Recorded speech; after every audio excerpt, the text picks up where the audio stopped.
najszybciej na świecie. W ciągu zaledwie 60 lat od powstania pierwszej manufaktury powstaje przemysłowa, wielonarodowościowa metropolia. Jednak wiatry historii nie zawsze jej sprzyjały. To, co zniszczył los, odbudowują łodzianie. Nasza Łódź. Miasto wielkich szans. Od 600 lat w sercu Polski i Europy. Jesteśmy Polakami. Jesteśmy niezwykłym społeczeństwem. Zawsze w obliczu wielkiego wyzwania potrafimy się mobilizować. Potrafimy stawić czoła wielkim wyzwaniom. Bo nie potrafimy stać obojętnie. Bo obchodzi nas bezpieczeństwo i przyszłość naszych dzieci. Bo wierzymy, że nadzieja zwycięża apatię, lęk i strach. Bo mimo wszelkich przeciwności nigdy się nie poddajemy. Potrafimy ciężko pracować, wspierać się i działać razem. Bo zależy nam na naszej ojczyźnie, naszym osiedlu, naszej ulicy. Bo chcemy naszych niezbywalnych praw i wolności. Bo nie oddamy naszych marzeń. Nadchodzi punkt zwrotny.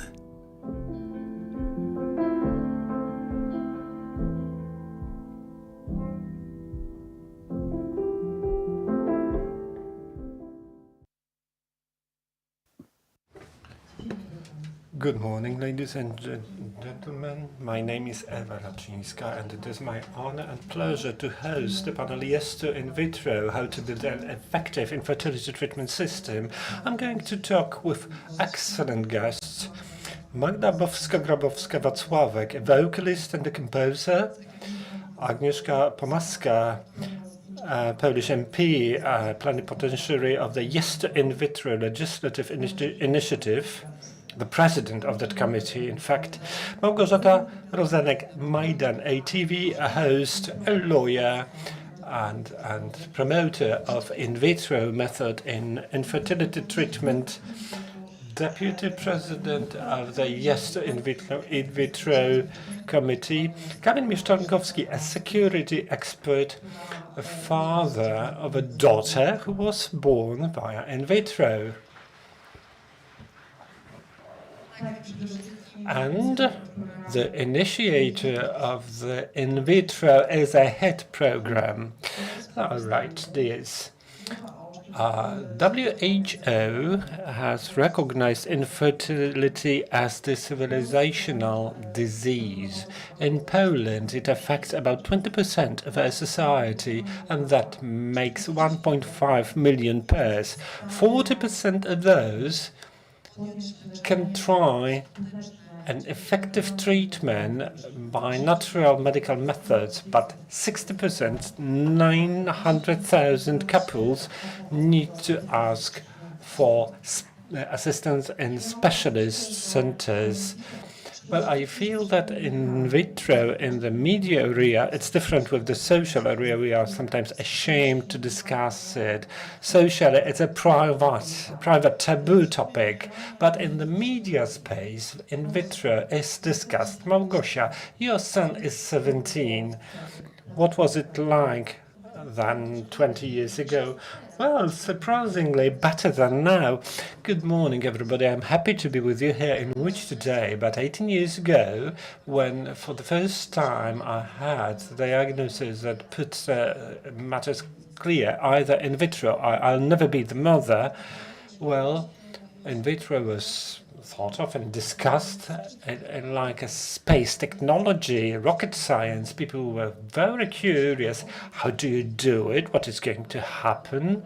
And that was a medical novelty, a breakthrough, and it gave you a sense of participation in a great procedure for which a Nobel Prize should be awarded, a great medical success. Then my middle son, who's now almost 14, started to be in this breaking mood of in vitro. And Henrik, the 3-year-old, is the child of revolution. It's a frontline child because when he was born, when I was pregnant with him, there was the flood of negative emotions from the governing party and supporting milieux. Well, 18 years ago, did you talk to people that you opted for in vitro? Was it a sort of natural process? You entered, you talked to your friends and acquaintances?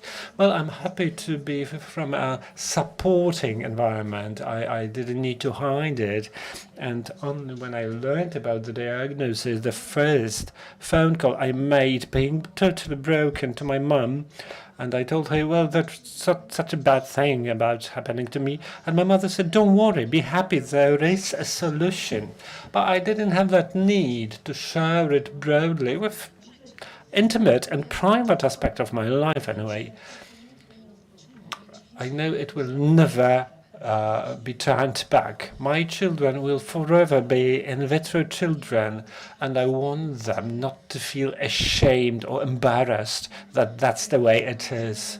When I saw that the narrative in Poland was tending to burden such children with a bad mark, I decided to do what I can to speak openly, loudly, and without shame about in vitro.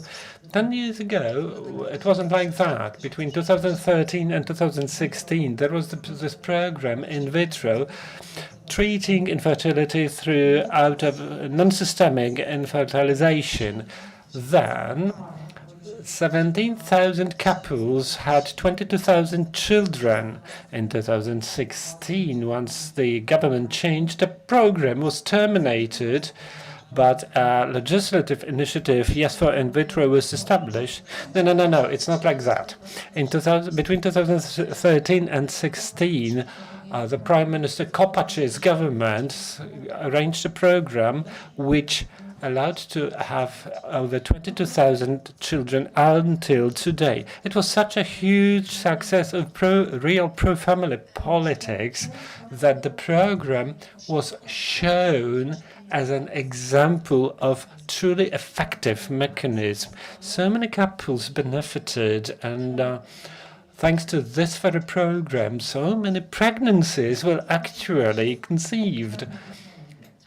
In 2016, Naprotechnology with Minister Radziwiłł, with his decision, he said we would no more continue in vitro. So we have two aspects. The first one is all of a sudden we terminate financing for the in vitro procedure, and many citizens were left without money. And the in vitro procedure is not one of event. It takes years of treatment, diagnostics, investing your own money in savings. We know how efficient the Polish healthcare system is. So many of us simply would prefer to take some tests privately.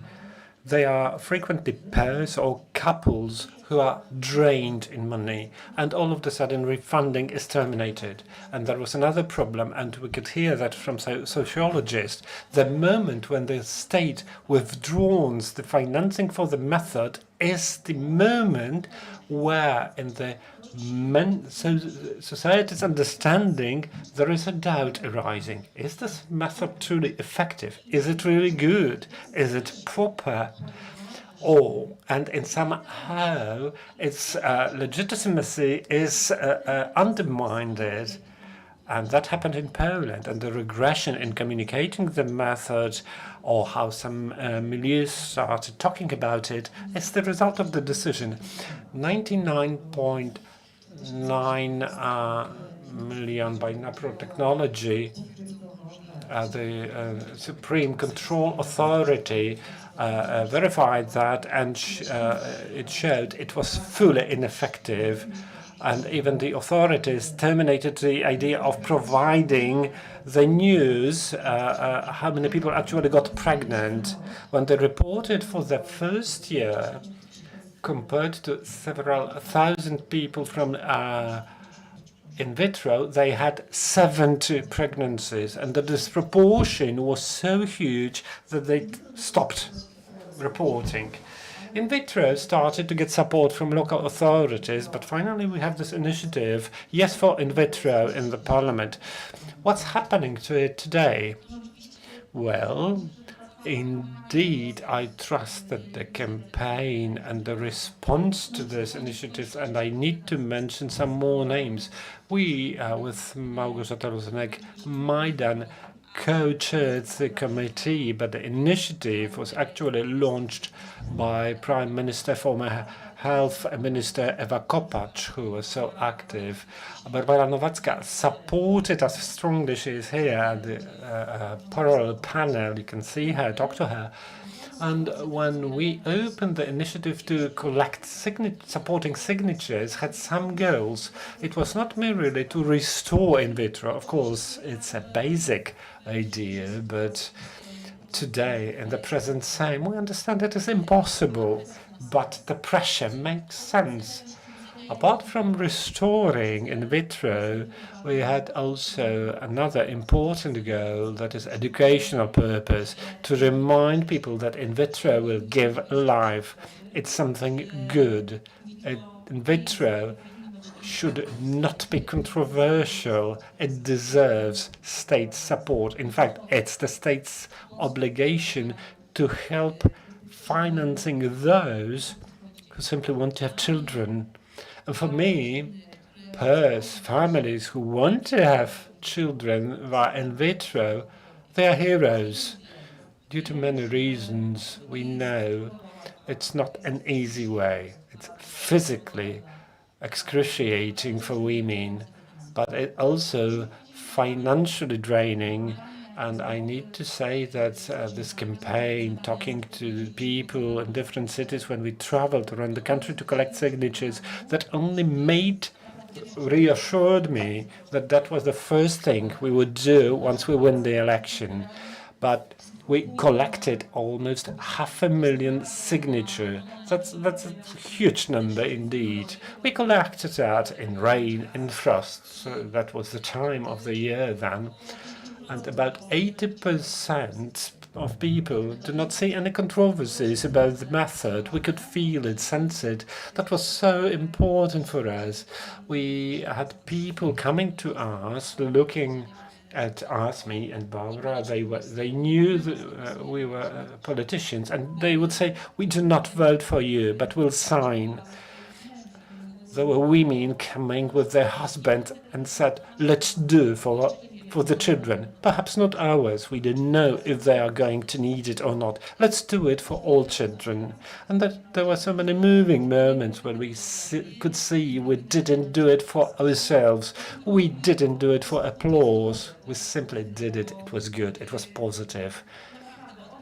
The perception, well, there are not so many topics in Poland that would, I'm not talking about the parliament, that would unify society so much. People know we are in demographic downturn. We know about rising infertility problems. We know 3 million people suffer from that. And for me, in political terms, it's beyond comprehension. Why did they do that? It's stupid. It's unwise. It's harmful. That's my priority for today. I need to say, I admire, we need to highlight that, that those people who are trying to get children. I have 2 great daughters. I've never had any issues with getting pregnant, and I'm so supportive for everybody trying. It's my moral obligations. I manage, I want everybody else to manage. So the project, Yes for in vitro, was started in Parliament. We held first debate where we discussed the projects. It wasn't easy because debate started around 10 p.m. in the Parliament. You will admit those are not normal working hours, but we managed. Spectators of the debate were quite limited when it comes to the Parliament room. It was the right side where we have law and order members of parliament was empty, but it was not a problem for us. We tried to be working anyway. It was the first reading. The project went to the committee and later to a political freezer, so to put it. But when it comes to civic initiatives, this is a category of the project that is to be continued. Normally, after the finish of the parliament turn, it would go to the garbage, but it's not in the case of civic initiatives. These projects will be continued in the next parliament team, no matter which side will win. And I believe that the party will win, that will restore in vitro, and this civic initiative will be returned to life. It's what you underline, that most of our society, definitive majority, supports this method of infertility treatment. And no matter how many things divide us, voices from 3 or 4 different sides are very similar. Yet it is a very difficult path. Magda Gbowska is on this path. Magda, how does that look from your perspective? Good afternoon. I'm listening to that and all the time just nodding because I so much admire your struggle, your common fight for acceptance to this method, not just by our society but also the government. I think that education is also a key here. It's what you said as well. I myself, in the form of my creative voice, The Big Silence, I tried together with Magda Zielińska show the suffering of women that are struggling with this subject. She meets a pregnant woman, but she is not capable of having children on her own. We try to be so universal and show different types of internal conflict that partners of women and women themselves suffer in this. My perspective is that indeed this is a taboo subject, and of course it's not strange that so intimate things we prefer to keep to ourselves, but on the other side I am beginning to be more and more irritated because I think that our voice should be also important, and I think that there should be a support for women on this most rudimental level, psychological support. Just showing that there are other women that also struggle with this and that it is not so black and white. And if you decide to try this method, if you use funds for that, this is a kind of a risk because you are not sure whether this treatment will be successful or not. If you are giving yourself this chance, it's really difficult to receive this support. Very often women do not have this support in their surrounding. That's why education is so important to explain what this method is about. I often see that people, even in my environment, generally understood environment, do not know exactly what that is, which is quite shocking. I thought it would be the basis that can be accomplished to explain that. But it's connected to everything, to the system we are in, the education and the first basic school level. It's a really wide subject, and my personal perspective is that somehow in this process I do not have achievements in the form of a children yet. But I really hope that this will happen. I had to somehow process that inside myself, to speak loudly about that. And I think that this kind of a voice is also a support for women that are some way on the crossroads. They are still waiting, and maybe the successes of others are not still so motivating. We are talking also about different psychological aspects. I look at that from a perspective of a person sensitive to suffering of others with empathy. And for me, it's important to talk about it. I think we should talk about it in our households, in our families. I read so many comments about that, and I think that it is similar from perspective of women and from the husbands. It's good you mentioned this situation because husbands are often omitted in this situation, yet they should be supportive in this process, and that is very difficult. All that happens on the body of a woman. She is under this main burden, but it's often omitted about weakness and suffering of men, that they are not entitled to that. Quite often those are comments from young women that are my listeners, from my audience. They would say, wow, I never expected I can have a problem with that. So they would not even consider existence of this problem. We had a chance to talk to Magda before that under Big Silence album, there were so many comments of women, I'm not alone, and it is worrying and scary for me, for one side, that in this media, social sphere, there are voices about in vitro, but no one goes the level under that women would not hear from each other. That would help to make this decision.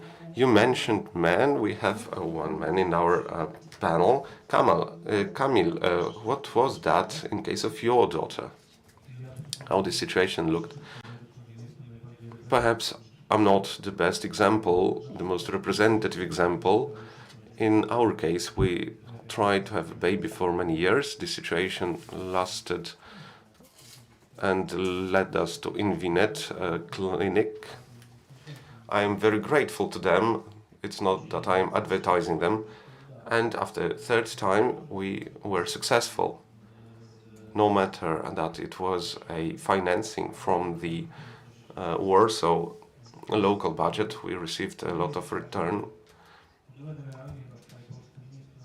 Well, generally, nowhere in Poland the whole procedure is financed. Only procedures are co-financed, which is not even a half of the money that have to be spent on that. I am so glad that I could afford it. But in Poland, there are hundreds of thousands of people that would not be able to afford it.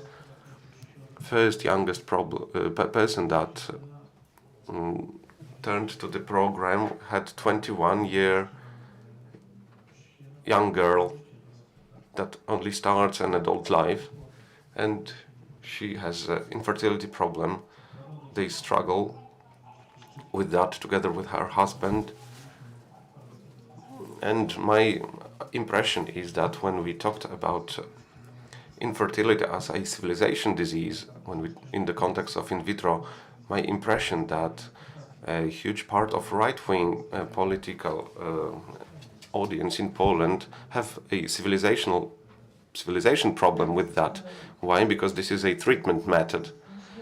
And please explain what was the origin of in vitro TOHID. This program originated from my disagreement about what was written in the History and Historia i teraźniejszość, History and Nowadays book. It was forbidden to perform abortion a day after pills were forbidden. Generally, we are approaching a Taliban direction. So if now I am reading an official textbook for teenagers that explain that in vitro is something evil, then after a year Mr. Czarnek would stand out and say, but we teach that in vitro is something evil.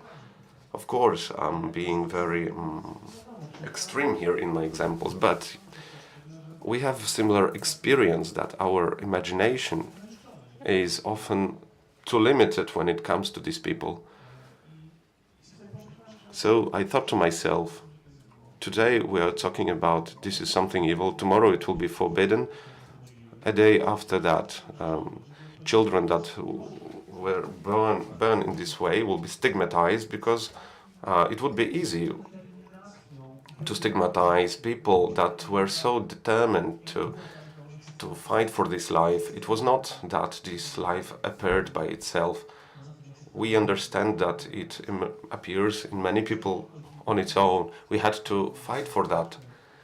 And then someone comes and tries to stigmatize this my little girl. I have no words in the vocabulary of educated people to describe these people.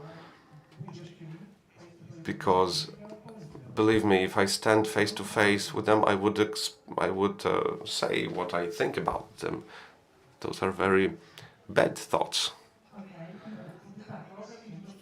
One more thing, in vitro program was started with the collecting funds to pay to law attorneys to make a process against Czarnek and other.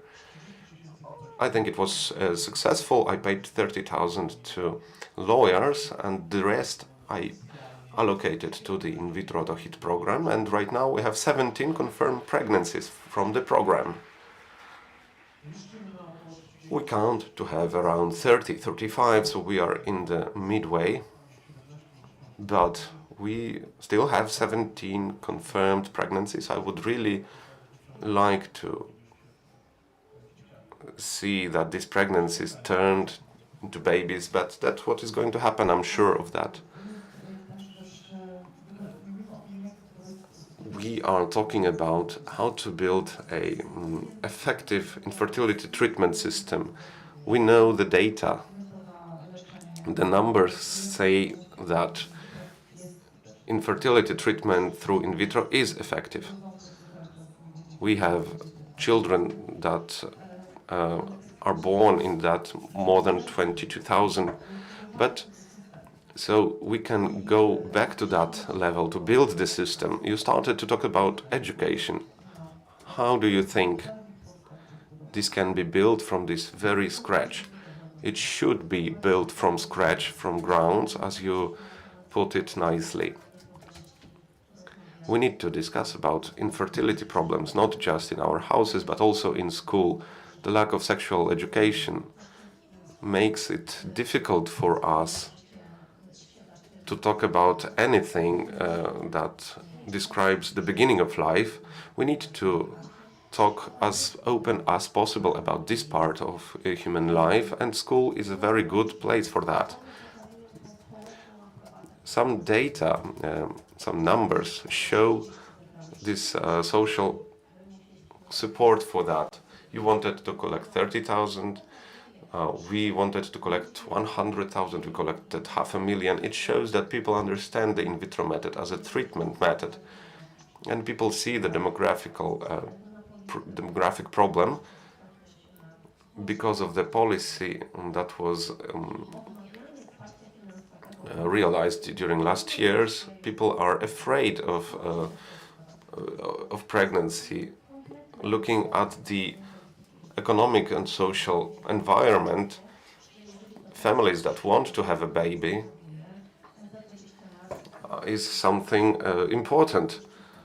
If we continue in the same system, our social support system will just cease to exist. What is very important, what Kamil said with the organization Nasz Bocian, when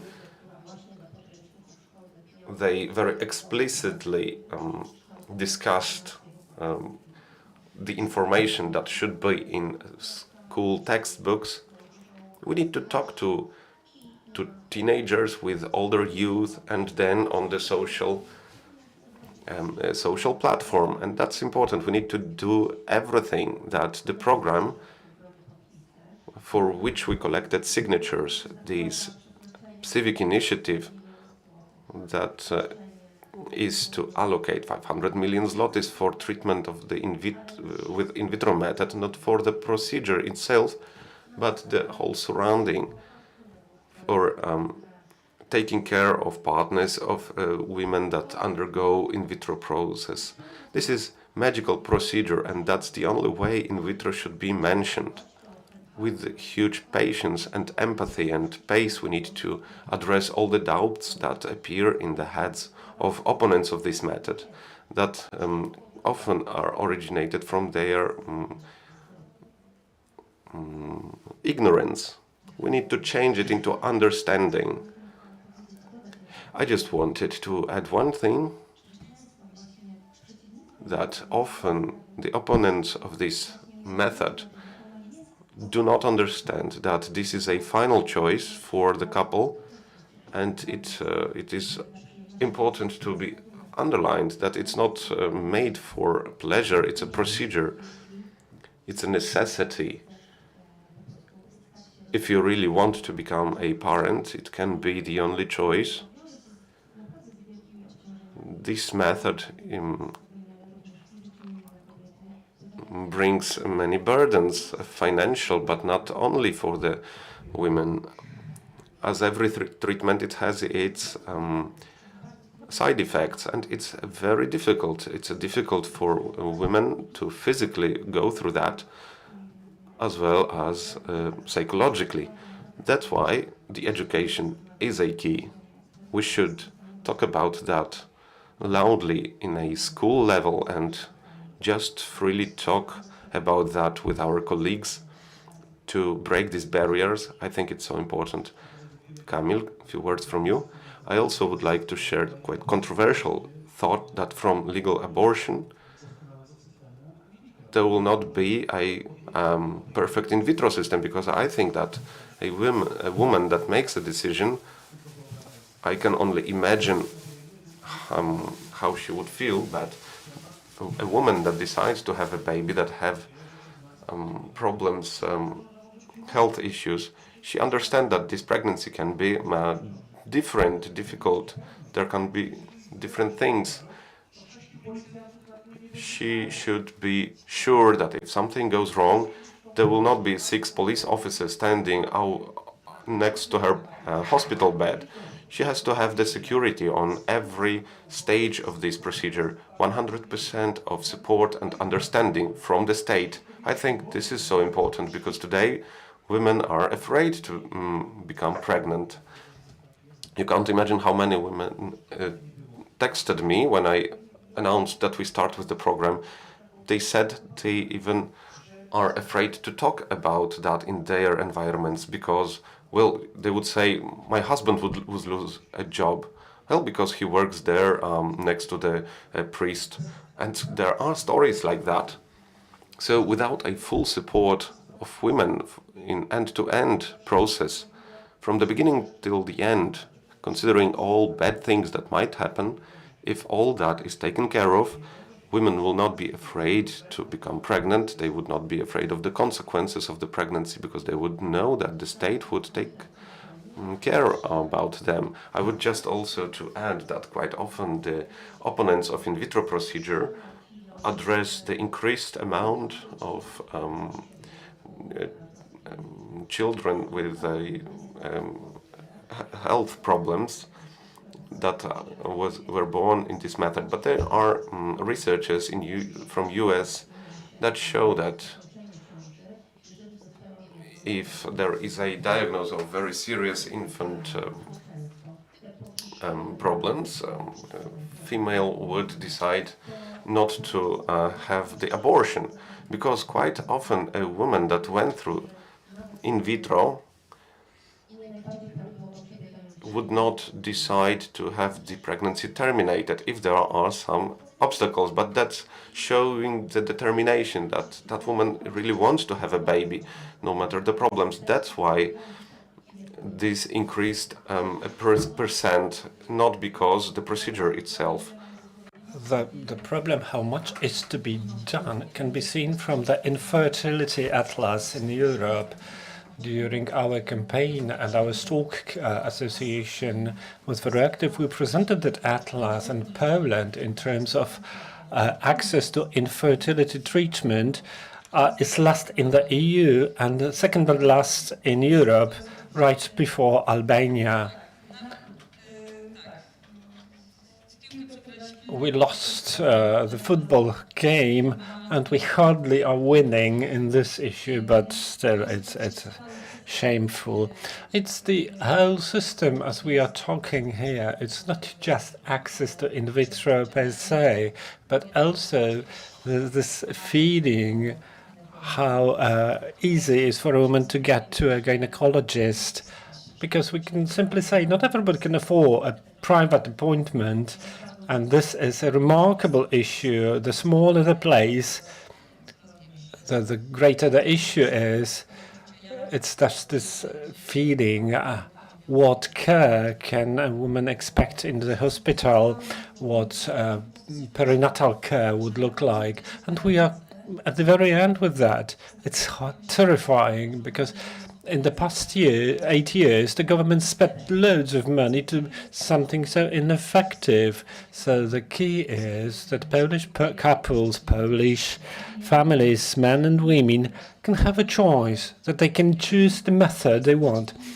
I'm strongly against telling that somebody who believes a natural method should be disqualified. Nothing like that whatsoever. We should recommend the best, most effective method. But it's been like that. Yes, that's true. So I believe that it is critical to talk about it. Education, because this is something I wanted to talk about. We spoke about the HIT course book at schools. The key is to say, what's the situation like? 22,000 children were born thanks to the Polish in vitro program. In total, there were 100,000 children born in vitro. We want to have this data in the HIT course book, and 22,000, 100,000 to tell who terminated in vitro, what inequalities were formed because of that. We can say in vitro is available, but for the richest. And that's the way where we can say that. Perhaps the biology course book at schools should say what can reduce fertility, what threats there are, so that girls who begin their adult life know what's risky. Many of them do have dreams to have a family, to have children, even at the very early age. Just to talk about it, that smoking is a bad idea, that plastic packaging can affect hormone system, so that they don't drink. The Kaczynski's advice was it's good because it was addressed to a bad age group, but certainly true. All that should be taught during the very early stages of education, black and white. It's enough if we write the truth in school course books, and I believe that's the basic wish. We are talking about early education. I believe it is vital, but then we go one step up. A gynecologist, access, talking that every woman, saying that every woman who enters her adult age has the right to visit a gynecologist, to go to talk, to face her doubts. Magda says she suffers from endometriosis. I've talked to hundreds of women suffering from the very safe disease. It's, in fact, incurable disease. They, for many years, have been told, you're a woman, your period has to be painful, you give birth, it will ease. So we are getting up one level higher in building basic healthcare. Magda, what was it like with you? How did you learn that you can't have children by natural methods? Well, it was because of the diagnosis. And in a state-owned institution, I was diagnosed in 2013.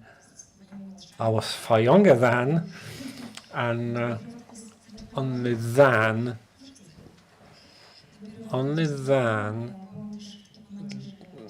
was I beginning. I was working hard on my record that was published 2016, but that was my time of search and research. I was focused on my job, and then I was thunderstruck by this news. It can be difficult, but endometriosis, apart from the diagnosis and the foci of endometriosis were removed, were you diagnosed quickly? Yes, I must say it was pretty fast. And I was lucky enough because I was in truly good hands. But I feel privileged. I'm from Warsaw. I lived there. I was quickly referred to a good doctor, and I believe that the same path for a person living away from a huge municipal center, especially so active like Warsaw, that may be very much more difficult for her.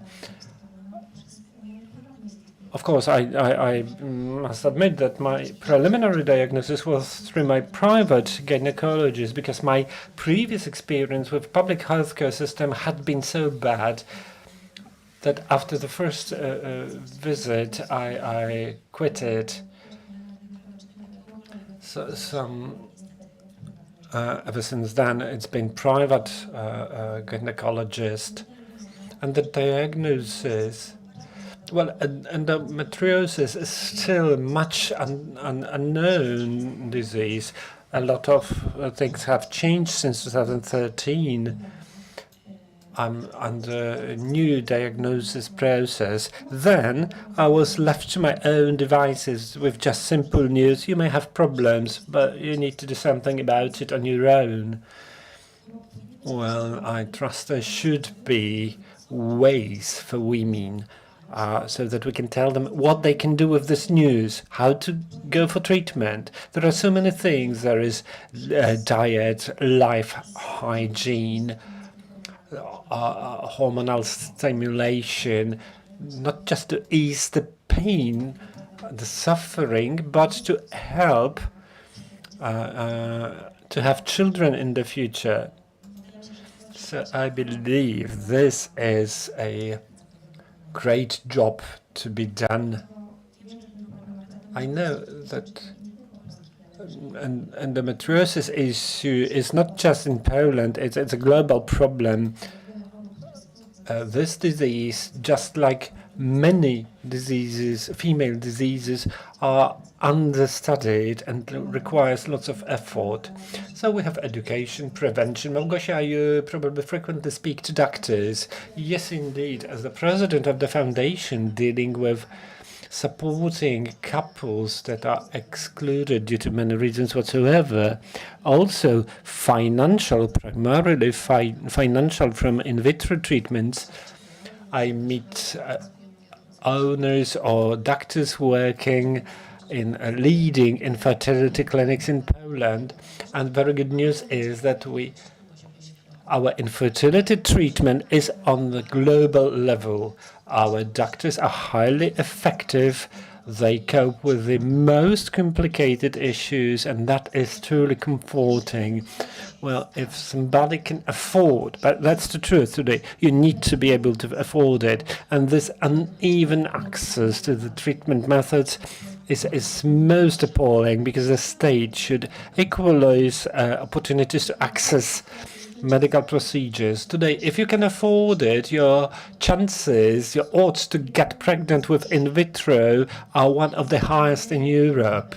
So we do have excellent centers, and when I speak to doctors, they say one thing: we don't want some extraordinary support. We would love the state not to disturb us. Let the doctors act. Let the patients cure. Let the families have their dreams fulfilled to be parents. Let the state does not disturb patients in such basic things like the family. On websites of infertility clinics, you may find information that where you can obtain financing, because we speak education of prevention, but it's all about money anyway.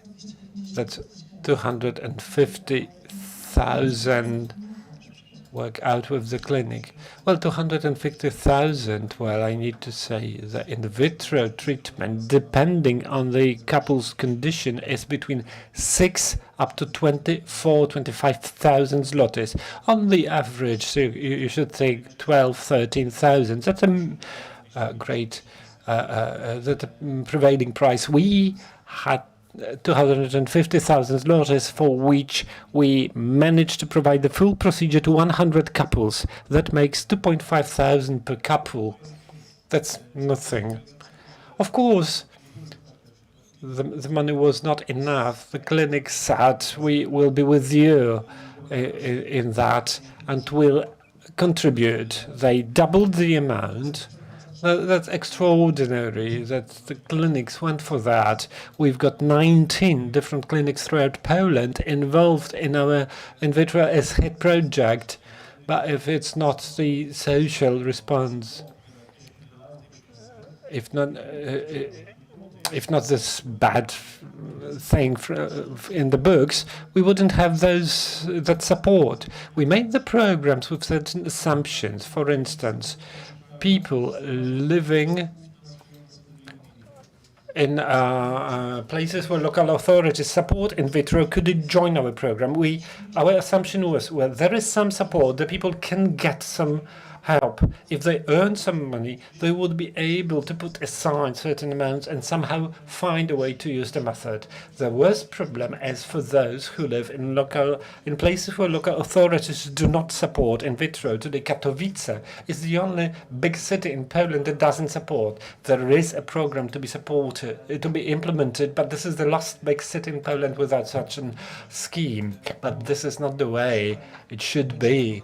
Today, the social in vitro program sounds proud, sounds nice.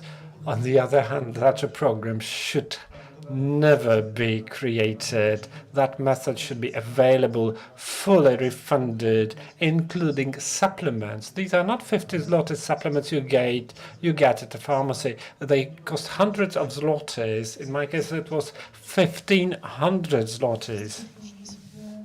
Well, we do not fully understand. We speak about 10, 12,000 per single attempt, but the money spent throughout the whole treatment period, well, it's incalculable. Well, just last word for me. People would pledge houses, sell cars, property. They would sell all the things they have just to be able to have children.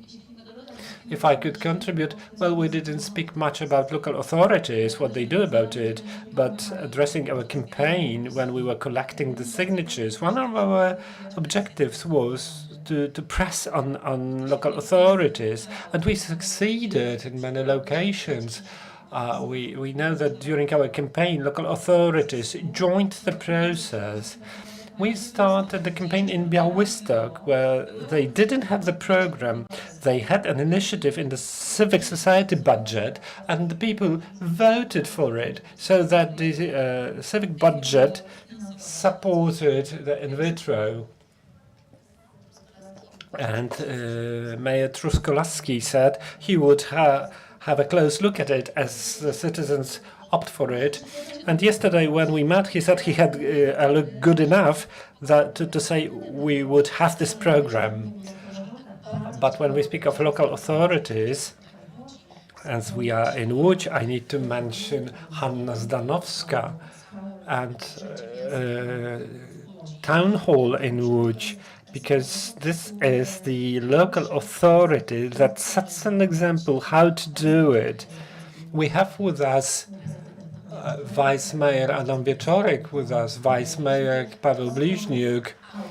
They are the authors of something they know, a license, because they know how to do it. They were among first cities that supported in vitro from the city budget after the state budget was closed for the procedure, and they deliver this license to all local authorities who want to follow, because they have this know-how. They don't want to keep the knowledge here. They want people elsewhere in Poland to benefit from the procedure. So they have developed this license, and it's now implemented in 18 different towns and cities, and this is what we wanted to achieve with our committee. It's not just restoring financing, that's pretty obvious, but it's also to build the culture of conversation and the culture around the procedure. Well, to sum it up, this is not a job for local authorities. Of course, we thank all local authorities, mayors of cities and municipalities. We have even small, tiny places where they do finance the procedure, but there are also wide spaces on map of Poland, and we heard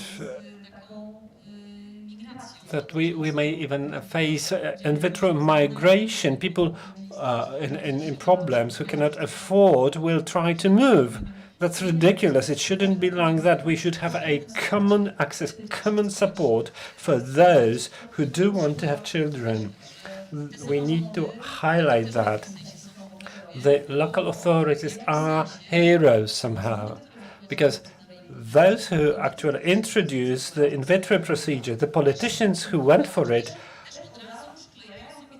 are immediately labeled as they are on the other side. We, as the government, won't finance them because the government tokens distributed to different issues is mainly to ours. So if somebody opts for in vitro, it's suspicious. So I must say those local authorities are true heroes. They go against the current, and it's not just like Warsaw. Gdańsk, 700 children, the recent data shows. We've got lots of big cities, but small municipalities, that takes courage. Also, the societies, it's what we started from, to have this general acceptance to the in vitro method, that everyone understands it, so no one is stigmatized for the decision to select this method. We all the time talk about money spent on that, about financing, but what are the benefits of that, Ms. MP? Well, first benefit is joy and love that parents receive. There is no higher value. It's worthy of all money. That's the first value and benefit. Another value is also noticed by self-governments, that attractiveness of this place is increased when in the places that can offer this kind of support. I was a council member before becoming an MP, and I was surprised that so little cities would try to look pro-family by showing good conditions for schooling, education, good public transportation, kindergartens, and also this medical support. That shows people that this is a good place to live in, and it's this kind of a closed loop, and I encourage everyone to see that as a great opportunity also from political perspective. Each town, each city wants to be remembered. Each mayor, president of the city wants to be remembered, that the city is attractive, that people want to come there, not escape from there. I wanted also to say about financing calculations. Of course, we should not, human life should not be calculated into money. But if we look at macroeconomical scale for in vitro, And we hear voices from scientists that deal with that. How effective economically is this method? It is the most effective investment because in Poland, in average, from the governmental program, one procedure cost 11,000 zlotys. But later, from this procedure, a human being is born who starts after some years to generate benefits. He works, he pays taxes, and his involvement, his return to the budget is times more than these 11,000 that were spent for his birth. And it also has to be remembered. I remember a meeting in Ministry of Health in France, a country that is so pro-family, pro-social, and clerk of that ministry would tell me directly, we refound in vitro because those are money that we are lending for a short time that we will receive in much more extent later. It's just an investment as we invest in roads, in airports. That's just an investment in people. I think it's a very good summarization of our panel. Unfortunately, we are running out of time. We heard so many important things about the whole system of counteractive the infertility, and I wish all of us to see the development of that so we can address this pro-family policy better. Thank you very much.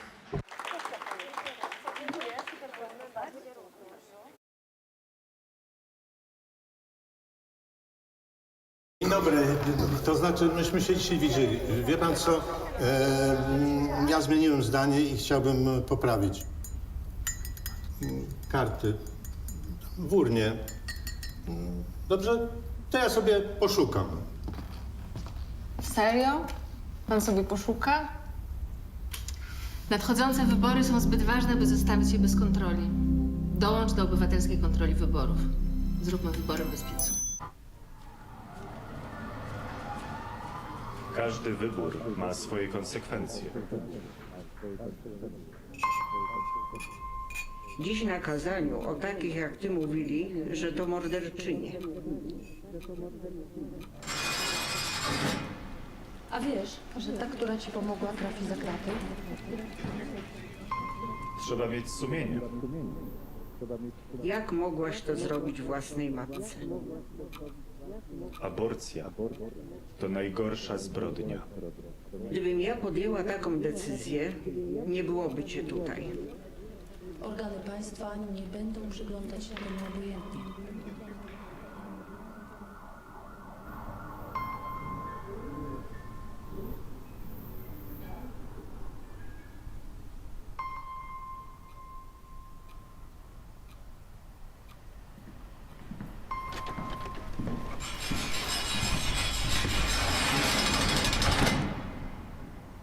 Życie i zdrowie kobiety jest najważniejsze. Stop kryminalizacji aborcji.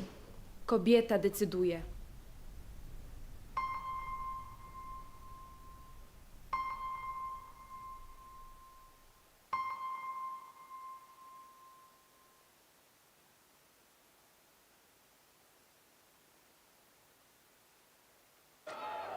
It's not always easy to recognize.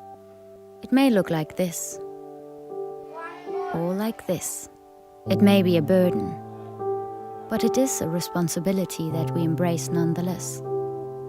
But if it means this for one person and this for someone else, maybe it ultimately means being there for one another. It isn't handed to us, but we know where to find it and how it feels, how it tastes, and what it sounds like when we finally have it. It means different things to different people, but for many, it means everything. And if we all fight for it, it will eventually bring us together.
Zawodziłam z zawodu lekarzem, zajmowała się diagnostyką chorób nowotworowych. W Białorusi zajmowałam się mikrobiologią i molekularną biologią. Byłem nauczycielem szkoły podstawowej. Naszym celem jest budowanie umiejętności, które są ważne na polskim rynku pracy. Szybko nabierają takiej pewności siebie, bardzo szybko się uczą. Wszystko możliwe, kiedy starasz się.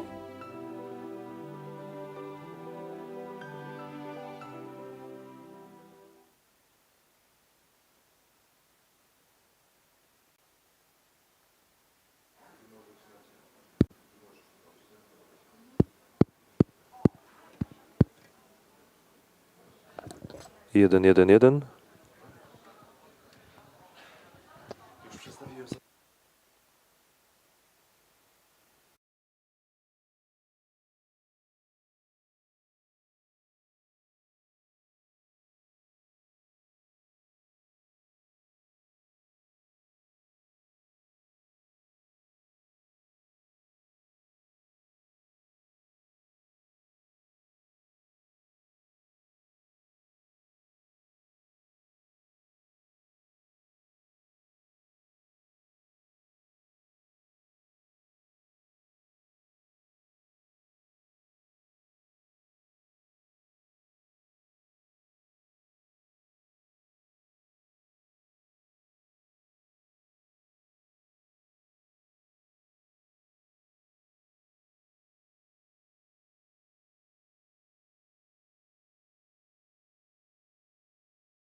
historii nie zawsze jej sprzyjały.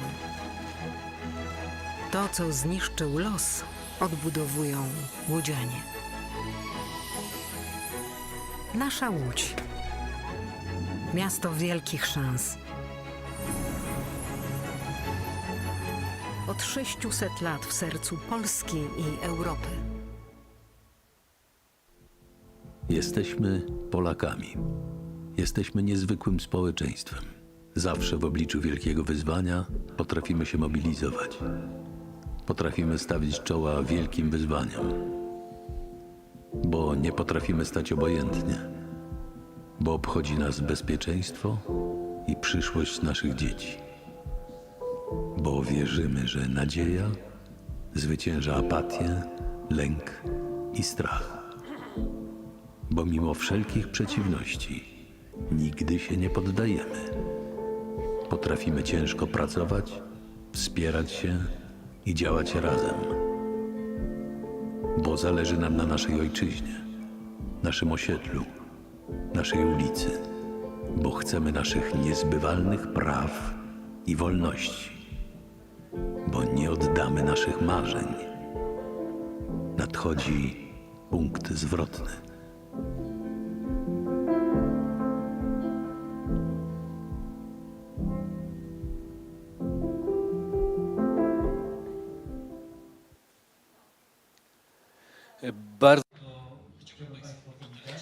I would like to welcome you, ladies and gentlemen. My name is Karol Tokarczyk, Digital Economy Analyst, Policy Insight. I'm really glad to see all of you today before noon, and I hope you would like to listen to what our guests want to say about strategic cooperation via strategic autonomy and the relations between US and EU. And the participants of these discussions are Mr. Bartosz Kubiak, head of Warsaw office at Aspen Institute. Good afternoon. Ryszard Machnikowski, sociologist. Welcome. Mariusz Mielczarek, regional director of Amazon. Mr. Sebastian Płóciennik, chief economic analyst for Germany at the Center for Eastern Studies. And last but not least, Ms. Dorka Takashi, a researcher at the Center for Euro-Atlantic Integration and Democracy. Issues I trying to ask a general question. How do you assess the relations, the transatlantic relations between US and Europe? I pewnie podobne pytanie skieruję. And similar question I would direct to Mr. Sebastian. How do you see the relations? But let's start from Ms. Doroka. Very much for the invitation and for having this opportunity of being present in this wonderful and charming city. But first of all, I think I'm not telling anything new if I say that Russia's brutal war and its unprovoked aggression on Ukraine has brought a renewed sense of belonging together, a renewed sense of unity, and a renewed need for cooperation for both shores of the Atlantic Ocean. And we have seen things which were quite unprecedented. I mean, we have seen a massive number of economic sanctions, for example, imposed on Russia and on entities related to Russia in order to make waging war way more costly to Russia. So we have seen economic sanctions that we have basically brought together. We have seen enhanced intelligence sharing, which brought us successes on the battlefield. And we have seen also an increased diplomatic cooperation, which we have seen, for example, in distributing humanitarian aid to Ukraine.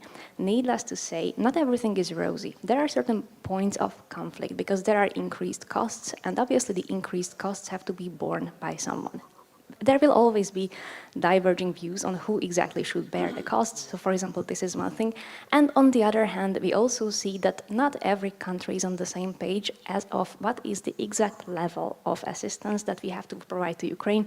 For example, certain countries are more reluctant to provide arms to Ukraine. So we can see that there are certain points of conflict, but there are way more things and points that connect us than ever before. So I see that altogether, this renewed sense of need for cooperation and this renewed sense for unity is definitely there, which we have not seen before at this strength, I think. Panie Sebastianie? Yes, Mr. Sebastian. Definitely, we can see certain relief after Trump times when it comes to the relations EU-American. And as we just heard, there is a new sense of something brings us closer, that we have common interests. Yet this setup is quite fragile. We have many differences of interests. I would not evaluate this political path. It's known, and it was also mentioned just a moment ago, but I'm more interested in economic relations because last month we have discussion about Inflation Reduction Act, and perhaps we need to have a broader look to the economic relations of both regions. In 2013, Daron Acemoglu, I think the most oftenly quoted economist in the world, together with two other authors, wrote quite provocative text in which he highlighted that Americans would produce radical innovations, something that makes a breakthrough in their environment, and Europeans are a kind of free riders. They take over these technologies, and thanks to that they have a social state, higher standard of life, no matter lower GDP. Quite provocative piece of work, but it encourages next speculations. During decades we had a certain equilibrium between United States and Europe. US generated radical innovations, they exported that to Europe. Europe in turn would give them high qualified immigrants. So this was a kind of balance. Right now it was distorted. We are looking for a new definition. What we can see solid in this is a strong asymmetry in technology sector. Americans are always still stronger in this extent in the innovations that shape the industry phase. Perhaps we cannot agree to that situation completely. That might be a problem. I would like to encourage all the participants of the discussion for polemics to disagree. Since we are going to the economic questions, the question appears how much of this cooperation and rivalization should be in this transatlantic model, how it should look like. Are we in the point of radical change that might not be visible from quarter to quarter, but if we are to meet here after 3 or 4 years, we would say that indeed years 2020 to 2023 was the time of change. I'm looking at the opposite side. I think that we definitely will not say that it was a year of change because we are waiting for the result of the elections in the United States. Without that, we would not have important decisions. So we are in suspension. We need to agree to that. I would like to add something to the discussion. We can talk about returning to the TTIP.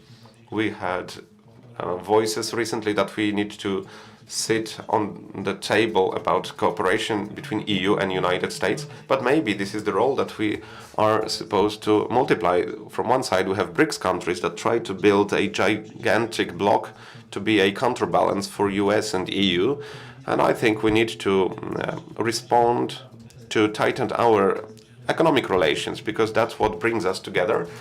We should not fool ourselves that we need to compete more than cooperate, of course, because companies that are present in US and in EU, a third of our trade exchange is intercorporational exchange. We need to think about how can we shape our cooperation and later, after the result of the election in US, go to actions. I definitely think that it should be more cooperation than competition. Especially in times we live in, Those are not calm times. What we see during last years, the build-up of these brake swans. We have Brexit, we had pandemics, we have war just next to our border, a lot of geopolitical turns in the world.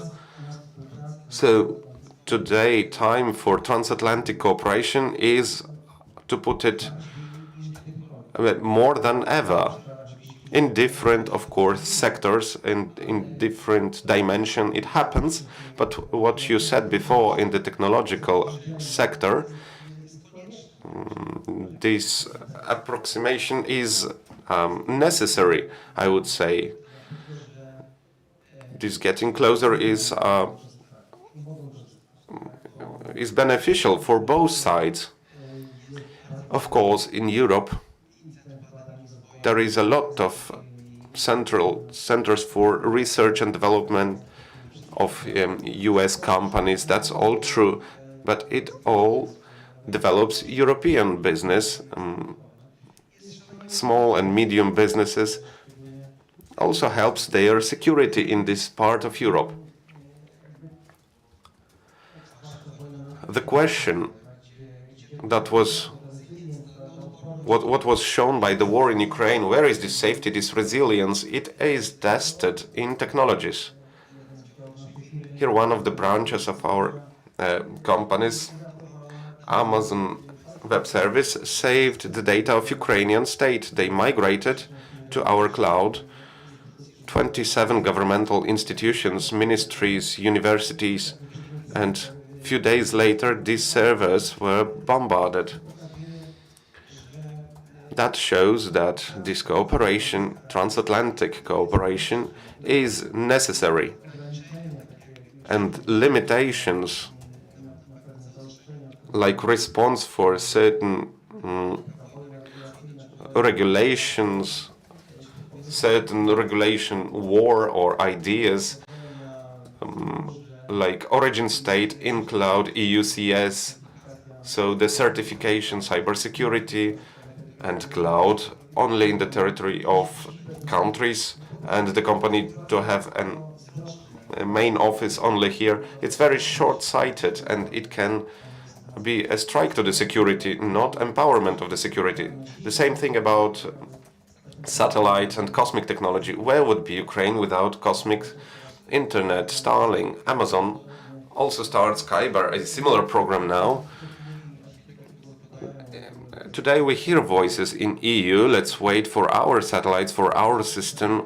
I ask, where is this security? Where is this resilience? Where is this continuity? I would like to return to the subject I'm most familiar with, because I'm not an economist, but I would like to bring some policy to this discussion, because I believe it's a key factor. The extent of economic cooperation is a result of certain political activities between countries and certain blocs. If we see at this cooperation, transatlantic cooperation, we need to understand the trends of development. I apologize for this maybe long historical introduction, but let's take a look how it looked in 1945. This transatlantic cooperation was a absolute necessity for US and for Western Europe, for a very simple reason, because Europe would not be able to defend itself from USSR without US. Therefore, the formation of NATO and similar institutions. So this integration was supported by US to form something that today is an EU from the very beginning of 50s of previous century. So from the perspective of security, Europe was a protectorate of US. This political domination and military domination was very visible. Of course, it changed after the collapse of Soviet Union. The first decade, when we thought there will not be more wars, that bear will be sleeping, and if it wakes up, we can put it into the cage. It was just an illusion, but these illusions were very popular at that time. There were illusions Western world would live in. And first wake-up call was in 2001, 9/11. There was the we remember these events, we had two sides of this. We had also countries like India that were not on any of the sides. American supremacy was very clear until the end of 20th century, but in the beginning of 21st century, we have a trend that will, as I believe, only grow. So the West is getting weaker. The influence of the West is weaker. We should not have any doubts about that. It's enough to look at the declaration of G20 countries, how it looks like. Of course, there is a tendency to turn to this bipolar system, and it is in the interest of United States and China, because Russia is outside of this system. Russia will not be counted in this game. It would just serve to China, as right now it is serving this. It's a proxy war where China is fighting United States by the hands of Russia. It's dangerous because it's just next to the Europe, which we did not have in previous years. That's why we need to understand that China-American rivalization will increase, and between these threats, there is Europe. During First Cold War, European interest was very close to American interest. Right now, American interests are not so close combined to European ones. So we will witness many interesting conflict events between these subjects when it comes to transatlantic cooperation. I believe that we will not have the return to certain transatlantic relationship return from previous years. It's clear because it leads us to an interesting question. How, in that case, these relations between Europe and United States will look like? I would also like to... I'd like to have a digression. The speech delivered by the President of the European Community, where it showed whether competition will take place and against whom. So, in your opinion, the relations in the future, how they are going to shape? Who's going to take it first? Ladies first. Well, getting back to this, both the question and both since the multipolar world order and so on, like what we are looking at the moment already came up several times. Well, if we assume that we are heading to a multipolar direction, we have to assume that most likely it's going to be more unstable than it is now, simply because we are going to see countries and blocs, I mean more than one or two in the previous setups, which are having conflicting interests on the one hand, plus probably a less consensus-based world order and a less consensus-based way of how to mitigate these conflicts, how to resolve these disputes, which ultimately is going to result in more uncertainty, which I think, yet again, is just bringing the two coasts of the Atlantic together, simply because on the one hand we can show we can showcase a lot of good practices eventually what we have. For example, settling conflicts in a peaceful way. We see that this is not something obvious for everybody looking at Russia and Ukraine at the moment. So we have definitely a lot to protect together, and obviously we are going to have conflicts and points of interest which do not overlap. But given the fact that we have actually a long history of cooperating peacefully together, I think that this is definitely something that we have to keep up with. And we have so much together, so many common interests. And if we cooperate, the two biggest economic blocs at the moment of the world, I mean, we are, I think, way stronger than we like to perceive and than our adversaries like to think. Yep.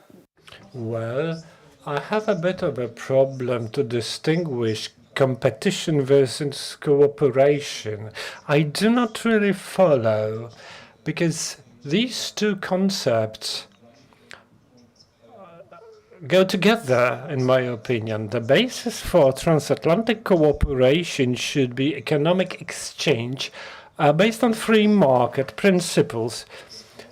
And these are different from Britsov that are authoritarian systems where the state commands, there is an elite at power, and they control the economy and society. If you want to have balance in the world, and we are afraid of those, we should strongly opt for keeping the market as the coordination mechanism. That should be the basis to return to TTI, that is new free zone trades, because we need to be cautious that the difference of interest is not lost somewhere in the wrong discussions. The times are that this free market component is not enough. This is not the only thing that is supposed to be the foundation of transatlantic relations. There needs to be a component of global public goods, which as two regions of the world, or perhaps more, because we think of joining South Korea, Australia, and Japan, so we may speak not about the West, but free world. Let's think how to create climate security, energy security, access to health services. It's not going to be easy because there are so many differences. The American capitalism is based on the promise of award and freedom. So that's why this is a type of society that accepts high risks and pays great prices for that. The European capitalism is based on the promise of safety and security. That involves different institutions. If free market as a shared area can be agreed, can be regulated, the key challenge will come how to arrange the public, global public goods. Well, we are moving to political issues. Well, political issues will be back, but we are moving now to economy. I'm looking at Amazon. How is it to be an American corporation in the EU? On the one hand, as the consumer, I'm happy that the EU legislation protects me as a consumer. On the other hand, there is this saying that the US has innovation, China has production scale, and Europe has regulations. So, how, from your perspective, how can we balance the two values that the European values are maintained, but Europe doesn't become a technological museum of the world? Openness, certainly. Shared market requires common values. And we, as American tech corporations, have no single doubt this is necessary. However, that's the issue of the rules and not to over-regulate of some issues. I believe we can find good issues. We don't have TTIP, but we have Trade and Technology Council that actually deals with some issues. Experts have been working together for 2 years. They have worked out some successes in privacy and regulations of data transfer or the rules on cybersecurity, energy sector, health. It is happening. And of course, we need more. And the joint regulations have not yet included DMA, DSA issues, things involving the technological platform regulations, though they should. Because if we want to have mutual trust, we want to build the common market, we should arrange such things instead of competing in regulations or subsidies. That's not good for either party. And the losers would be the small open countries, pro-export countries, the countries from our region, to make it simple. Who's going to win? Well, who is happy that EU and the US have some conflict of interest or regulation war. I don't need to name. There are countries interested in such a status quo. So building the shared area of rules and regulations based on common values, liberal democracy, economy, well, the world we live in requires that so much. You ask me, how we feel in Europe? Well, we feel okay. Amazon has 500,000 employees in Europe. It has 60 development centers, 3 of those in Poland. They work on state-of-the-art technologies, AI, voice tech, competence center for the whole MA cloud is here in Poland. So we are a part of the ecosystem of the economy, and in some fields, some understanding that we do not need to compete. Sebastian said, technology today is one of the key spheres, and it's strongly present in Brussels. Yet, shouldn't we look together for complementing areas? For instance, Europe has great telecom companies, Ericsson, Nokia. They are the only ones that can compete against Chinese suppliers. The US does not have this, but the US has cloud infrastructure. So we can find common areas where we could together compete against the world. So that's what we should be looking for instead of competing against one another, because that's a no-win situation. Well, it may seem obvious, but we should first think how to talk.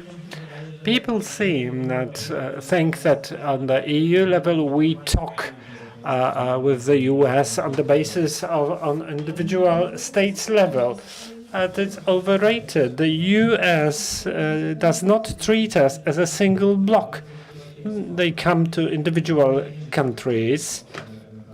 We allow to be treated as individual entities, and because of that, we do not have a true voice in Washington. In July, I attended a security conference in Aspen, and they didn't talk about Europe. They think 20 years forward. So we need to think how we should build platforms where we can speak about our situation in Europe, in regions, because this is truly absent. There is no situation like after 1945, where we had great conferences, institutions built. It's over. We need to reinvent how we would talk. If we don't invest in that, we continue quarreling, over-regulating, a fight in subsidies, and we will never build a common bloc. And difficult circumstances, could they be a catalyst to launch such institutions? Gentlemen, to both of you. Well, they should, because they show how many years we wasted. Have a look at South America. It doesn't any longer look at the Western world. They speak more to China. The same is happening in Africa. The time to consider is long gone. If we do not act fast, we'll be parted and pushed away by different countries, which by the management system are faster. Within TTC, we can look for shared standards with states like Australia, Korea, South Korea, or Japan. It should be happening so that the area based on shared values is developed, and there we, especially in terms of technology, we should exchange. Otherwise, we have alternative blocks that also are building their own standards. Well, I need to refer. We heard about Bretton Woods, and I'm happy about this topic, because when we look at the economic order of the world between 1945 and 2010, it was Bretton Woods and its itinerations, abandoning gold in 1970s. But what was the point? Western institutions imposed the global trade rules, and they were ready within international law to introduce such solutions. During the first Cold War, 1947-89, there was no alternative because the Soviet Union was too weak. Of course, it exported revolution. It was looking for places where they could have their impact, but they were not economically competitive because their economy was weak, and apart from direct influence, they couldn't affect building institutions. But what we are facing today, well, historians in 100 years' time will see this period, would see it as twilight of the Western or American European supremacy. We can see now attempts to build alternative solutions to liberal trade and Western order. These are very shy attempts. It will take decades, not 5-10 years. It's like building new economic order until 2050. So that's mid-term perspective. But certainly this attempt is now taking place, and it's based on the Chinese project, Chinese with partners. China is looking for partners. They are starting to find them. So I wouldn't go whether it's a difference between authoritarian and non-authoritarian, because India, South Africa, Brazil are nominally democratic. So I would look for determinants elsewhere, and the key determinant is the anti-Western attitude, a kind of rebellion, the will to get out of Western supremacy. As you said, Latin America doesn't pay attention to what used to be the hegemon in Union. Africa is washing out the French influence, removing American attempts, and the trend is like that non-Western institutions would be supported, and the anti-Western economic order would grow. Maybe let's get back to the region for a moment. What could be the role of I don't know, Czechia, Poland, Romania, Hungary in relations between US and European Union, in your opinion, Norka?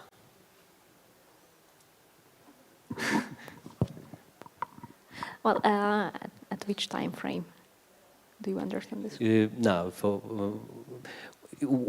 what could be the role of Poland, for example, CE region in relations between European Union and US? Do you think we can make a special role in relations between these two areas? That's a very good question, because I think that these countries in this region, without belonging to a strong bloc, to a strong EU, they are very weak. And this is where autocrats are wrong. So, for example, in Hungary, you know the discourse that Orbán is conducting, that we have to find our own ways, that we have to make our own private businesses with China. We have to be there as a middleman, and actually that is an illusion that doesn't lead to anywhere. On the one hand, Russia, China, and other authoritarian regimes, they do not need middlemen. They can just call Berlin. They can just call Paris. They can just call pretty much any single EU institution without having there a Hungarian in the middle or a Polish for that end. So eventually, I think that this is a quite strong misunderstanding of what our role should be.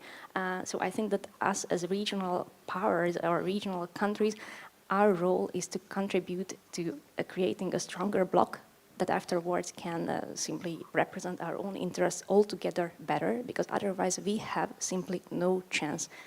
Do we have any power to project our interests on our own? We do not. And actually this is I think what we have to strive for and long for. Mm-hmm.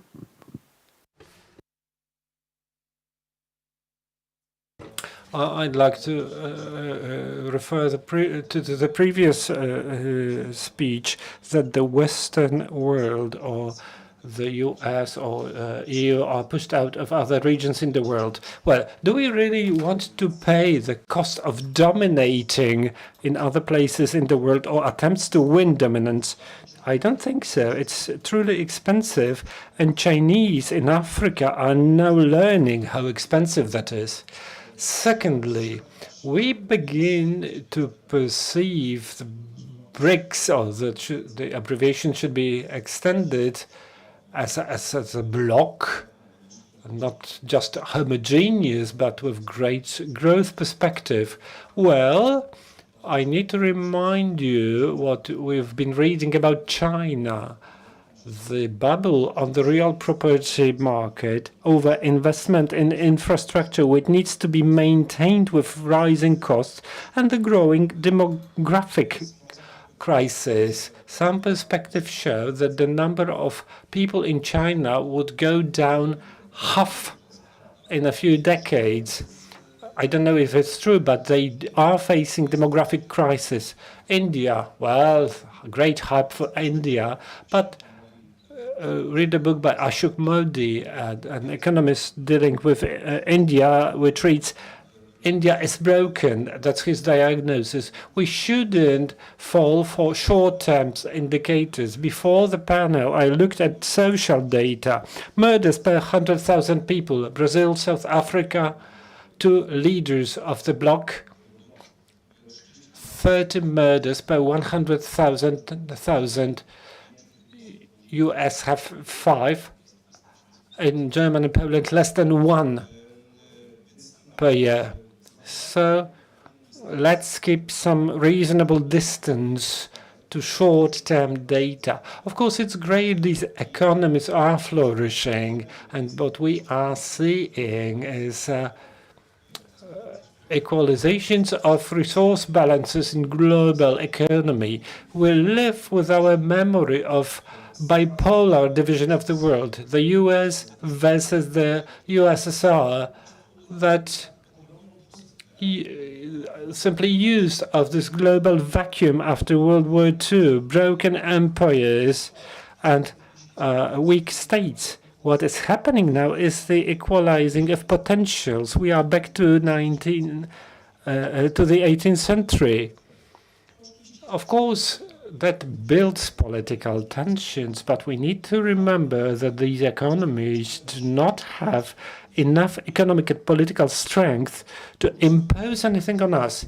Let's do our job, expand transatlantic cooperation, do not lose our institutional DNA, free market, human rights, democracy, and that would continue, but we can be pretty optimistic. Adding to that 3 points, that what happened will not probably the result of unanimous choice of Western influence, because this Chinese economy will have to go through economic crisis, because this phase that made your Chinese economic development is finishing now.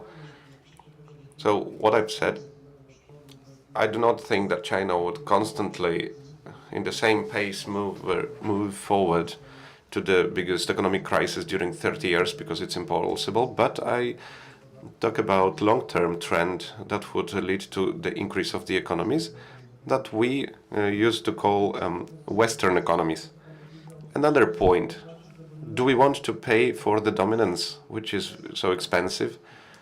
That is a clue of all that. West wanted to pay for the dominance,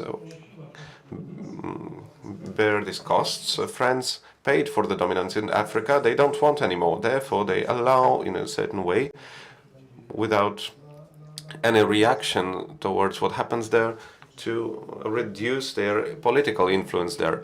Each turnover that was not in the interest of English French countries in 16th, 17th, 80s, they have their institution, military unit, rep, international legion. They could solve any problems using this tool, but right now France does not want to pay for this dominance. And it is an important element, because West withdraws from this supremacy.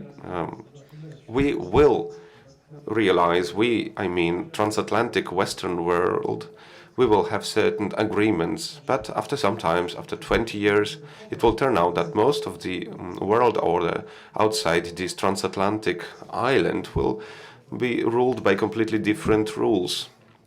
That will be this change. It would not be constant change.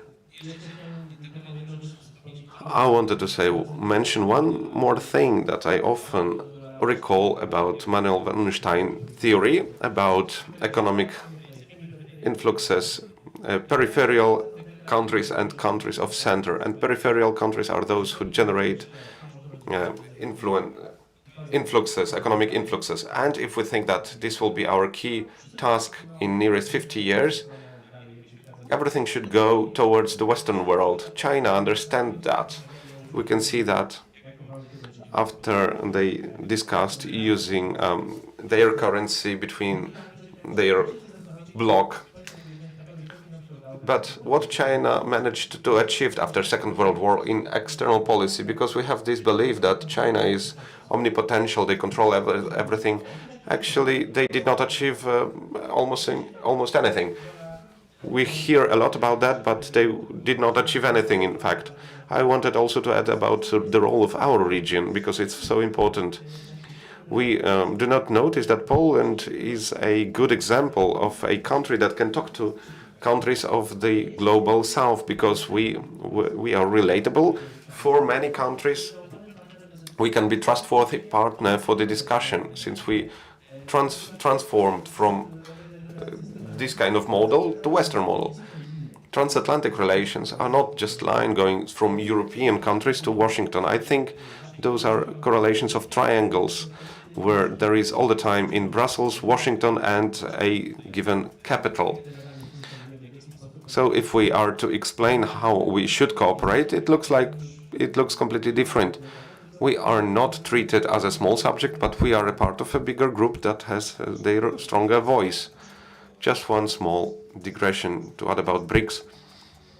China suggestion to have their currency, I wonder how they want to achieve that, fighting with India for a region where there are heavy losses each year. So we underestimate conflicts within this bloc. If we compare transatlantic arguments, they are unrelatable, and that's also say about these triangles. It shows the fragility of these lines. If one path is not working, we're just trying another path. You wanted to add something? Just one more thing. I completely agree. BRICS is not a bloc at all. It's just a set of countries that have quite often contradictory interests, but they start to discover that they have a common interest that can be a platform for cooperation that from our perspective can be dangerous for Western order that was built for decades. Mariusz Mielczarek from Amazon, about your question, the role in the region when it comes to transatlantic relations. I would like to focus on technological sector. I think it is indeed a significant role theoretically. Poland as a country of a region, I don't know if you know that, but we are a leader when it comes to STEM education, when it comes to a number of engineers for 100,000 of inhabitants. We have great research centers and development centers. Of course, mostly Western countries, but they are here, they are generating technology, which is later applied in the whole world. So we have a huge educational potential. In this regard, everything is great. We need to have very good relations with the US, especially today, in the face of what happens in our eastern border, military cooperation, Poland, Slovakia, military and logistic hub. So it's our time, so to say, our 5 minutes. So theoretically, we can play much more important role when it comes to Brexit, and considering that we are a sixth economy in Europe. But it's a theory, because countries of the region, no matter if we discuss three Cs initiative or B9 bloc within European Union, so more open countries that think about common market, that want to develop technology. Well, they do not fully cooperate among each other. They don't have this common voice. It's easy to play them by bigger EU states. And at the same time, for US, this region, especially Poland, is what we heard from Bartek, this triangle. For them, we are stronger, we are a more valuable partner if we have an impact, an influence on what is happening in EU. If we can animate this dialogue, conduct it in a way that this common voice is heard. That's important. If we are capable to do that today, if we are doing that, it's a question for another discussion, or maybe why we are not doing that. For a couple of words to the topic of BRICS. So in order to address this challenge, which might be a challenge in the future, we have to see it realistically and not in the light that its member states would like us to see it in. So what I'm thinking about is that eventually, especially Russia these days, is trying to present the BRICS as a valuable alternative, which is coming up, which is going to be definitely the big thing, which is going to be a mighty competitor and is going to be the new star. And well, and is going to be, according to this narrative, definitely a counterpole to its deteriorating Western relations, and it's going to replace it. Well, it is not. If we look at it, eventually, this is not functioning like an organization. It is not even really institutionalized. So obviously, there might be potential in it, but yes, we should definitely not underestimate the conflicts within. So we have to look at it in this way. And if we just look back to the future, since we already had a couple of words about the Soviet past and so on, well, eventually Russia had something similar in the Soviet era. So eventually they paid and they invested a lot of money in keeping their sphere of interest in with countries in Africa, in Asia, and in South America. So a lot of money went into it. But what were the amazing achieved results there? Well, not much. These countries stayed within the bloc, yes, and pretty much this was it. So eventually the fact that Russia, for example, is trying to portray the BRICS now as something wonderful, which is already functioning amazingly, well, luckily this is not the case yet. Obviously we have to pay attention to it and keep an eye on it, but luckily we are not completely lost and not late yet. But for that, in order to address this challenge effectively in the future, we do not have to believe this myth. We have to address it realistically. When I look to the clock, we still have around 10 minutes for discussion. Perhaps we can somehow try to summarize the matter of our discussion. Each of us have different perspective. Some of us have more business perspective, others more institutional, organizational perspective. I would like to ask, what is the thesis you believe is most important when it comes to transatlantic relations that our audience should take home today, since quite recently we just have joyful offshoring and production and services relocation to cheaper places. Today we pay much more attention and we are doing nearshoring. We would like to have, or French shoring, to have people, trustworthy people doing that. How do you think? What should be the thesis for the audience to take home? Maybe we can start from other side this time, from you. If I were to form just one thesis, it would be difficult for me. We can say what we should do, but saying what we should do can be sometimes a very naive task, because results are sometimes almost zero. We need to pay attention on what happens outside the transatlantic cooperation, because if we are only immersed in our own world, we will not see the world beyond. And generally speaking, I think that certain trends with time become a long-term trends. They last for decades. I presented some opinions in the in the perspective of 30 or 40 years, not about what happens in the perspective of nearest 4 or 5 years, because in this period we are not threatened by the breakdown of Western supremacy. It's impossible, of course. We started to talk something about Russia. We said really little about Russia, no matter that this war is taking place just outside our border. So Russia positioned themselves in a context of not perhaps some regional superpower, but this is a functional role, and this is the transformation that was made because of the war in Ukraine. I would like perhaps to leave two things. It's discussion between EU and US. Let's not behave as arguing couple that is sitting in two sides of the wall and try to communicate. We need to stand next to each other, look in each other's eyes and have discussions. We lack platforms for discussions. We basically have too little discussions and talks. And if you think about transatlantic cooperation, if you think about the role of Poland in that, to stop thinking about what is tomorrow, but to think about what role should be in our region of Poland in 5 years, 10 years. If we think about it this way, I think we will have much more things achieved. That my key message would be one thing: we have to own our own capabilities. So we should believe that we are strong and that we are stronger than many of us would think, and many who would like to talk about it. So the thing is that that we have a very good track record amongst EU members and the US. We have very good track records of settling conflict peacefully, of cooperating and in getting prosperity to these countries, and we should own our capabilities and continue on doing so.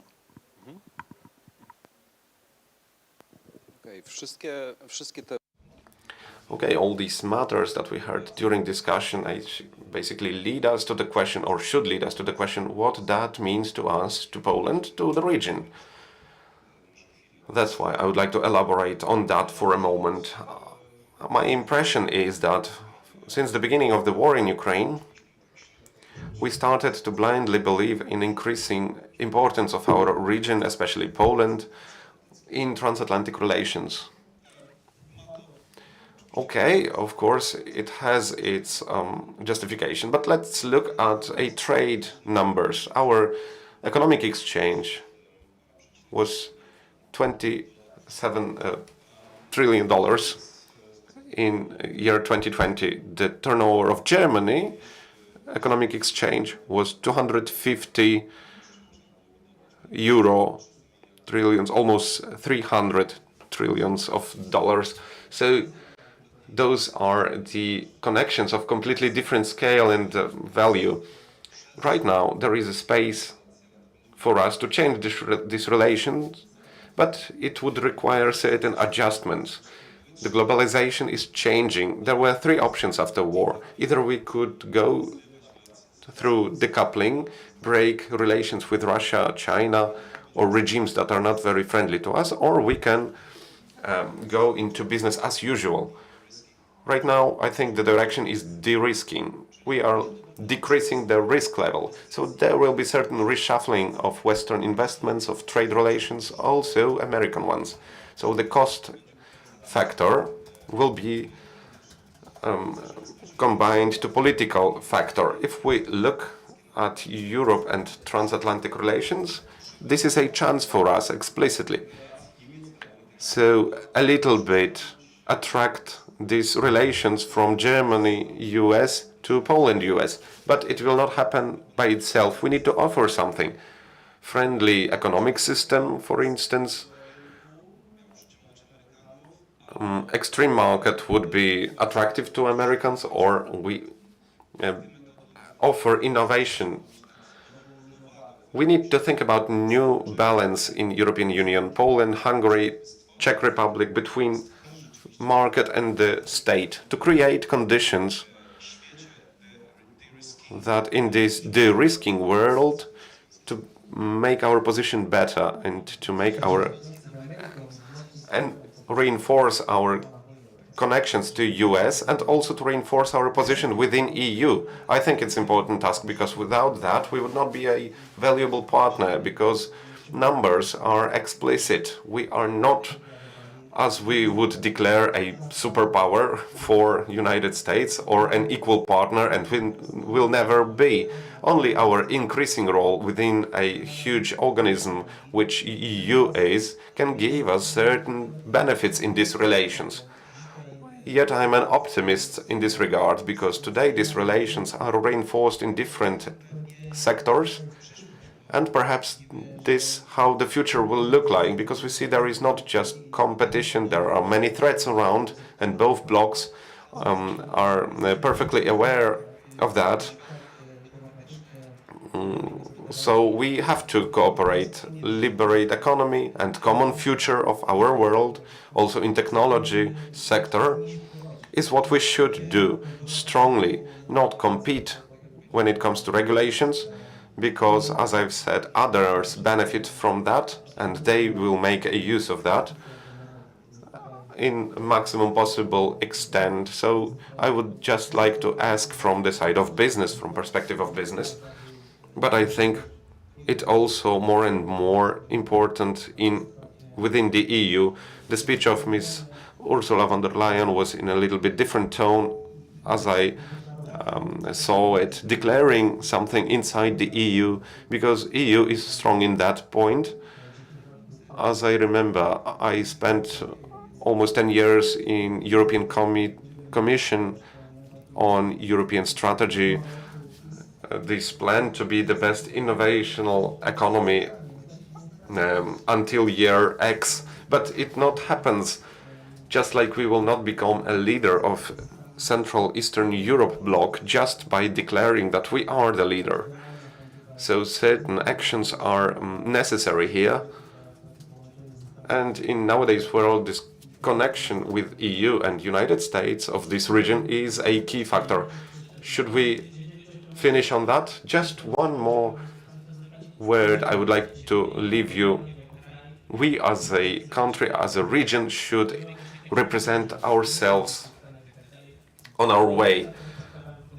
From the time I worked in Congress of United States, there was one Polish person responsible for the whole relation to the Congress. In this way, we will never be understood properly. We can be treated as a big player, independent player, but we need to act like that. We need to create these conditions by our own. Okay, thank you very much. Bartosz Kubiak, Ryszard Machnikowski, Mariusz Mielczarek, Sebastian Płócienik, Dorka Takashi, Karol Tokarczyk. Thank you very much for the discussion, and we invite more discussions in couloirs. In a few minutes, next discussion here. Huge round of applause for our panelists. Dzień dobry, to znaczy myśmy się dzisiaj widzieli. Wie pan co, ja zmieniłem zdanie i chciałbym poprawić. Karty w urnie. Dobrze? To ja sobie poszukam. Serio? Pan sobie poszuka? Nadchodzące wybory są zbyt ważne, by zostawić je bez kontroli. Dołącz do obywatelskiej kontroli wyborów. Zróbmy wybory bez PiS-u. Każdy wybór ma swoje konsekwencje. Dziś na kazaniu o takich jak ty mówili, że to morderczynie. A wiesz, że ta, która ci pomogła, trafi za kraty? Trzeba mieć sumienie. Jak mogłaś to zrobić własnej matce? Aborcja to najgorsza zbrodnia. Gdybym ja podjęła taką decyzję, nie byłoby cię tutaj. Organy państwa nie będą...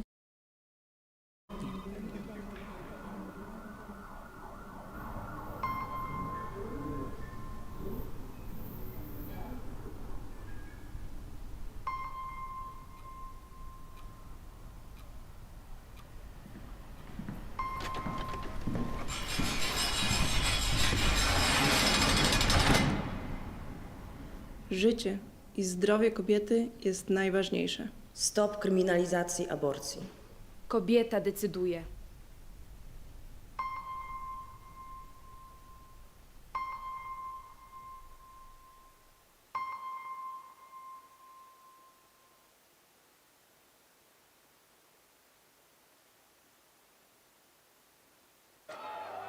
It's not always easy to recognize. It may look like this, or like this. It may be a burden, but it is a responsibility that we embrace nonetheless. But if it means this for one person and this for someone else, maybe it ultimately means being there for one another. It isn't handed to us, but we know where to find it and how it feels, how it tastes, and what it sounds like when we finally have it. It means different things to different people, but for many, it means everything. And if we all fight for it, it will eventually bring us together. Ihre Ausreise.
Jestem z zawodu lekarzem, zajmowała się diagnostyką chorób nowotworowych. W Białorusi zajmowałam się mikrobiologią i molekularną biologią. Byłem nauczycielem szkoły podstawowej. Naszym celem jest budowanie umiejętności, które są ważne na polskim rynku pracy. Szybko nabierają takiej pewności siebie, bardzo szybko się uczą. Wszystko możliwe, kiedy starasz się.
dat?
Wszystko zaczęło się od króla Jagiełły. Mała Łodzia stała się miastem, które w XIX wieku rozwijało się najszybciej na świecie. W ciągu zaledwie 60 lat od powstania pierwszej manufaktury powstaje przemysłowa, wielonarodowościowa metropolia. Jednak wiatry historii nie zawsze jej sprzyjały. To, co zniszczył los, odbudowują łodzianie. Nasza Łódź. Miasto wielkich szans. Od 600 lat w sercu Polski i Europy. Jesteśmy Polakami. Jesteśmy niezwykłym społeczeństwem. Zawsze w obliczu wielkiego wyzwania potrafimy się mobilizować. Potrafimy stawić czoła wielkim wyzwaniom. Bo nie potrafimy stać obojętnie. Bo obchodzi nas bezpieczeństwo i przyszłość naszych dzieci. Bo wierzymy, że nadzieja zwycięża apatię, lęk i strach. Bo mimo wszelkich przeciwności nigdy się nie poddajemy. Potrafimy ciężko pracować, wspierać się i działać razem. Bo zależy nam na naszej ojczyźnie, naszym osiedlu, naszej ulicy. Bo chcemy naszych niezbywalnych praw i wolności. Bo nie oddamy naszych marzeń. Nadchodzi punkt zwrotny.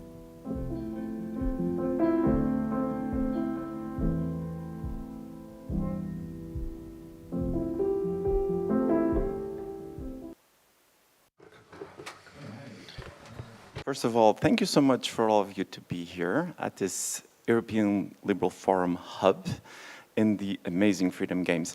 I'm going to start, however, with some real bad news from me. I will not be moderating today's panel. I'm terribly sorry because I just know that I've been replaced by ChatGPT. So I'm sorry, but it's a brave new. Oh, it's actually telling me that he will trust me to do a good job. So thanks, I guess. So with that, my name is Ricardo. Don't get fooled by the accent. I'm actually Portuguese. And I am a social scientist at the Social Liberal Movement think tank. We're based in Lisbon. And in fact, we were part of an ELF study about the implementation of AI in Europe, where we gave the Portuguese example. I'm also an associate fellow at ELF, which is, as you know, the think tank and the political foundation of the ALDE party, which are the Liberals and Democrats for Europe in the European Parliament. So we're going to talk about AI and the EU. I'm sure you all saw that the President of the European Commission actually had a lot of time talking about AI in the State of the Union speech, where naturally she talked about the Artificial Intelligence Act that is going to be part of our conversation today. I have an all-star panel here with me. Unfortunately, for time, I cannot go into the CV that they have. They have tremendous CVs, so please follow their work. But to my left, I have Justyna Pokoszka. Nice. I always get in trouble saying Polish names, I'm sorry. So, Justyna, you're an assistant professor at the University of Warsaw Department of Sociology and also professor at the Krakow University. To my left, we have Michał. Nice, there we go. Michał Kanownik. Really perfect. Yeah, it's serious. The time that I spend in Poland helps. Yeah, actually, I got his help from. He's the president of Digital Poland Association, a board member of Digital Europe, and an initiator of the CE Digital Coalition, a gathering of digital and advanced technologies industry from Central and Eastern Europe. Then, to my left, we have Magdalena Piecz. I got that right, too? Good. Magdalena, she's the head of regulatory affairs at the Allegro Group, former chair of the EU Tech Alliance, and she focuses on legal affairs, tech, e-commerce, and as a lawyer, she deals with regulatory matters. Finally, to my left, my far left, we have Daniel Mikes. He's from Hungary, he's a sociologist, and he does a tremendous work in Hungary. Actually, he just published, or he's about to publish the book, which I'm going to promote here shamelessly, which is Civical Movements in a Neoliberal Regime in Hungary. He does a tremendous job, and as I said, and he's also associated with Republican, which is a think tank in Hungary. So with that, and Daniel, I'm going to start with you, because I just did this bit that ChatGPT was replacing me. But it is true that people know that this exists, and people know that they have an effect on their life. In fact, you edited a publication about digitalizations in time of COVID. I was very privileged to have a chapter on that. And as I read the publication, I noticed that I was not the only one saying, this is great, all these digital tools are fantastic, but eventually they're going to create a change, a dramatic change, a radical change in people's life. So my first question to you as a sociologist, what is your analysis of the public attitude vis-a-vis the growth and implementation of AI? And I'm going to give you 4 minutes, please. Okay.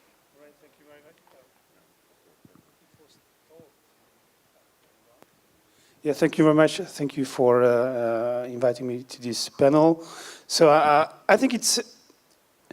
So when I made some preparation for this discussion, as a matter of fact, recent polls which have been made, there are just a few of them. The Pew Research made a poll in the USA, and there's been a poll in 2021 about the AI made by the Eurobarometer, but of course it was before ChatGPT. So mostly that poll was more about the trust in science and of course in the whole framing and framework of the COVID, most importantly, and of climate change. And it's very interesting because most of the Europeans had a trust in 2021 in science that politicians, policymakers should listen to scientists when it comes to climate change, for instance, or when it comes to, you know, all the how to handle the whole COVID crisis and the pandemic. But ChatGPT, that's a different thing.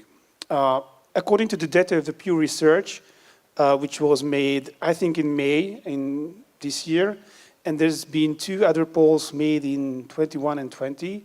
And there's a growing concern in the USA about artificial intelligence. So now the majority of Americans, 52%, they are concerned that the AI is going to change radically their life. And what is actually before ChatGPT and AI, when it came to digitalization and when it came to, you know, how the robots is going to take over jobs, it was mostly about the blue-collar jobs.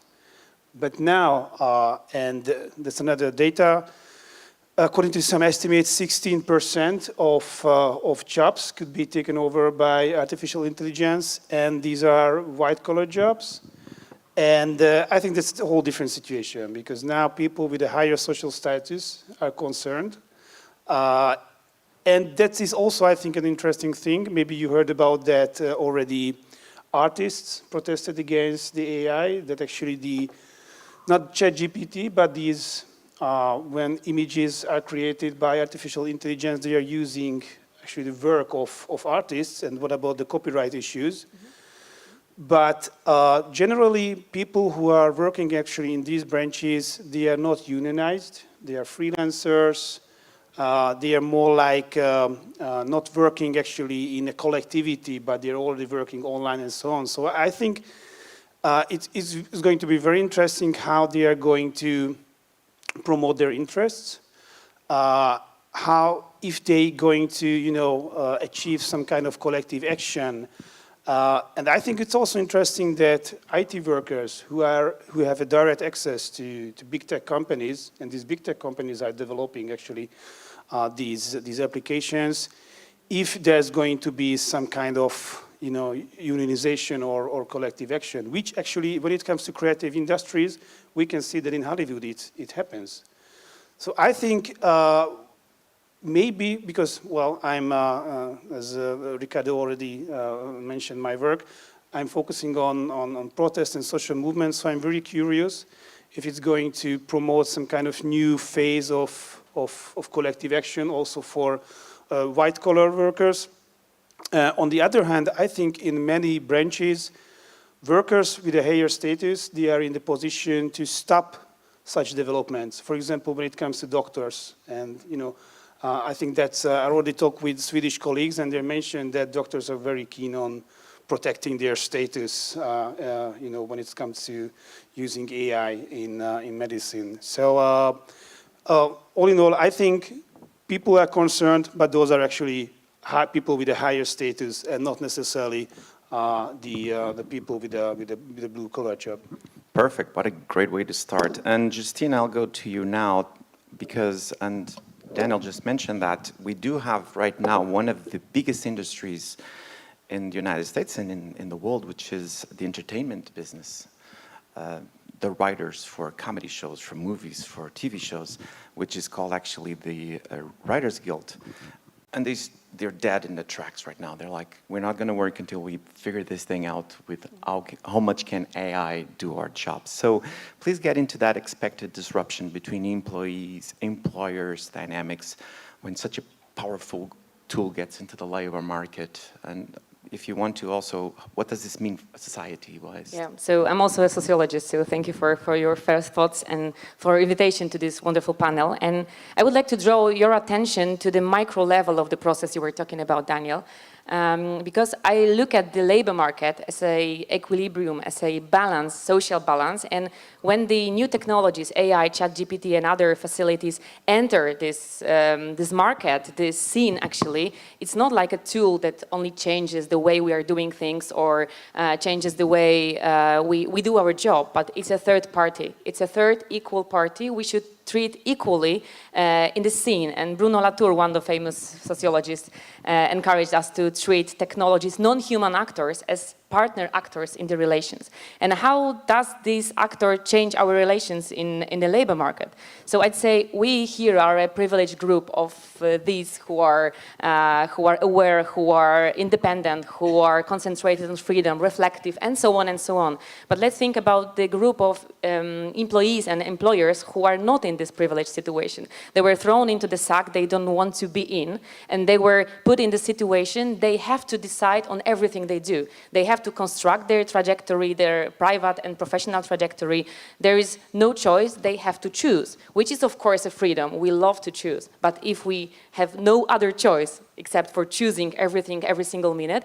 It's a great challenge for the employees to construct, to think about every single step they do in their professional life. So maybe not in accordance to the creative industry you've talked about, Ricardo, but let's think about the position that we employees have in the labor market right now. We are like monkeys in the forest. We need to grasp for lianas, for vines to survive, actually. So we need to jump from one tree to another, think about further steps. We got used to the static order at the labor market. Everything was more or less the same for years. We were working 20 years so in one company, and now we need to take everything into our hands. We here are of course ready for that. We love that because we are freelancers. We work creatively. We are responsible for everything, and we love project jobs. We love this flexible.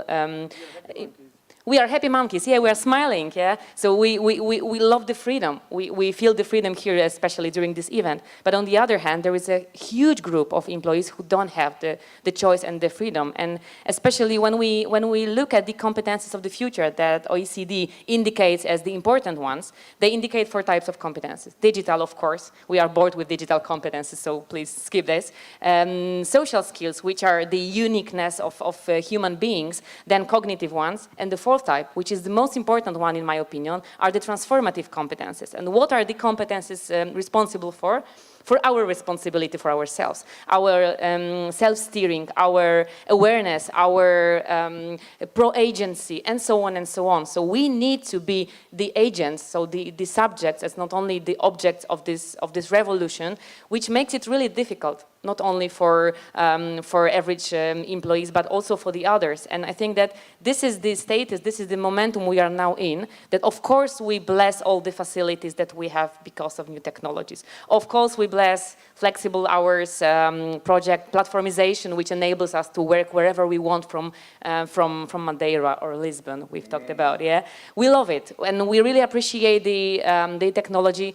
It should not be different. But on the other hand, it puts us in such a difficult situation as a subject of this revolution that I think that we should, ask ourselves where we are and if we are really ready for this transformation on this mental level. I'd say on this level of our condition as an individuum, although I'm talking about general questions, but I think that these questions are missing in our debate very, very often. We concentrate on technology and tools, and we forget that our position and condition in this happy monkey forest changed dramatically. So I'd say this is the also it is affected by this revolution, and we forget. Maybe not we here, but most of the people suffer from this no choice of making so many choices every day. Very good. Well, if you're planning to go to Portugal and work in Lisbon in particular, I don't know if you're going to do a lot of working, so I don't know if it's a good idea. Now I'll go to Magdalena, because Magdalena, you do have the insight of being in the labor market, and now we're going to also focus on what's coming up next, which is a major regulation in the European Union, the Artificial Intelligence Act. So with that, please tell us a little bit about what it is, in your opinion and from your experience, what is the right balance between protecting this kind of fundamental rights, workers' rights, freedom of speech, markets, but at the same time promoting innovation. So this also needs to help to develop that public trust that Daniel was saying. So please get into that. Yeah, thank you for this interesting question, and hi everyone. So I think that we see that AI becomes a matter of long-term strategic interest across the globe. We see it in the EU, of course, we see it in the US, China, but also among less obvious actors like Africa, right? It's just the technology that is being discussed. We also see, and we heard it already on the previous panel, that the approaches to AI are very different, both when it comes to the use at the public administration level and also for commercial purposes. And there are very different ways of thinking on how we can develop AI, or how we can limit AI, or how can we curb AI in some sort of legislative frame. And I think here, interestingly, among EU and US, there's I would say quite coherent approach to that. You've mentioned AI Act.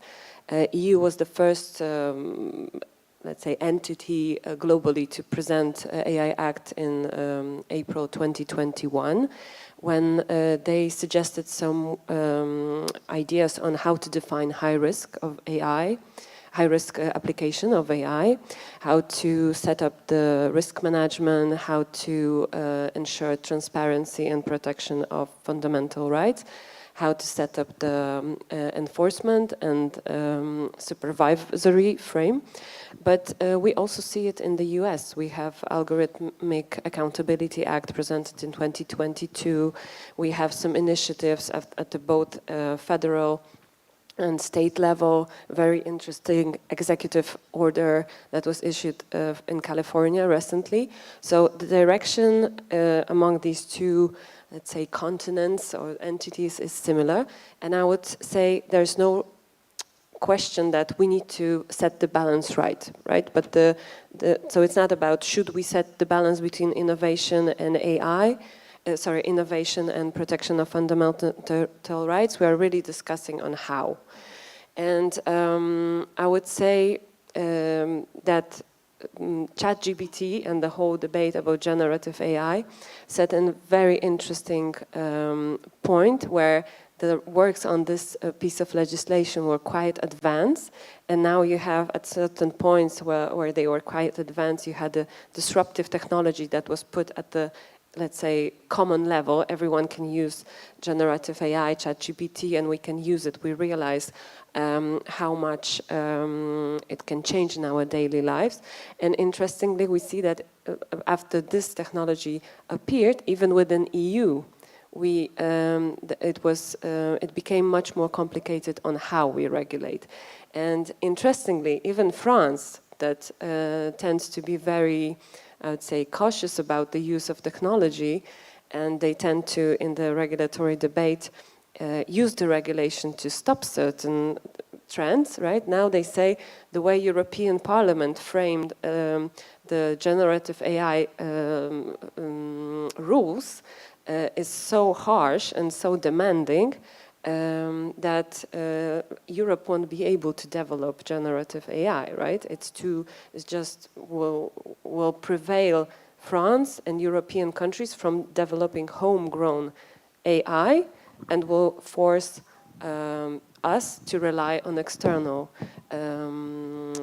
products. So I think this is a very nice showcase of how these two values interact. And maybe last point, not to prolong, I would like to add, it's a perspective of companies, because we're discussing a lot about sociology, fundamental rights, etc.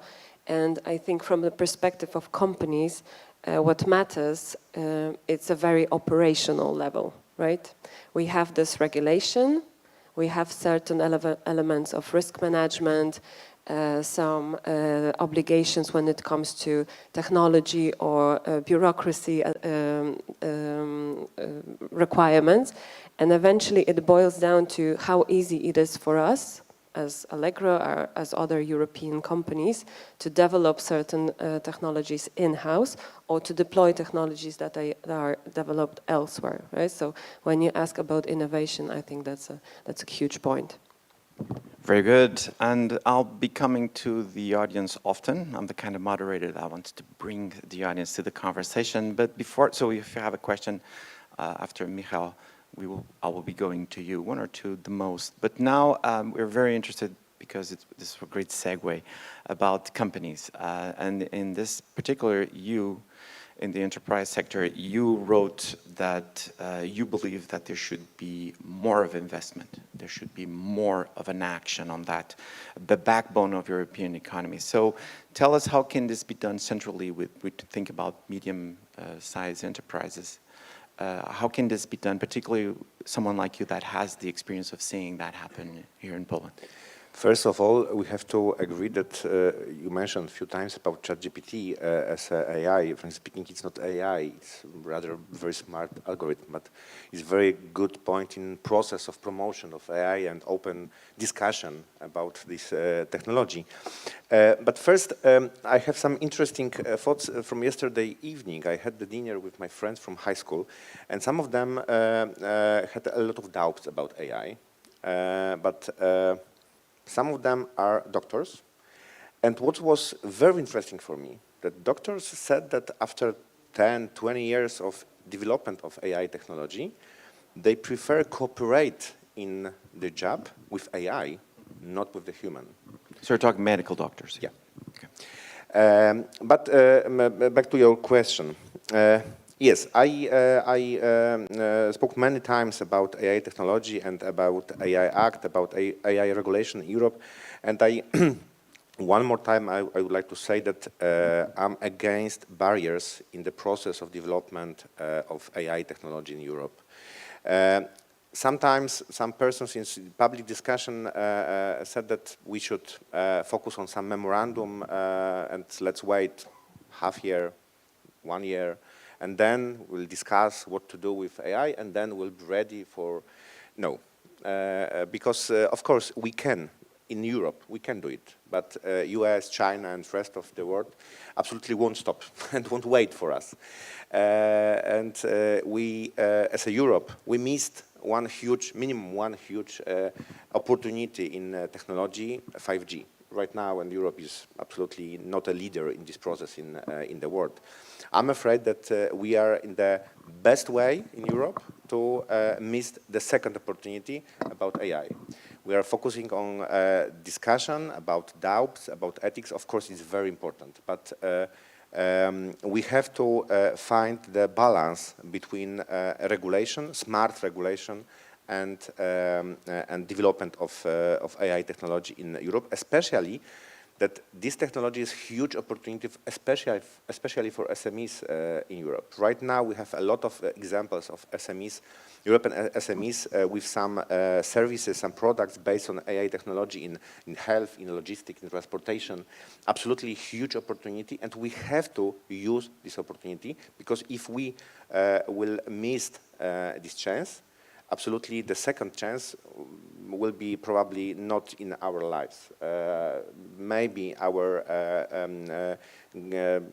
next population, I don't know, I have no idea when will be the second, this kind of challenge, this kind of opportunity, chance for our economy, for our SMEs in Europe. It's a very good signal from von der Leyen, from her speech, that European Commission will invest in special fund for SMEs in Europe to support them in process of investment in innovation, in digital technologies. And absolutely, AI technology should be on the one of the highest level priorities for this in this program. Of course, we have a lot of doubts. Absolutely, it's there's no absolutely no doubt that we have some concerns about AI technology, in which direction it's going. What will be after 10, 20, 30 years about AI? I have no idea. Probably no one has idea what will be in the future. But absolutely we have to focus right now and educate people. Smart regulation, but not barriers. And absolutely invest in this technology to win this opportunity for European market. I'm going to do a follow-up, a quick one. I'm going to give you like 1 minute to reply to that. But reading the Artificial Intelligence Act, listening to the political actors, that seems to be on the forefront, which is to take that opportunity. So you were just saying we can't miss the opportunity, but at least the starting point is there. Do you agree? You know, in AI Act, Europe is a specialist in over-regulation. Absolutely, we love regulations and in everything. But in AI Act, if we would like to put in AI Act some list of high-risk application in AI, in law, we know how speed is Europe in creation and next step in regulations. If we right now put the list of high-risk applications in European law, probably we won't be able to change this list after the next few years. And probably AI technology will change the situation after next quarter or half year. And absolutely, we can frozen the situation, the access to the new technology, because right now we have some doubts about some application. Of course, in AI, there was some in my opinion, crucial things as, for example, law for special forces in countries in Europe to use this AI to recognition of faces and online. That's too much, for sure. But for business, we have to open the door for investment development this technology. Very good. And we're going to get into ethical questions and that guardrails. But now, as promised, I'll go to the audience if anyone has a question, like a pressing question from this first part of the panel.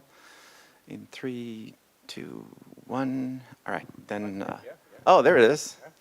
Perfect. Okay, I'm going to give you like 1 minute to do a general point and then 30 seconds for your question, okay?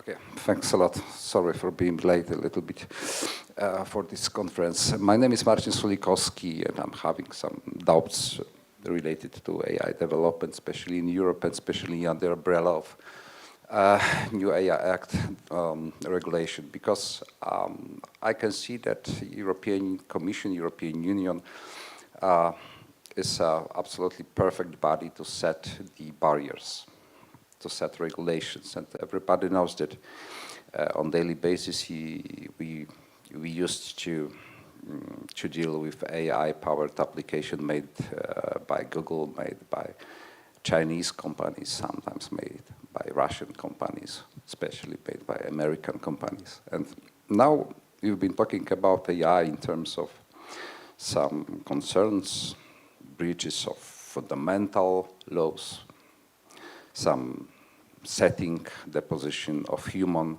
rights in a little bit dangerous position right now in terms of AI. So why we don't talk about how to develop AI on our own rather than secure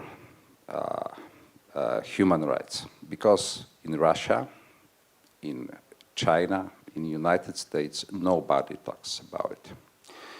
And we are late, we will be late, and we will just follow the pioneers. And pioneers will endanger our European human rights, not our own forces. So that's why I agree with Mr. Excuse me, I don't remember your name. Once again, a very good point, a very good observation. We should rather talk how to develop our AI capabilities than just to secure our fundamental laws. It's very important, but it's not the right time and not right moment taking into account the global situation. Perfect. Thank you. No, thank you. And I'll take that as a comment, not really as a question, but great contribution from you. I'm going to continue with the panel because we were just talking about China, we were talking about the United States. So Daniel, apart from sociologist, you were also a political scientist. Tell us a little bit about the politics of it, and then we'll go into ethics and guardrails, and as you said, innovation and dareness, let's call it that way. You're just mentioning, of course, we are all worried about this tool. We need to have the tool working and providing help, but not being at the same time a problem. And you know me, and I'm going to say this to the audience as a little bit of extending my moderator job, but I'm very interested in the future of democracy and the future of democracy online.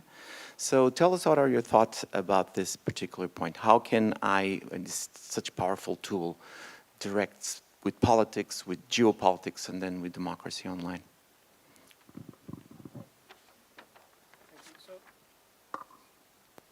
So basically it's an instrument, and the point is how we use an instrument. So just, a hammer we can build something, but yeah, we can also hurt someone with instruments. But I think, so if we consider politics, if we consider modern politics, it's developed in the late 18th century in Great Britain, and since then we have election campaigns, we have petitions, we have protests, we have masses, we have bodies we have characters, charismatic people, and that's, since then it not really changed.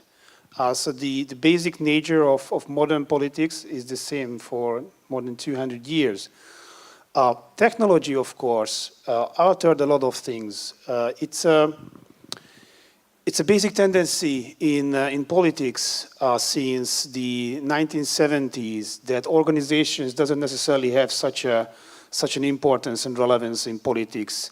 And this is something which was, I think, accelerated by digitalization, by Facebook, for example, and yeah, most prominently by Facebook, because I can be a part of a collectivity or kind of a digital community without being a member or a supporter of an organization. This is why political parties doesn't have such a membership as they used to have. I can go to a protest because I saw it on Facebook, and not necessarily because I'm a member of an organization like a union or some kind of neighborhood community or whatever. But it also, so technologies, internet and social media, for example, help challengers. So 10 years ago, people discussed that social media and Facebook is the weapon of the week because, the Arab Spring, the Occupy movement, in Spain, the M15, the Indignados movement, it was helped by Facebook to organize. And now people discussing that Facebook is just creating, political bubbles and actually it promotes polarization of societies. So I think, so my point is when it comes to artificial intelligence, what could be, how it can change politics, I think one way that an issue could be, a conflict could be oversight and control, face recognition, for example, how governments are companies are using these technologies, so it could be an issue. And also in Central Europe, we saw that these issues might also be very important themes for political parties. The pirate parties in Europe, in the Czech Republic, that's an important political party. So it can be a basic issue for political parties and for protest movements, for challengers. And also, I think it might be used by the propaganda as well. When they are creating texts, so all these Russian trolls, fake news sites, they can use these technologies to, just to dump the internet with these news. But I think basically politics as itself, will be changed drastically because we like to see, we like to belong to each other. We want to be part of a community. I mentioned that social media helped to create movements, but also at a certain level, it was important for such movements like the Occupy or for the Indignados in Spain to come together. Because real engagement, long-lasting engagement and commitment can be only developed offline. So I think basically there might be new issues, conflicts, but the politics is going to remain basically the same. Very good. And now I'm going to connect exactly to what our friend in the audience just said, which is the need for us not to follow, but also to lead. Because one thing, and us being liberals, the R word, which is regulations, can get a little bit under our skin. But for example, with the Digital Services Act, the fact that if you are bombarded by political advertising on Facebook, now it's mandatory to know, okay, who's paying for this? So a good example of a regulation. I want to get into ethics now here with Justina. Naturally, we don't have to explain what ethics is, but I want you to go into the factor of this connection between human nature and machine work, machine function. And in machine that you were mentioning, it's a very wide array of machining process. So what are the red lines? Also, you were talking about this. Should we cross them? Should we cross them because we need innovation? What are your thoughts on this? So I think I'm on the contrary to Michał, sorry to say that, but I'm the softest part of the panel, I think, and this is my role to make it softer and near the humanity and near the human. So thank you, Daniel, for your voice and the reflection about being a part of an analog community, which we as Zone Politikon so highly need to fulfill our identity in the world. So I think it's not the question about crossing the borders, but it's the question about moving the borders further and further. We do it constantly. Every day we move the borders further. We, of course, develop the innovation, which is great. But on the other hand, I think that, again, we need to return to rudimental questions and rudimental things that we forget while talking about the development. Every imperative, technocratical imperative, makes us forget about our identity and about our role here in the world. So I do believe that technology is, of course, the most important thing right now as far as the development is concerned. But on the other hand, we are moving the borders so far that we forget where we are here in this crazy world of technology.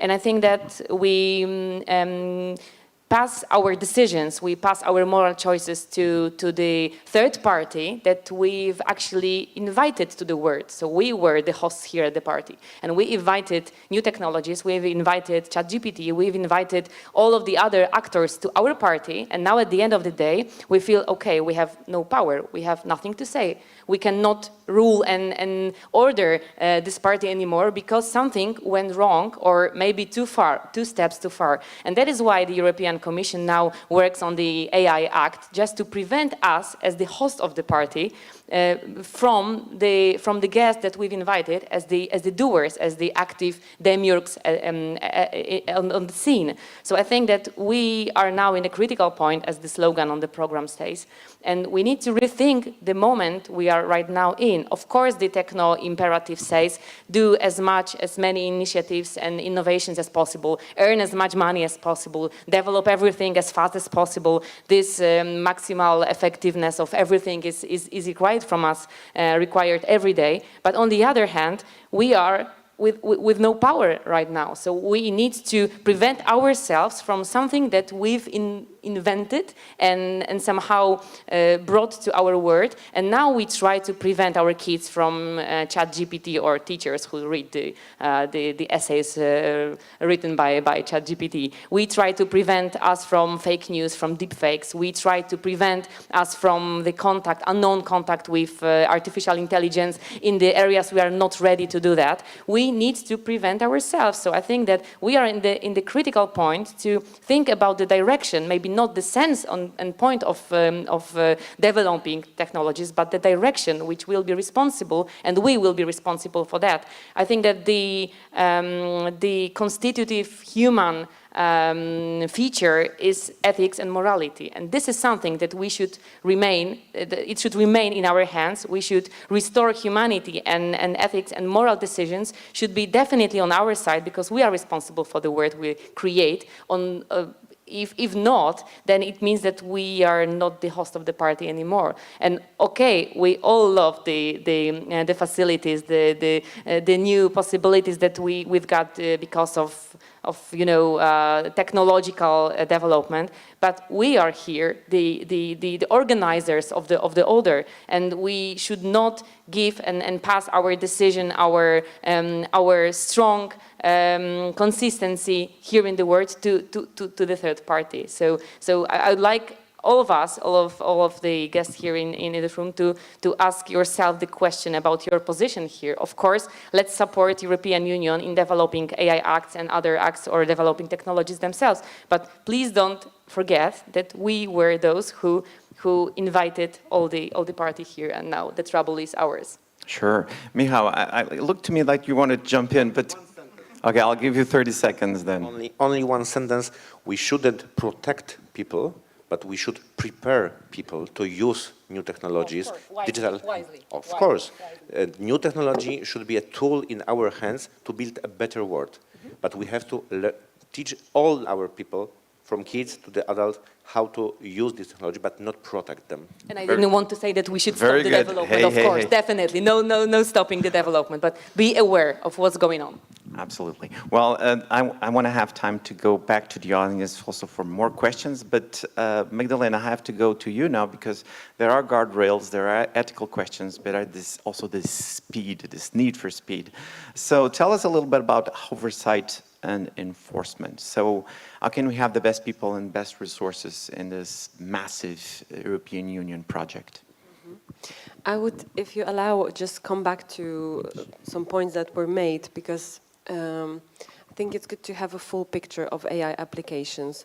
Of course, now the issues like propaganda, fake news, etc., the usage of deep fakes on social media, that's something that is kind of resonating when we talk about AI. But just to show you the perspective of e-commerce, the usages of AI or machine learning are, I would say, much more non-spectacular and yet essential. So in e-commerce, when you're an online platform like Allegro, you use AI or machine learning models to predict, for example, the time of delivery of the parcel to the consumer when you're not the one who's sending that, right? You use it to answer questions for consumers, your clients. Instead of having people answering the same question or about where's my parcel or how do I withdraw from the contract, you use chats. If you want to make sure or predict somehow what's the storage and inventory of the product that you may have on the platform, you use AI. So these are essential issues that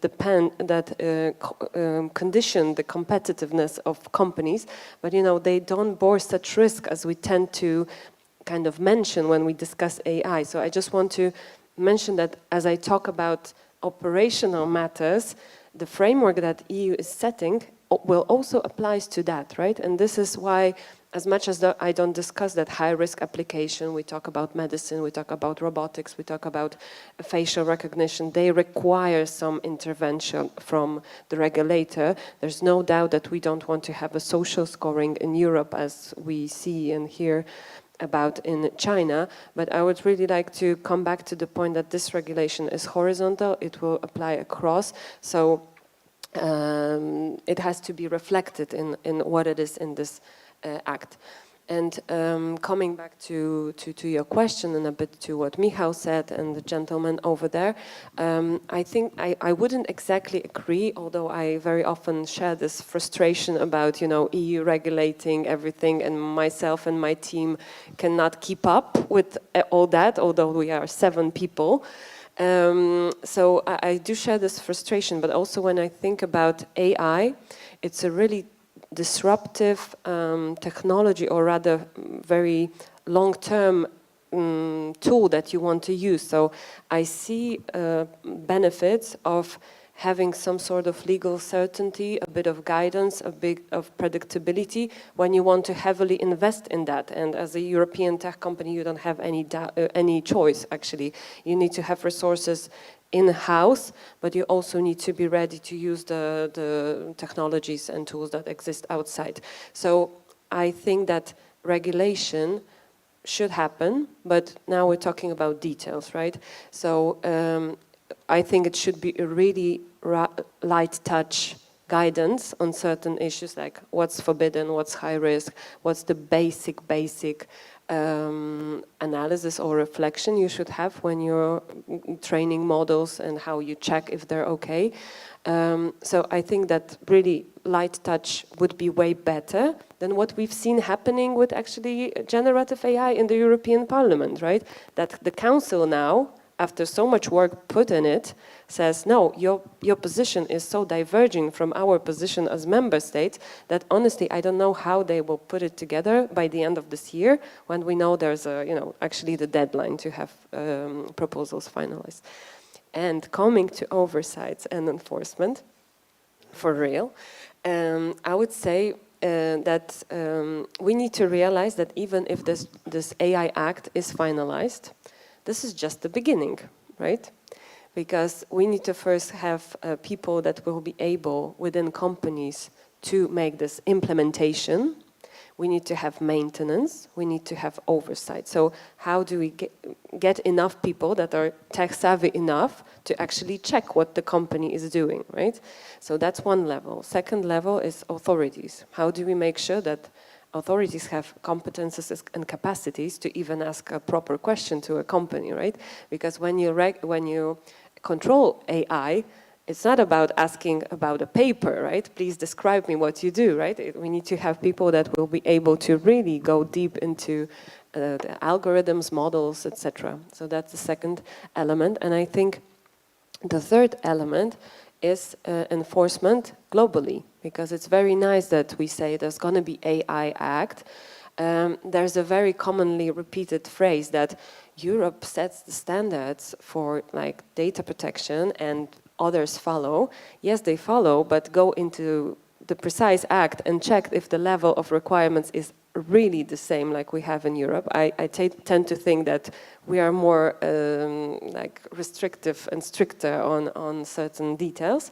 But then the issue of how do we make sure that what we set up in Europe will be actually applicable and enforced, at very least, to those external players or country players that address European consumers and European companies. So really, even if we have this in place, these regulations and this balance, there's going to be a huge effort to make it work in practice. Perfect. This was not arranged, but Magdalena is giving me the perfect segues to go to Michał, because then let's focus on Poland. We are in this beautiful country. Actually, the three of you are from Poland. So as the president of the Digital Poland Association, tell us how to implement a good national AI strategy. It's a very good question, and frankly speaking, it's this 4 or 5 minutes. It's absolutely not enough to discuss explain our AI strategy. I can open ChatGPT if you want. But let's first let's start from few numbers. In Poland, for Polish economy, AI technology could bring us about 3% of increase of our economy next year. It's probably about 200 billion zloty investments in this sector. Right now, on the list of Financial Times 1000 in 2022, there was 48 Polish companies, of course, small Polish companies. So Polish companies are using this AI. Magda mentioned about e-commerce, but of course we have examples in health, in logistics, in transportation, but especially in health, in education, more and more examples. So for sure, for Polish economy, for Polish companies, AI is absolutely huge opportunity, and we are trying to use this opportunity right now. Of course, we have AI strategy in Poland, but of course it's not a good document. I will be very polite.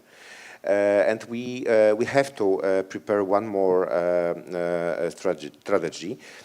This document should be some kind of roadmap for public and private sector, how to build this strategy, how to implement this technology in various industries. And of course, in this discussion, this working on this strategy, we have to use three parts in this process. First, it's a business. Of course, without business, we can't create any strategy in this technology. Second, public sector, regulators and public institution. And third one is very important, very crucial for this discussion, academia. We can't build a modern AI strategy without scientists and without science, without this point of view on this technology. So we have to discuss in this process. And what is, in my opinion, when I am looking for future of AI technology and new technologies generally in our region in Europe, I think that we have to coordinate these strategies, national strategies, across minimum our CE region. We have to create some kind of regional strategy for AI, because single country in Poland, Romania, Czech, they won't be a global player in this field, probably. But if we will create a common strategies around whole region, probably we can create a really very strong global player in this field and create a very interesting product services in this region. So right now we have to open discussion about AI strategy in Poland. Since next 2-3 weeks, Romania will start discussion about AI strategy as well. And I think that we have a good opportunity to create a common position for AI across whole region. And what is absolutely crucial in this process? It's a building awareness about AI strategy, about AI technology. What for? What is it AI technology? Because probably really no one in public opinion knows exactly what is it AI technology and what's going on in the future with these tools. So awareness is absolutely key for next steps in this discussion. Great point. Sure, Daniel, 30 seconds then. I want to go to the audience. I'm going to be very brief. Just, I'd like to agree, and I've been talking about the possible threats and challenges of AI in politics, but as a social scientist, we are using AI. So at my institutions, there's a department who are using text mining technologies for content analysis, and because we don't have such human resources as other institutions, that's why actually all colleagues started to use AI, and then people with a totally different background are now coding. I also use for proofreading AI, which is, I think, important. Maybe that doesn't give that much work for proofreaders, but I think if you consider that how, especially in a region, also people in academia can use AI, I think it gives them a chance to be successful in this global competition in academia. So I also see the opportunities of AI also in academia, not just in business. 20 seconds, really. I fully agree with Daniel, and it's not so easy to say about AI is good or not. And only one example. You mentioned about fake news. Of course, we can use AI to create fake news. But on the other hand, we can create AI technology to create special tools for fact-checking. So that's why AI is a very complicated technology, and it's impossible to easily say is it good or not. Sure. Well, it's a race indeed. Now I would like to go to the audience. We have 5 minutes. Anyone with whoa, 2 hands. So we'll start here and then we'll go there.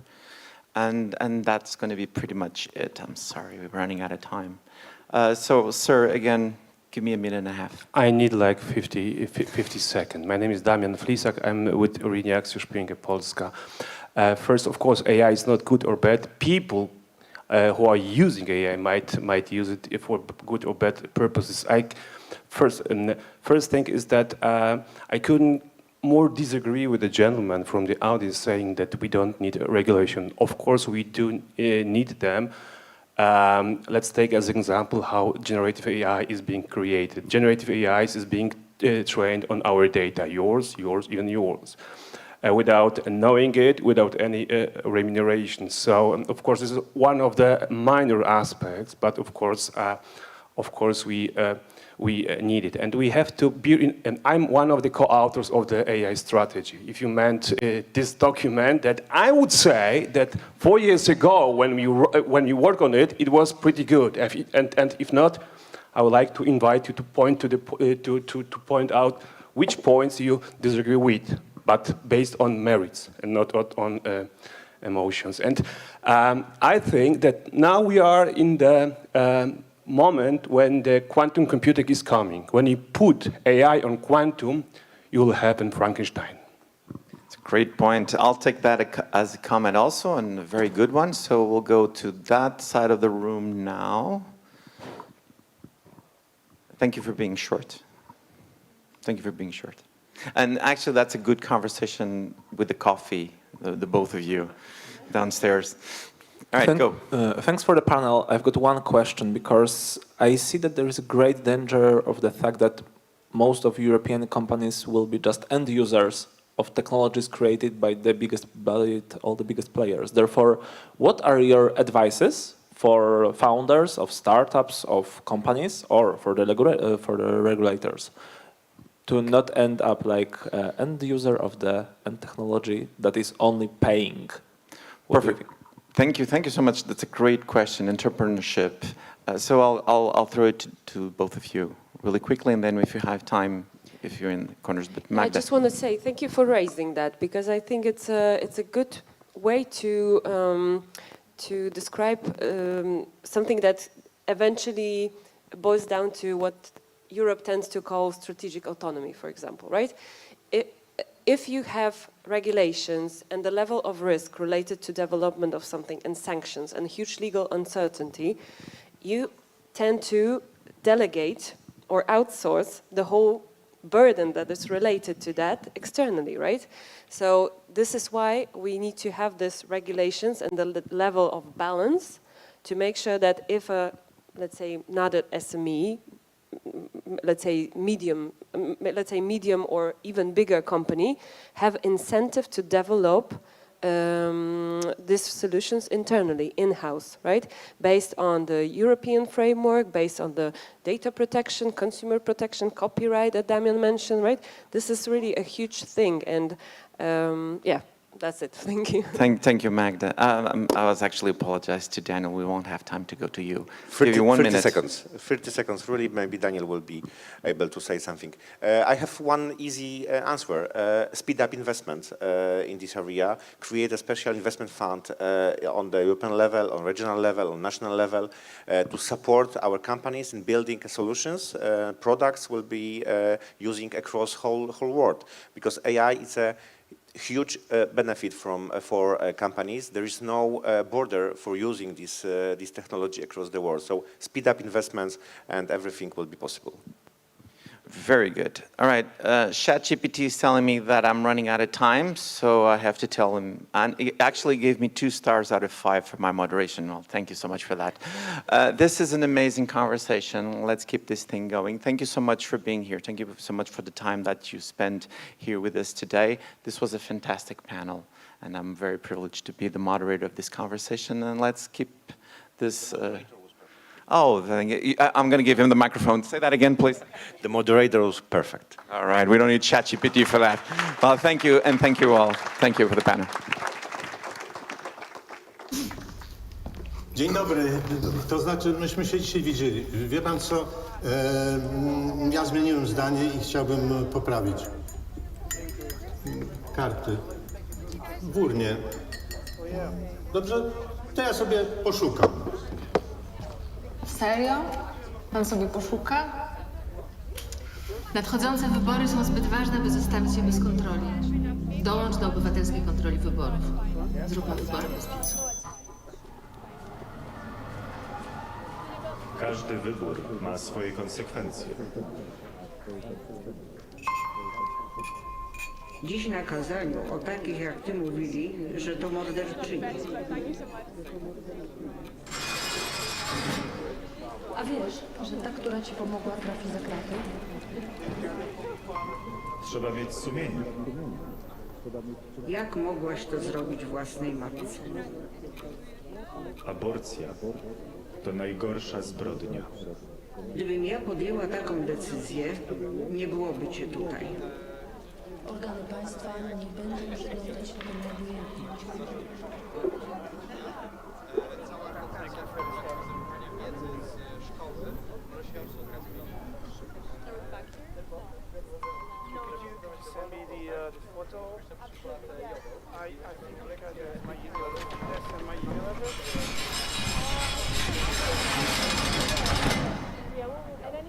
Życie i zdrowie kobiety jest najważniejsze. Stop kryminalizacji aborcji. Kobieta decyduje. Gdzieś tam i na przykład mieliśmy już matkę mi napisała, że jej syn od wakacji nadrobił matematykę, zaległości z matematyki, ucząc się z naszym Ironmanem. I to jest po prostu super, bo mam pytanie. It's not always easy to recognize. It may look like this, or like this. It may be a burden, but it is a responsibility that we embrace nonetheless. But if it means this for one person and this for someone else, maybe it ultimately means being there for one another. It isn't handed to us, but we know where to find it and how it feels, how it tastes, and what it sounds like when we finally have it. It means different things to different people, but for many, it means everything. And if we all fight for it, it will eventually bring us together. Ihre Ausreise.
Jestem z zawodu lekarzem, zajmowałam się diagnostyką chorób nowotworowych. W Białorusi zajmowałam się mikrobiologią i molekularną biologią. Byłem nauczycielem szkoły podstawowej. Naszym celem jest budowanie umiejętności, które są ważne na polskim rynku pracy. Szybko nabierają takiej pewności siebie, bardzo szybko się uczą. Wszystko możliwe, kiedy starasz się.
Wszystko zaczęło się od króla Jagiełły. Mała Łodzia stała się miastem, które w XIX wieku rozwijało się najszybciej na świecie.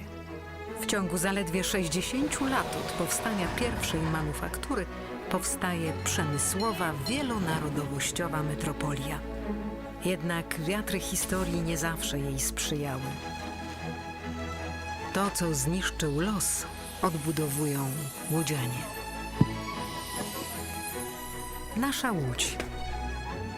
Miasto wielkich szans. Od 600 lat w sercu Polski i Europy. Jesteśmy Polakami. Jesteśmy niezwykłym społeczeństwem. Zawsze w obliczu wielkiego wyzwania potrafimy się mobilizować. Potrafimy stawić czoła wielkim wyzwaniom. Bo nie potrafimy stać obojętnie. Bo obchodzi nas bezpieczeństwo i przyszłość naszych dzieci. Bo wierzymy, że nadzieja zwycięża apatię, lęk i strach. Bo mimo wszelkich przeciwności nigdy się nie poddajemy. Potrafimy ciężko pracować, wspierać się i działać razem.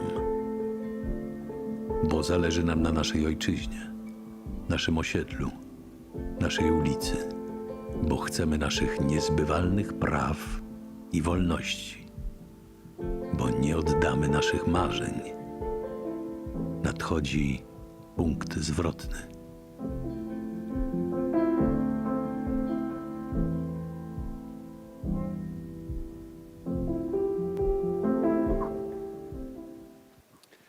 Dzień dobry Państwu. Nazywam się... Good afternoon, ladies and gentlemen. My name is Jacek Łęgiewicz. I'm a member of the board of the Digital Poland Association, who is employees association of digital industry in Poland. At the same time, we are a partners of Games of Freedom. I'm really glad that you decided to join our panel and to take part in the discussion with our guests, amongst whom we have Aleksandra Gajewska, leader of Civic Platform of Mazovia region. First of all, member of the Sejm, and chairman of the Committee of a Climate Protection Committee.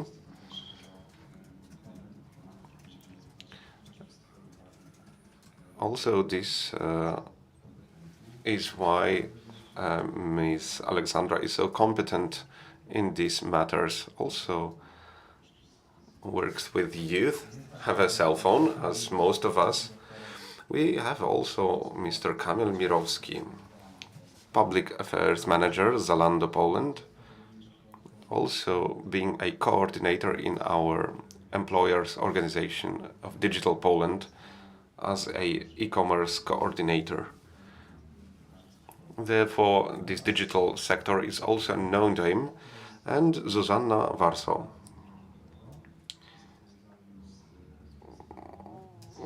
a researcher that works with Open Future Foundation. First of all, author of many texts, publications, papers, somewhere between human rights, technology, and digitalization. We also invite the audience for the discussion by raising your hand in the end of our panel, but also in the meantime, if you have any questions, I will be glad to give you this opportunity to keep this discussion vivid.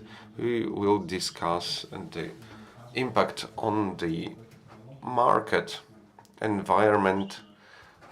We want to discuss the impact of technology to geopolitical and ecological worlds. So, first question I would like to address to Ms. Doctor. First question is, What is the role of business that we are used to during last century? The role to multiply the invested funds, which is inscribed in mostly all statutes of the companies. We start businesses to generate profit, and only then, through redistribution, through these different dividends or taxation systems, to allocate it also for other goals, social goals. In what extent this is still up-to-date model? In what extent we expect businesses to do more than just generate capital? Thank you for this question. Indeed, it is a quite philosophical question. I would like to say straight what I think about it, and we can carry on. I think this paradigm is fundamentally wrong. It would lead us to the catastrophe. And that is where we are now. Doing this business as usual would just push us out of this cliff that we are standing now.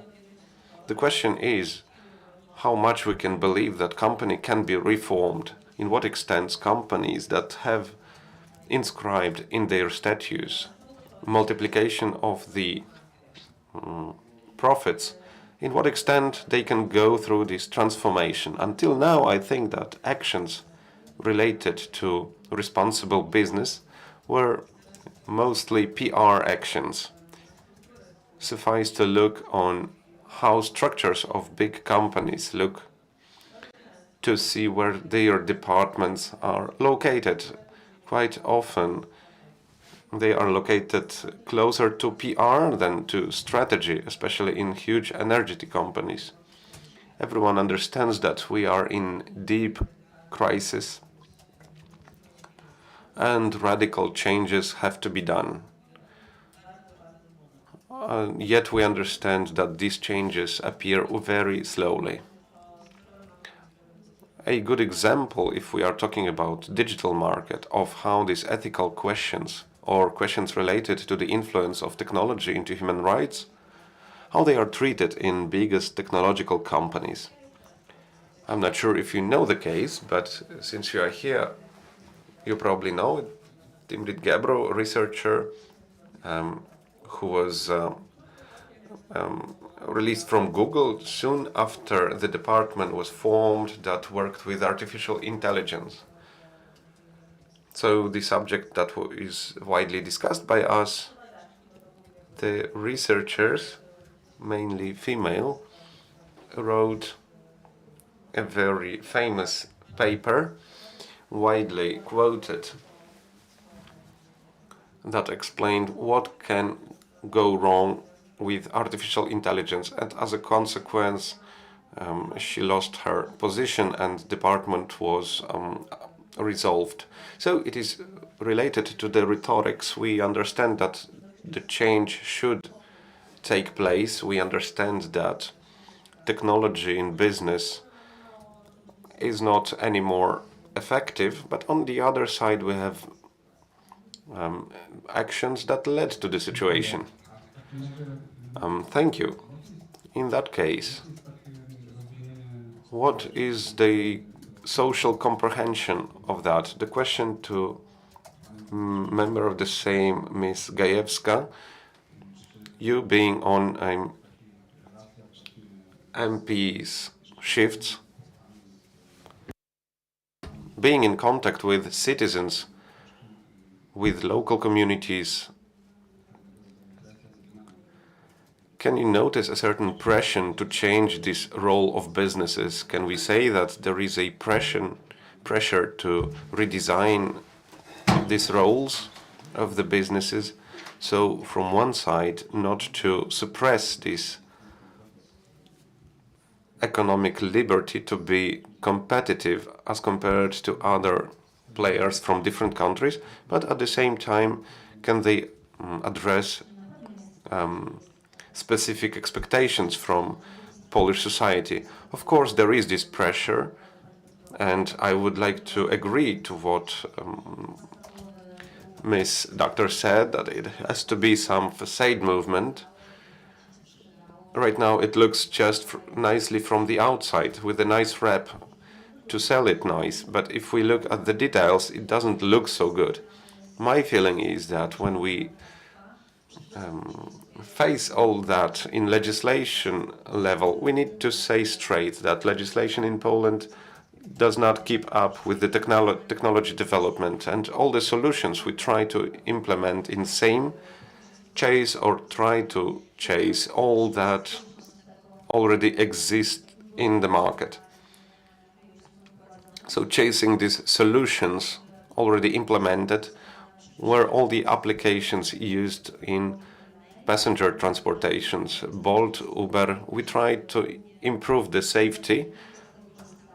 Especially we asked for passengers who used that because identification of drivers was on very poor level.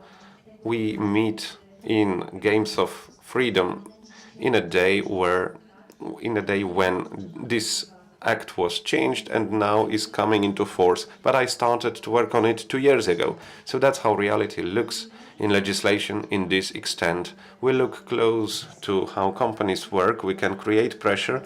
But in fact, if not for the media, today none of these companies that was obliged to make these changes would not make these changes.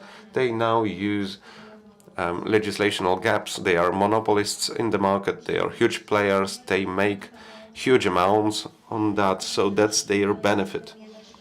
But me looking closer on what amounts are allocated for increasing the safety and what amounts are allocated for promoting their safety increase, it was 30–40% more for the promotion. So I saw that they promote solutions like they introduce female drivers, and that is to increase the safety. But when we started to check how it looks like, the access was so limited to female drivers. It was very easy to pretend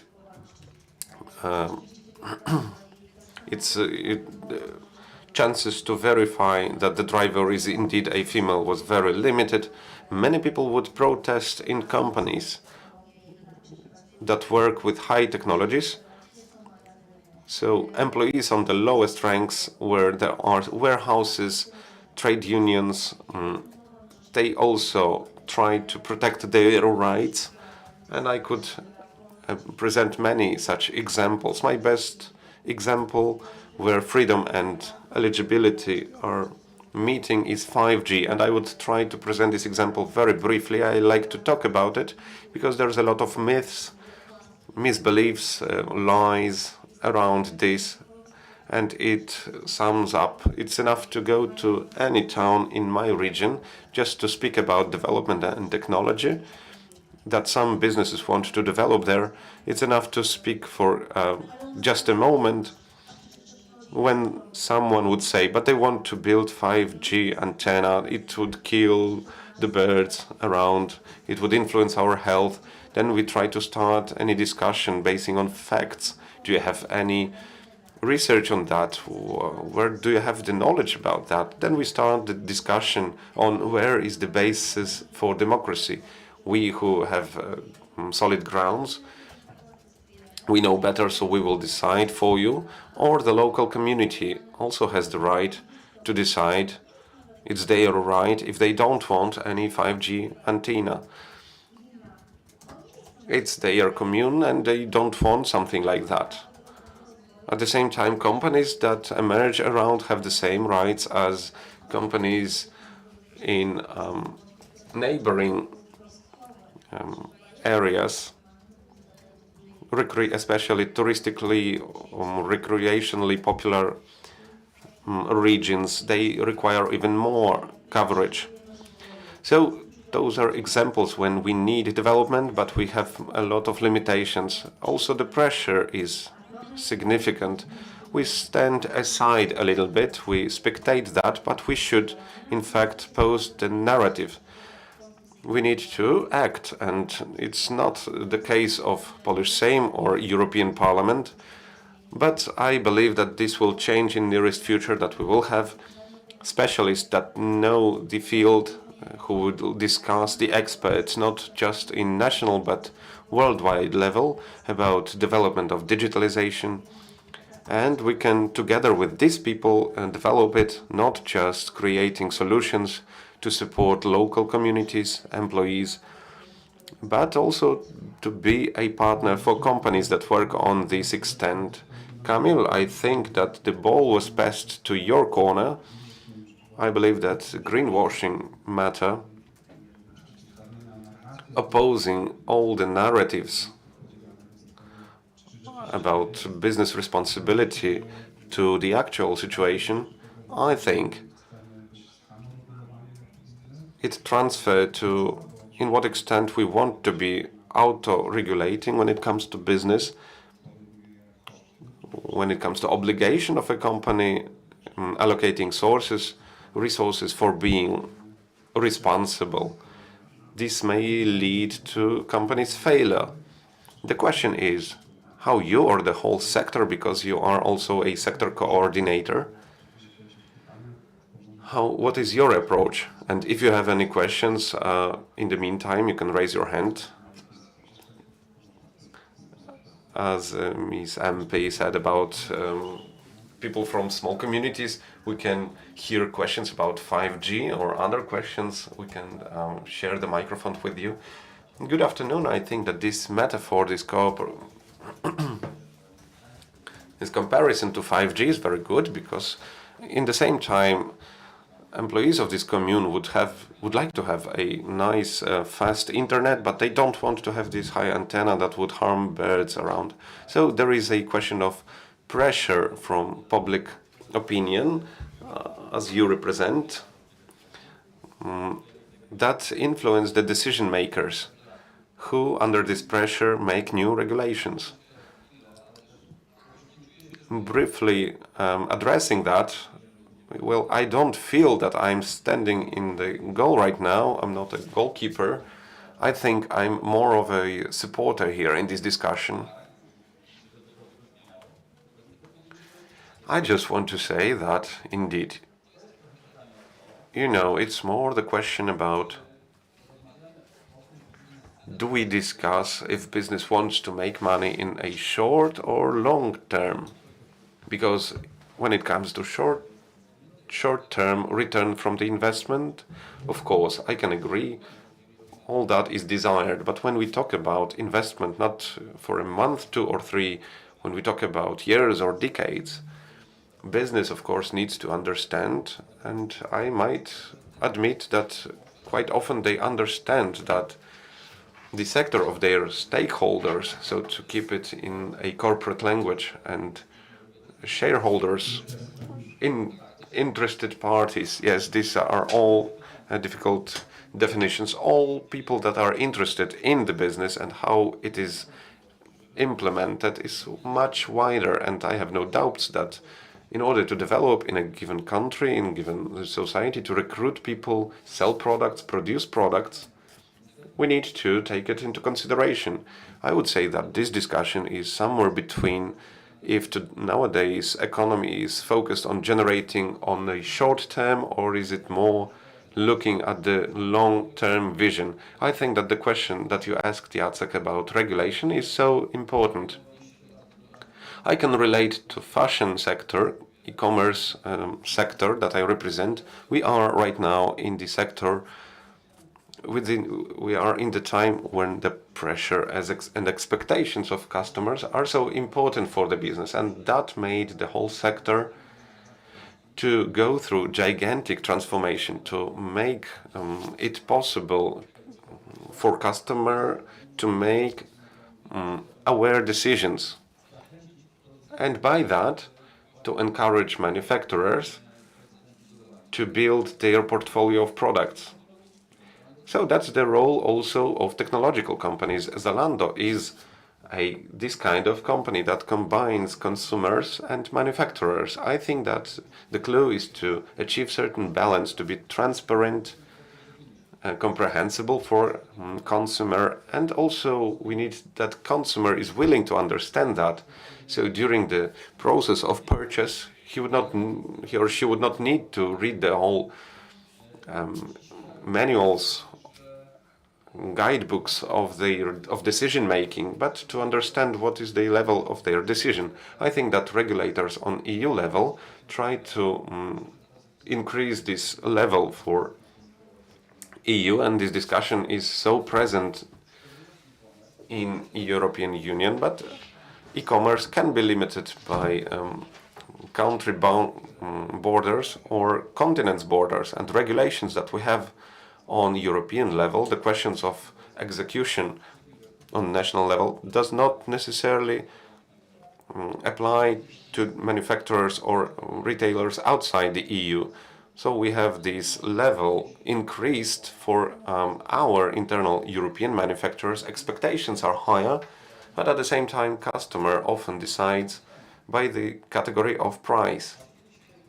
And in fact, today we play on a playground which is not equal.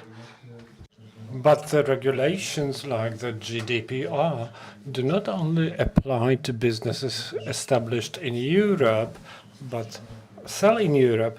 So to sell in Europe, to bring your products and services here, you need to adhere to these regulations. And I believe that Europe is a good example that proves that the whole planet had to stick to European regulations. Well, GDPR is a good example how Europe can impose certain pace of regulations and visions to other states.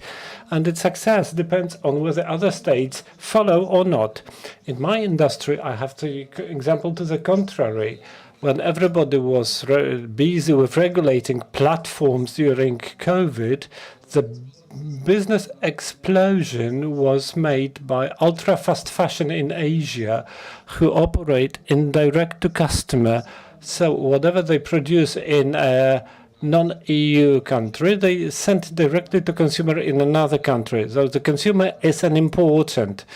And so tax policy in Asian countries make it more competitive, 20% at the very start. The cost of sending a parcel from Shanghai to Warsaw is cheaper than from Warsaw to Warsaw. We all sponsor it. Additionally, there is this de minimis tax threshold, 150 euros, that all parcels below that value is not subject to customs procedure. No customs, no such protections. The reports by international institutions say that such products may contain toxic substances, often exceeding the standards by 100%. So in my industry, in children's and newborns clothing included. So I believe it's not that easy that if you approve something, adopt something, it's enforced. Then the structure of the EU is another problem. The EU easily passes directives, but the implementation level is in the European member states. The third sector, we have questions from the audience I can see in a moment. Just a word of reference. Well, to the previous concept of profit, should it be short or long-term profit? Well, I believe that's a philosophical, ethical debate rather than legal, but I believe that our greed and business greed, the attack to multiply profit as much as possible without changing this attitude, it would be difficult to alter the reality. Without self-restriction on the business and individual levels, we won't be able to get out of the crisis. I can speak of, and that is e-commerce and buying things online, make a great example referring to the topic of our panel. On the one hand, we can say we buy things online. We use less energy because we do not travel to the store, we do not consume fuel, but the easiness of the purchase makes us buy more and more. And that is a paradox that is well known, where growing easiness of taking some actions does not lead to reducing consumption, but to the contrary. Again, an example from ITC technologies.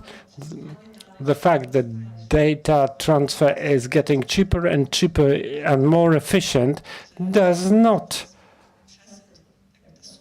make the total transfer go down, but rise, because we do more and more. We watch Netflix, we play online games, we order taxis, etc., etc. So, the growing efficiency and productivity is critical. We mustn't abandon it, but without seeing the broader perspective, we will stay in the rush of consumption and producing more and more things. On the other hand, we have those indices and ratios where you need to prove you act responsibly, but stock exchange indices, but they are not of as great interest to investors as it was initially expected. There might be a group of investors who would like to invest in companies that act responsible and sustainable, and that didn't work well. Just a comment to which you may address later on to questions. There was one at the back. If we could ask for the microphone, please raise your hand. And then we have another question in the third row. Good afternoon. Please introduce yourself. Okay. Paulina Grabowska. I am a designer in sustainable and regenerative development. So I will ask questions about climate change and Zalando's carbon footprint, if we could speak. You are a huge platform, and I want to know in how many countries you operate, how that translates to emissions. Do you trade emissions? Do you take it into consideration at all? What is the MP's stance on that? Climate changes as such, how do you perceive that? Because I would like to direct the discussion to what's the topic, because I'm very much interested to see that you understand what climate changes are. Well, I would say galloping changes. And the other question?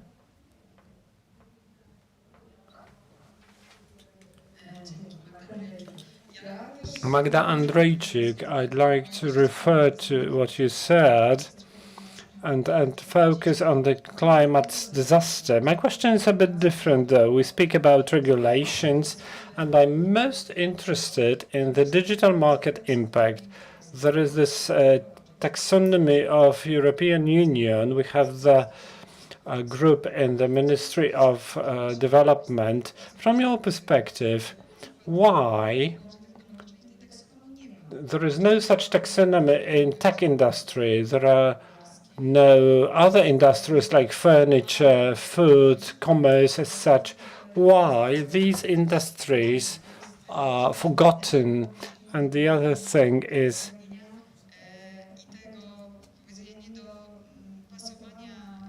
regarding the unmatching regulations to the changing technologies. I believe Polish regulations do not match the changes in the European Union and match in this aspect. So are we aware of that? Do we have any ideas how to adjust it?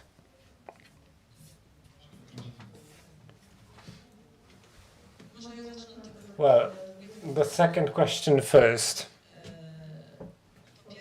First of all, why the ICT industry is excluded? Hardly anyone is aware of the ICT impact on the environment and climate. When we see the numbers, we can say, well, 4% of carbon footprint overall, based on different reports. ICT technologies add up 4% to the total carbon footprint. 4% sounds not much. So we still well, the topic of this panel is niche. Does anybody think of ICT technology's impact on the climate change, on the environment? I think you are raising your hands. I also think about it. That's why I'm so interested. We are discussing it here in the Freedom Games. But social, public awareness, regulators' awareness, well, they find it niche topic. What is dangerous about it if we see the growth pace of ICT technologies in energy consumption and carbon footprint, it's racing. A couple of years ago it was near zero, now we have 4%. If you add to that the fact that AI would be ubiquitous now and it consumes more and more energy and generates still more carbon footprint, I believe it's high time we started thinking about it. But that's these are the reasons why ICT is excluded from discussion on the climate impact. The ICT technologies, well, we still live in the world of metaphors, that this is a cloud flying somewhere there. Nobody is thinking about servers, data centers that consume water and lots of energy. So we are at the moment when the topic is entering the public debate, but still very shy. Well, we still think about net impact. On the one hand, it is developing, and it has 4% shares expected to grow. On the other hand, reading an article on your phone leaves less footprint than a paper version of the same reading. The same digital ad versus billboard ads, changing posters, transportation by trucks. There was a question directly addressed to Kamil, how Zalando and e-commerce would comment on the footprint. Well, in the light of the current regulations, a week ago, Ursula von der Leyen, in the State of the Union address, declared the focus on Zero Emission Industry Act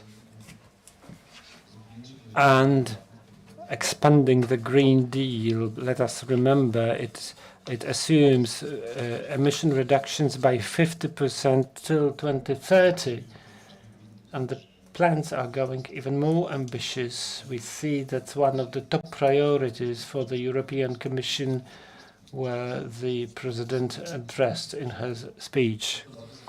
Indeed, it's very high in the political agenda, and it directly translates to the outcomes of the regulations in this area. And European companies will need to adjust, whether we discuss the disclosure of the value chain or reporting or informing. That's one of the keys. Do we think, as Zalando? Obviously we do, that one of the key things today that are demanded, reported, customers' expectations also go in this direction. In our case, 80–90% of our footprint is in the design and production in the fashion industry. What we do, we are trying to give our consumers opportunities, information, and tools that can make informed decisions after comparison. That's one thing. Then secondly, thanks to technology, we are trying to reduce the footprint. We, in our case, the technologies that help to match sizes best so that the first parcel fits you, which doesn't always mean that S is always equal, M is always equal. Our e-learning that we've implemented reduces returns by 10%. It's just a single example. We invest in solutions that are supposed to learn from machine learning, not just in states, but in similar cohorts. But we want to go further. We want to provide such tools by which you'll be able, what's the precise size, and the size suggestions will inform you not just for this piece of clothing, but others. In total, it will help us to adjust production for consumers better. We also discussed about AI that helps to plan purchase ways, logistic, deliveries. So yes, we do think about it. Moreover, we invest in such solutions. It's one of the aspects. I can also speak about investment that combines ecological, environmental, and business advantage issues. It's best if the three go together. Such solutions regard the expanded producer's responsibility or systems tools that help to decompose a product into material and rebuild it. I'm not using the word recycling because it's something different for plastic bottles, for glass, and it's something different for textiles, where disassembling sample into a fiber, into a thread, is extremely difficult. Where you have a polyester or different textile mix. We are the only European company that invests in startups in this field. I must admit that regulations will help us to go this way. I'm not saying they will force us, but they will balance the field, especially for companies that do not use it. Moreover, they are interested in exporting waste to Europe so that the European, Polish consumer included, pay for the end of the life of a product. As long as this legal field is not equal, European companies will find it more difficult to reach the expected level. So we see the business needs regulations to reasonably compete, and their enforcement. Yes, obviously, effective regulations are ones that are implemented and enforced. Well, that is not always that clear. Sometimes glorious acts of law that are formed in the European Union easily delegate competencies to national bodies, saying it's our way, now you need to secure the money, arrange the measures, control companies. Well, the first questions for me meant that about the essence of representative democracy. There are people who are worried about the situation and are asking their MP whether they act on their behalf. I'm not surprised we have worried citizens. When I'm sitting here with you, I'm more than satisfied with the level of this discussion. But when I go to my place of work, I can say it, I'm a politician, but I'm sitting with flat earthers. Because if the deputy education minister confuses climate with weather and says there are no climate changes, if a head of a leading party, a large party, and says that experts are not convinced about human impact on environmental changes, well, what we are talking about, we are discussing digital market impact on climate, and I go back to the place where people, such important people, form publicly such theses, and that is the basic problem. We would like to speak seriously about critical topics, pivotal topics. I have a son who is 4 years old, so I'm thinking about him, our children. It would be great if we had good partners.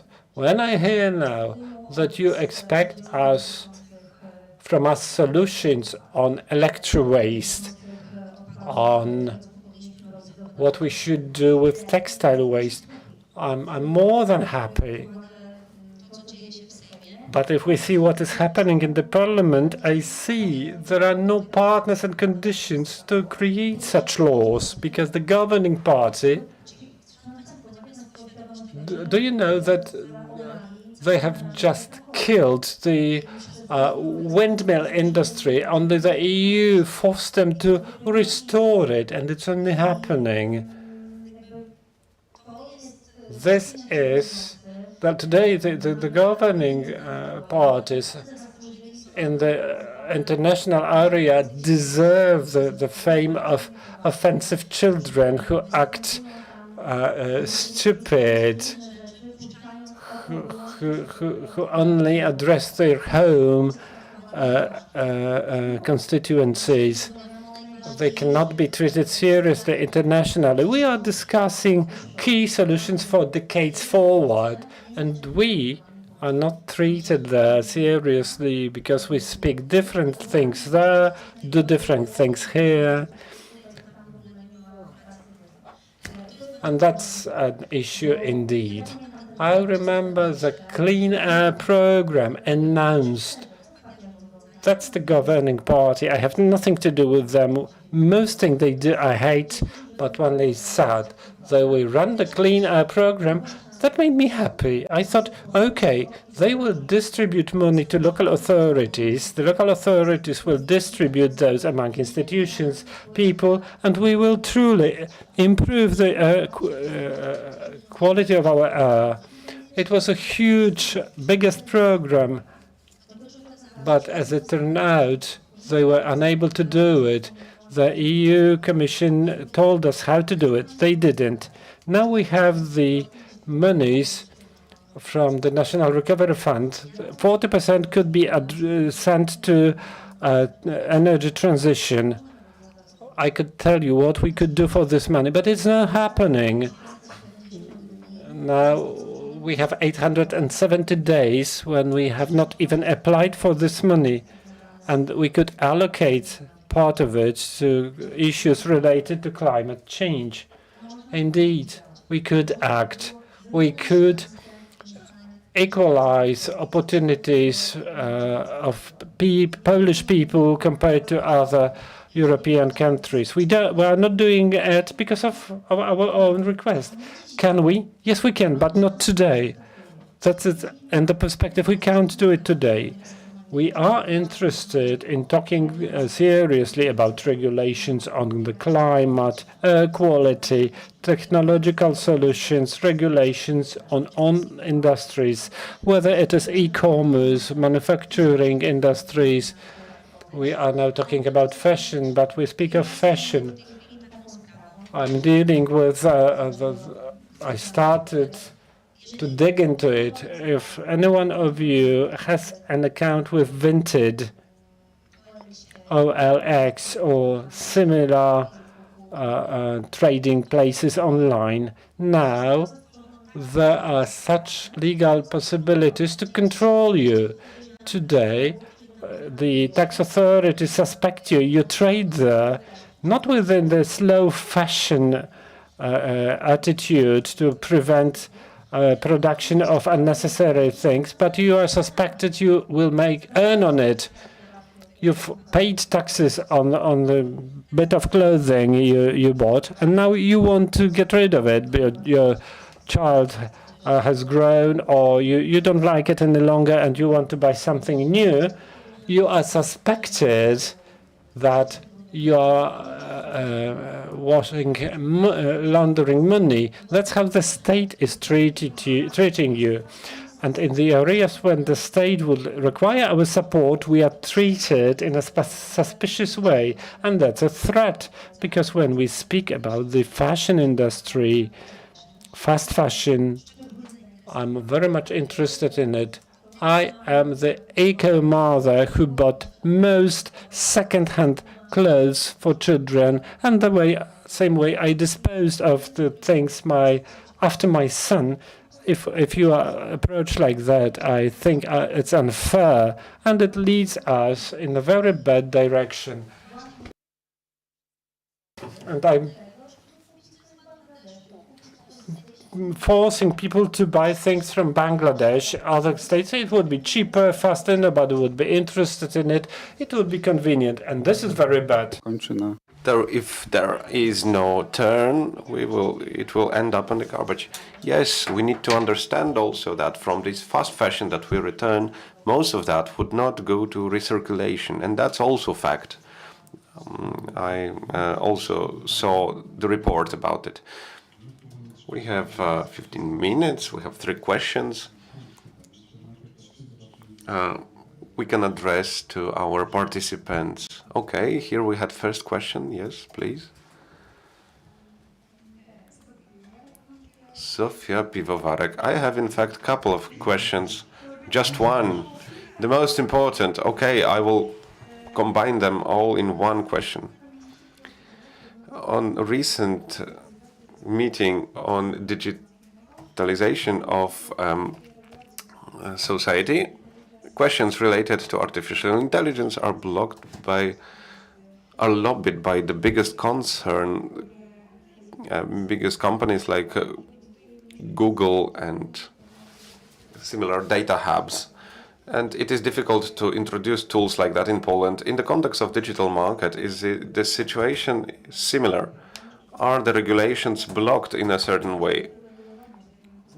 How the regulation of digital market context looks like, and are there any planned regulations? And here I wanted to talk about indexes. Of course, we have a big ESG index, but the truth is that this is an index prepared for stock exchange companies listed on a stock exchange. So, in fact, small companies that would like to be in this index, and I know how investors' environment looks like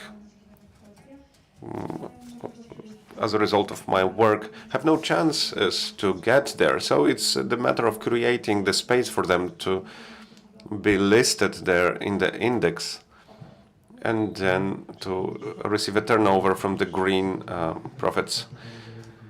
We need to keep the disciplines of questions because asking this question took 2 minutes. Now, please, another question. Good afternoon, Anders Haya. I represent ElectroEco organization that works with reprocessing of electrical garbage. Since we hear from the MP today about electrical garbages, I just want to say something optimistic. Please finish it with a question and fit in a minute. 20 years ago in Poland, we had none regulations about electro waste.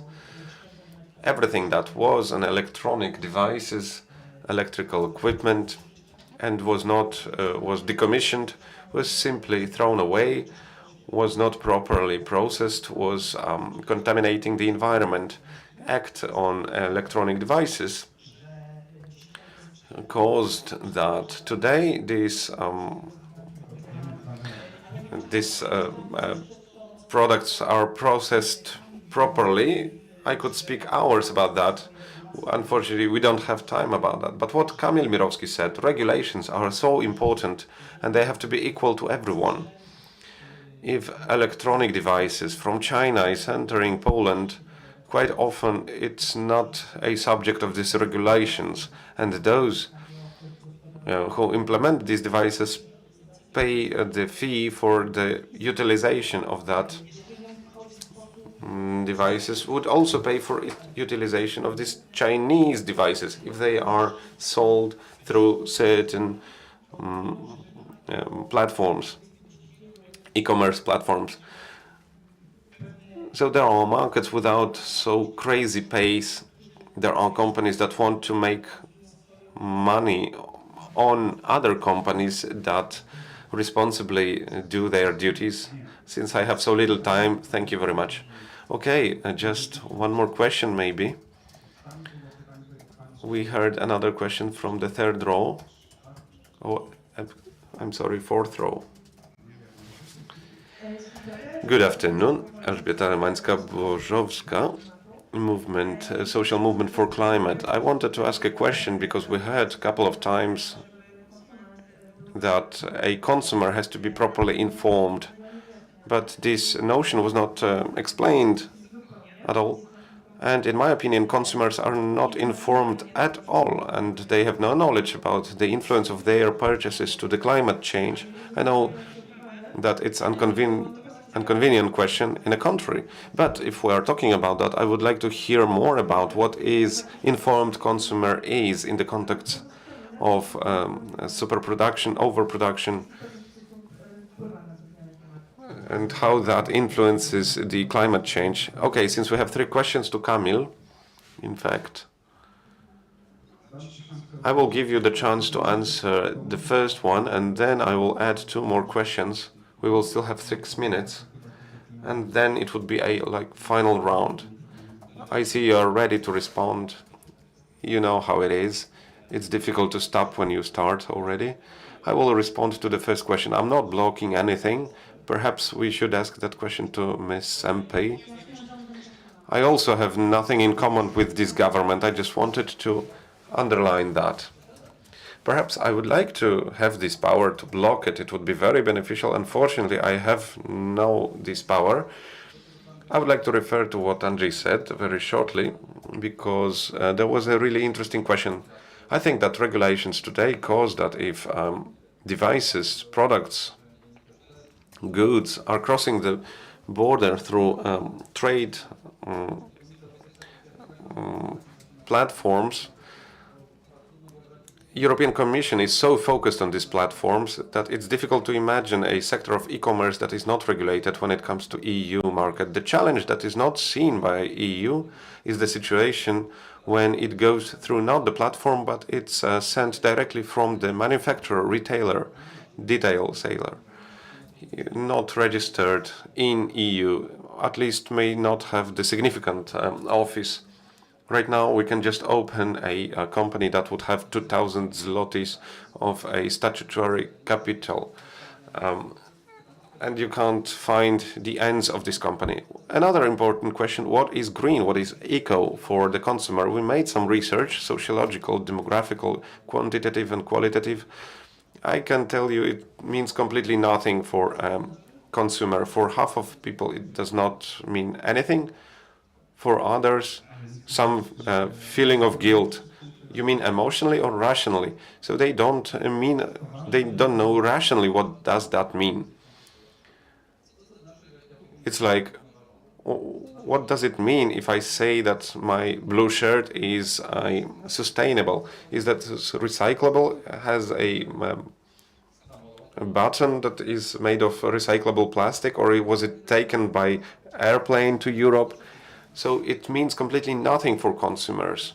So the answer for this question, is it good for manufacturers? It's extremely bad for manufacturers, because if consumer does not understand these market conditions, he's not interested in them.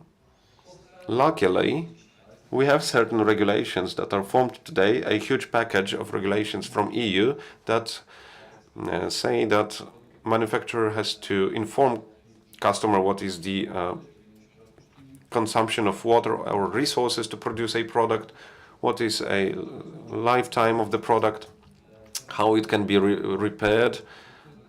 We will have a digital passport of the product. For that, a solution that we already tested and that has quite nice impact.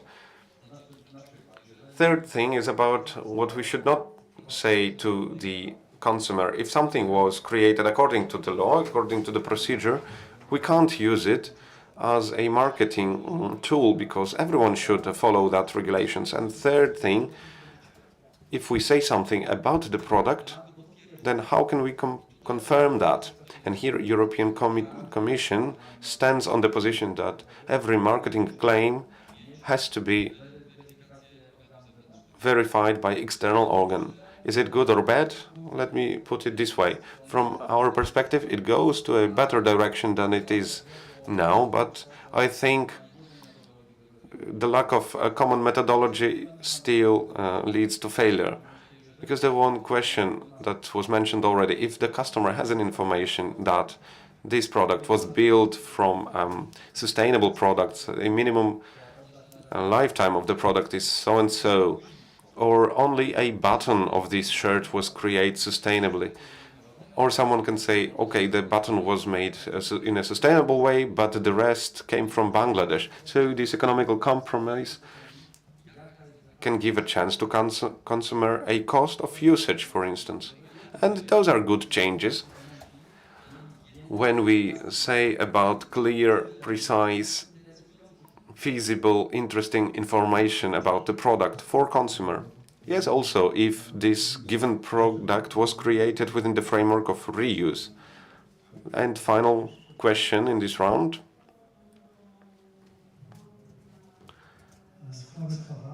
Slavek Sava, a citizen. That's how I introduce myself. A short question. We found out that this digital market makes it easier and more. More is a bigger burden for the environment when it comes to resources. You said about time perspective, income for companies for a couple of years, and for climate it's completely different perspective. What Zalando does today, Zalando will constantly impacting the climate. So my question, what can we do to want less? What can we do to have not only financial profit, but that company could see some environmental profit? Okay, thank you. Second question.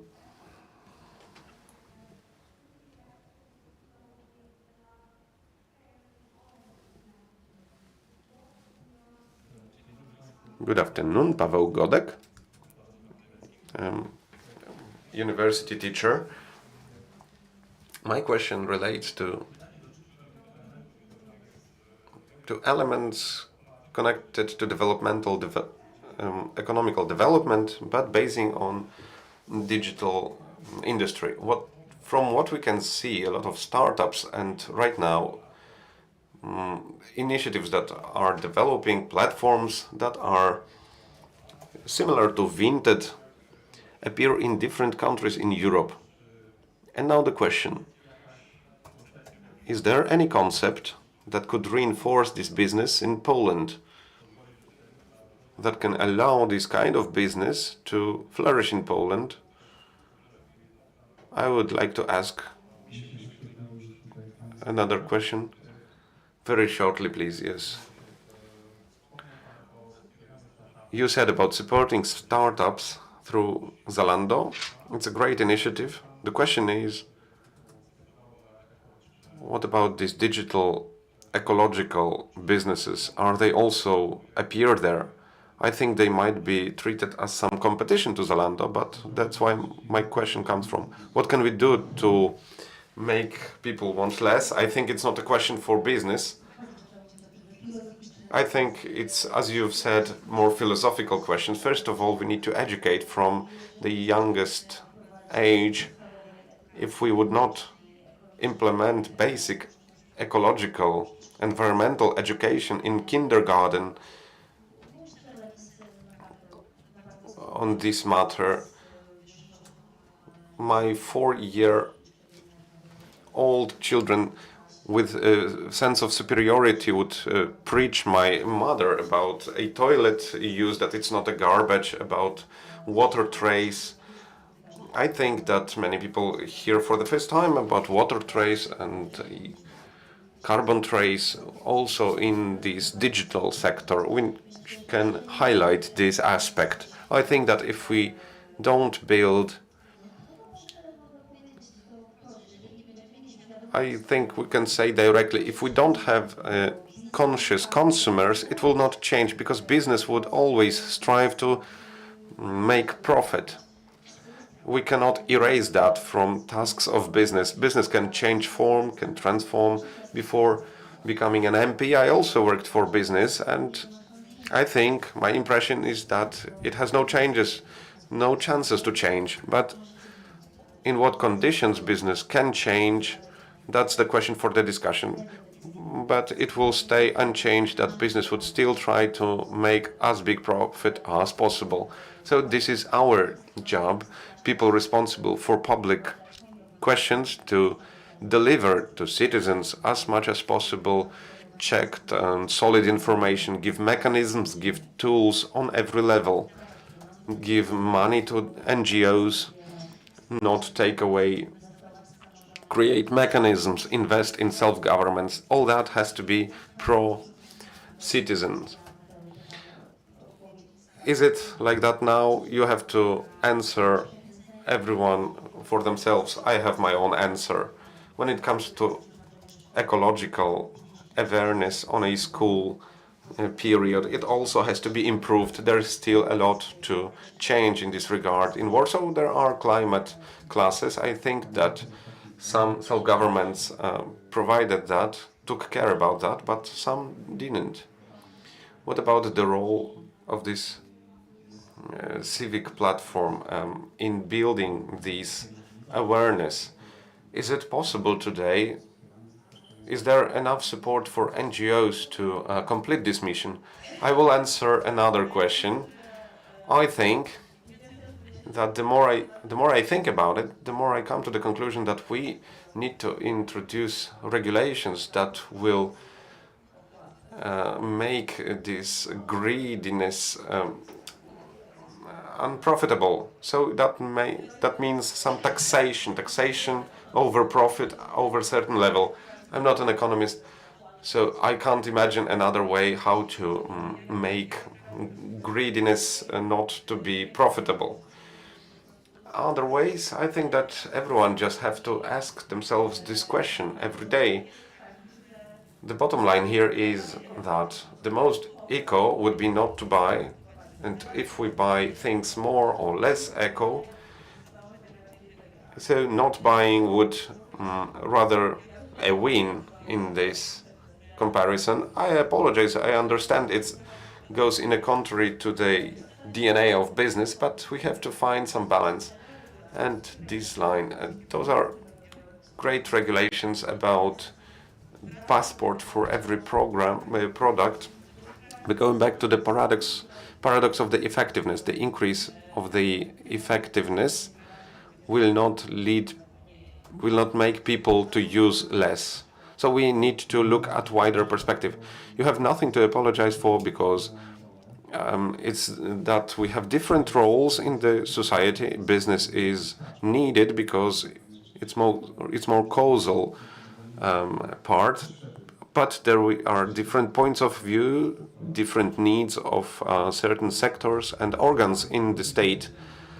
Just one word. Yes, we are testing this kind of solutions. Okay, great. And I think that I will leave you with this thought that each of us needs to make this decision for themselves. What does it mean to use less in a more aware way, responsible way? And I wish you to be happy from your choices that you make, all in your balance of satisfaction and clear consciousness. And in the end, the comfort. Thank you for the participation in this panel. I invite you for next panels in this room and many others in this event. And I'm grateful to our panelists.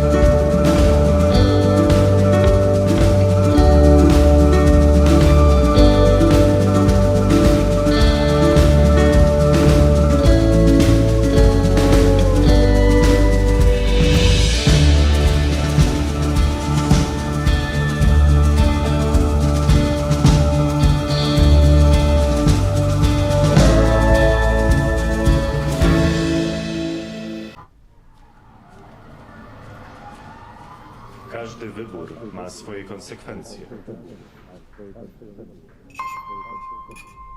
Dziś na kazaniu o takich jak ty mówili, że to morderczynie. A wiesz, że ta, która ci pomogła, trafi za kraty? Trzeba mieć sumienie. Jak mogłaś to zrobić własnej matce? Aborcja to najgorsza zbrodnia. Gdybym ja podjęła taką decyzję, nie byłoby cię tutaj. Organy państwa nie będą przyglądać się temu obojętnie.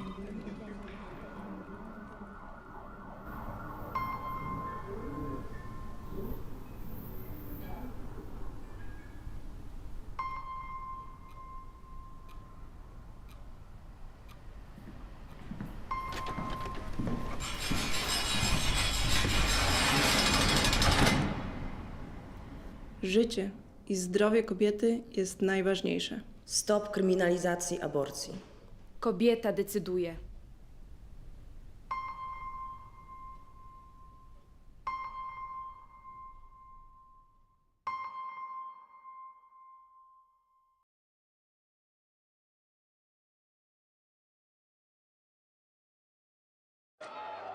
It's not always easy to recognize. It may look like this, or like this. It may be a burden, but it is a responsibility that we embrace nonetheless. But if it means this for one person and this for someone else, maybe it ultimately means being there for one another. It isn't handed to us, but we know where to find it and how it feels, how it tastes, and what it sounds like when we finally have it. It means different things to different people, but for many, it means everything. And if we all fight for it, it will eventually bring us together. Ihre Ausreise.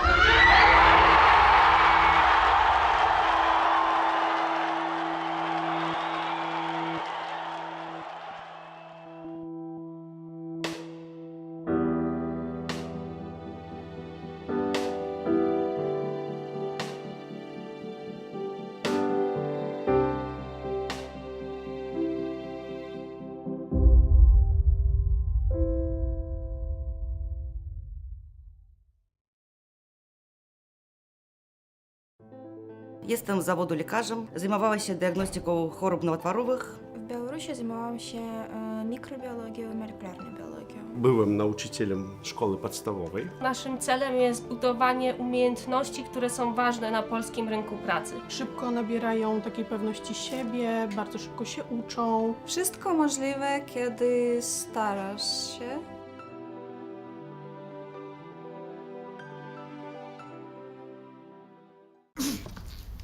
Dzień dobry. To znaczy, myśmy się dzisiaj widzieli. Wie pan co? Ja zmieniłem zdanie i chciałbym poprawić.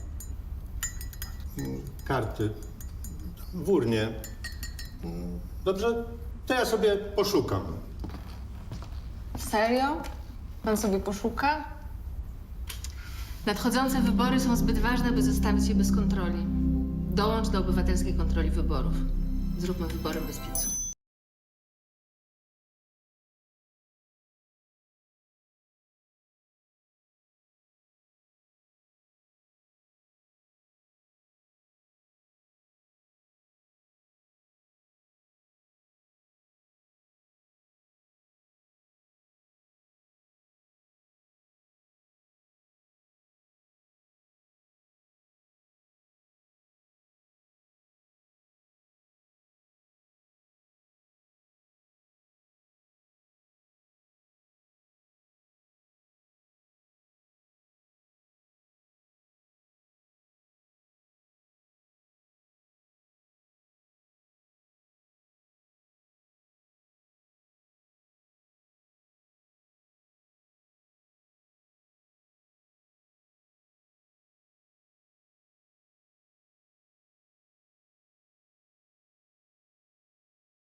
Wszystko zaczęło się od króla Jagiełły. Mała Łodzia stała się miastem, które w XIX wieku rozwijało się najszybciej na świecie. W ciągu zaledwie 60 lat od powstania pierwszej manufaktury powstaje przemysłowa, wielonarodowościowa metropolia. Jednak wiatry historii nie zawsze jej sprzyjały. To, co zniszczył los, odbudowują łodzianie. Nasza Łódź. Miasto wielkich szans. Od 600 lat w sercu Polski i Europy. Jesteśmy Polakami. Jesteśmy niezwykłym społeczeństwem. Zawsze w obliczu wielkiego wyzwania potrafimy się mobilizować. Potrafimy stawić czoła wielkim wyzwaniom. Bo nie potrafimy stać obojętnie. Bo obchodzi nas bezpieczeństwo i przyszłość naszych dzieci. Bo wierzymy, że nadzieja zwycięża apatię, lęk i strach. Bo mimo wszelkich przeciwności nigdy się nie poddajemy. Potrafimy ciężko pracować, wspierać się i działać razem. Bo zależy nam na naszej ojczyźnie, naszym osiedlu, naszej ulicy. Bo chcemy naszych niezbywalnych praw i wolności. Bo nie oddamy naszych marzeń. Nadchodzi punkt zwrotny.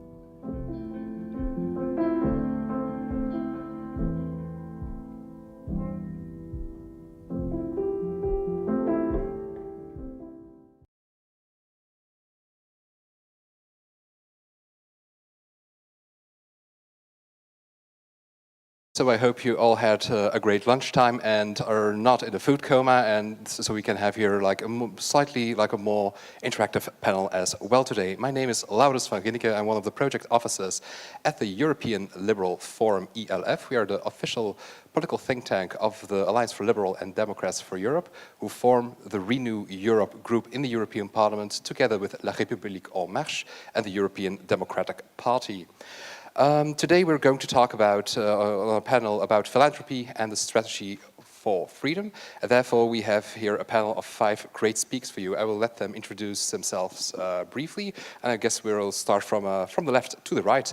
First speaker here today with us is Hedwig Morvai from the Erste Stiftung.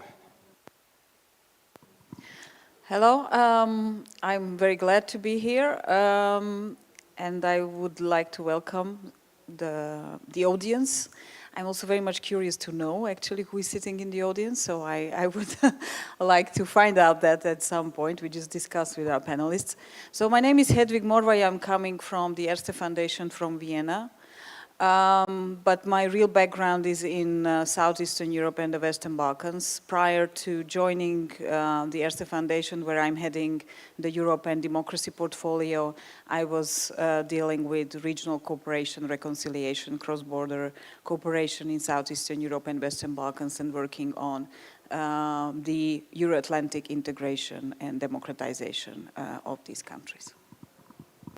Thank you. And the second speaker we have today with us is Igor Czerniecki from the EPC Foundation, but I'll let you do the explanation. Hi everyone, Igor Czerniecki. Thank you to the organizers for having me. EFC Foundation actually, but don't worry about it.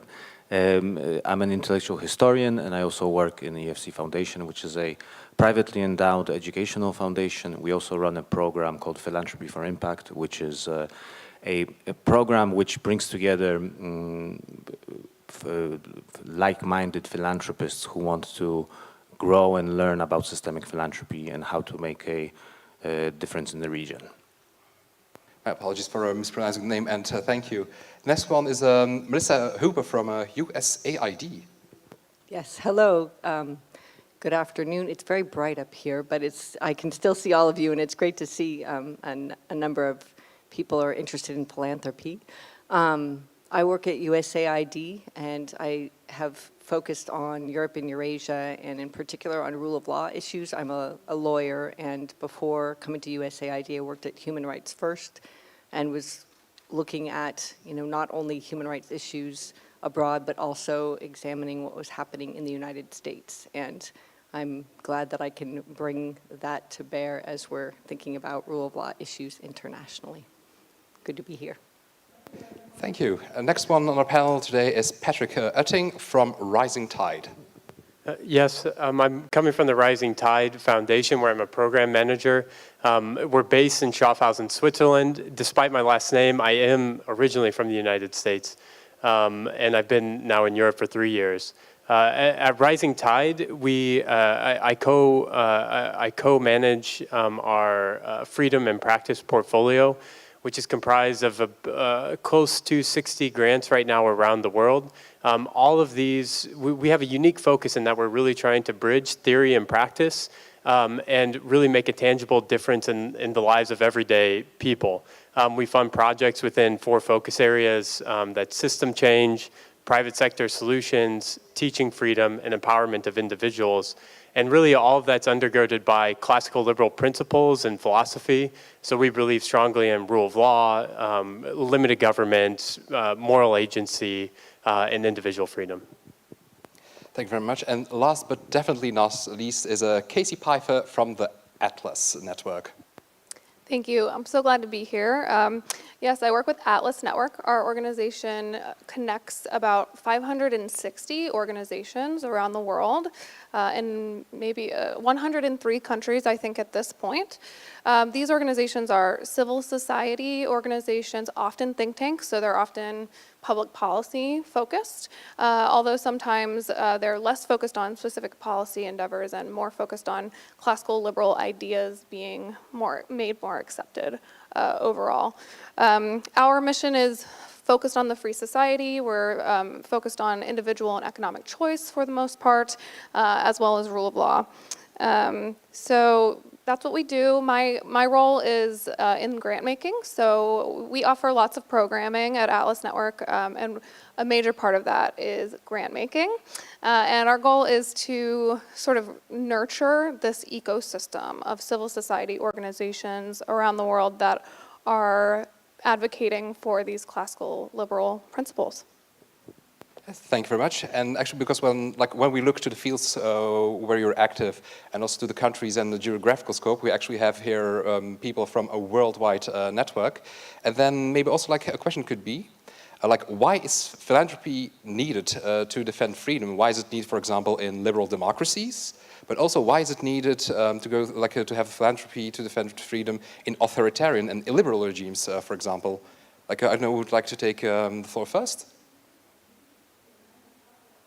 I can jump in. Yeah. So, I mean, besides the obvious, which is that the freedom movement needs funders, I guess I would say that, especially when it comes to private philanthropy, we provide this opportunity for civil society organizations in the freedom movement, as we sometimes call it in the US, to have some credibility, right? Because I think without private philanthropy, what we're looking at then is political foundations, businesses, corporations, and things like this, which of course have their place, but in order to build an organization that is authentically local and credible to the local government and the local community, they've got to be not just driven by special interests, right? And then I guess my other main point that I would say about just philanthropy generally, is that we have a role to play when it comes to driving the ambition of these organizations in civil society. In nonprofits, we often we lack the profit motive, right, and the price mechanism. And so we really need philanthropy to drive us in the nonprofit space, these civil society organizations, to be focused on impact and not just activity for activity's sake. And so I think philanthropy and philanthropist foundations can do a lot to push in that direction. Yeah, thank you. And yes, I can add quickly. I think at Rising Tide, we're very fortunate that we're a self-funded foundation, and very fortunate that our founder, an entrepreneur, thought it important to establish us with the principles that we were established under. I think one interesting thing, or why philanthropy is important, is because we're able to do two things, and I think one, or the way we think about it, is one, we're able to de-risk some projects. I think we're able to take on bigger risk that maybe a private sector wouldn't take, or maybe even a particular individual wouldn't be willing to take.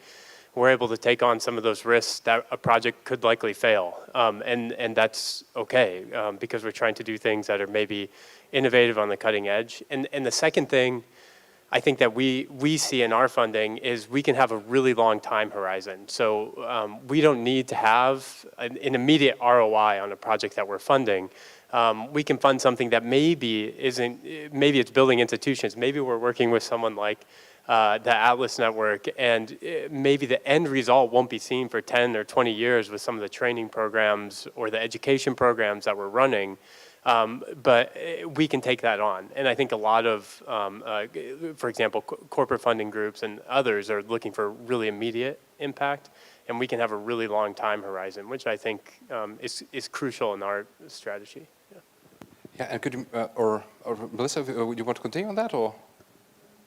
I guess, yes, I would. I think that we are trying to figure out, as USAID, as a funder that tends to do bigger programs in multiple sectors. We're trying to figure out both of those sides, both the immediate, how do we fund to try to have an impact now, but also prepare for impact into the future. Because I would say, if you're asking about why it's important for philanthropy to be promoted in, let's say, countries that are doing well in democracy. I think that it's countries that appear to do well. My own country, the United States, is an example of how democracy is not a given, and so we need to tend it, and so philanthropy is really important there. But then I think on the other side, it's all about identifying, learning and strategies that have that are working, that are new and changing and adapting to new situations. And so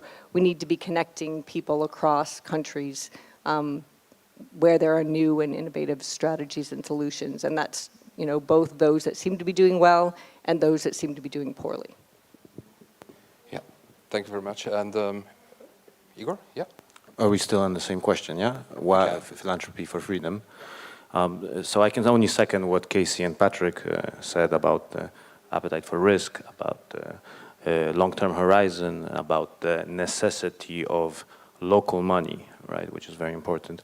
And I can maybe add to that from the perspective of, from a more philosophical perspective, all being liberals here surely have read our Tocqueville very well, and we all know that Tocqueville tells us that there is a necessity in democracy to have intermediary bodies between the state and the individual. And of course, philanthropy is well placed to finance and organize those intermediary bodies, much better placed than organizations that depend on grants from the state. And also much better placed than organizations that depend on grants from foreign donors. So in that sense, there's a huge responsibility on local philanthropy to build those intermediary bodies between the government and the individual. I would especially focus on part of the question, why do we need to invest also in countries which are considered liberal democracies with well-established systems? According to a Civicus monitor, which is monitoring the state of civil society all over the world, in 2018 they concluded that in 11 EU member states there was a process which led to narrowed or obstructed civic space, which means lack of access to policymakers, which means also lack of funding, which means targeted smear campaigns against civil society organizations, laws that violate freedom of expression and information, etc., etc. So and it can be now even extended to other fields, for example, with digitalization and with the emerging of large platforms, which we are all using and involved in. And while it seems that, you know, basically freedoms are becoming more and more easy to access. On the other hand, again, you know, there is a shrinking space because then big tech firms, etc., they have mechanisms to control. The algorithms are non-transparent. So the legislation is missing, and in some cases there is too much, and in some other cases too little. So I think the situation, especially because it's so easy to imagine why in autocracies it's important to invest in civil society and in civic movements, but we have to be very much aware that this work is now becoming very important in democracies, in well-established democracies as well. Indeed, because as a famous quote, I think it was Thomas Jefferson, the quote goes, "The price for liberty is internal vigilance," and it's actually civil society that helps us to stay vigilant. And do you maybe have like one concrete example of a project that you were supporting, or an organization that you were supporting that you actually could see, like, that you consider as a good example of actually of your philanthropic work that actually managed to fight for freedom? Whoever wants to go first. So this isn't a European example, if that's okay, but I just arrived yesterday from a visit to Burundi, which is one of the I think it's the second poorest country in the world on some rankings in Africa. And there's an organization there that is a grantee and has been a grantee of ours, I think, since 2016. And this organization, it's a great example of our model, which is that we sort of identify people with a vision, right? So we identify people who say, like, I can do this, and it's big. And the vision is big, and it's not small. It's not about how hard the environment is, it's about the vision. And then we invest in those people with skills building and with small grants, and we build trust. And then as we build that trust and as they kind of prove their ability, we make bigger and bigger investments. And this organization in particular they probably have the most, in terms of just raw numbers, influence on policy than any of the organizations in our entire network, and they've only been founded since 2016. They've liberalized trade, they've simplified the process to register a business. They've ensured that women can get property titles. And this is pretty inspiring, obviously. But what has been even cooler is that we've really pushed them to become sustainable. And when I was there, actually, we spent time in their office space, which was donated by a local donor.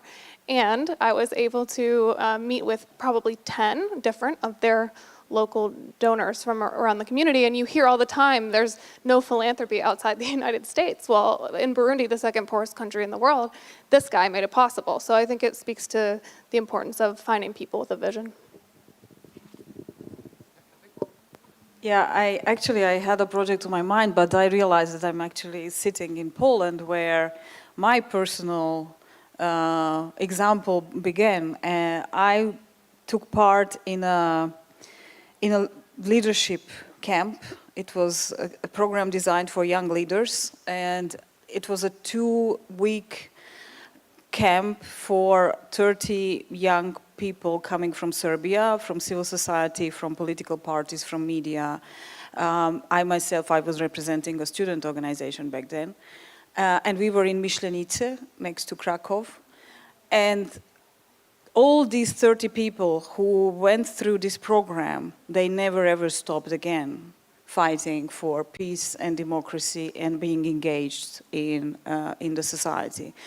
It's also my entire career was devoted to this work. And ever since then, I strongly believe in investing in capacity building and in generating change makers. And that's why I think that especially working with the next generation when it comes to how to fight for freedom, democracy, and also peace, long-lasting peace, and the basic values and principles which we still consider existing, but which are very much eroding. I think focusing on the next generation and building up capacities of this next generation is one of the examples of this work. Like really a spark to keep that that fire of freedom going and nurturing that. As well, Patrick also wanted to intervene on this one. Yes, I'll quickly, because Aneta is in the room here, and they've been an incredible grantee for a partner for before I was at the foundation. And there's three things maybe we think about when in our funding process. One, who are they? And so Lithuanian Free Market Institute is just incredibly talented organization from the top to the bottom. I found out yesterday that they've been operating in Lithuania for 33 years, since 1990, and quite possibly the oldest civil society organization operating operating there, defending freedom. The second thing we think about is what are they doing, and I find that Lithuanian Free Market Institute is always coming up with timely projects, very interesting projects, that are engaging Lithuanians broadly. And then the third thing we think about is how do they do it? How do they implement it? And they have an incredible ability to implement projects. They have, they're so close to the people that they're working with, and they're so in touch with what they're thinking, what they need, that almost inevitably every project that we've worked on with them has been more successful than what they even anticipated. So I think they've been kind of a really good partner of ours that's in this region. Yeah, thank you very much. I must say also from ELF, whenever I see what the Free Market Institute is doing in Lithuania, it's truly inspiration also for many other of our members throughout Europe. So that also Igor wanted to intervene now. Yeah, I'm very grateful to MDIF, the New York-based Media Development Investment Fund, for saving Gazeta Wyborcza a couple of years ago, and now through Pluralis, which they also manage, Rzeczpospolita from hostile takeovers. So this is something that I wish we could see more local money being put towards saving the independent media, which are obviously a great threat. And more locally, SOK here, Katia, for example, who is doing a wonderful program teaching teachers how to teach Polish to Ukrainians, and doing that, working towards dismantling that ticking bomb of rising tension, potentially rising tensions between Ukrainians and Poles in this country. You know, so working towards social cohesion. So, great example there. Yeah, literally making conversations possible and dialogue possible. So actually, thank you for that, and actually also an applause for the work they're doing here. Actually, give them an applause because it's not easy to get people teaching new languages. And then also, like Melissa. Sure. I think that I would say that USAID has just started funding in Central Europe, but one program that so far I'm very pleased with is a program in Hungary. We are supporting a sort of a coalition that is in a smaller city. It's not in the capital. It's in Debrecen, which is, you know, a place that is very much a stronghold for the government. But there are a number of both larger civil society, well, larger in the city, which is not very large, but civil society organizations and civic movements that are very small and nascent, and student movements that have come together, and they all have office space in one location. And so they are able to, they have a very local media outlet. If you may know that the media industry is the media market is very distorted in Hungary. So they have an outlet that is, you know, this big, and then they have an LGBTIQ student organization. They have an organization that is, you know, connected to the Civil Liberties Union there. And they have an organization that has been combating a Chinese-funded battery factory that's polluting their water. And they're all sharing information about, you know, when the government is meeting with the Chinese about the battery factory, how this is impacting their families, what strategies can they use to come together and to try to develop more coalitions in their community. And so seeing that, those connections, that kind of networking is something that I think is really important. It's not always, capacity building and what you know, but who you know. And if you could be connected to people from different perspectives and those that can help you develop new skills, new strategies in coping with your day-to-day as you're developing a new organization. I think that that's something I'm proud that we're supporting. Yes, so indeed, thank you for all the examples that we had here. And actually, I'm going to circle a little bit back to something that you said, Igor. It's about using also local money for philanthropy. And I thought that because we also had a preparation call, and there you actually had a good idea actually to ask a question to the audience. And the question that we want to, there are actually two questions. The first question then would be who of you is active in a philanthropic NGO?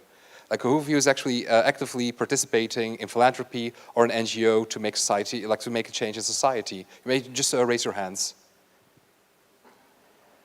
And how many of you are using actually also local money from local businesses, from the structures of your local, from your local society? As we can see, actually there are still some hands, but I think it went already into half. And for example, also towards you, what do you think that could be a threshold in here? Sorry, what do you mean by threshold? What could cause that that a lot of NGOs and a lot of local networks are actually not using the money from their own local communities, and also how could we maybe incentivize businesses to start working more in philanthropy? Look, I think we're at a crucial moment historically in our region. By region, I mean CEE, where it's important to realize this, because maybe people in the West don't necessarily, that this is the first time in 200 years that there's a intergenerational transfer of wealth in our region in the context of sovereign countries. Right, so we did not have independence for the 19th century. Then we had one generation of independence in the 20th century without the possibility of thinking long-term about statehood. So this is the first time that this is happening. So in a way, it's not surprising that we are 200 years behind some countries when it comes to philanthropy, right? Of course, we have to catch up very quickly, as we have to do in other fields. And I think that process is happening. I think there's a few barriers in the way. I think that, for one, there is still a very deep sense that we are a region that is catching up financially, and that we need to build private wealth, not share it, right? And that's just a mental thing that needs to shift. But I think the second generation has a different outlook. I think there's a lot of fear. If you compare, for example, Poland with the Czech Republic. Czech Republic is a small country in terms of population, so if you want to be a billionaire in the Czech Republic, you have to do business abroad. And therefore, you are not as dependent on the attitude of your government when it comes to your business continuing to grow or develop. And so we find that, for example, Czech philanthropists are much more audacious and much more ready to think of philanthropy in the systemic way which is necessary. Also because they're Protestants, probably, right? So, but this, I think this is a big difference with Poland, for example, where a lot of the wealthy individuals are wealthy based on mainly on the Polish market, because it's big enough to create that wealth for them, right? And therefore, they're much more conservative in what they're thinking they should do, and essentially much more afraid to do what needs to be done. So this is a challenge, but I think that the second generation has a different attitude here, and I think that there's a growing sense of responsibility and a sense that these 30 years rule of law, market economy, and democracy allowed for this creation of wealth, and that now we need to be responsible for maintaining it for the next generation. Yeah, CK, so you want to react to that? Yeah, I wanted to build on it a little bit, which is we often see this, right, where organizations are fairly dependent on international or U.S. funding. And I believe your question is why, and I think part of the answer is that these NGOs, international NGOs and U.S. NGOs, are taking up a lot of space in the market, right? And so communities tend to think that part is taken care of, right? So I think that this is something we have to be aware of as funders, as international funders, and take steps to encourage and keep our grantees accountable for making that part of their work a priority. So something that we do at Atlas Network is require matching grants, and sometimes so we won't give the grant until they raise the money, like half of the money. But sometimes we'll even say that matching grant has to be local. And so we're sort of trying to encourage this sustainable structure. The other thing I'll say is that often outside of the US, civil society organizations decide that there's no philanthropy in their country and they don't ask. This is something that we talk about all the time. We do a lot of training programming at Atlas Network, and this is something we talk about constantly, is that you can't just say it doesn't exist without doing the work. And if this grantee that I just visited in Burundi can raise half their money locally, then I would argue that Europe can do the same, right? And so, but it takes work and it takes risk. It's risky to ask people for money. It's embarrassing to get a no, sure. But that means that you need to have a plan, and a plan for building the credibility locally, for connecting, to building those relationships. And I think it's very possible. Absolutely, and actually, if you want to have another example with that, it's actually myself, because I used to be a member of the Liberal Flemish Students Association, and we received a grant of Atlas once as well when I was president of my local section.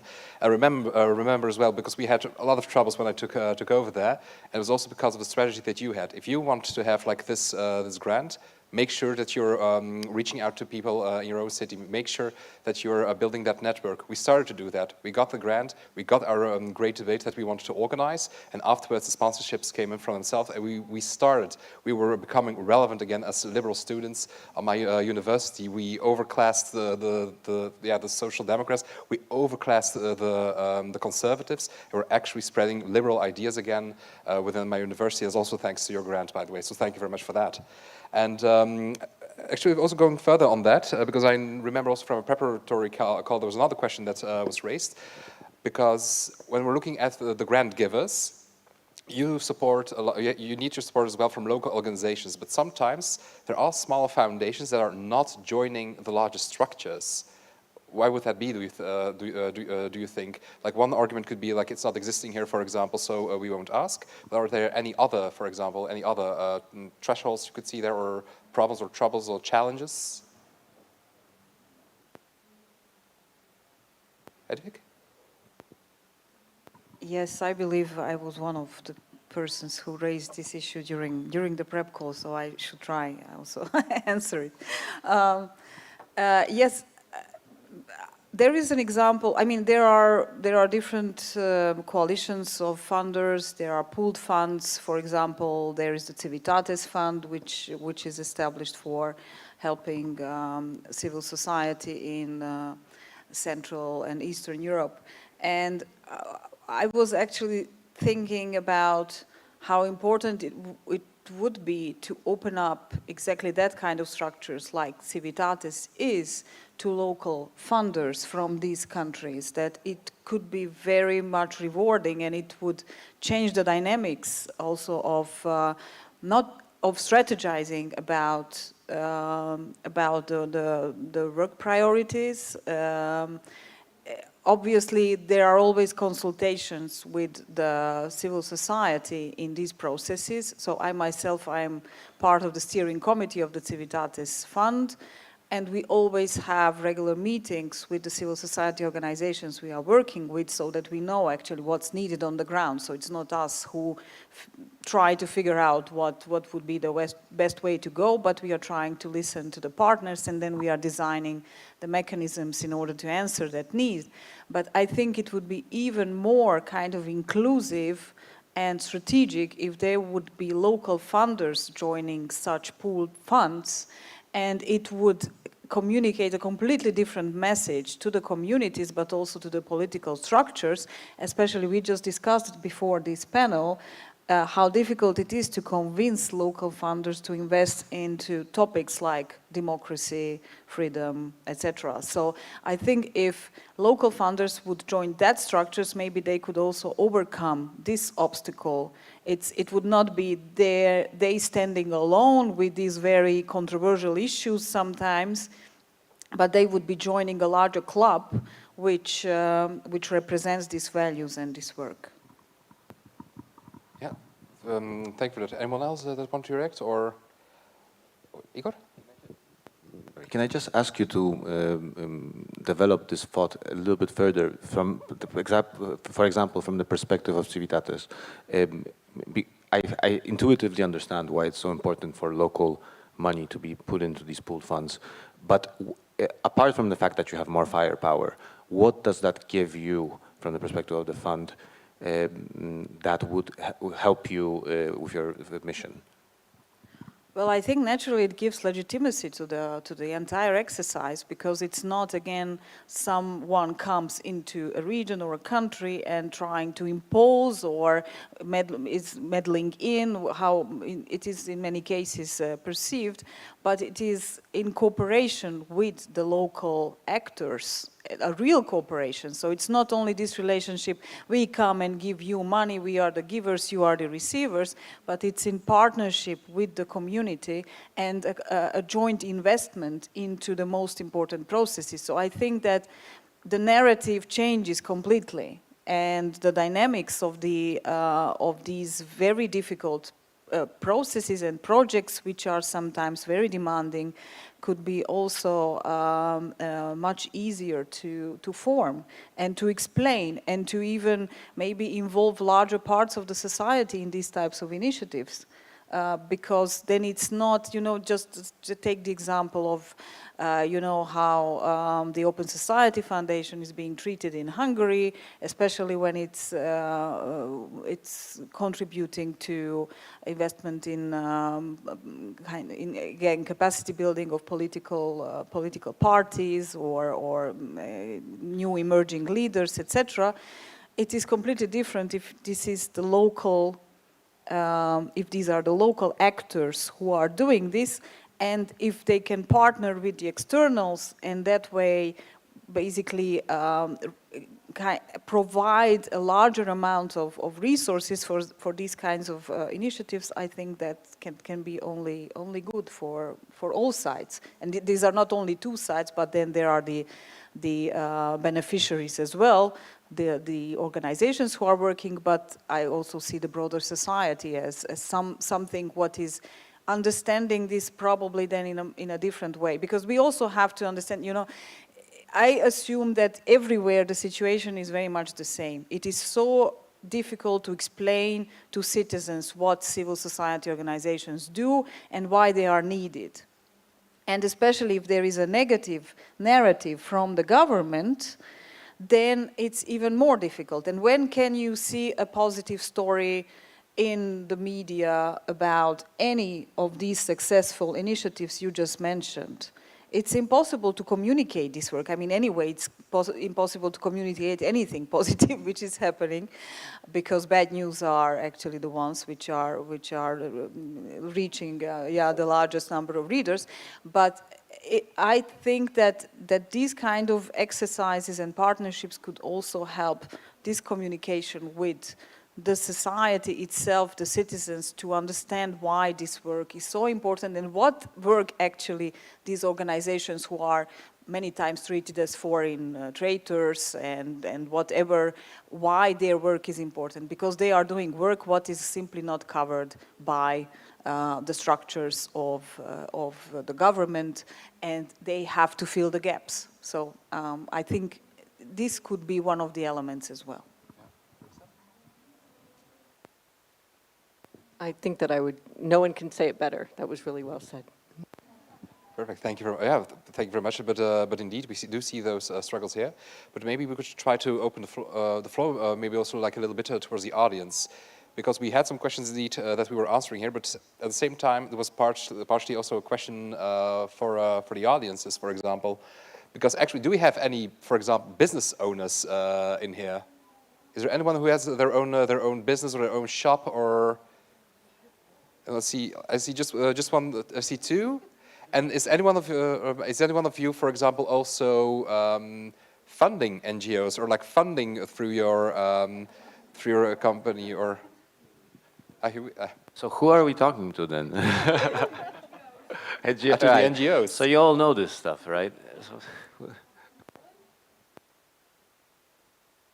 Because like I saw first a question from a madam here, and then afterwards I'll come to Tom, and then we'll take as many as possible questions. But first to the madam here in the middle. I'm Katja Roman, SOC Foundation. I just have two thoughts about what you were just talking about in particular.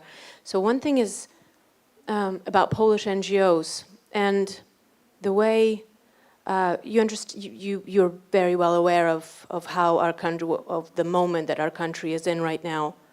And I believe that Polish NGOs will need to look for stakeholders other than financing from the government or from government-funded foundations, because the system here has been skewed towards government money going to organizations that have been created in the last 8 years.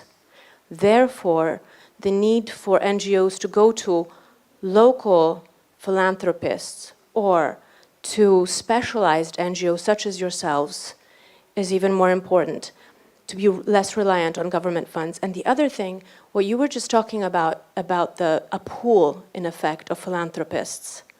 This is, if I can speak from the point of view of a small or medium-sized NGO, it's very difficult for us to approach a single philanthropist in this country, because you may have, I mean, it may be a personal contact, which is not, again, not something that you can maintain in the future. It's not, you know, that's not how we want to work.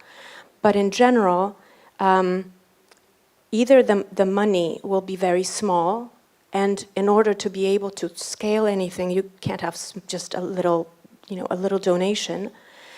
If we had a pool, there's a completely different way of pitching, because there's also a way to get know-how.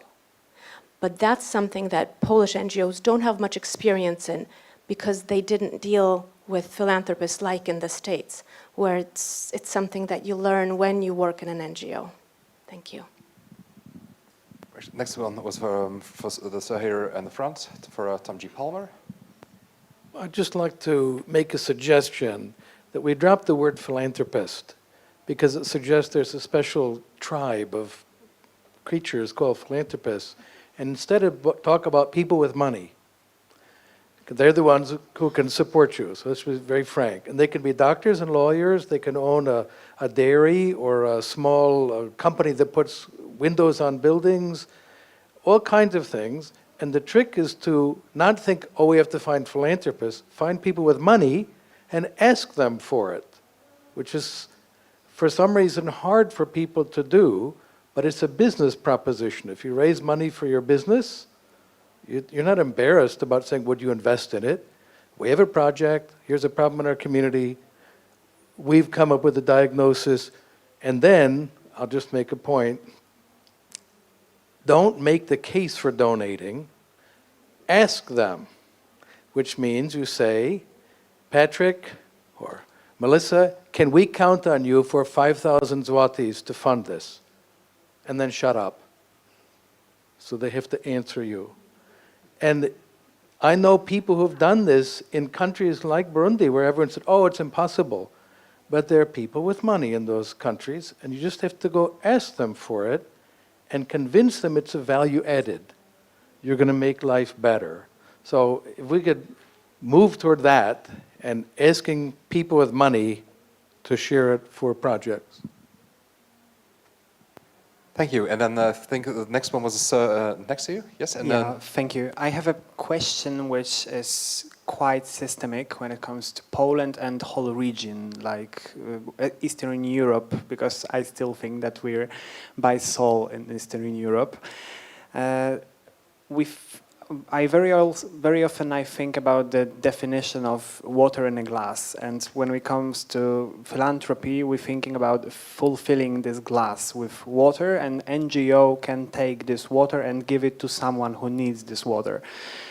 But I strongly feel, and from the position of the owner, CEO of an NGO, local one in Poznań in Poland, who takes care of education processes, that I really want to have resilience. I would love to have a situation when I'm not dependent from one person with money or institution or government which we can't count on, but I would be resilient. And I would like to hear, what do you think about investing in NGO in a way that they wouldn't need you in the future? For example, building a capacity for them to build their own business. Because when we think about, and we're on a liberal place, so we're pro-business, I strongly think that in Poland, when we try to build this capitalist society, we should strongly think that also non-governmental organizations should be able to build something that gives them not a profit, but money for work and not being dependent from the person of money. So how do you feel to building this concrete that they can build on? Yeah. Anyone who would like to react to that from the panel? Yes, I can quickly respond. I think the first comment I thought was really good, and I thought this was around kind of reducing dependency on government funding. And I think this is really important and something we always look at with groups that we're working with. And we work with about 50% think tanks, so people working in the world of ideas and policy, and then 50% NGOs who are working more in the field of, they're directly working with the beneficiaries of their projects. So this might be training, education, providing tools, and empowerment projects. And we always encourage, if they are receiving government funding, to find ways to reduce that over time. I think that's important because there can be lots of strings attached and things change and it can be harder. And it's better to diversify funding base. Then to Tom's point, I think I really like what Tom had to say, and there's nothing to add there. And then I also think it's interesting, coming from the United States and now being in Europe for a few years, I think most people, and maybe this is decreasing, but most people in the United States see themselves as donors of some sort. They're donating to something, small, large, and a lot of US NGOs and think tanks receive a significant portion of their budgets from small gifts from people like my grandma, right?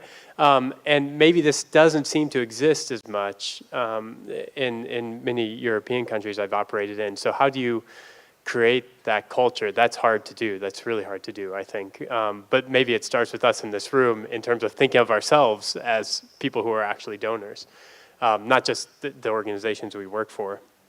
And then I thought it was a good time to, I wrote down some quotes and I was hoping to sneak some of them in, so I was just going to quickly, this is from Richard Cornell, and he had studied philanthropy quite in the United States. He had done a lot of work on kind of libertarian, classical liberal approaches, and he said, a good society is not so much the result of grand designs and bold decisions, but millions upon millions of small, caring acts repeated day after day, until direct mutual action becomes second nature, and to see a problem is to wonder how best to act on it.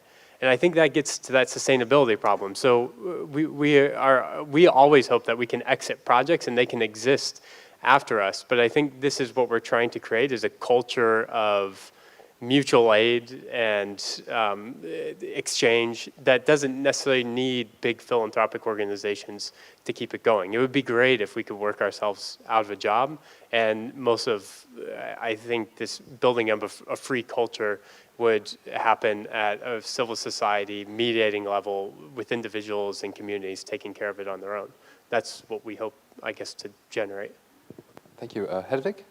Yes, I would focus on this remark about how to make organizations capable to become sustainable and reflect on this entire, I mean, there is a huge discussion about the sustainability issue, and I find it sometimes very problematic. I think the key is to solve the problem. When the problem is solved, then you don't have to invest in the same problem anymore. But unfortunately, we are all dealing with so complex issues that they are very difficult to solve. On the other hand, I don't think it's fair to expect from civil society organizations to work out their kind of sustainability plan in a way you described. It can work in some cases. There are some organizations which do have the perspective. They are maybe dealing with topics which can be transformed also into a business which can feed into the work they are doing. In some cases, organizations are immediately registered in a way that they have both dimensions. They have as a company and as a civil society organization, so they use these both hats when they are working on their projects, and they fit what is the best for in the certain case. I think, you know, it's what is actually missing while I was listening to you is enough kind of, there is no systematization of the learnings, the best practices, the processes which can actually work and help organizations wherever they are. I mean, there are certain methodologies which work everywhere. Something can be copy-pasted. Some things can be learned and transformed. And I think there is a huge responsibility on our side, on the donor community, because we should, while we are dealing with these issues internally over and over again, why do we invest in something for 10 years? Is it now time to leave? What's going to happen then? How the sustainability of this should be solved, etc. We should somehow find ways to develop initiatives, processes which are providing this type of capacity building. And here I can mention one of the initiatives the Erste Foundation has, and it's called NGO Academy. And it is running in cooperation with the University of Vienna.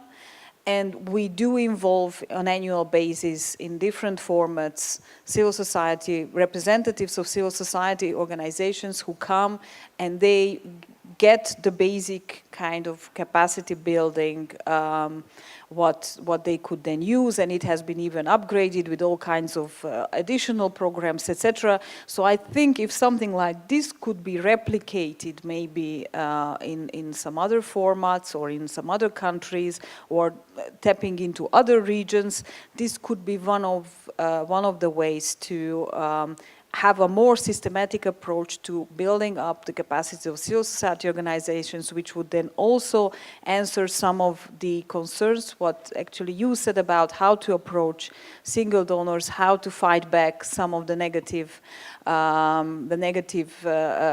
dimensions of trying to convince donors, etc., etc.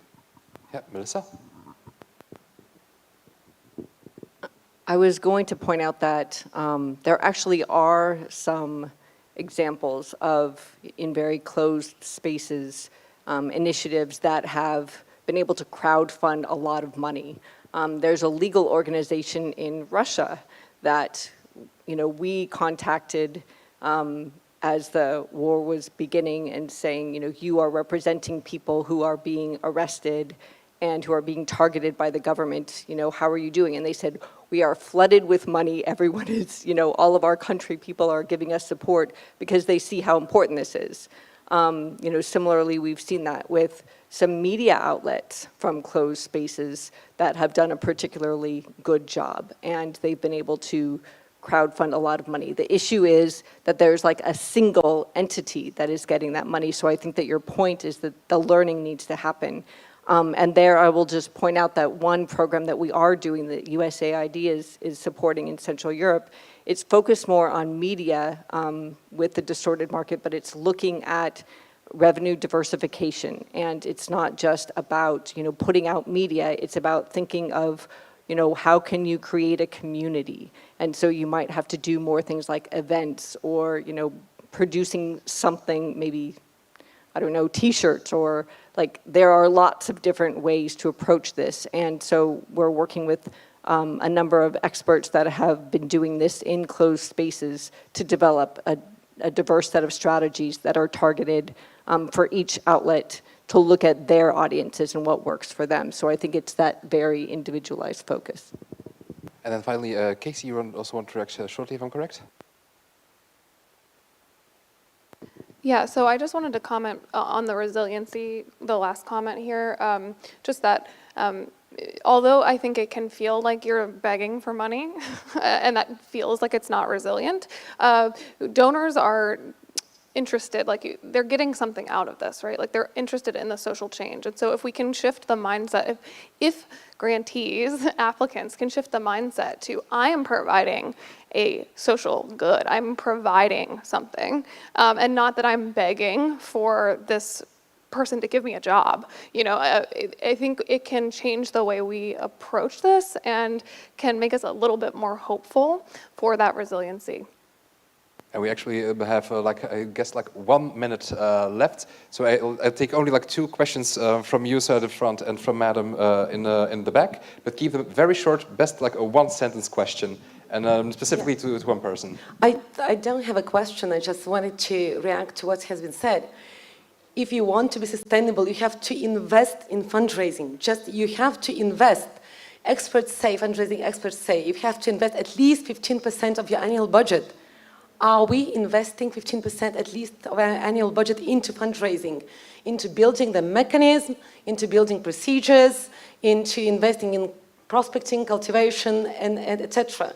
So when we started early on, we knew we had to build our fundraising and we had to invest, and we do that until this very day. And very early on, we built our donor base, corporate donor base, into 100 donors. That was beginning of Lithuanian post-communist independence. Everybody says there's no culture of giving. There's no culture of philanthropic giving. And yeah, you just have to build it. And one thing, if we are organizations that are mission-driven, we sell our mission, not projects. It's about mission. Most NGOs in Central Europe are just project-based. They live from project to project to project to project. We have a KPI in our fundraising strategy, which is 60% of fundraisers, of donors' money, is undesignated funding for our mission, not for projects. We have a program, we have a mission, our plan, and we sell it, we pitch it, and that's how you build a sustainable donor base who are with you for a long time. And then you need to have KPIs for retaining donors, for bringing new donors, and it's an everyday effort. So we need to have it in our strategy to invest at least 15, some say 20%, and do it on a daily basis and seek undesignated funding for our mission, not projects. Yeah, just very quickly, LFMI is just a terrific example of what Annetta is talking about. And we do have to invest in fundraising. And the way to get to resiliency is to build that base so that now you're not scrambling. And part of how grantees can help funders in this way is to pitch your vision, not your small project. So pitch the big thing. Pitch what you're excited about, not what you think the donor wants. That's how you build the resiliency. Yeah, and it's flashing here that time is up, but very short last question. Very short. So for Hedvig, I chair Unhacked Democracy. We work in Hungary, and where we're going now is saying, okay, let's look at the business culture in these countries. How do we get businesses to defend the system, the free market, the open society that allows democracy to thrive? Take an example from the Israelis who've been defending democracy. How do we get Central Europe particularly out of saying, okay, what's good for my company right now? Because that's what the patronage-based authoritarian, electoral authoritarian regimes do here. So how do we get that mind shift? What can we learn, especially from the United States, where we have this deep civic business culture? What can we learn over here? And like one person to answer it very briefly. I'm sorry, because like we have to take my time. Anyone? Yes. Yes, Melissa? No. Just yes. Just do it. And I do think this might sum up indeed, because like we didn't hear like just one strategy. There is no one-size-fits-all solution when it comes to the fight for freedom. And indeed, maybe we should indeed stop saying philanthropy and start speaking about the people with money, but not only people with money, but also the people who believe in freedom and how much money they have to spare from a little dime to a few $1,000s. Every dime counts, as every person counts in our struggle for freedom. Thank you very much. Thank you to the panel, and have a great Freedom Games. Thank you.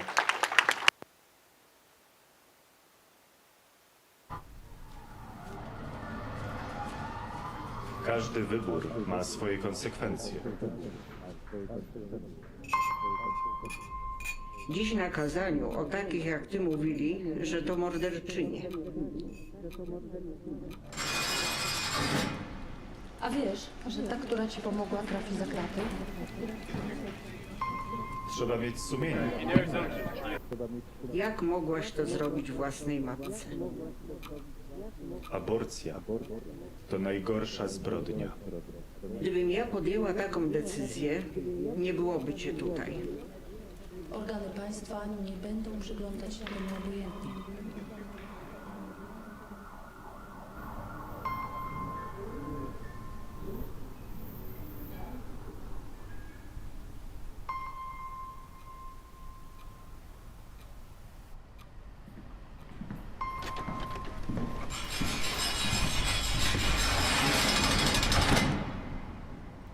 Życie i zdrowie kobiety jest najważniejsze. Stop kryminalizacji aborcji.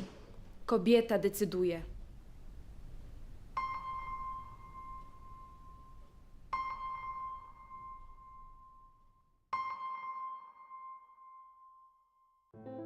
Jestem z zawodu lekarzem. Zajmowałam się diagnostyką chorób nowotworowych. W Białorusi zajmowałam się mikrobiologią i molekularną biologią. Byłem nauczycielem szkoły podstawowej. Naszym celem jest budowanie umiejętności, które są ważne na polskim rynku pracy. Szybko nabierają takiej pewności siebie, bardzo szybko się uczą. Wszystko możliwe, kiedy starasz się.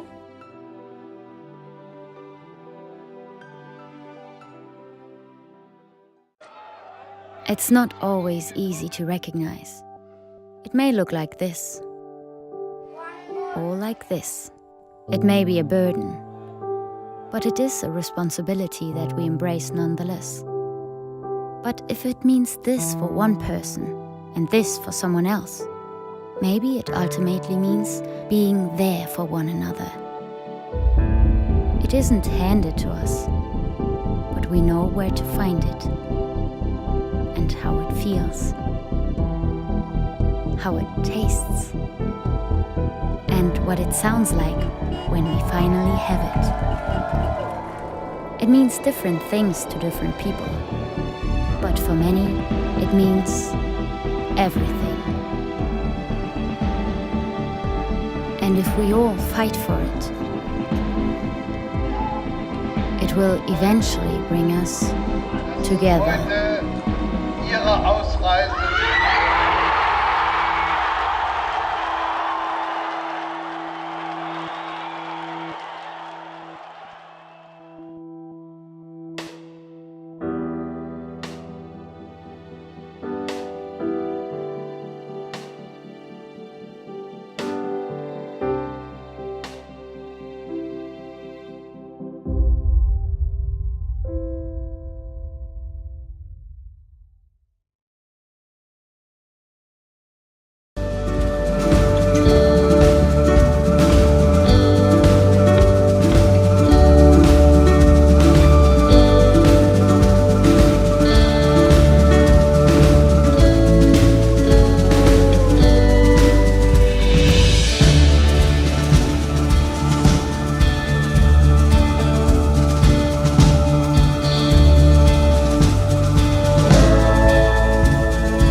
Dzień dobry.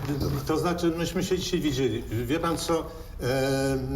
Ja zmieniłem zdanie i chciałbym poprawić. Karty. W urnie. Dobrze? To ja sobie poszukam. Serio?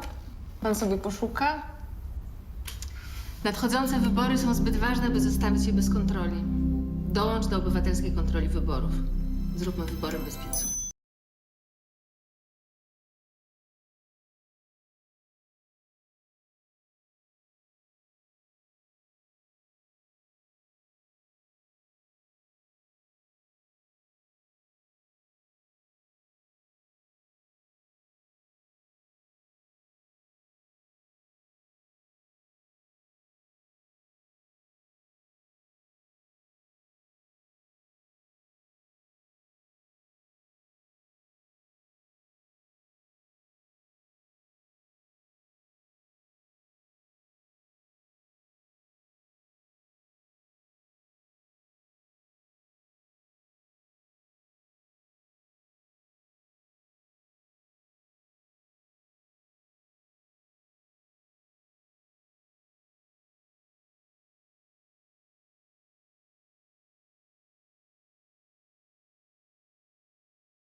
Wszystko zaczęło się od króla Jagiełły. Mała Łodzia stała się miastem, które w XIX wieku rozwijało się najszybciej na świecie. W ciągu zaledwie 60 lat od powstania pierwszej manufaktury powstaje przemysłowa, wielonarodowościowa metropolia. Jednak wiatry historii nie zawsze jej sprzyjały. To, co zniszczył los, odbudowują łodzianie. Nasza Łódź. Miasto wielkich szans. Od 600 lat w sercu Polski i Europy. Jesteśmy Polakami. Jesteśmy niezwykłym społeczeństwem. Zawsze w obliczu wielkiego wyzwania potrafimy się mobilizować. Potrafimy stawić czoła wielkim wyzwaniom. Bo nie potrafimy stać obojętnie. Bo obchodzi nas bezpieczeństwo i przyszłość naszych dzieci. Bo wierzymy, że nadzieja zwycięża apatię, lęk i strach. Bo mimo wszelkich przeciwności nigdy się nie poddajemy. Potrafimy ciężko pracować, wspierać się i działać razem. Bo zależy nam na naszej ojczyźnie, naszym osiedlu, naszej ulicy. Bo chcemy naszych niezbywalnych praw i wolności. Bo nie oddamy naszych marzeń. Nadchodzi punkt zwrotny.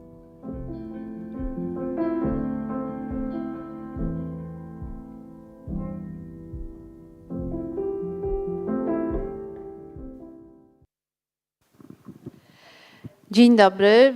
Good afternoon. Welcome, ladies and gentlemen. My name is Dominika Wielowiejska. I work for Wyborcza Journal and Talk FM station. I'm really glad that you joined us, and today with us are Andrzej Domański, Chief Economist of the Civic Institute, Financial Markets Analysis, Maciej Herman, Lotte Wedel, Managing Director, and in fact almost co-host Adam Pustelnik, First Deputy Mayor of the City of Łódź. My suggestion for you is to try to tackle at least 3 problems,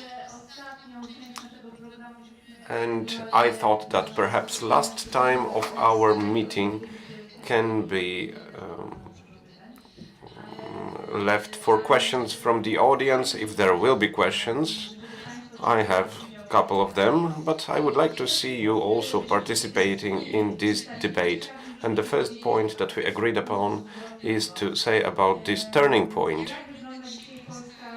How Polish economy looks now, what about debt limit? We could hear many times from economists the announcements of financial catastrophe, public finances disaster. It did not happen. Perhaps we don't have a full knowledge about our finances. And the question about increasing disproportion in public finances. How about long perspective with this public debt can be smashing burden for us, and what about crossing the limits established in the Constitution? Since we hear so many propositions from different political parties, and their propositions are very expensive, and we are not sure how new power, if of course there will be a new power, we can't be sure how they will manage these challenges. Also, EU funds are also disputable. We don't have money from main budget, and it's still not certain if we look at the statements of EU representatives. If Andrzej Domański can comment on that, please. Good afternoon, ladies and gentlemen. Thank you for the invitation. Perhaps let's start from the rapid view on Polish economy. First and second quarter GDP is negative, the biggest deterioration in European Union. Indicators of Polish industry shows impediment. Inflation still 2 digits. Is that a fault of Putin? Perhaps in part, but Lithuania, Latvia and Estonia are also influenced by invasion in Ukraine, but their inflation is twice smaller. It's third worst day in the history of Polish currency during last decade, after the decision of cutting the interest rates. Economy is in poor condition, and economic policy is done by people extremely irresponsible, both when it comes to fiscal policy and monetary policy. And of course the question about a budget for 2024, the gap in the budget is increasing to 24% if we compare to previous year. Loan needs almost 200 trillion of zlotys and 2 billion zlotys of public debt. It's the conditions for September 2023, and this is something a new power will have to face after the winning in the election, after democratic opposition wins in the election. Prime Minister Morawiecki is a real master when it comes to using numbers in a way to give credibility to their policy, like this famous narrative of public debt compared to GDP, which is influenced by inflation. So in a nutshell, the condition of public finance looks bad. We don't know how exactly, because we have a really small transparency of public expenses. A huge amount of these expenses was taken outside of the parliamentary control. It turns out that we will have to pay Korean suppliers $16 trillion for equipment built, and we find out that from Korean newspaper. That shows the scale of this madness. I'm using this word when we say about our current team. Can I ask you one question? Of course, current power is defending in a way that still the proportion of debt to GDP is lower as compared to the other countries, also in EU, and it's not critical. Isn't it that the opposition is overheating this subject shortly? I recorded quite popular short movie about this indicator. How is it possible to manipulate this indicator, and how it was done if nominal GDP is increasing, since there is very high inflation?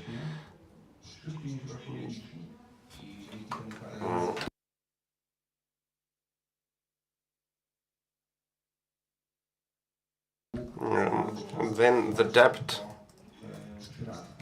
is increasing significantly. The percentage of our debt, we will spend 70 trillion zlotys.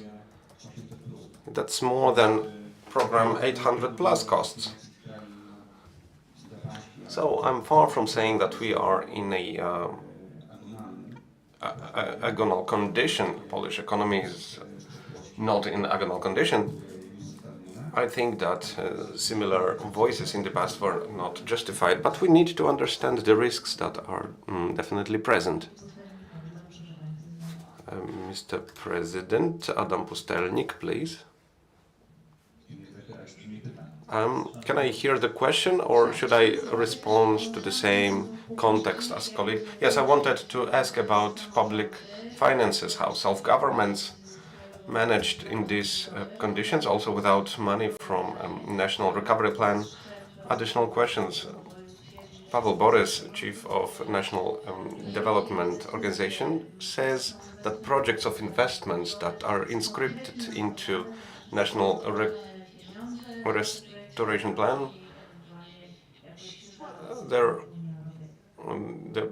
funds are somehow inscribed, and then in some way we will arrange funds from EU. Well, the same situation. I can't add too much new things, but I have a little bit different opinion about the diagnosis. I am not one of the supporters of this non-debt policy that is lobbied by people working in the economy. I would like to share one quotation of Kazimierz Górski to be a base of my position. He would say that it's better to stand still like a fool instead of running around like a stupid person. From perspective of our public finances and generally looking at our economy, in this case, say one political fiction, world without boundaries, say change of the government, less radical and accepting the National Recovery Plan and doing nothing, just observing the situation, would already be a huge qualitative change and strategic level change.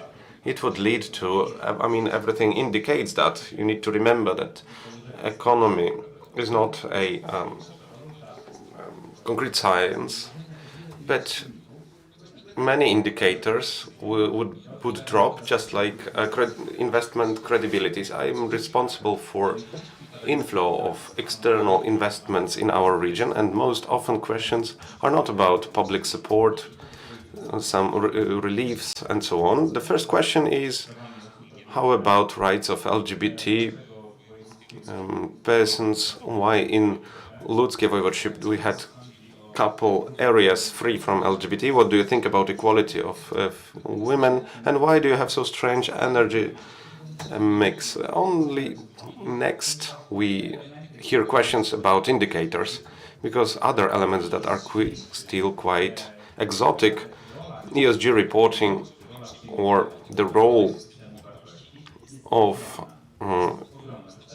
declared system value is huge. It's enough to go to London or New York during Pride Week, and every second logo of the company is with the rainbow colors. So this ideology of the company, not only in soft extent, but it's harmful for us. And when it comes to the limit of the debt, I don't think it's a matter that would be a deal breaker. And I'm explaining why. Even the smartest macroeconomists and digit experts are not sure what is the debt of United States. This amount is so huge that no one can actually understand that. Germany would use similar funds for very huge scale. Many elements of economy stimulation are used by different economies. I'm not saying it's an optimal model and that it is good, but I'm saying that it is used by many places that are more developed than us. So this fetishism of small debt should be our least problem, our least worry. We have much bigger ones. For instance, Bulgaria is the country that has the least proportion of public debt to GDP, but with all due respect, I would not change places with them. So our credibility in the market, not accepting the National Recovery Plan, our ideological narration towards global society, international organizations, is more harmful from perspective of economy. Centralization that takes place almost every day than the debt issues. And I have perhaps different view than colleague Domański, because I would like to underline once again, this is not a specific science. Stiglitz and Friedman had different views on that, and each of them received a Nobel Prize. So my suggestion is to hear Mr. Maciej Herman, and then we will do a second round, and you will refer to each other's statements. Please. Good afternoon, ladies and gentlemen. I am personally much closer to Mr. Domański when it comes to my view on economy. I am an economist similarly as Mr. Domański, so I will not add anything to his statement. But referring to previous statement, I would like to say that Poland is not neither USA nor Germany, so these comparisons are not adequate, I think. Just like comparison with Japan's debt, the situation is different than in Poland, but from the perspective of enterprises, businesses, because I think I can say the most about this perspective.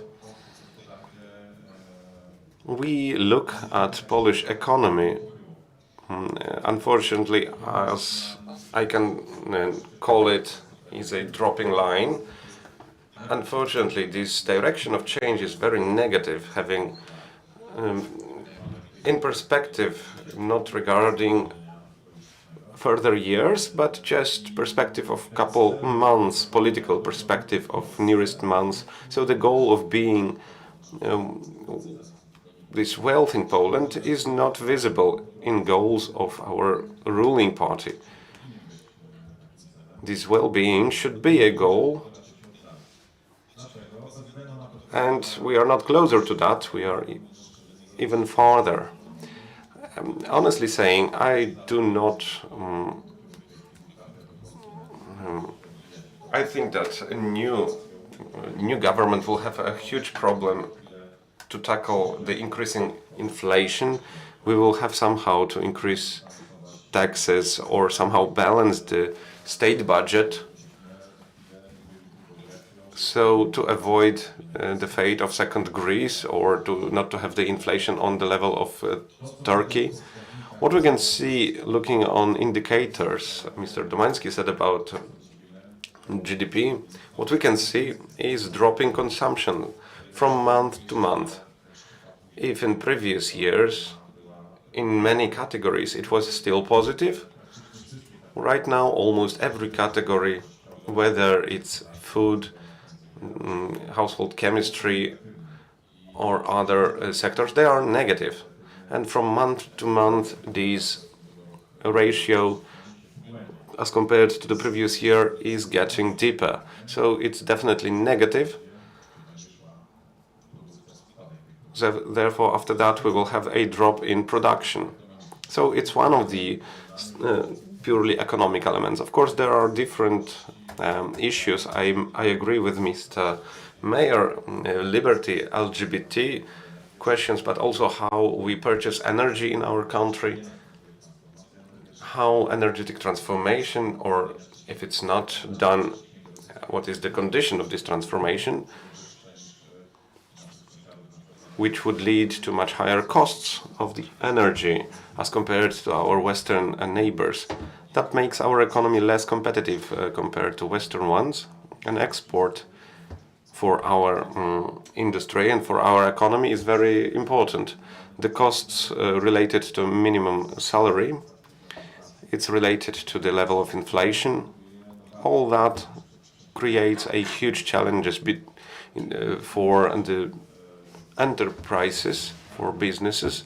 We don't see the increase of redundancy, but there are other indicators related not to such a great managing of our country, but we have less people working than 10 years ago. That's the reason. So generally, I am an optimist, but I can't say that I am an optimist for next year or two. It would be a really difficult task for a ruling party now, but definitely I hope that finally we will have a team that will have a plan to improve economic situation, not some other priorities. In a moment I'll hand over to Andrzej Domański, but I have a word of comfort to you. If the Democratic Opposition wins the elections, Adam Glapiński and his colleagues in the Monetary Council will twist the screw so that we will cry. His perspective would change and will control the inflation. But generally, the Monetary Policy Council is highly controlled by politicians. It's a politician's order game rather than following what the Constitution says about it.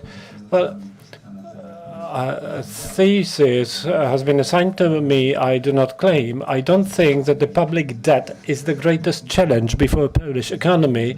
It is unquestionably the diminishing competitiveness of Polish economy, enormous prices of energy for Polish business.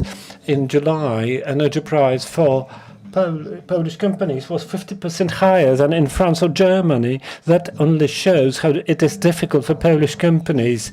This institutional collapse that hits running businesses in Poland. Well, we heard it from the mayor. In 2015, almost 20% of Poles declared they were thinking about opening their own businesses. Now it's less than 3%. That only shows how the revolution of the Polish deal, or the revolution in approaching Polish entrepreneurs in the past years, the development of the repressive state against businesses, reduces the number of people willing to take the risk of their own businesses, which for the long-term economic development is disastrous. Well, I wanted to smoothly move to investments, which are clearly related to the status of public finance. And then I wanted to discuss energy transition, which is the foundation for building competitive economy. But there are a few items here. On the one hand, we keep hearing that investments to GDP are low. Mateusz Morawiecki promised 25%. It's about 17. I'm quoting from my memory. Sorry for any mistake. But it was equally low before the pandemic, before the war, just to make things clear. Maciej Herman mentioned consumption. The members of the Monetary Council said it's going down because it was driven by Ukrainian migrants. But generally, the key driving force for the GDP growth was consumption rather than investments. On the other hand, we keep hearing, and the mayor will elaborate on that, tendencies have changed in investing, which means, to make it simple, the Germans prefer to withdraw their businesses from Germany and make it in Poland, because the tendency is that we invest and build in neighboring friendly states. I meant they are withdrawing their investment from China. And Poland earned on that, indeed, was what I see from friendly entrepreneurs. But let's talk a moment about it. Why the investment ratio against GDP is so low? Why the plan, the Prime Minister's plan, failed? And foreign investments that come to Poland anyway. Mr. Mayor, well, let's go one step backwards. I must have misinterpreted your words. If after the 15th of October there is a change, celebrations in my home would last a month. But the point was that the current situation is bad. I only think we should look for its sources elsewhere than what you said. Why did it fail? For the very first time, the public sector and public authority is imperfect by definition. But for the first time, the whole policy is subjected to political goals of a single party. And there is no such bright indicator as economic policy. You can see it's all adjusted to the political campaign of this party. Let me give you two examples. Today, if you ask 100 big business people, Mr. Herman included, what is the key factors that determine that it's good to make business in one place? One of those is stability and legislation culture. What happened 2 2 or 3 weeks ago in Poland, there was an amendment of export insurance. Obviously, under the pretense of law with common consensus, with a MP amendment without any commissions, there is a single sentence amendment of pharmaceutical law that turns their basis upside down. We only know it because the biggest employer in Łódź, Pelion, one of the biggest pharma distributor, they hired thousands of people in Łódź. The company Polish, starting from zero to hero. Overnight, the rules of the game changed upside down. Nobody knows why. No discussions, hidden elsewhere, and this is commonplace. This, plus the issue of values, destabilization of everything. The economic policy, despite certain background, the Prime Minister Morawiecki's CV, doesn't matter. There is not even fair discussion on it. His comment is the best evidence regarding the cutting down the interest rates. I almost crushed my car. I had to stop when I heard it. I couldn't hear what I heard. I couldn't believe what I heard. During a conference, somebody asked Prime Minister Morawiecki what was the logic behind this reduction by 75 basic points. There was 20-second pause, and the Prime Minister said, "Smiling Polish children are far more important to us than some numbers." That's the word of the bank man.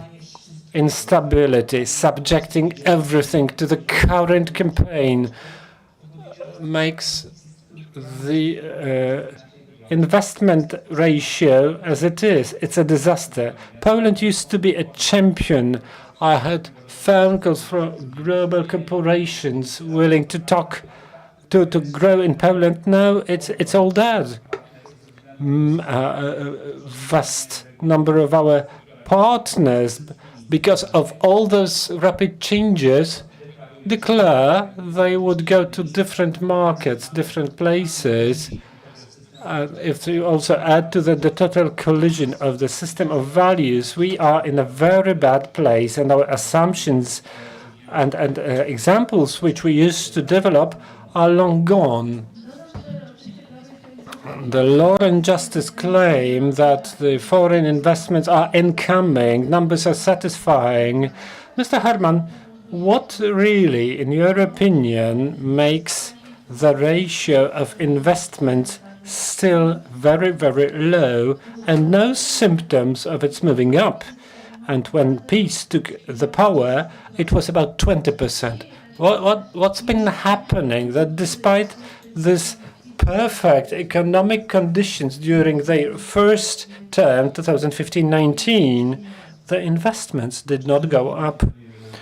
Well, you heard part of the answer from the mayor. We have access to various reports by foreign analysts who reviewed different markets, different countries, careful scorings, which country is better for investing, which is not.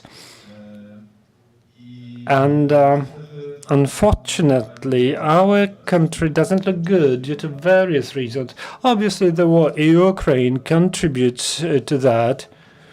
We are right a neighbor of Ukraine, but in the longer perspective, it's first of all that tangled system, complex legal regulations changing all the time, not just before elections, but for 8 years we have been changing regulations day to day, minute to minute. Just remember the laws on that changed when COVID appeared. Apart from sweet development, we have a network of cafes and day before we learned we were supposed to close them the next day. Later on, day to day, we learned we should open them, how to get people, how to arrange. That's not the way you run businesses. The mayor mentioned that 3 weeks ago the pharma law changed. I thought you were talking about different regulations. At the same time, laws on reusable packaging, like plastic bottles, cans, etc., also changed. The pharma law changed by updating export insurance.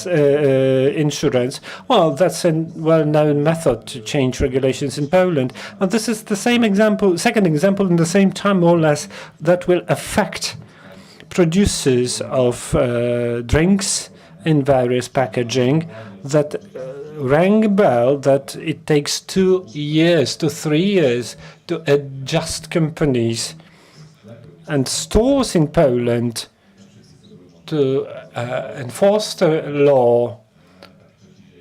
That's how it works in the world. In Poland, they will come into force about 2025. That gives us 1 year and 3 months to get ready for that.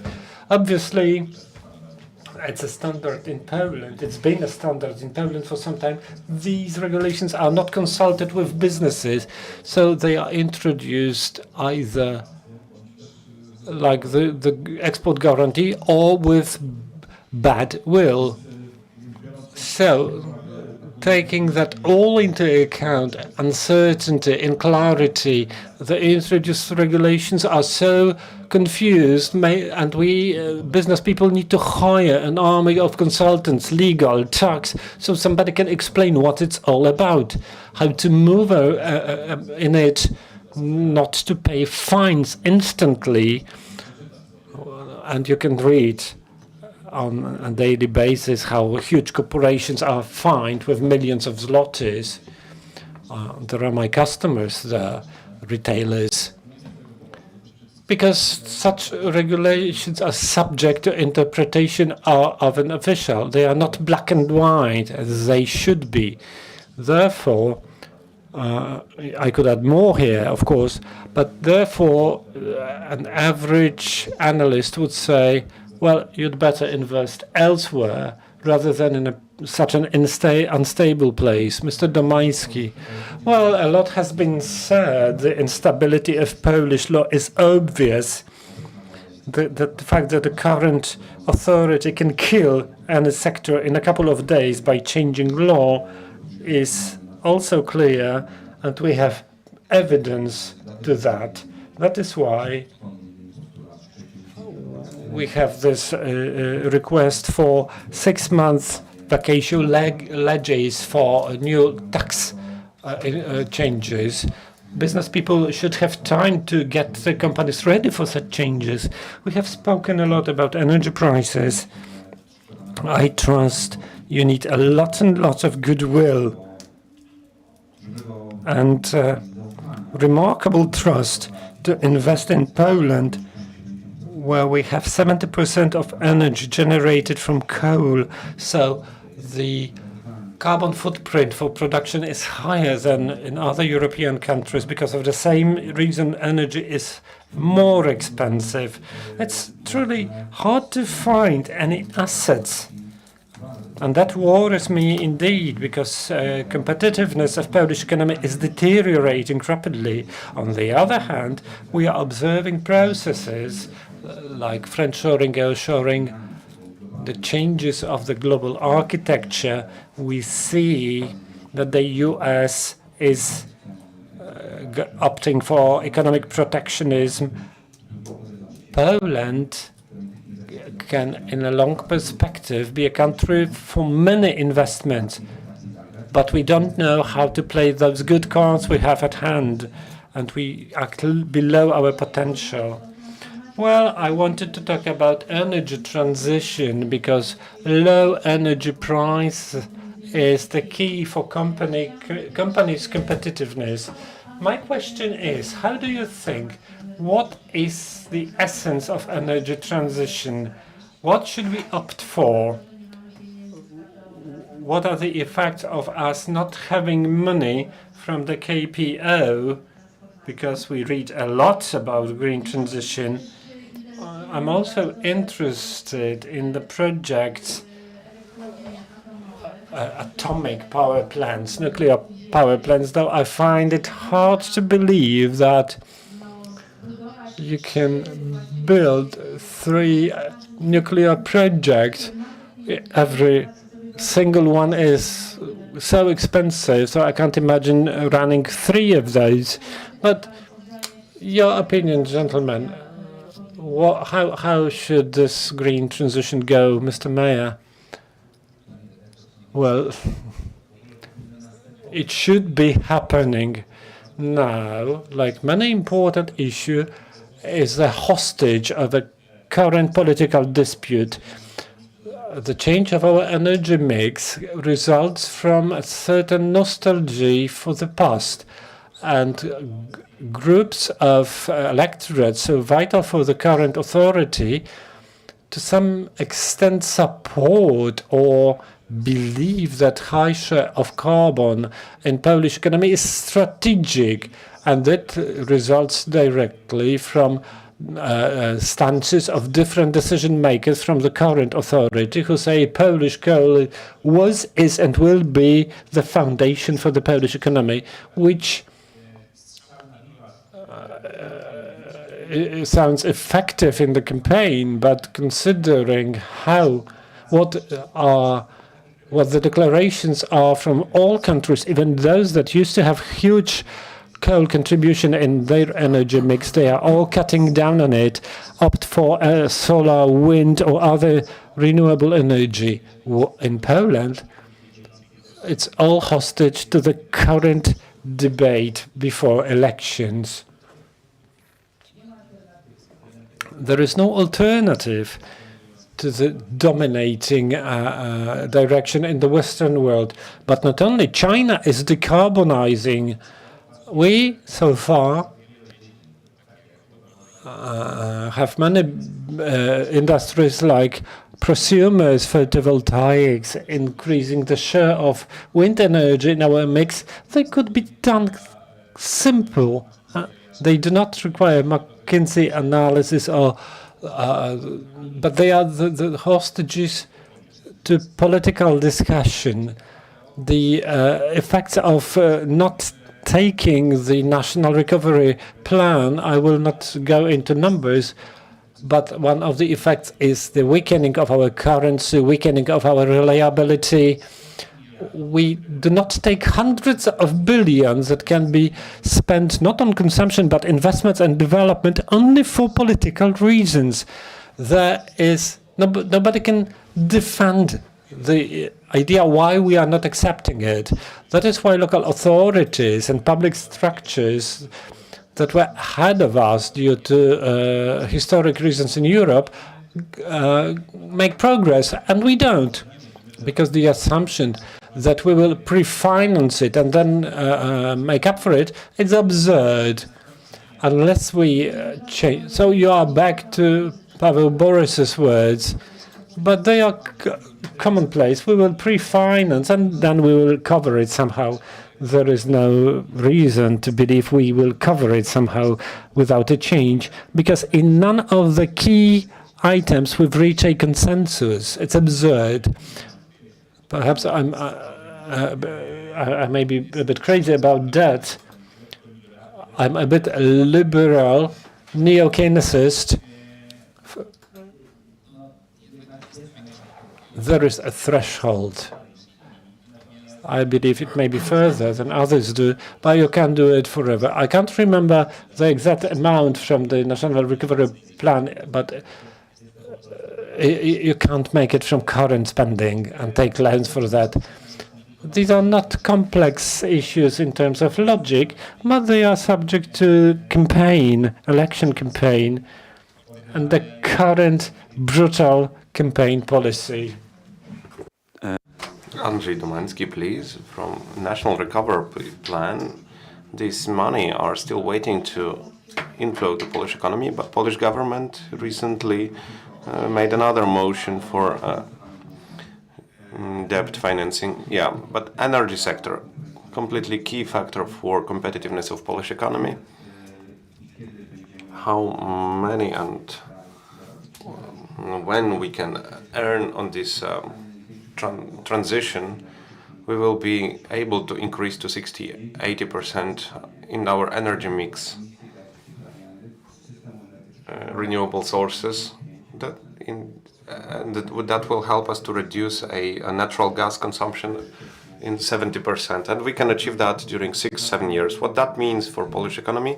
Huge investment wave. I will paraphrase. For energy transition, we have money, and there will be waiting. There are money in national recovery plans. There are European funds for energy transition. That is absolutely crucial for us. In the system, there is a place for renewable energy and for nuclear energy, for which, of course, we need to wait some time. 3 huge-scale nuclear energy projects at a time, it's explicitly too much. We can discuss 2 perhaps, and there will be a place for SMR, which the technology was not anywhere implemented in a commercial way. So I will be gently cautious here. I would like to protect Polish energy sector and Polish economy. I wouldn't like to see us a museum to change from museum of coal to museum of natural gas. Other countries in Europe resign from this source of energy. The war in Ukraine accelerated this process, but we can't see this tendency in our country.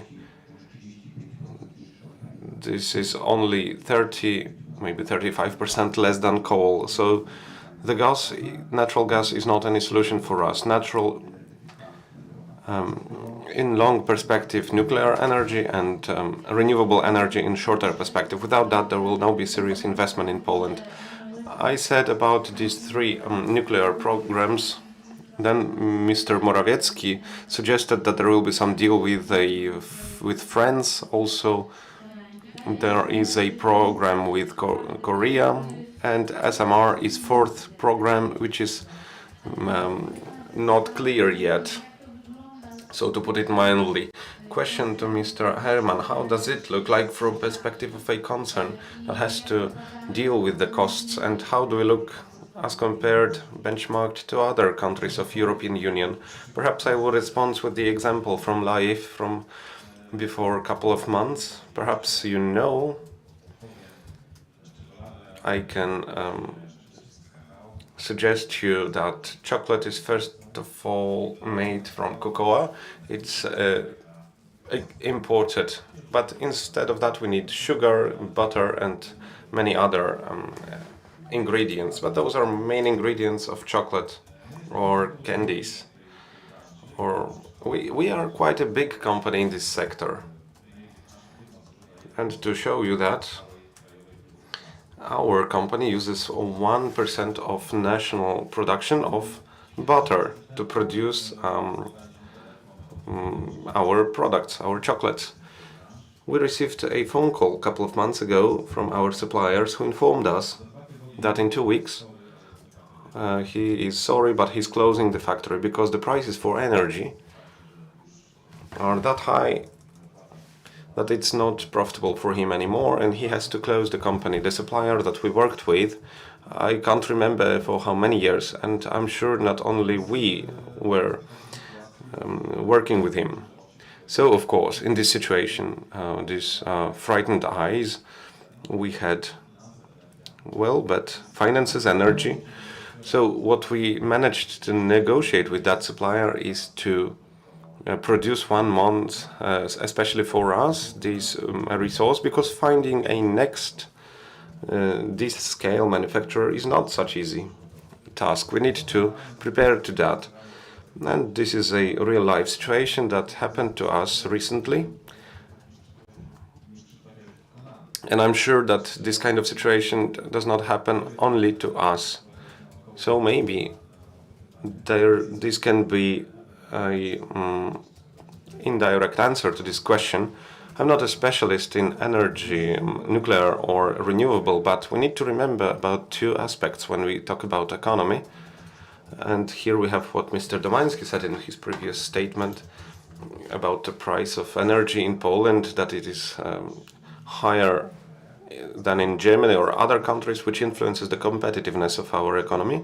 But we need to remember about a key factor, so global warming, and about what happens with the weather, with the climate, with the wind, sun, and so on and so on.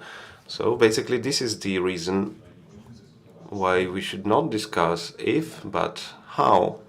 How should we do that as fast as possible?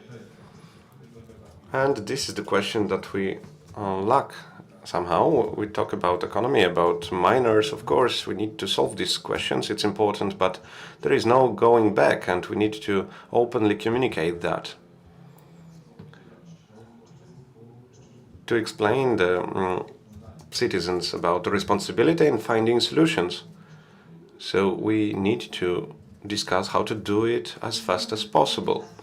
We don't have much time, but perhaps some of you would like to ask a question to our panelists. So please, you will have the chance. First was the gentleman here.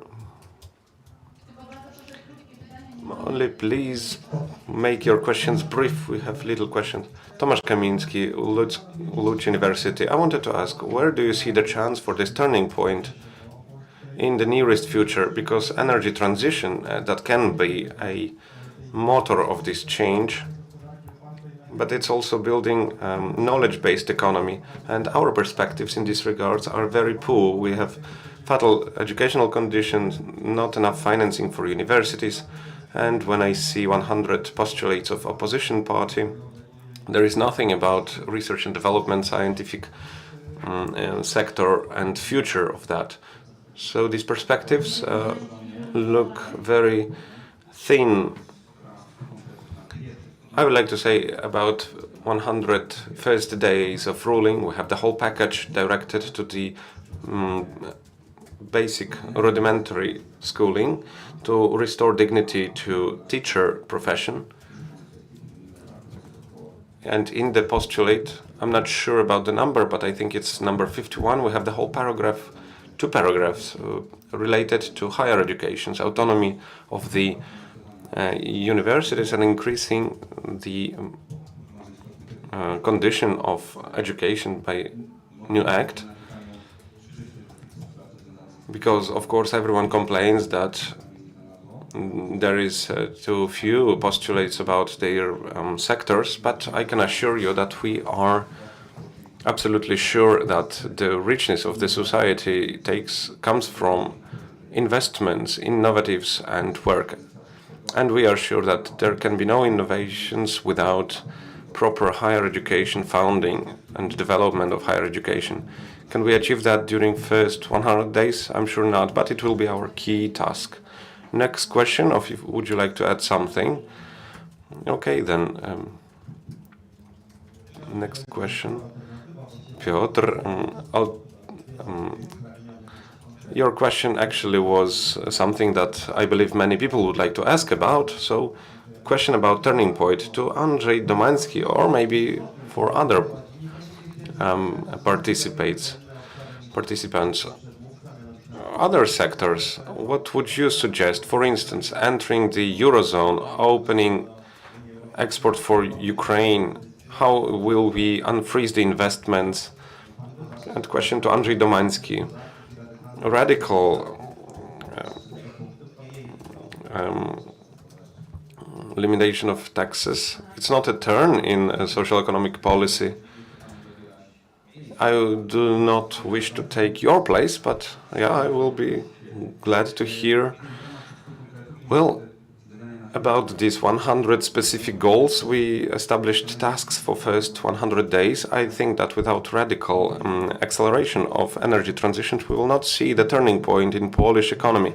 Polish economy can benefit from the postponing, as it looked like in IT sector, in energy sector. We can leap through certain stages and invest in the newest technologies in energy sector.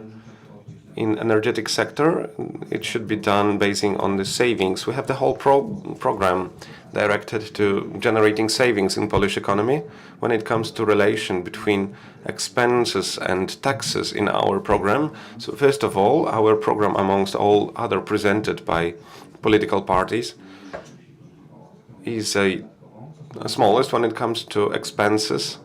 It was presented by economists of Forum of Polish Development. They are here 2 floors under us. They are quite critical about your coalition.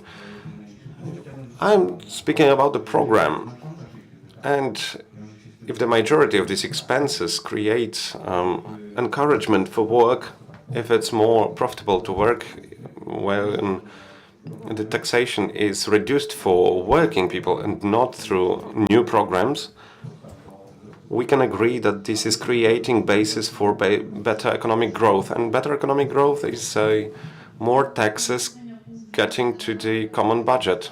And question about turning point to you, Mr. Mayor. What can be this turning point?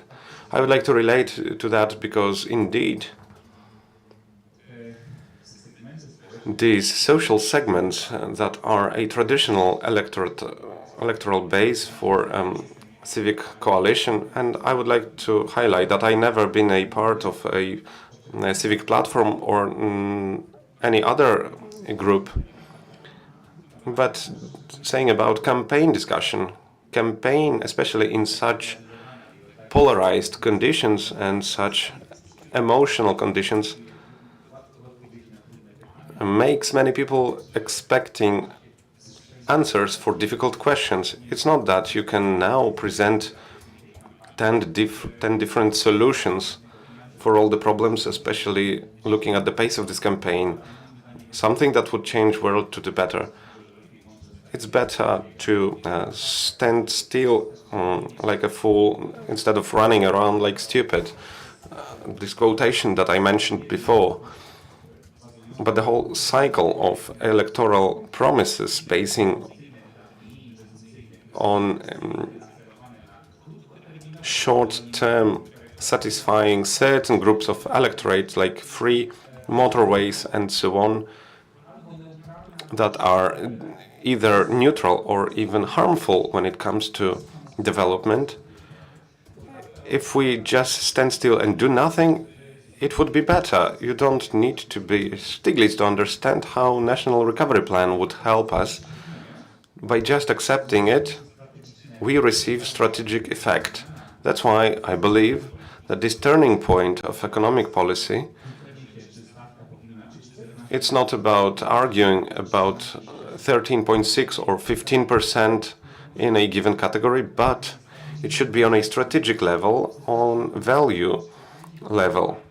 It would be sufficient to just change the direction of thinking in economic policy, not to add ideology to specific segments of economy.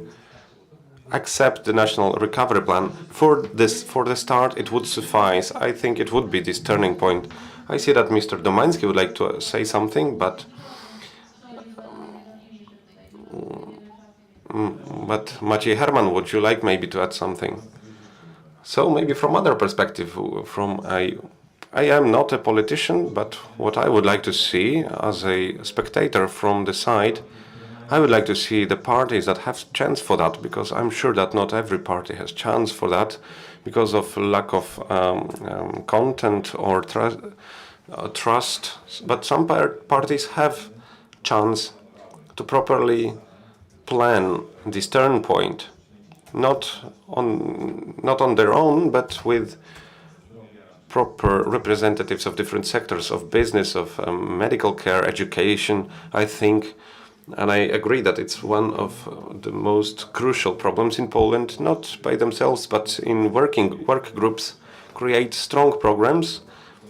We need to divide them into short-term, long-term programs, because I don't believe in the right content of politicians by their own. It's not their goal, in my opinion, for politicians to know everything. A good politician should collect a good a team of specialists that know about a given field, and that should be politicians' competence, and not knowing exactly everything about a given sector, like medical care or energetic sector. If it's done like that, indeed, then it can be a turning point. If not, we are still circling in the same place. Would you like to add something? I see there is another question. We don't have too much time, but you can formulate a question and perhaps we will know what summarization we can prepare. Earlier, you presented very well what I meant. The turning point is that politicians give themselves a break and just leave it for a time, and I buy it. But I think we need to have some leading thoughts in that 100 postulates for the economy. What is the philosophy? Well, more liberty for business. Yeah, that sounds good. Just communicate it well. Just last statement from everyone we need to summarize. I think that first of all we need not to harm anymore, and then deal with things in a process when they appear. If we win the election, in democracy is about winning the election, we can have the best diagnosis and the best solutions which will never be used. And from the perspective of a coach, we can say that someone did not implement their postulates. So for me, the most important is to win the election and then not to spill it. One question. Gabriel Havriluk, Forum of Civic Development. Mr. Domański can relate the program is the cheapest. I would like to ask, maybe compared to different parties, couple of trillions more, but 120 trillion zlotys more than now, how would you like to function with the deficit of 280 trillions? It could be for you something to brag about, that it's the cheapest program. Perhaps this program would reduce the deficit, not increase it to 180 trillions. Very briefly, we need to finish. So first of all, it's basing on your numbers, so 120 trillions. So I was not basing on my own calculations. So we giving a response to this question so many times. We said about financing from national recovery plans, about reducing the costs of external debt. If we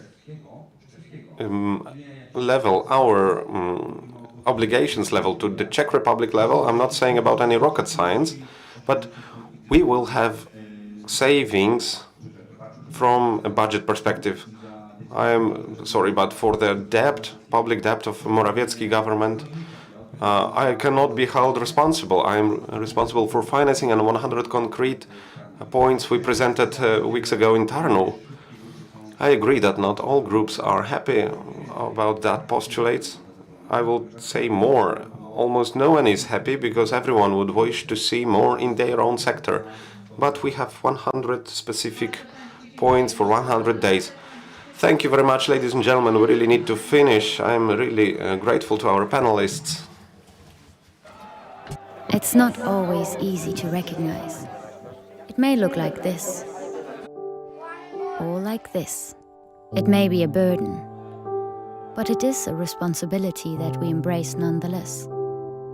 But if it means this for one person and this for someone else, maybe it ultimately means being there for one another. It isn't handed to us, but we know where to find it and how it feels, how it tastes, and what it sounds like when we finally have it. It means different things to different people, but for many, it means everything. And if we all fight for it, it will eventually bring us together. Ihre Ausreise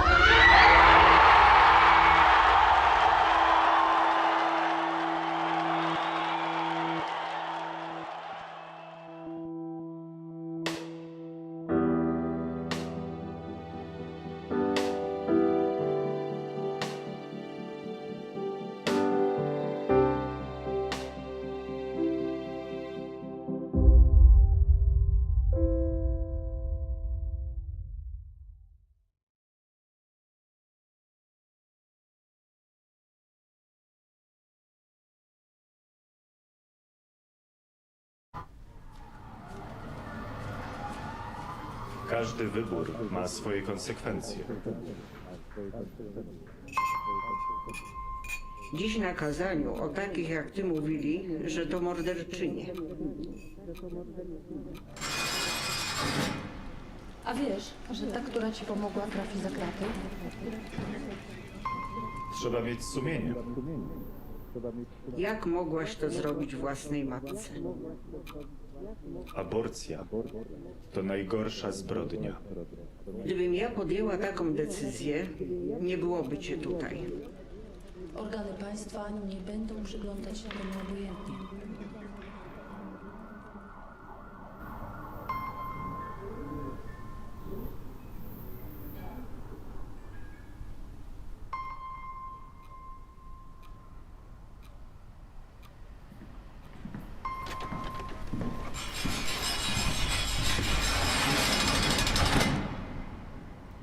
Życie i zdrowie kobiety jest najważniejsze. Stop kryminalizacji aborcji.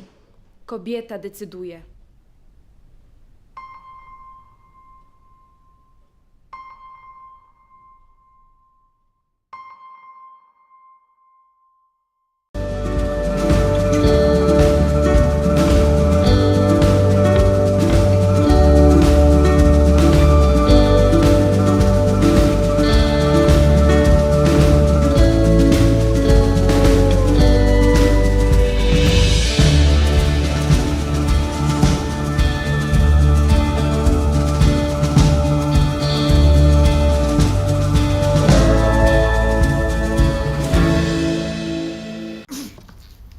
Dzień dobry, to znaczy myśmy się dzisiaj widzieli. Wie pan co, ja zmieniłem zdanie i chciałbym poprawić. Karty w urnie. Dobrze? To ja sobie poszukam. Serio? Pan sobie poszuka? Nadchodzące wybory są zbyt ważne, by zostawić je bez kontroli. Dołącz do obywatelskiej kontroli wyborów. Zróbmy wybory bez piecu.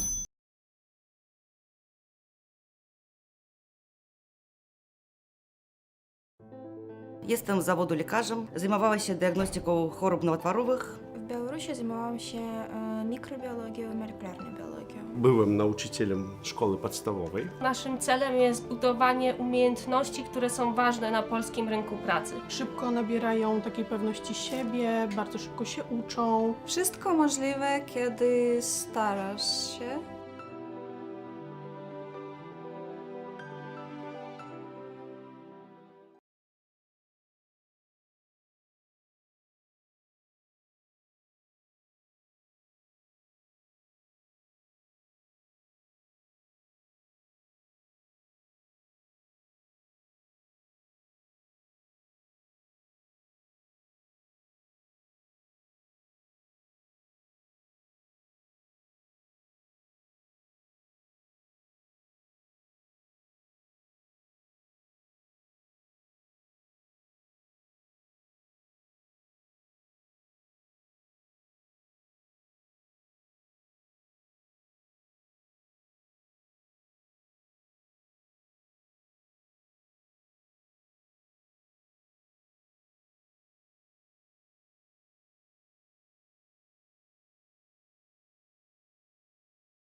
Wszystko zaczęło się od króla Jagiełły.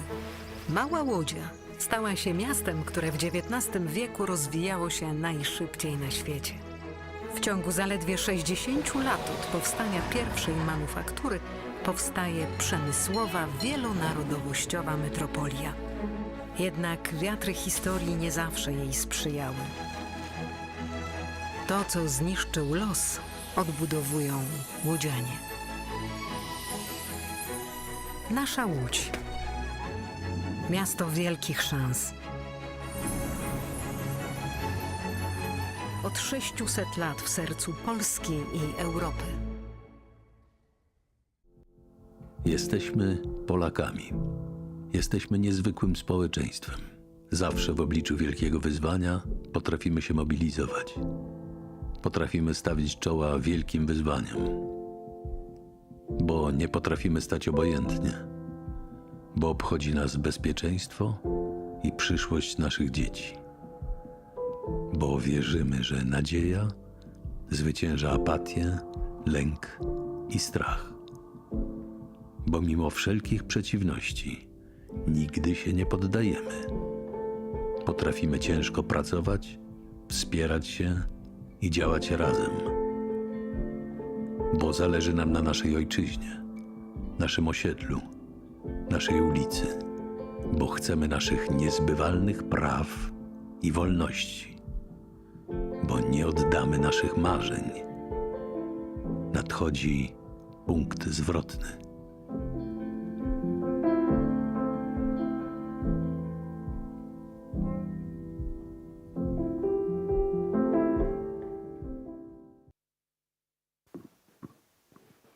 Dzień dobry. Good afternoon. Esther Powisilova, and I'm a project manager at the Prague office of the Friedrich Naumann Foundation for Freedom, which is a German liberal political foundation. And I would like to welcome you at our panel, Smart Cities, Time to Change the Default. As you probably know, the concept of smart cities had been for decades associated with things like flying cars and disruptive technologies, not really concentrating on the needs of the citizens. And even though this, I would say, wild ideas and utopian ideas haven't been gone yet completely, we can still see a shift in this trend. So it's not the disruptive technologies anymore, but it's rather about the innovative solutions that tackle the challenges that we right now have in a seamless and efficient way. And actually now in the focus of everything is the community. This opens us many doors, but also brings many questions. And I would like to address two of the questions at our panel that we are going to have today. The first question is about the participation in urban planning. How can we find the sweet spot between the bottom-up and top-down approach in urban planning? And the second one is about the community. How can the urban planning help to create a community, and why is actually a community very important for people's well-being? And I'm really, really happy that I can tell you we have such a great expertise on one stage. And I would like to introduce you our experts. I would like to start with Maciej Rimer, who is the director of the Ecology and Climate Department at the Łódź City Office. Then I would like to introduce you Agata Tvrdoch, who is architect and urban planner and professor at the Department of Urbanism and Spatial Planning at the Faculty of Architecture at the Silesian University of Technology. Then Dirk Assmann, who is the policy advisor on innovation space and urbanism at the Friedrich Naumann Foundation for Freedom at the Liberal Institute. And then, last but not least, Milan Brlik, who is head of the Department of the Participatory Planning at the Prague Institute of Planning and Development. I would like to start with setting together or putting together a solid ground for our discussion. Therefore, I would like to ask Agata, what do you imagine, or what does it mean for you city, and who would actually, in the ideal world, shape it? Who should do that?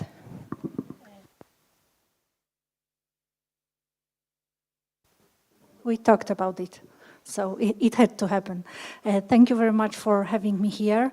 I'm happy we can talk about the city, which is actually the most important thing for me, both from this scientific part of view, and then I'm great passionate of the cities. I love all the cities, and I feel great in them.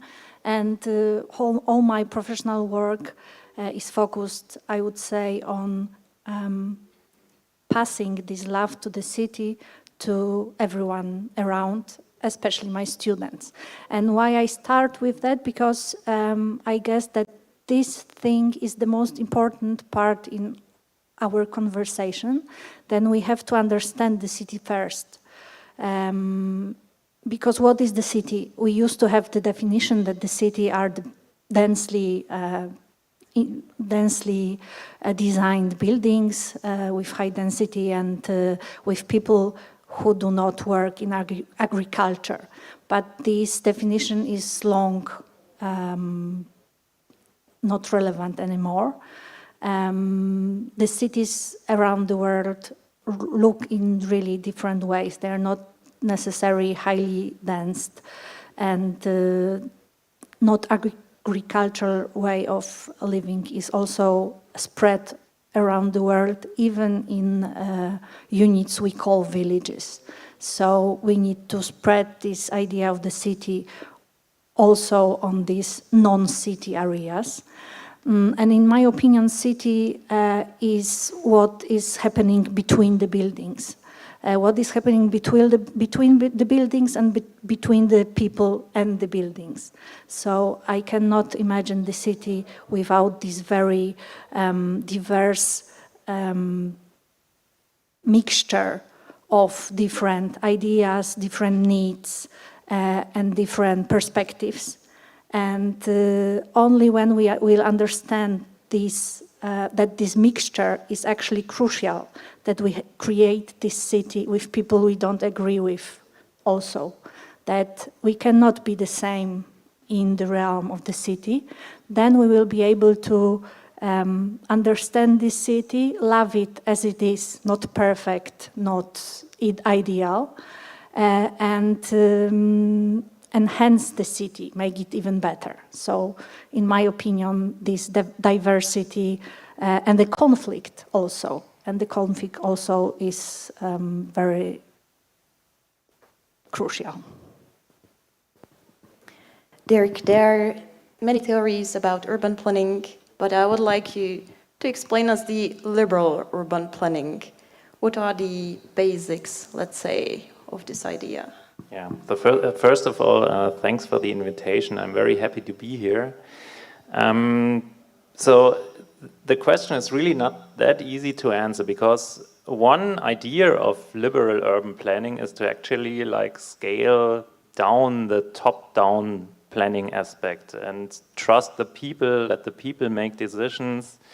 And so this would be more like a bottom-up planning that liberal urbanism is focused on. And we talked about this topic also before the discussion, and I also thought about, so how can you explain liberal urban planning? And I think a good way to explain it is to look at the exact counter model. And the exact counter model would be a city like Pyongyang in North Korea. So a city where everything is planned top-down. So every apartment building, every office building, every street, so everything is planned top-down. And I think you all know the pictures and videos of Pyongyang, and I find these always completely strange, because what you see in these pictures and videos is you see massive streets, impressive buildings, but it always feels strange. And the reason for this is there are no people around. And of course that's strange, because I think a city is mostly all about the people. So having the interactions, having face-to-face contacts. So cities are really based on the people, and this is what you don't find there. So I think in this counter model, you see that urban planning is all about buildings, all about infrastructure, and it doesn't really matter what the people actually want. And I think, so liberal urban planning has to be the other way around. So the people are at the center of the planning process, and you are trying to provide the infrastructure, to provide the kind of city that the people really want. And I think this is really the big difference. And so, for example, so I would also think, so in terms of planning, I think it's not the decision of a planner to say a neighborhood or a city is growing too fast. I think it's really, in terms of planning, you have to observe what's going on in the city, you have to observe the decisions, and then you have to try to support these decisions. And so if you want to summarize it, so what is liberal urban planning?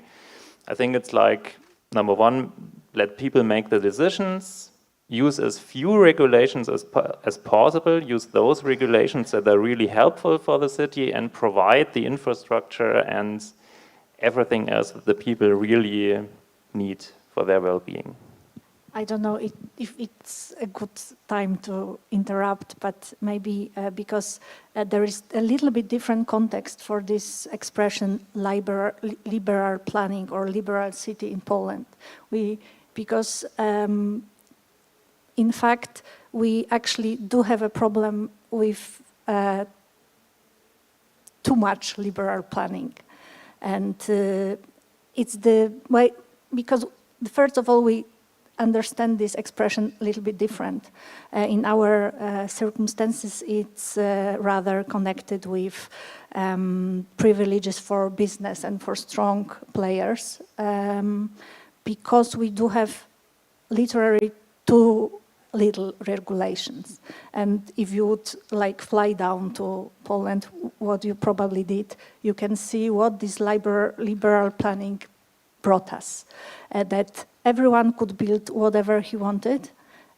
So I think we maybe should find another word for this liberal planning, because it's really strongly connected in our heads with this house and no communication at all. So because what you say is this communication is crucial, that everyone has its say, not only the strong players like the developers or big companies. So in order to give the voice to these small peoples, to every one of us, we need to have some regulations, because otherwise we are left without the voice. So maybe we should think about different translation of liberal planning, because liberal planning doesn't play good in Poland. Okay, maybe I can. So then we really have kind of a different aspect. So in Germany, the discussion is a little bit different. Totally different. Yeah, it's totally different. But so as you said, so that doesn't mean that you have to be against regulations, or so that's really not what I'm saying. It's more about I know, but being against regulations that are useless or harmful. Yeah. It's always nice to see that the cultural differences that are not just language-based, but also really what's happening in the society. And yeah, maybe we can move to more practical approach, because Maciej, he works at the city office, and when you develop projects, I know that you also try to engage with people. You try to make the participation work, right? And what do you think is the biggest benefit of it? And also, how do you try to achieve the balanced involvement mix? I mean, in the sense of what the city wants, what the architects want, and then what the people want. So the crucial benefit is acceptance, the social acceptance for the investment. But the worst thing is the time which we need to spend for this discussion. And this is a balance we have to find. And what is also important, mostly in Poland, I think, is that we are just learning how to debate, how to making the discussion between the society and the administration. It is, in my opinion, the heritage after the communism period, that the administration is, in eyes of the society, rather against the society. And this is my personal problem sometimes. We would like to discuss something. I mean, the concept of public square, the concept of investment, but we can touch a very tough reaction of some groups in society. And secondly, and this is a very delicate matter, some groups calls them the social groups, in fact being the politics, and to find the proper limitation of the politics and the good urban planning. This is also something very important, mostly in young democracy, like Polish. In last 20 years, we've built the self-government. And still our society is waking up, mostly in the process of involvement in creating the cities. And according to the German and Polish law, it is very sad true that Polish law, according to the urban planning, is very, it's not a good way to say liberal, it's a lack of law in that field. My family lives in Bayern, and they have to choose a restricted group of colors in their village to put on the front of the building. We have got the freedom to use our private property for almost every purpose we want. I mean, small house, big house, if we haven't got the urban master plan, and in which the percentage of covering of the city with such plans is around 50% after 20 years. It is not a good thing, and the Parliament prepared this legal act in that way because of the interest of the developers and in interest of the private possessors, and this is very bad for the urban planning. Thank you. Well, I mean, we still get that there are some or many benefits of the participation, even though the situation in Poland is complicated for what I see. But we also heard that sometimes you see some struggles when you have to encounter people that are against the project, possibly. I mean, in this sense, I would like to ask Milan, because we usually think that the participation is a good thing for each of every project. Is it really the case? Well, well, not always, not always. Hi everyone, I'm Milan from Prague.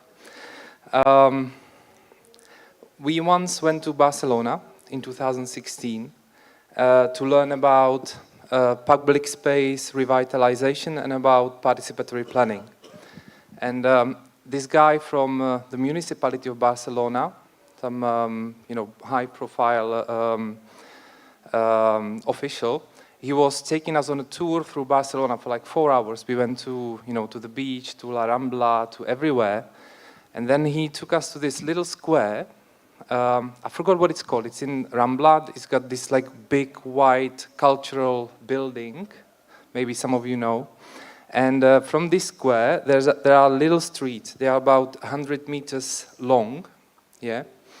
And when we were walking through this little street, it was empty. It was like there were people, but there were no cars. And it was because there were like poles standing, from the pavement. Not like Polish people, but Poles, And we were thinking with my colleagues from the institute, this is a great idea. We should do this in Prague, because we didn't have them, or not many of them by then. So we asked the local official, like, I thought I'm going to learn something about participation, yeah, participatory planning. So we asked him, like, how did you communicate this with the locals? Like because he said there were cars before, and then they, banned the cars with these poles. And he said, well, we asked them to move their cars, and then we put in the poles. I was like, okay. Like, did you tell them that you are moving the cars because you are putting in the poles? And he said, no, they would get angry, you know. I was like, okay, interesting. And you know, this gives you an example of what I wanted to talk about. You know, the street was about 100 meters long, 5 meters wide. You could probably park 10, 15 cars in the street, but there were probably 400, maybe 500 people living in the buildings, you know, of the street. So only 10 of them could actually park their car. So they just decided, okay, we're just gonna flush them out, basically. You don't need participation for that. And that brings me to, you know, apart from the story, I'm gonna give you a bit of theory that we are using. If you are deciding whether participation is worth it in a project, you look at impact and viability, two keywords. Impact, does it have actual impact on people's lives, what you are planning to do? Or are there any negative impacts? For example, if you are building a water treatment facility for a city which has been complaining for 30 years that the river is dirty and the water treatment facility is like far away from everyone, doesn't really impact negatively the people, then you can just go and build it. You don't need to really ask people about, you know, what do they think about it, because they would accept it anyway. But you know, if you are revitalizing a brownfield in the middle of the city and 100,000 people are living around it, of course you need to involve them, because there's a chance for positive and negative impact. Negative impact, you know, construction for 20, 30 years. Positive impact, there can be new schools, kindergartens, services, you know, connecting the different parts of the city conveniently and so on. And you also need to look at viability. Yeah? Viability means you should not involve citizens in co-decision making if you do not believe the project is viable. You know, you're going to spend 2-3 years speaking to people. He's nodding his head. Probably knows about it. Me too, unfortunately. Lots of projects like that. If you involve people for 2-3 years, you're going to be promising them through participation, you know, there's going to be a new brownfield redevelopment, new school, new this, new that, new bridge, and then it doesn't happen, then you're going to lose their trust. And it's the worst thing that can actually happen in participatory planning. So, well, and then, you know, in viability, you also have categories time and money. You need to have enough time for participation, enough money. That's it from me now. Well, I would like to follow up on. Chciałbym podsumować te pytania zadawane panu i Maciejowi, bo to wy macie doświadczenie w tym, jak najefektywniej angażować ludzi. Jakie są sposoby na to? I think we ever get more than 5 to 10% of people from a given locality to actually actively participate. I hope it's because they trust us that we're going to do it well. But, you know, it's probably also down to the communication or difficulty of communicating the process. Like, you know, and also, you know, people don't really have time to participate that much. Filling in a questionnaire, that's fine. Yeah, people can do it at home or on a tram, in a metro. But actually coming in person to an event, you know, people have kids, they have jobs, they are busy. So it's difficult. And also, you know, if you would like to inform 200,000 people that something's happening, you're probably going to have to spend like 200, well, even more, €500,000, you know. So it would be really, really expensive. So not everyone participates. And it's from my perspective, the most efficient is the direct contact with the users of the space and the contact with the planners for them to explain what are the needs and what are the problems in the area. And of course, to encourage such discussion, we need to use the media and the social media. But the most important voices comes from the neighborhood and from the users. Yeah, 100%. If you just go to the locality and speak to people. I of course agree, but I would like to add something from the other perspective as an architect and urban planner, and as a citizen also. The best way, it's of course it's not possible every time, but the most effective way of using the power of participation is prototyping. So, as you told with these polls, I would rather like the city to put a temporary post at first, make some picnic and talk with people, and then they will be okay. It works. Like if they, for half a year, it would work every time. So then you won't have these angry citizens. And of course, I know it's not every time possible. But the other thing which is very crucial, and I think that in our Polish city, that's the thing which is most desired, is this communication, because we don't trust each other all the time. You start with the people, they don't trust the authorities. Authorities, they don't trust actually the people, because they say, if we will tell you something, you will be against and we won't be able to do this. We all, in theory, we all want the same. We want cities to be better and citizens to have better lives. But sometimes, especially things connected with these parking ideas, which in Poland are extremely difficult to encourage. We know, as a specialist, that it would make people's life better. But we cannot say, okay, now you have to take your bike and go to work with a bike. We have to show them. And the idea with the plant or with the water facility, it's obvious that people will need that. But there are sometimes things which are not so obvious. And sometimes we also can learn from the people that maybe biking in this particular area is not going to happen because I don't know something. So during this prototyping, we can learn both sides. My further experience is that there is no ideal participation plan. We have to fit each plan for each activity. And maybe some practical joke for you.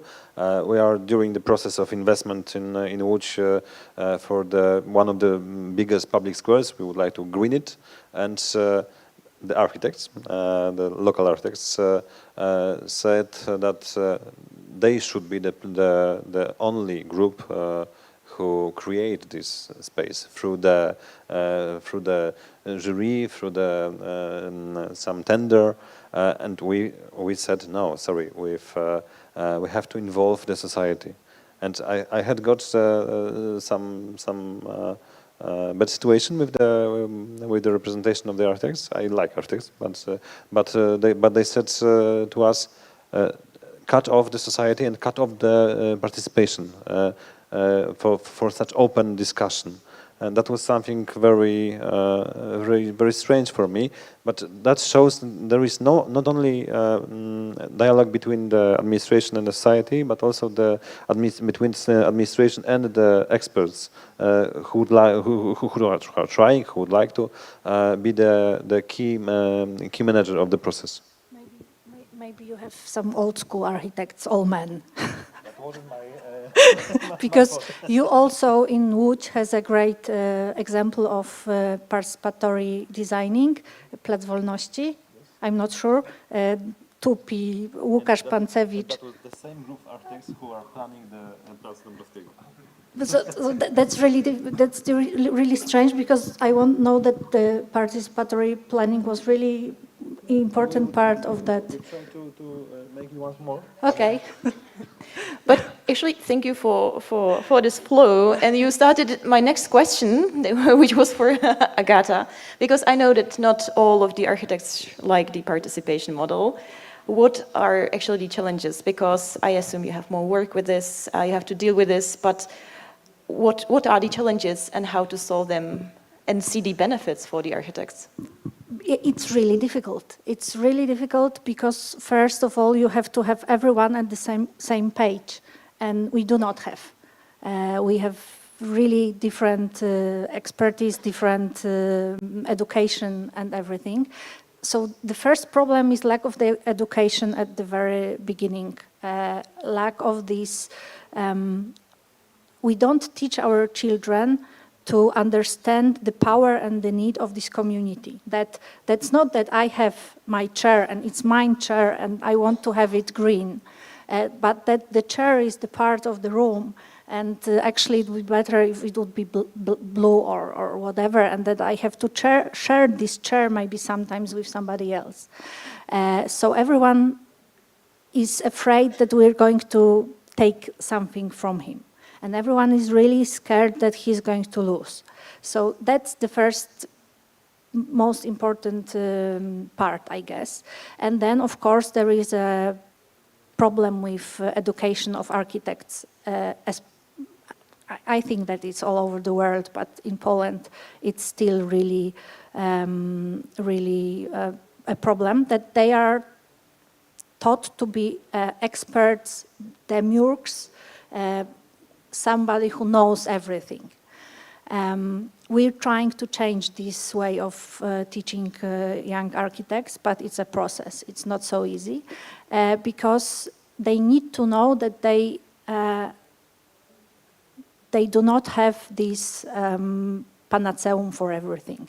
That people, they actually know better what they would need. Just we need to show them the possibilities, because if they've never seen anything more than just the parking lot, I will stick to these parkings, that they don't believe that it would be something better if we will change this parking. So we have to show them a lot of pictures, a lot of movies, a lot of ideas. So that's why all the meetings, I think that they are very important. There is also a lot of festivals with movies about the cities. And it would be great if we could bring these movies to schools, to things when everyone would be able to see it and understand this idea of the city. And then this participatory conversation would be much easier because everyone will be on the same page. I think Milan wanted to add something. Yeah. We used to be in that situation in Czech Republic or in Prague, maybe even 3-4 years ago. But since we actually started requiring participatory planning processes massively, basically we make them part of the public tender for anything that architects or urban planners do. And well, on one hand, those people who do not want to mess with participation, they don't apply. They apply somewhere else. And those who want to do the tender, they need to accept it. And once they tried once or twice, maybe 3 times, they start seeing the benefits, that their work is getting better because it's informed by the citizens, by their actual needs. Yeah. So but it took a long time. I have actually a question for Milan again. And it's that the Prague Institute for Planning and Development, some years ago released the manual for Prague, for the Prague city, how to work with the participation, how to involve it. Why is it important for Prague, and how is it different than other guides? It's not so different from other manuals and guides because we basically copied them when we were doing it. Because you need to understand, at the beginning, when our office was established in 2015, there was nobody in Czech Republic doing any participatory planning, and we didn't know how to do it. Apart from our boss, who was the kind of founder of the office, he had some experience, but not in Europe. It was like a third world development through an NGO.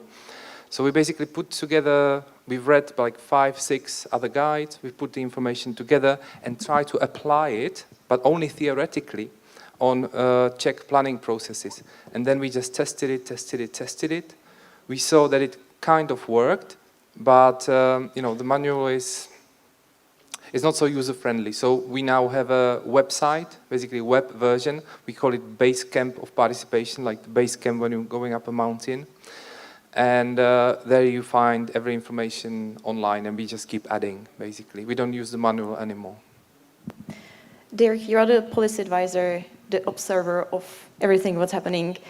Is there any manual like this for the German authorities? And also, do they work? Do they try to follow it? Oh, it's already on. So first of all, just to make sure, because at the beginning there was this confusion. So when you tell this kind of participation and how you can make the people participate in the city, so basically this is what I was talking about. That you say the city is all about the people. The infrastructure has to be for the people, and just to make sure that you understand this correctly and that you get an idea how the situation in Poland and Germany maybe differs. So maybe here in Poland, I totally understand this kind of problem. In Germany, we have a completely different discussion about. So, for example, we have price regulation and building height restrictions. So, this is at the moment the biggest discussion in Germany. So, Germany has a huge lack of apartment space, and therefore you have to make this discussion about how can you make it easy to build, how can you make it cheaper to build.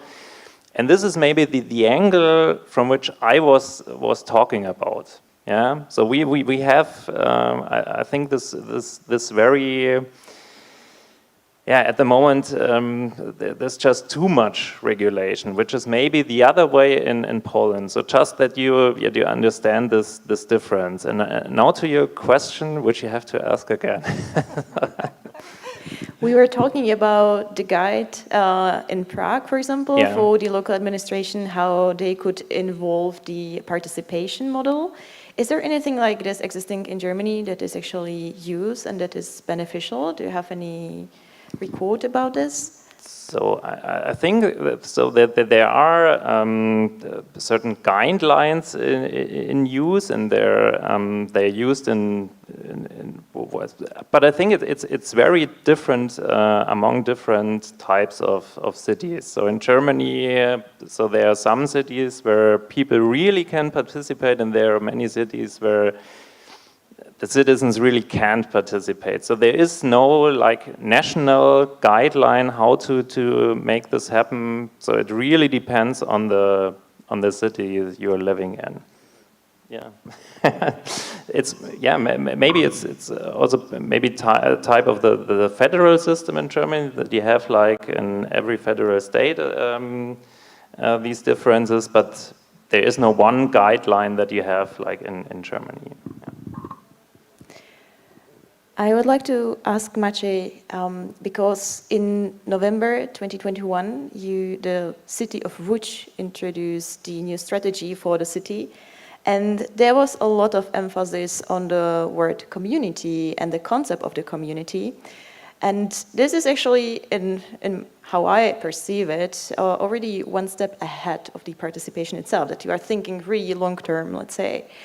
How did you come to this approach, and where do you see the advantages of creating the community?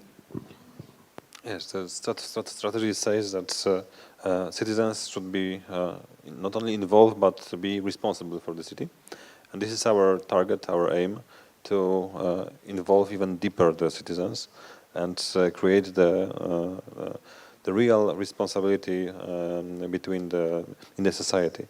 And this is our need, not only because of the moment of policy, but also because of the moment of economy. I mean the fiscal issues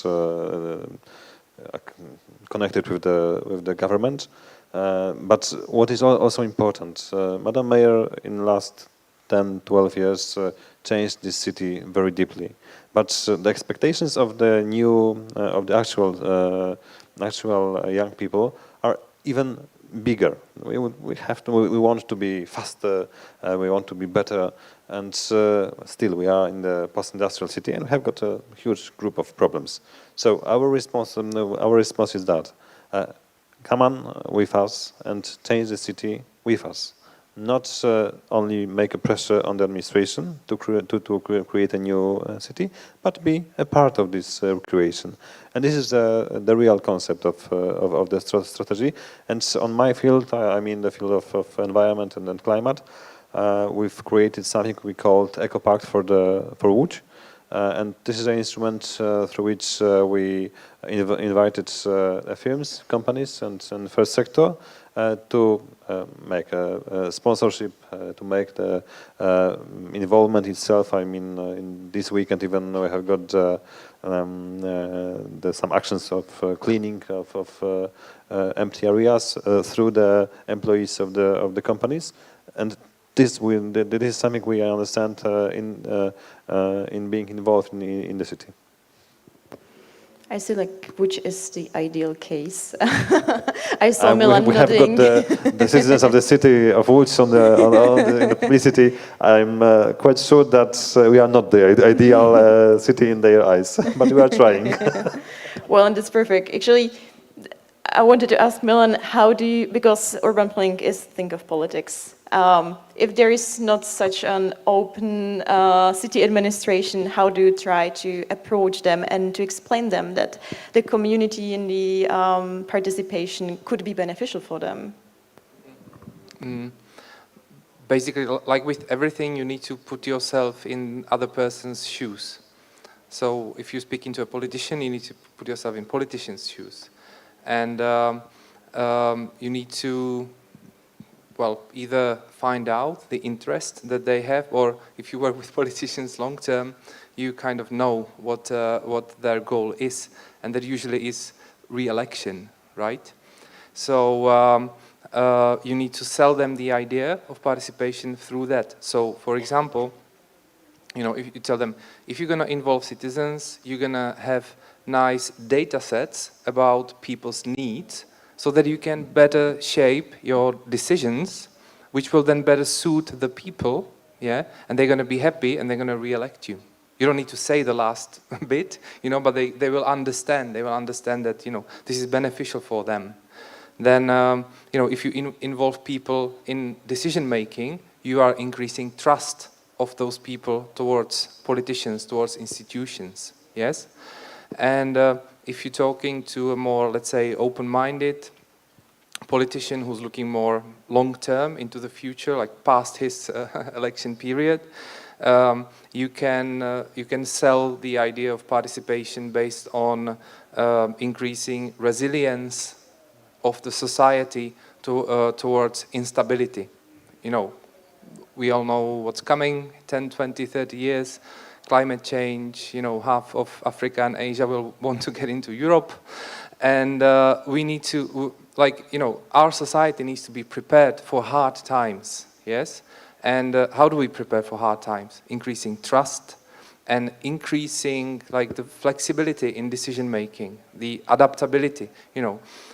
If people are used to talking to each other, if people are used to discussing difficult topics like parking, yeah, then, you know, it's like a training for you know, for the harder times ahead. That's how you sell it to well, to anyone, I guess. I have, well, talking about the public or the local administration, I have a rather controversial question for Dirk, because, well, I was kind of thinking that if you want to build something in a city, there is a lot of bureaucracy, even though, as we just heard, maybe not that much in Poland, so maybe you can add something to it. But there are some theories saying that if there is a lot of bureaucracy, if you want to build something or do anything, it's kind of like a mirror of the society, because if the bureaucracy is just too high or there's just too much of it, there is just not really a mutual trust within the society. Do you agree, disagree? What are your thoughts about it?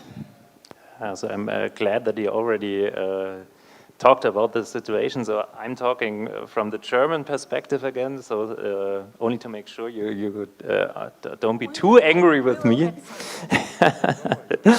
I think it's really true is that so the less bureaucracy you have, the fewer regulations you have, then you have to trust the people in their decisions. And I think then you have to trust, and therefore I certainly think that there is a correlation. And I don't think bureaucracy is a problem at all, yeah? But I really think a society can only function if you have you need a minimum amount of bureaucracy, otherwise a society cannot function, and as a city is just like a smaller society or is a society, it can only function with bureaucracy in place. But I think, and so this is the situation in Germany, it's the extent of bureaucracy, which is a huge problem. So it's very, very, very expensive to build because of all the regulations you have. And therefore, you don't get the apartment spaces you really would need in Germany at the moment. And for a city, this is problematic. It's also problematic for the foundation of firms. So if it's really, you have all this bureaucracy, so it gets really cumbersome to found a new company. So, and therefore, it can make things extremely stressful and problematic. So I think you have to get rid of the regulations, of the bureaucracy, which is unnecessary and maybe harmful, and really focus on those bureaucracy that makes the city function. So you need regulation in order to guarantee fire protection. You need bureaucracy and regulation in order to have a city that is accessible for everyone. And so this is, I think, a really important thing, really to focus on this type of bureaucracy and get rid of the bureaucracy that's harmful for you. I think Agata wanted to say something. Yes, of course, I cannot not agree with you.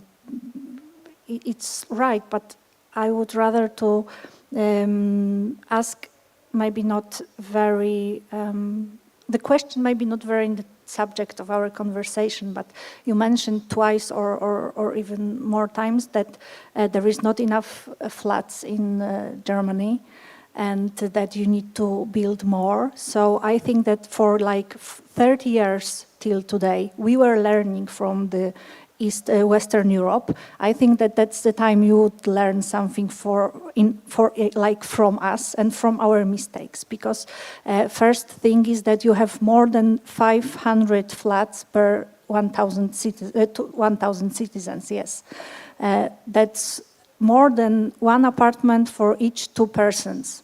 So actually, I'm not sure that each household is 1 person in Germany and that you really need these flats. Because that's the same problem in Poland, that all our spatial policy is focused on the issue of not enough flats. And we build them really, we build them for last 3 years, we build them more than whole Europe. We are on the top. And the affordability of the flats is even lower than it was like 5 years ago. So it doesn't help. And what has happened is that we destroyed our in-between spaces for like next 100 years. We're not going to restore these open areas, and we're not going to achieve the cities from these flats we've built, because they are just flats in the middle of nowhere. So your regulations are not so bad. And we were also talking about the climate things. If we don't need these flats, we need to understand this problem a little bit different. Also German example. Like 10 years or more in Berlin, that you had all these regulations, and the city of Berlin was the owner of really a lot of flats. Then they sold them, and then they had to rebuy them for like much more money, and the problem in Berlin with flats is still huge because they let some regulations go away. So letting regulations go away in this term is not the best solution. Yeah, so just be very sharp, please. We are running out of time. So really, only one thing. So it's right. So we have enough flats in Germany, but more and more people want to move to cities, and that's really it's not.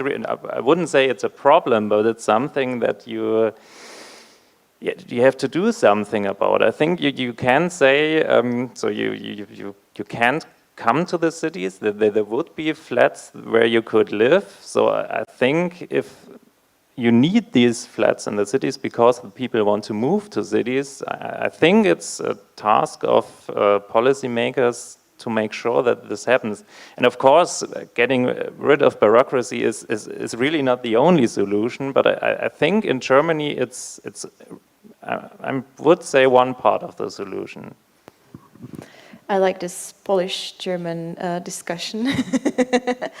As we are running out of time, I would like to ask all of you to think about one thesis you would like the audience to bring with them back home. Be very sharp, 1 minute. What should they take back home about the community and participation?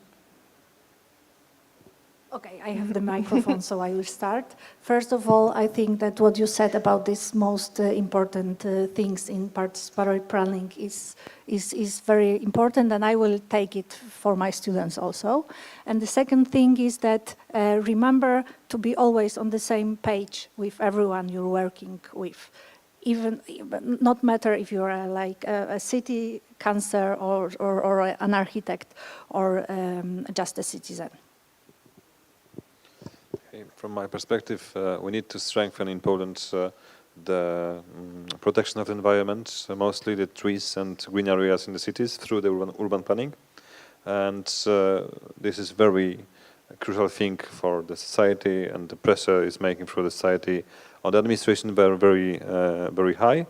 And the legal act, I mean the act which passes through the parliament didn't give us any possibility to protect such green components on the private property.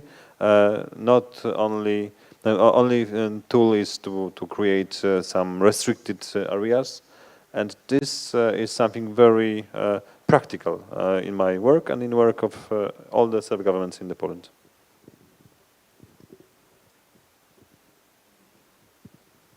So I would say you should remember that there are differences between Germany and Poland.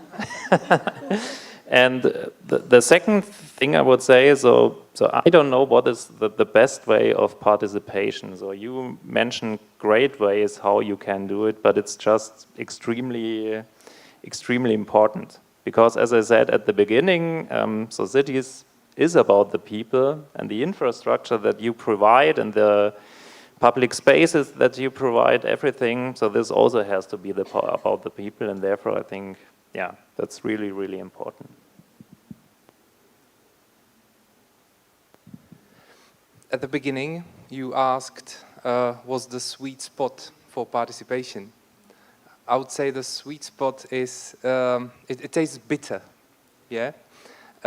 Because I always say, successful participatory planning process results in everyone being a little bit angry. Not too much, not too little, yeah? But that means that everyone had to actually make a compromise because he understood the interests of everyone else, yeah? And I think, you know, this actually should be the end goal or the ideal of any democratic discussion, I would say. So that's it. Thank you. Thank you all for the lovely discussion. First of all, I hope that this Polish-German thing and this dialogue will continue because we know that the Polish government is pretty much anti-German at this point. And we see that we can still have a nice discussion about different points of view and maybe find a common ground. But also thank you for what you said now, Milan, because what I wanted to say, I think that the public engagement is one of the pillars of democracy, and we can see it on many levels, and one of them is also the urban planning. So thank you for this, and thank you. And I hope that you will have some food for thought when you go home.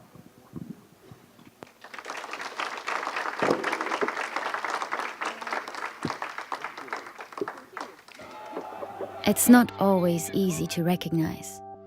It may look like this, or like this.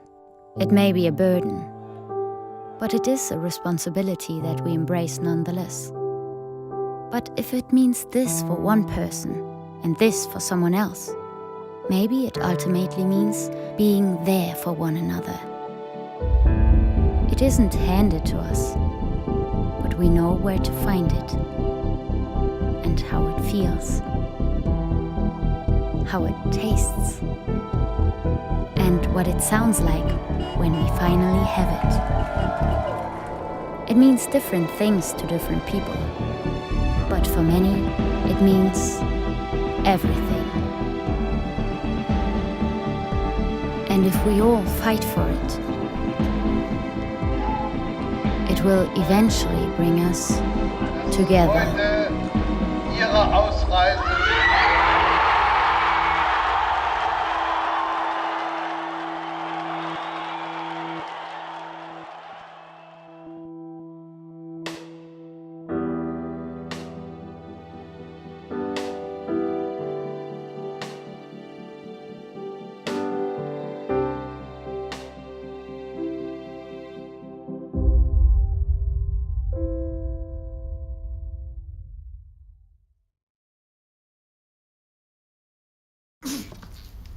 Dzień dobry, to znaczy myśmy się dzisiaj widzieli. Wie pan co, ja zmieniłem zdanie i chciałbym poprawić. Karty w urnie. Dobrze? To ja sobie poszukam. Serio? Pan sobie poszuka? Nadchodzące wybory są zbyt ważne, by zostawić je bez kontroli. Dołącz do obywatelskiej kontroli wyborów. Zróbmy wybory bez piecu. Jestem z zawodu lekarzem, zajmowała się diagnostyką chorób nowotworowych. W Białorusi zajmowałam się mikrobiologią i molekularną biologią. Byłem nauczycielem szkoły podstawowej. Naszym celem jest budowanie umiejętności, które są ważne na polskim rynku pracy. Szybko nabierają takiej pewności siebie, bardzo szybko się uczą. Wszystko możliwe, kiedy starasz się.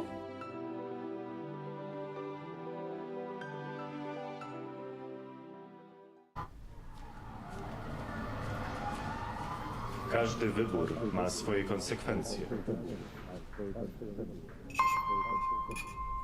Dziś na kazaniu o takich jak ty mówili, że to morderczynie. A wiesz, że ta, która ci pomogła, trafi za kraty? Trzeba mieć sumienie. Jak mogłaś to zrobić własnej matce? Aborcja to najgorsza zbrodnia. Gdybym ja podjęła taką decyzję, nie byłoby cię tutaj. Organy państwa nie będą przyglądać się temu obojętnie.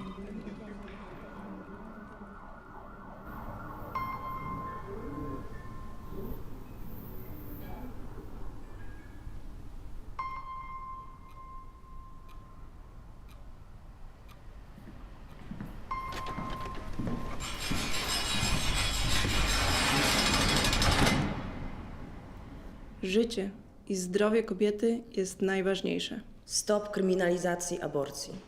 Kobieta decyduje.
Wszystko zaczęło się od króla Jagiełły.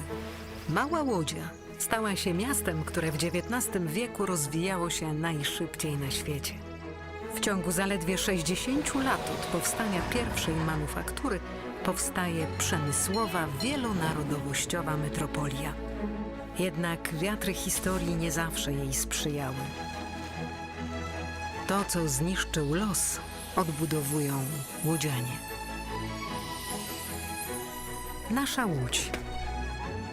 Miasto wielkich szans. Od 600 lat w sercu Polski i Europy. Jesteśmy Polakami.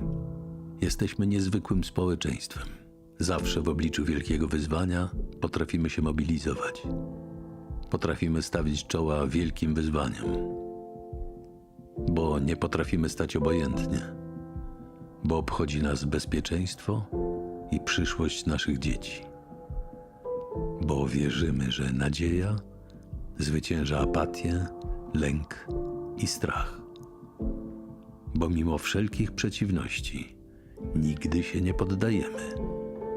Potrafimy ciężko pracować, wspierać się i działać razem. Bo zależy nam na naszej ojczyźnie, naszym osiedlu, naszej ulicy.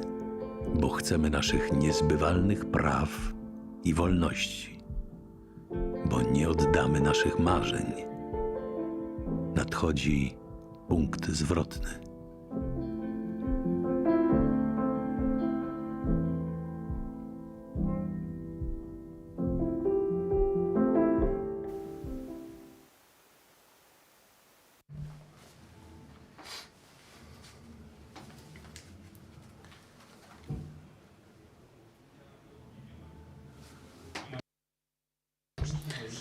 So we had some small technical issues, but we managed.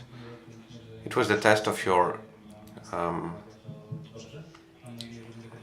attention, and I'm glad that I have your attention, and hopefully that is how it will be till the end of the panel during which we will be talking about diversity and inclusiveness in business.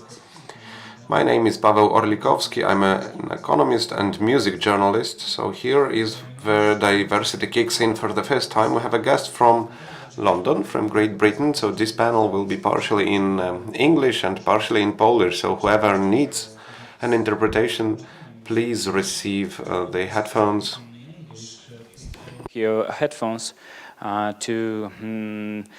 to have a translate to English, okay? Więc zaczynamy.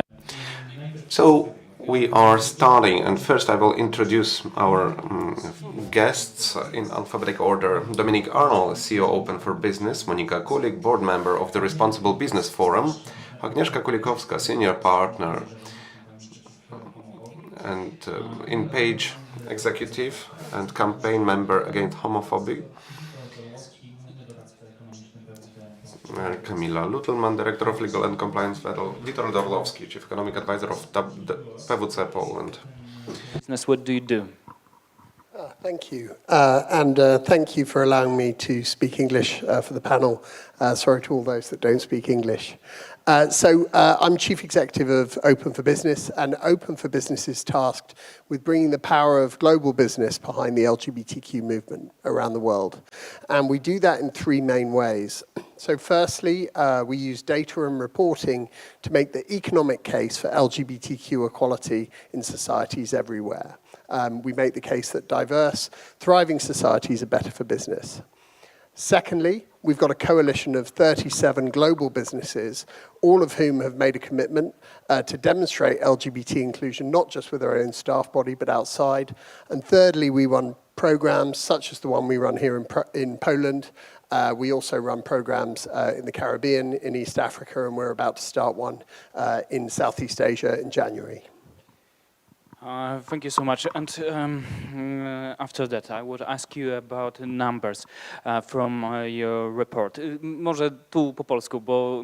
Maybe I will switch to Polish because in the report as Open for Business, it is said that discrimination is a loss for Polish economy, 4.6 trillion of złotych. How you count that? Yes, absolutely. It's a good question. So Open for Business uses 27 separate propositions in order to come up with our data. And we measure things like brain drain, for example, young people leaving a country. We look at levels of direct foreign investment and where direct foreign investment is likely to go. We look at where global organizations headquarter their businesses typically. And from these stats, we make a calculation based on how much a particular context is losing on the basis of not being LGBT inclusive. So just a quick example, we know for a fact that in Singapore, a country that's very, very keen to show itself as being pro-business, open for business, various global organizations have not based themselves in Singapore as a result of the fact that their staff, their LGBT staff, will not be able to live freely. So there's a real cost, and I'll let Agnieszka talk more about this, but particularly in talent attraction too. So we count all these things. I won't recount the whole report, but the report's available on our website, www.open-for-business.org. I jeszcze jedno do Dominika, a potem trochę dłużej. One more question to Dominic, and then we will have longer conversation in Polish. Question about referring to your experience and your experience of your business partners, could you draw an international situation about inclusiveness and diversity in companies and an economic, and how Poland compared to that? Sure. I mean, Poland's quite an interesting case at the moment, actually. We work with, as I said earlier, 37 global businesses, all of whom I have to say don't really need the case for inclusion made to them. Businesses operating at a global level, in our experience, understand the value of diversity, they understand the value of having a diverse team, and they understand the value of making sure that everyone in their workforce is able to be themselves at work and able to lead a life where they're not subject to discrimination. And for that reason, when a global business is deciding where to headquarter a firm, they're going to look for somewhere where they know that all their staff can be safe. And I think the reason I said Poland's an interesting example is that the recent ILGA Europe ratings considered Poland, in terms of legislation, one of the worst places in the EU to be LGBT, which is slightly unusual because actually in terms of public opinion, more than 50% of the public in Poland support the idea of some sort of civil union or equal marriage for same-sex couples. So there seems like there's a bit of a disparity between public opinion and between the legislative framework. So of course, I would say that the very quickest thing Poland could do to make itself open for business is to look at the legal framework and look at the structures that are in place to make sure LGBTQ people are supported. Thank you, Dominic. Polska ciekawy. Thank you, Dominic. Interesting case about Poland. Now question to Agnieszka Kulikowska. In the context of campaign against homophobia, the same report showed that 57% would mention that inclusiveness is close to them, whereas representatives LGBT suffered some problem with the inclusivity. People that planned emigration from Poland mentioned personal discrimination cases, mentioned as a reason for emigration. So it's the third. Agnieszka? Yes, because, ladies and gentlemen, in the macro scale, unfortunately, during the recent 20-30 years, we also have no equality. Not much have changed. In the same report that Dominic mentioned, we were for the third or fourth time on the last place when it comes to LGBT plus people rights. As Dominic said, society went forward, so we are moving forward. When it comes to attitude, we need to use that. We need to bring legislation to the level of more advanced character and public opinion. It's from one side. In macro scale, it's not much happen. From the scale of the companies, businesses, more and more is happening. And this I can say with certain pride, looking at corporate business sector. During the last 4 or 5 years, we see more and more companies on the pride parades, specific actions for LGBT persons amongst their organizations. And in fact, business becomes one of the motors of changes in Poland, also social changes. So if we are to compare American market, where these equalities happened because corporations lobbied that on state than on federal level, they involved into political questions more strongly. It's not the situation in Poland.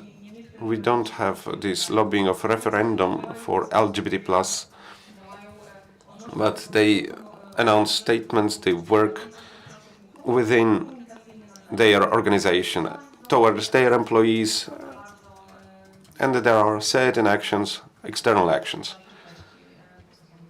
And in further parts we will say more about that. Some opened letter. I will just need one microphone.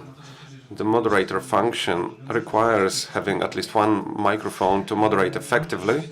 I hope we will deal with this somehow. If we are at you, Agnieszka, now, I would like to listen more about your statements about the campaigns. I would like to ask more about what companies do. We know where we were, where we are, and where we should be. Is there any set of good practices what business should do in this matter? Certainly, many things were already prepared. So if you are interested in that, you can go to the document prepared by another NGO, Love Does Not Exclude, with the support of 14 or 15 businesses. Its communication is Safe Havens.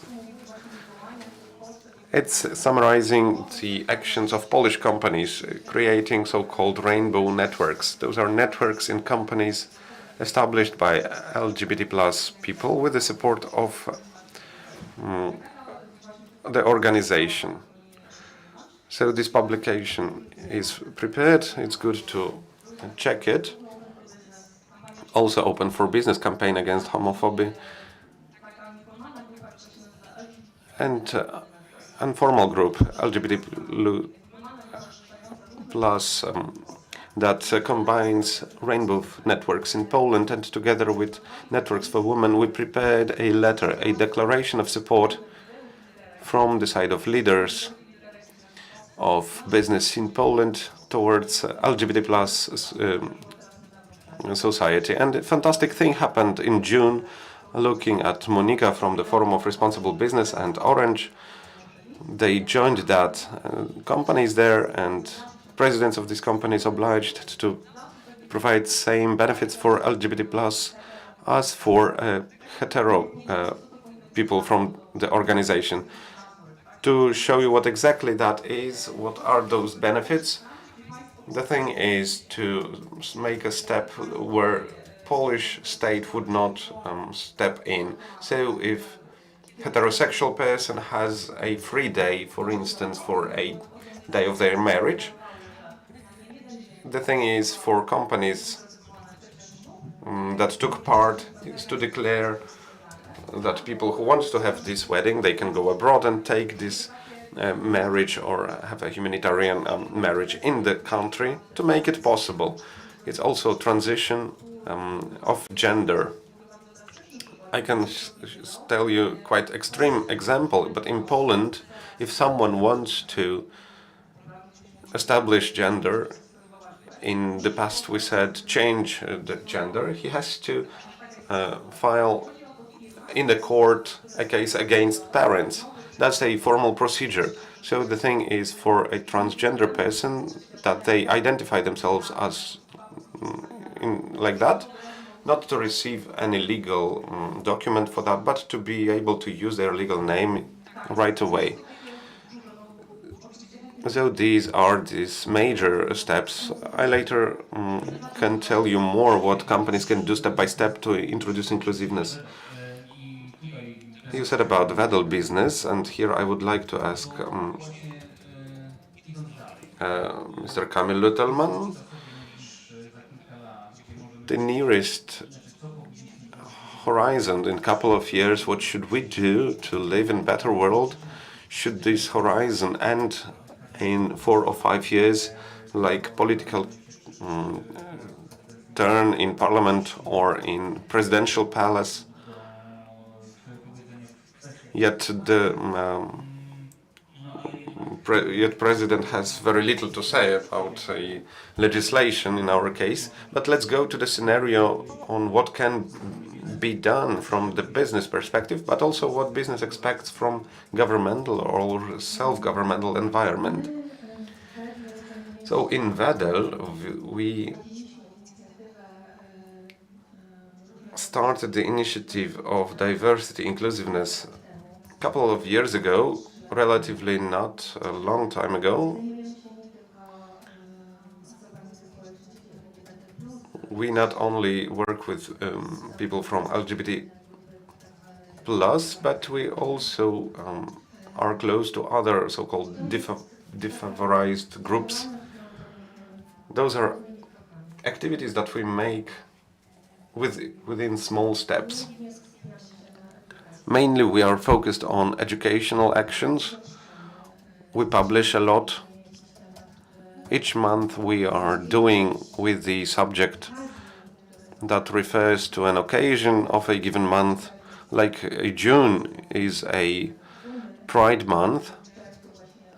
In June we write about LGBT society. We also organize events. We had quite a nice event. We gave away different nice rainbow gadgets. We invited for Pride Equality Parade. It was not a success, unfortunately. This parade was not too numerous, but it was a very nice experience because my phone number was provided as a contact person's number. And a couple of days after the invitation to the parade, I received a text message from a person from our organization who texted that the person is very grateful for this initiative, and due to this initiative, person knows that they are accepted in the company, that there are people to whom they can turn and to be accepted and understood.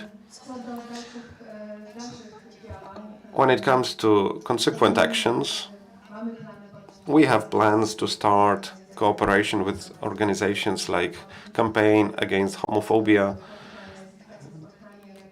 It's fantastic. This meeting like today is fantastic because it helps to build tactics and learn different practices. As we talked with Agnieszka, perhaps we will join the initiative Agnieszka mentioned. So definitely we will develop in this direction. And these are our grassroots initiatives, but you asked about what our legislator, this or other, what are the expectations? I think that our grassroots initiatives are very important. We want to continue them. It's possible. The signal we can receive from legislator, I think the regulations about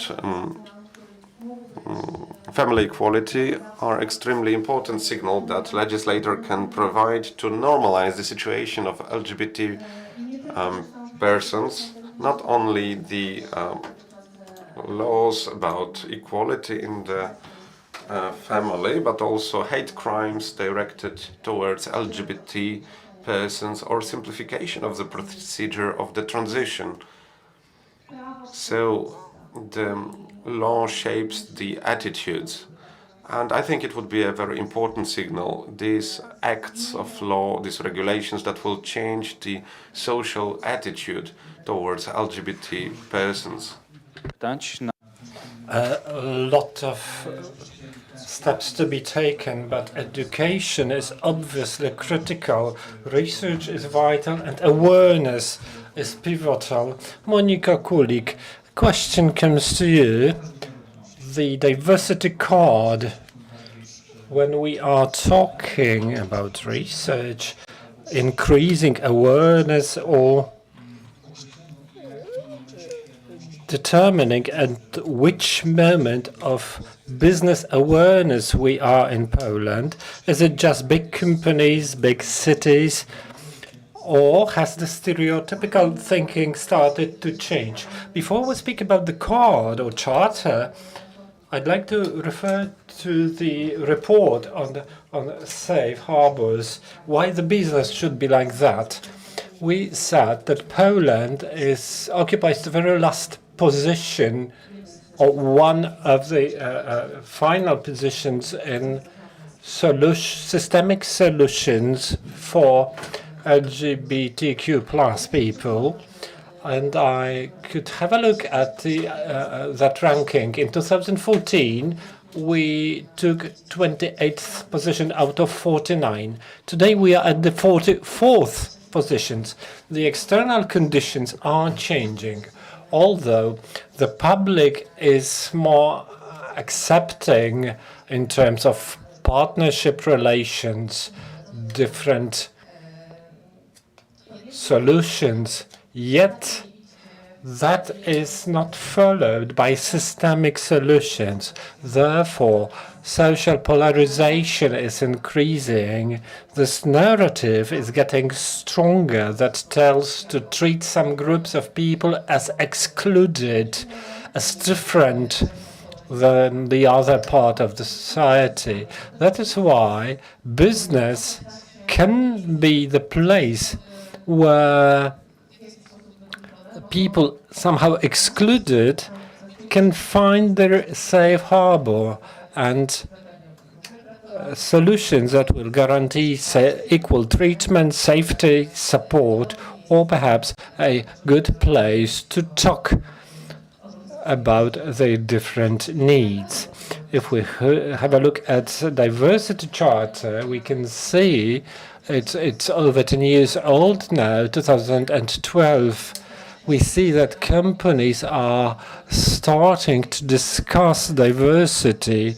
We have over 320 signatories to the Charter. These are local authorities, big businesses, but also SMEs. Though, if we have a look at diversity management, the term itself, the benefits are at a pretty high level. 45% of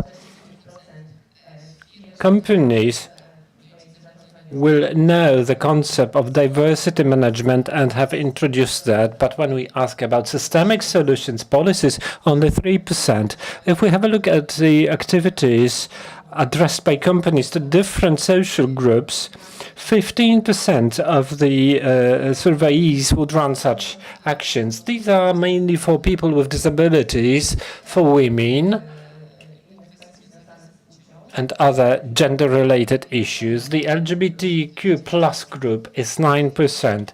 It's not much yet, but we can see the first social movements, employers' networks that give the signal that this bottom-up initiative is truly supported by companies. We can observe LGBTQ plus people appearing in PR activities of companies. We also tested corporate activism, how far the companies should get involved in social issues. We asked about environmental matters, women's rights when we had women's marches. We also inquired about gender issues when we had this huge discussion pending on the topic.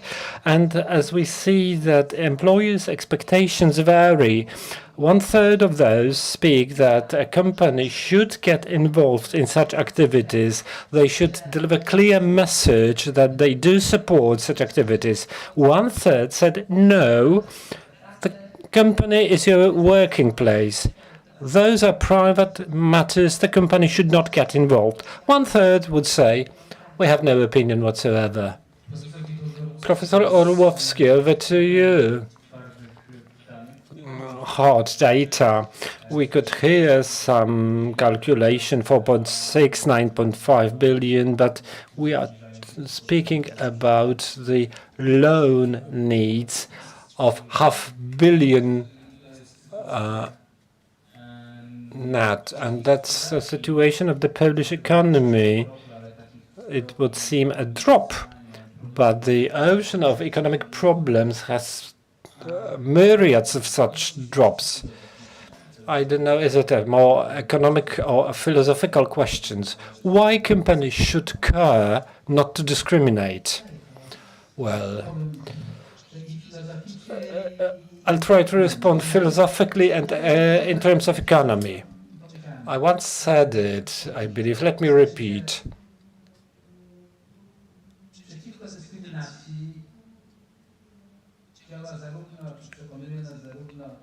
Against discrimination, we hear that from our heart, brain, and stomach, guts.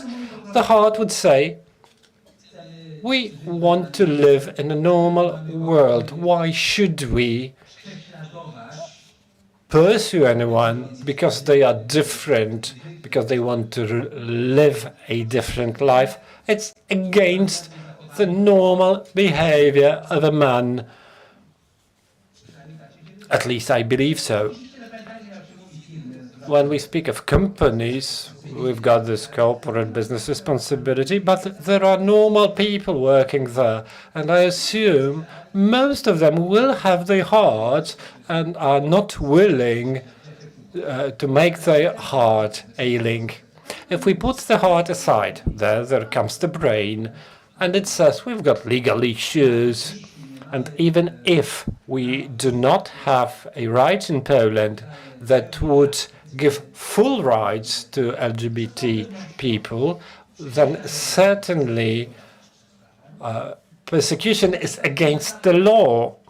So, even if, okay, without going into details, it's obvious nobody can do it. And there are some penalties for that.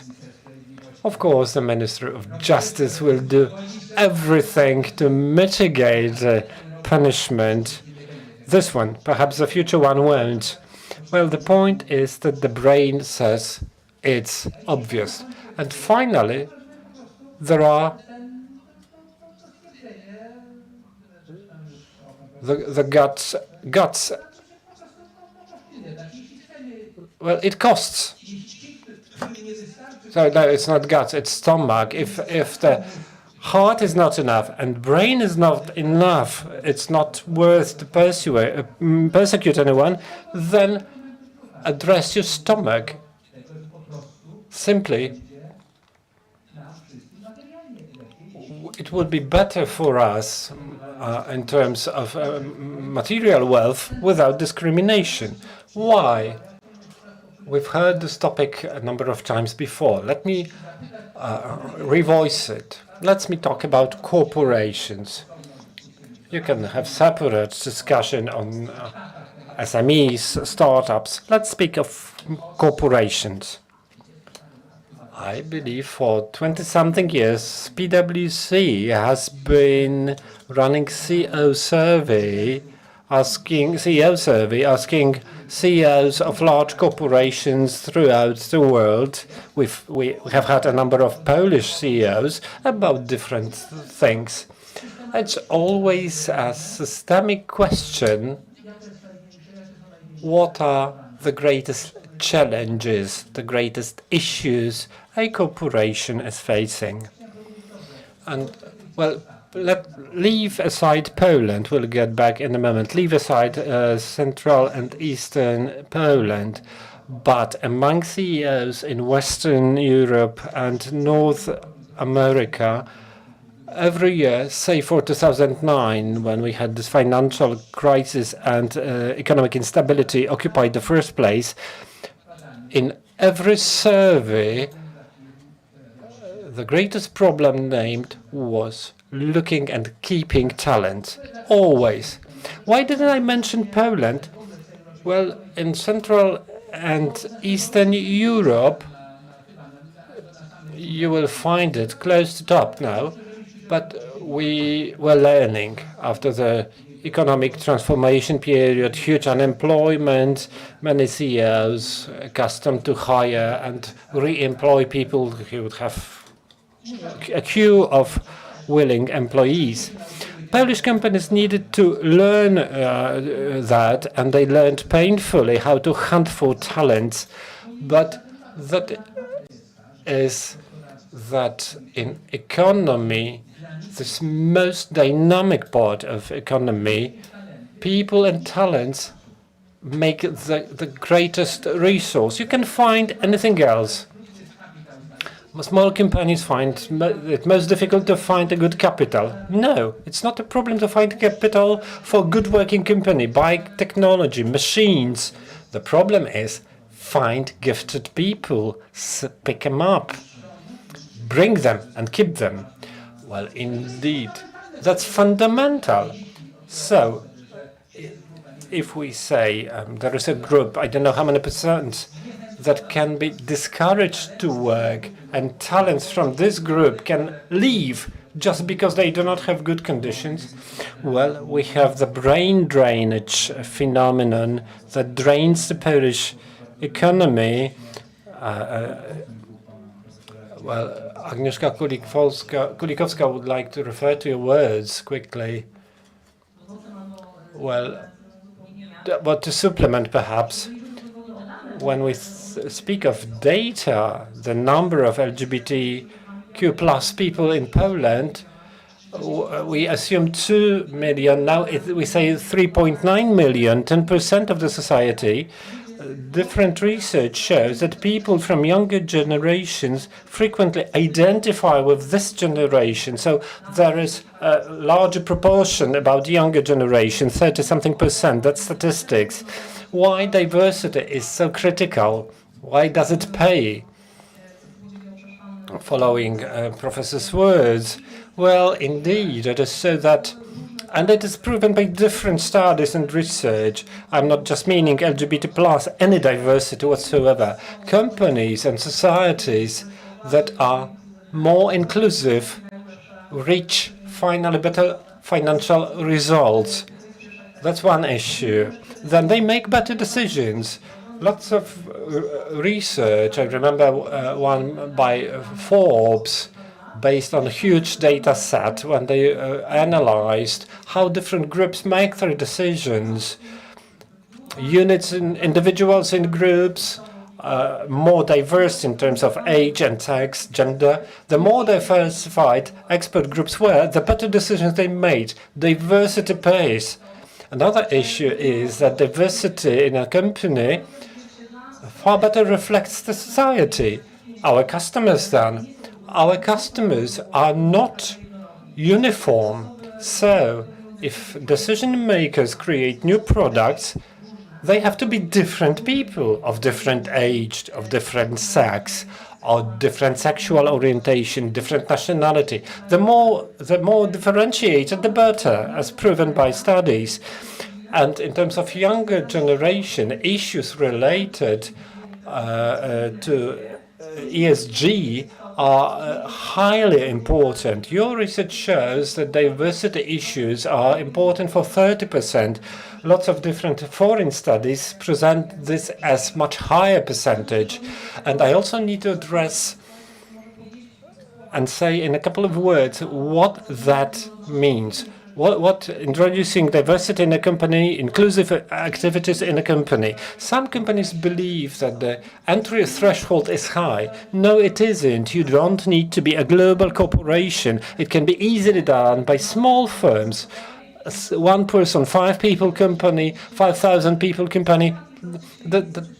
It's always similar. First of all, you need to make your decision. You opt for this party, and we shall voice our opinions. And the example comes from the top. If we have engaged leaders, the managing staff, who would voice their positive attitude to LGBT plus a community, who would wear just visual devices like we have those elements here, they could feel more open. So example comes from the top. Second issue, training. It's so important, and it should start with the top managers, then regular managers, rest of people, to explain the issues like diversity, inclusion, equity, not just equality, but also equity, equal opportunities. Within this, you need to have equity parade for LGBT plus people, not for heterosexual people, because they have it every day. The world is heterosexual, so they do not need such a day. It's important to clarify that to people so that they do not come, I do not agree. Why are we favoring a given community? What can you do next? Well, you can establish or help people to establish within networks, create networks, group there. You can do visual things, you can attend the parades, you can donate money, you can collaborate with organizations like ours, but within the organization, communicate in an exclusive way. There is no company small enough not to do it. Of course, the scale would be different. The smaller the company, the less formal it would be. And thirdly, procedures. I've mentioned that before. I spoke about equalizing benefits from the community with other peoples. And I believe our procedures are okay if we are ready that people we get in touch within recruitment process do not always have to be heterosexual, and we shouldn't be surprised and know how to talk to them. Well, the point is also that the inclusiveness, diversity has no limits or borders. Is it small town, village, country, a small one-person firm, huge corporation? We shouldn't discuss it too much. It should be simply there. All of you wanted to add to that. And I just wanted to address the heart, brain, and stomach diversity in companies. We can speak of 3 levels. Be brief. Time's running, and we need to sum it up, wrap it up. The first tier is respect the diversity and equality rules and anti-discrimination policies a company should have. These are ethical issues, moral issues the company makes in its operation. The second tier is when we want to our employees to feel good at the workplace. We want to be ourselves at our workplace, well-being. We need to remember also about employees' children. You mentioned that young generation find gender identity far more important, and we need to remember they may be not just our employees, but their children. So we need to create conditions that the employees who have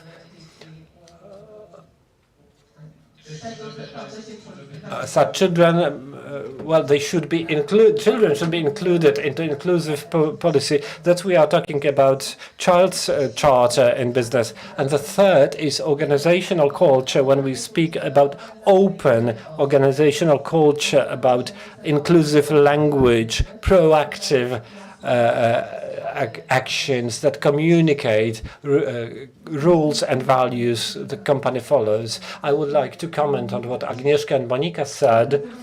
It is critical that we speak of what we are doing. We speak to the outside. We set example to everybody. In our company, we communicate a lot through LinkedIn. We inform about our activities, and we see this great feedback. We know that many people applying for a job with us, one of the reasons they provide is our openness, what we are saying, how inclusive we are. And the people work with us, and they really give us true added value. Well, you exceeded my value. I've been questioned by We'll get back to Kamila in the light of business and advantages the businesses can have by openness, but over to Professor Orłowski.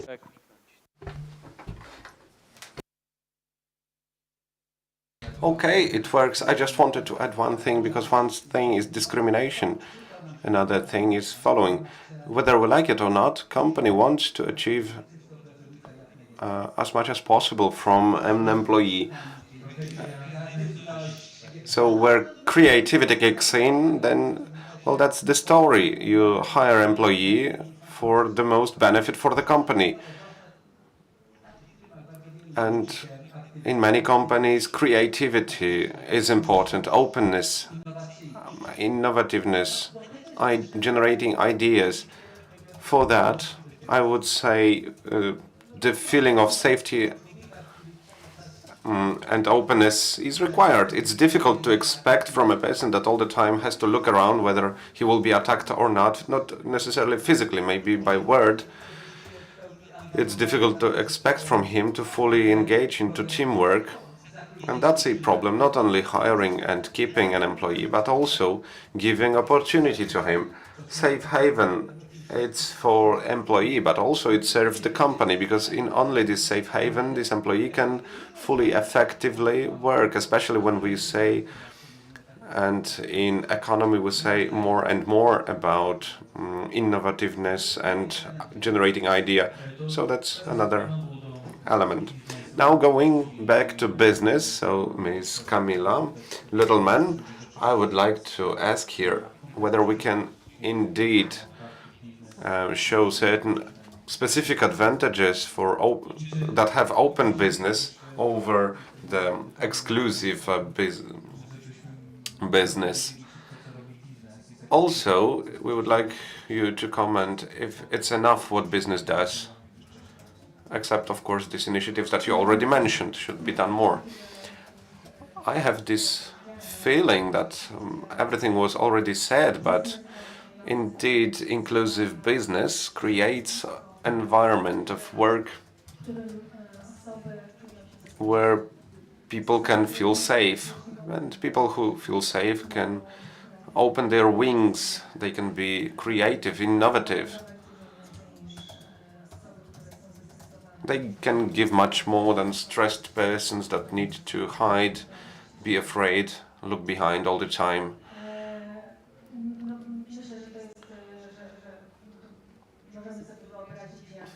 I think we can imagine how productivity of these people looks like as compared to those discriminated. What was the second part? Oh yes.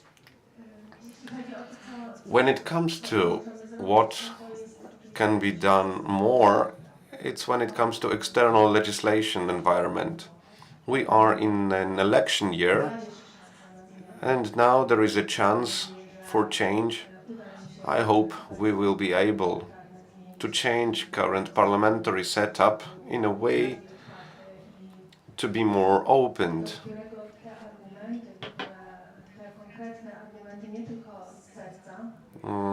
to specific arguments, not just from the heart, but also going from the knowledge that were beautifully described in the report. I'm really grateful for that material, by the way, that these arguments can reach these policymakers, and that something will be indeed changing, because without that it's difficult only by grassroots initiatives to achieve this level of equity and inclusiveness that we would like to see.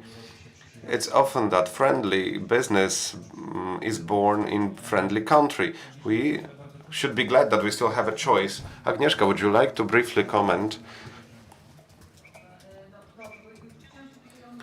Yes, I wanted to relate to workplaces and to comment how important is the feeling of safety, and relate two simple statistics from the report you mentioned.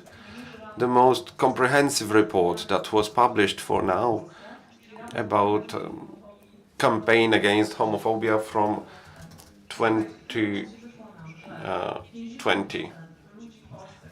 the result was that 50% of people working in Poland are not opened in their organization in front of anyone. So they are just hiding. 70% of people are not outed, as we say, are not. Their supervisors do not know about their orientation. So it's said that we often face that saying that I am LGBT plus is saying something about sex in work. I would like to strongly emphasize that it's not like that. It's identity issues and it's everyday questions. And I would like to say about important Deloitte experiment. They also described safe havens. They asked all their employees, so during a week they would not say about anything from their private life when they are at work. After a week it turned out that it's practically impossible. It's practically impossible not to say anything about your wife, your children that is now sick. So those are spheres that completely go through each other. So that's why it's so important for people LGBT plus to feel safe at work, to be themselves at work. Because when we speak about education, about freedom and freedom games here in Łódź, and when you speak with business, because I think that in Poland still we've got a problem with communication with companies, with CEOs who thought that discrimination, inclusiveness, it's not a most important argument for them. But it is argument that when you speak about income, so we need just education and speak to business, or maybe regulation. You have to pay higher taxes when you are not inclusiveness or something like that. I mean, I think education is, of course, incredibly important. One thing I'd say alongside that is that we shouldn't forget that when we're talking about LGBT inclusion, we're talking about people that are within our business. So I think that most CEOs would agree that having a staff team that's able to engage with the business, able to engage with the work, is a good thing. I don't think there's many arguments against that. But I do think that there's people that might think, well, I don't really know anything about that, so maybe that's not my business. And what I'd say is there's a story of a friend of mine who is a captain in the British Army.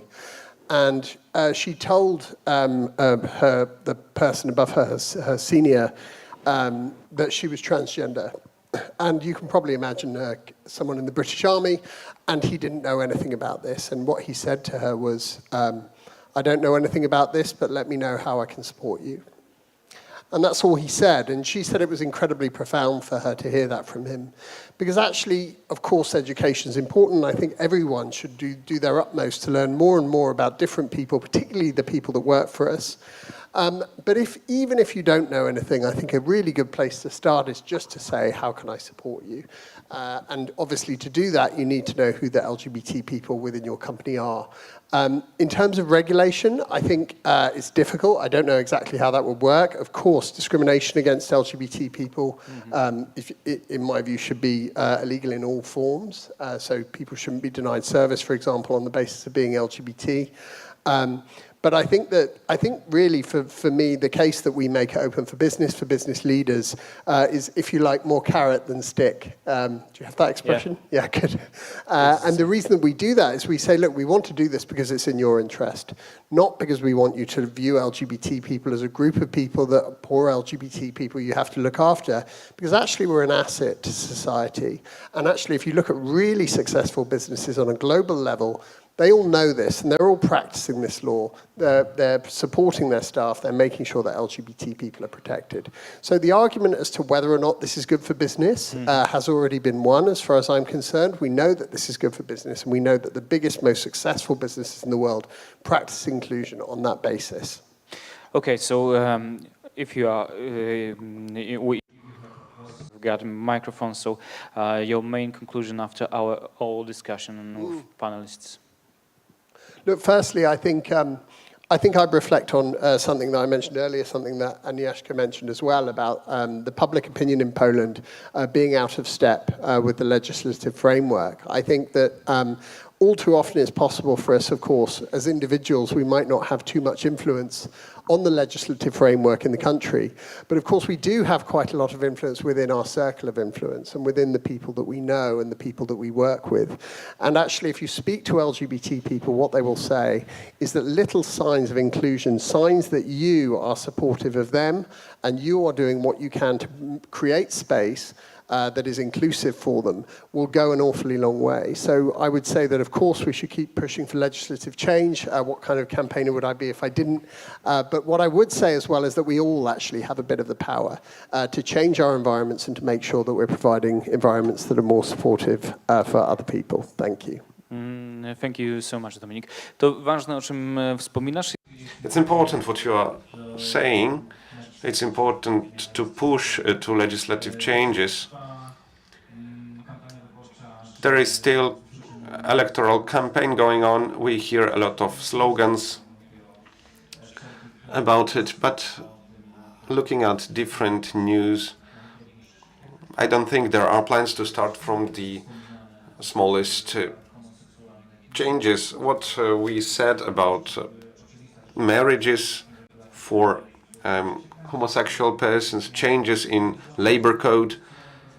So going to summarization, Witold Orlowski, Mr. Professor, Dominik mentioned that a carrot is better than the stick. Do we need somewhere this stick? If not, where can we look for a carrot? How do you think? Well, we need, of course, in the form of punishing, but this would not solve the problem, because we can have glass walls, glass ceilings, glass floors. Theoretically, there is no a wall, but the wall is there. Looking at the company I work for so long in PwC, and I see these good changes inside the organization. Exactly. Here we need, first of all, if we talk to young people, with them it's much easier to talk about it. And for them it's much more obvious. It's much easier to speak to educated people. For them it's also more obvious. So that shows what kind of tools we have for a long-term perspective. Should we use the stick? Well, of course, we need to take away discrimination using a stick, but it would not break the glass walls. So I think that we need to promote, we can promote, but education here has a fundamental importance. We still have 9 minutes, inclusiveness, a couple of minutes for each of the ladies. Who of you would like to start the summarization of our such an important discussion? Let's skip the political aspect.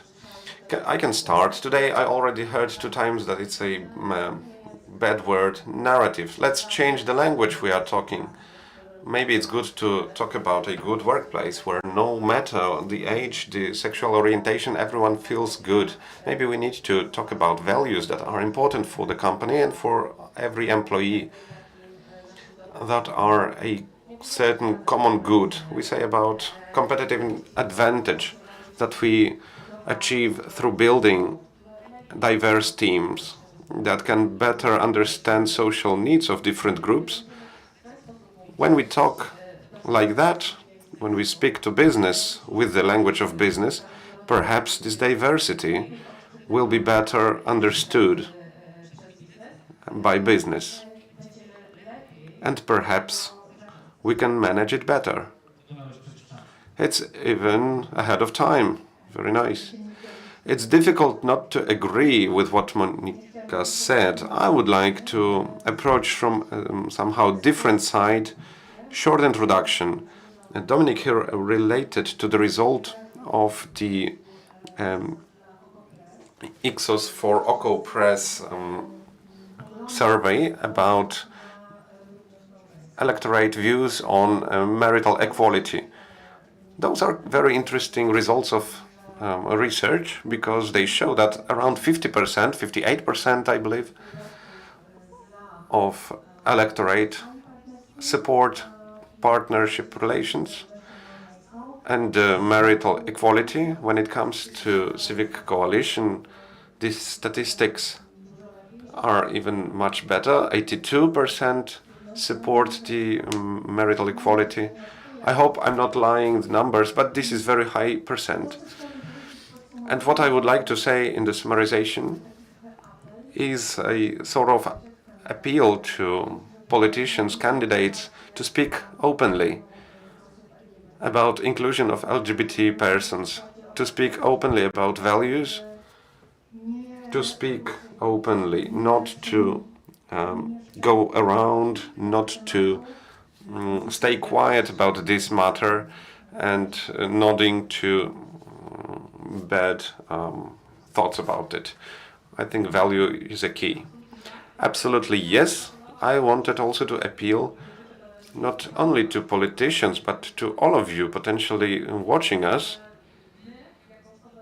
saying that we as LGBT plus community, we need allies, not just in corporal environments, we need that in everyday life. So your attitude, what you do, what you present, what you say, indeed have an influence. It's difficult for people to come out, to speak freely if they don't feel safe near you, if they don't feel the acceptance and openness. They can feel it from you.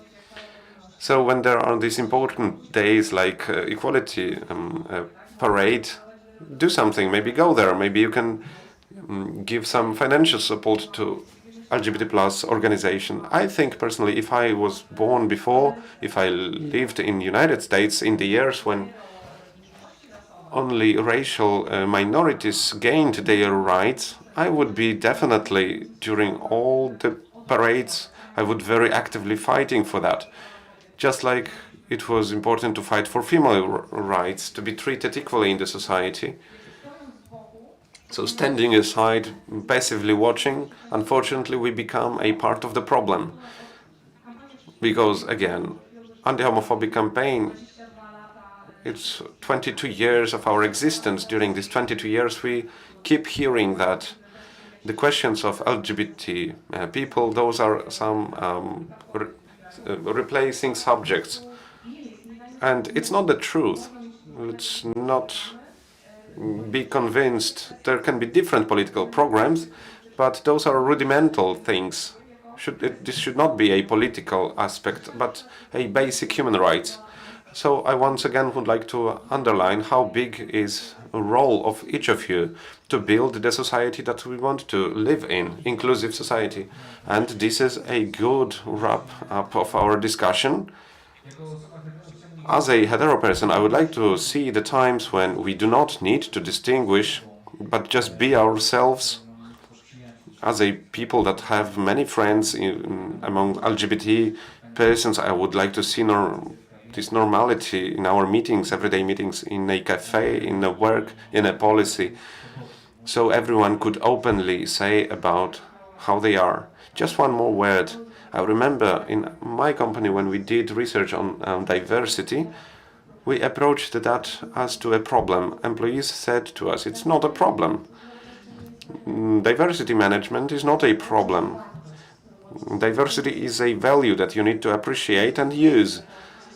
All of us need to think about it like that, not to think about it as a problem, but as about something good that can be translated into common good. Exactly, it's not a problem, it's not a challenge, it's a standard that everyone should accept.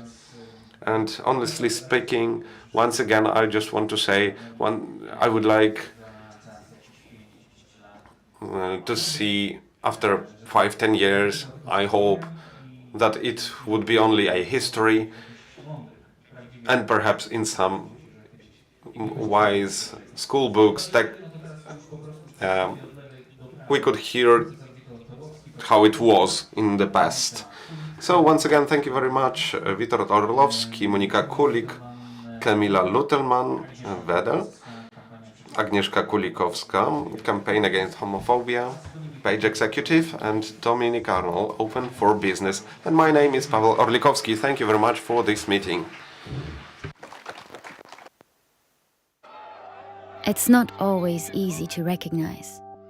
It may look like this, or like this. It may be a burden, but it is a responsibility that we embrace nonetheless. But if it means this for one person and this for someone else, maybe it ultimately means being there for one another. It isn't handed to us, but we know where to find it and how it feels, how it tastes, and what it sounds like when we finally have it.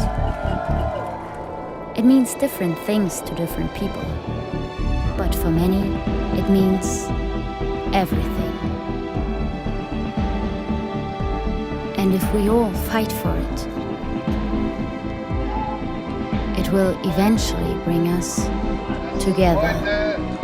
Ihre Ausreise.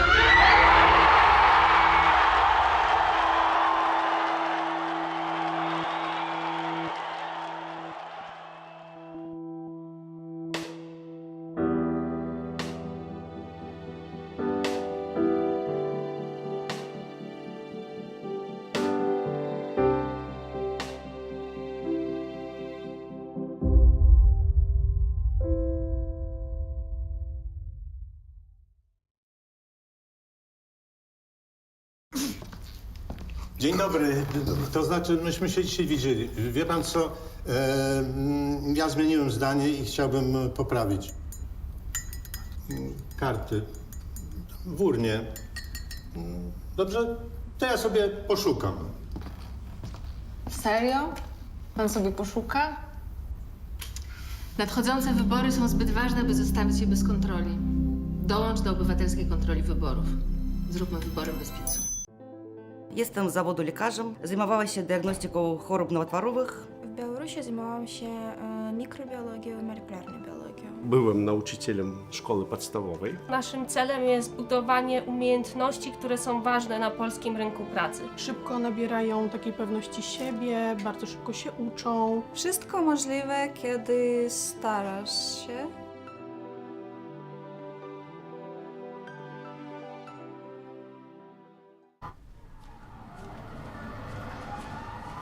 Każdy wybór ma swoje konsekwencje. Dziś na kazaniu o takich jak ty mówili, że to morderczynie. A wiesz, że ta, która ci pomogła, trafi za kraty? Trzeba mieć sumienie. Jak mogłaś to zrobić własnej matce? Aborcja to najgorsza zbrodnia. Gdybym ja podjęła taką decyzję, nie byłoby cię tutaj. Organy państwa nie będą przyglądać się temu obojętnie.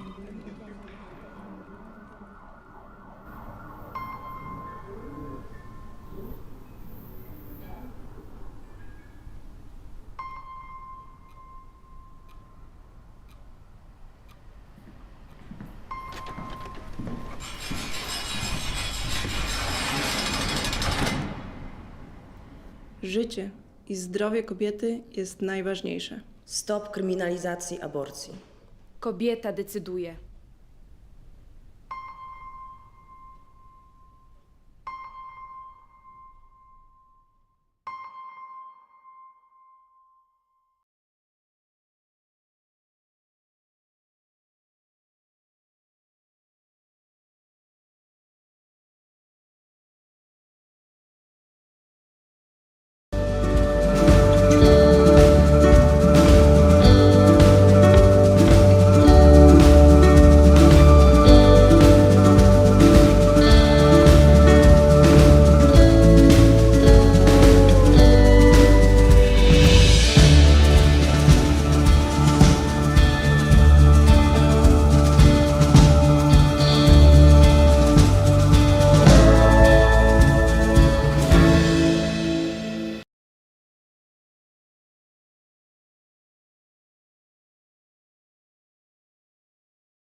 Wszystko zaczęło się od króla Jagiełły. Mała Łodzia stała się miastem, które w XIX wieku rozwijało się najszybciej na świecie. W ciągu zaledwie 60 lat od powstania pierwszej manufaktury powstaje przemysłowa, wielonarodowościowa metropolia. Jednak wiatry historii nie zawsze jej sprzyjały. To, co zniszczył los, odbudowują łodzianie. Nasza Łódź. Miasto wielkich szans. Od 600 lat w sercu Polski i Europy. Jesteśmy Polakami. Jesteśmy niezwykłym społeczeństwem. Zawsze w obliczu wielkiego wyzwania potrafimy się mobilizować. Potrafimy stawić czoła wielkim wyzwaniom. Bo nie potrafimy stać obojętnie. Bo obchodzi nas bezpieczeństwo i przyszłość naszych dzieci. Bo wierzymy, że nadzieja zwycięża apatię, lęk i strach. Bo mimo wszelkich przeciwności nigdy się nie poddajemy. Potrafimy ciężko pracować, wspierać się i działać razem. Bo zależy nam na naszej ojczyźnie, naszym osiedlu, naszej ulicy. Bo chcemy naszych niezbywalnych praw i wolności. Bo nie oddamy naszych marzeń. Nadchodzi punkt zwrotny.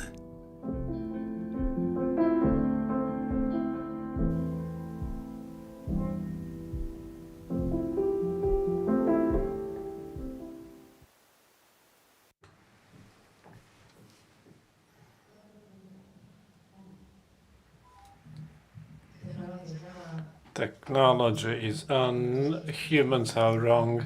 I'm sorry for being late. I was convinced we start at 9. It's late anyway, so thank you everybody for coming here to spend this evening with us. My name is Katarzyna Szuminewicz. I work for Panopticon Foundation on a daily basis. I will ask you about the turning point in AI to great thinkers, journalists, experts. We have great composition here. And on my right, Michał Boni, the first digitalization minister, later European MP, where he was so much in depth of technology regulation. Now he is a lecturer with the SWPS University.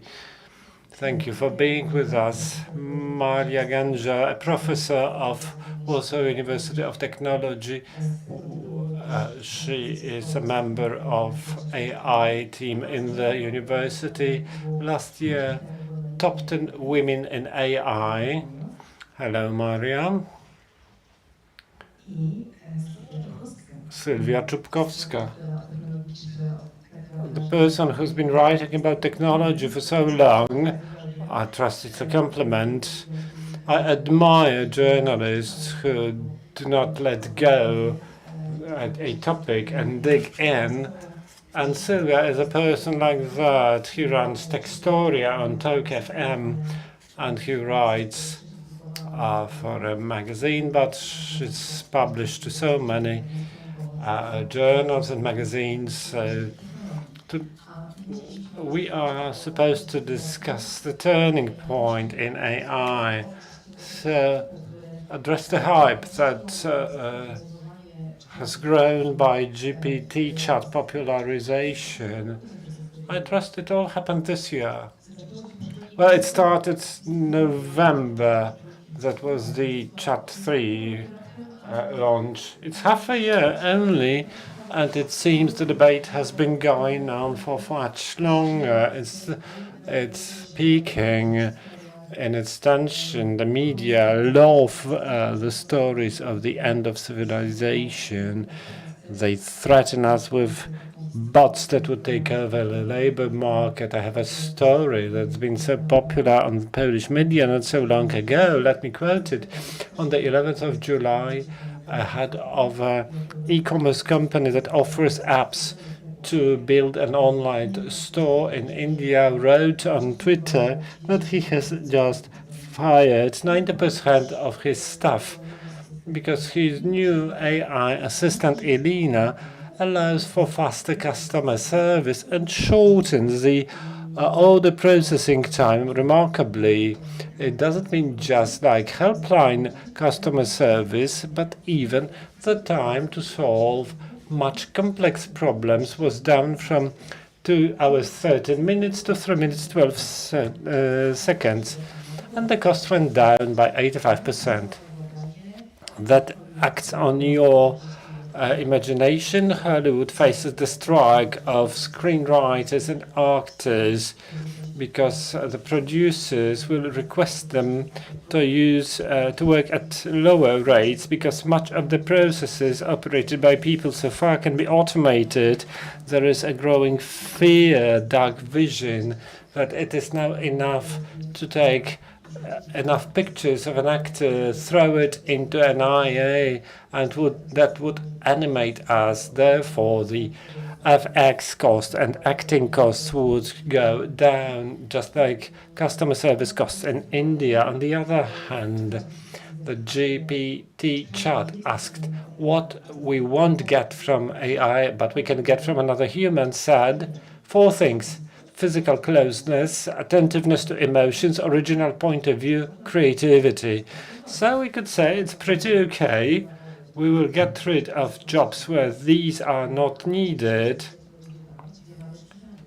and we'll grow in where we have advantage, where tasks cannot be automated, where human touch is valid, where empathy, ability of creative thinking matters.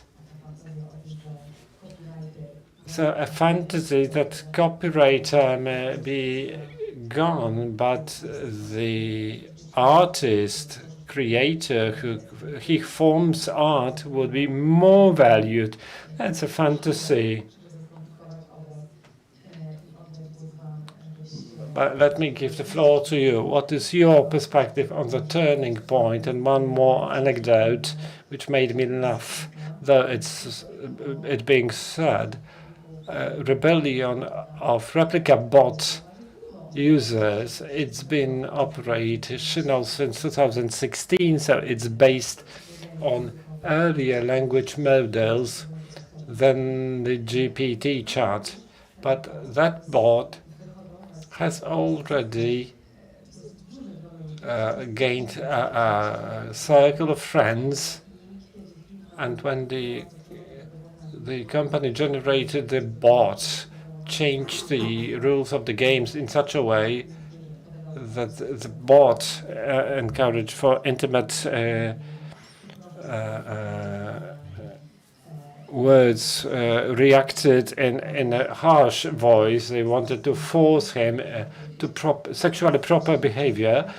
There were dramatic voices that the life of people who are so much related to the bot made no more sense because they lost such a close friend. It's pretty complex, just like Hollywood screenwriters. You can't say they are not creative, yet on strike. What is happening in front of our eyes? What should we be afraid of? We'll try to speak very precise, not abstract. Should AI save us or subordinate us? But I want to ask you to provide examples which for your imagination are expiring, where we can think what is changing in the contact between humans and AI. Michał, go first. Thank you very much. Thank you for inviting me to this panel, and thank you for the topic. Indeed, we live in times where, on the one hand, we have panic. What's happening? We are going to lose our jobs. We cannot influence our rights. They shall be restricted. On the other hand, we have extremely technical optimism that now humanity will go to the better side and to prevent the falsifying of our reality and to make good choice for the future, we need to understand one thing, what this turning point is. Is it that there are new technologies with all new possibilities I'll mention in a moment, or if it's supposed to be the turning point, should we ask the question again about human in relations with machines? It seems critical to me, because when we look at education, if you remember the panic, New York, the ban on using GPT chat, Spain, who introduced that ban on using GPT chat, some universities, Italy, and from that panic, we moved to considering how we could use the GPT chat so that it serves our cognitive development, so that the GPT chat not only does something for students, but when students have this chat, they can do something with it. For and with make a difference. We have new school year, new academic year is about to begin. As I remember my last year's experience with students at their diploma thesis, nobody even thought of telling, do not use GPT, it's prohibited. But it's important what is the structure of prompts, how the activities of GPT coming from the analysis of vast data, how we shall construct, how our brain is going to construct, how we cognitively control what we get. And that cooperative element becomes essential. That is why when speaking of turning point, I say we should ask how human will behave. Is it going to happen in all possible areas where AI can act in different functions in an automated way? And would it be under control? It much depends on the final version of the EU AI law. If the great debate pending on the topic and the dispute between member states, the European Parliament, like face recognition, emotion recognition, and there should be a ban on facial recognition in real time in public spaces. Who's going to win? States that claim that security is more important than controlling if the state has not too much knowledge about us. Is it truly the turning point? Thank you, Maya. Well, I'm a lecturer. Let me begin from a different moment. I would like to say what's happening to AI is the focus of our attention only now, but it's not a new thing. It dates back to 1950s. The point is, then, what was happening then was only known to a limited circle of experts. They were delighted, but that was absent in the outside world. Why? Because there was different technology. Only when technology was combined with the knowledge built to that moment, something started to happen. Still, we didn't pay any attention. Step by step, we gave up our positions. That is the horizontal scale. We do have now elements, well, we can't name them AI, but some automation that does many things for us in our cars, in our washing machines, our refrigerators, coffee machines. I recently talked to my washing machine. I said 1 hour 6 minutes. I didn't have more time. In a moment I come back and the washing machine says that the program should be 3 hours 17 minutes. It took me half an hour to combat the AI. How did it end? 1:27. I negotiated 2 hours down, and this is what we've been reaching slowly. We got accustomed. We yielded our positions, our knowledge, how long it should be washed, how it should be prepared, how it should be cooled, and so on and so forth. We only noticed that when the vertical scale erupted, when the ChatGPT, Chat 2, 3, and we got scared. But not for long. According to statistics, the peak of using the GPT chat ended in April this year. Can we say that was the peak? Yes, we can say that. The GPT chat was a toy first.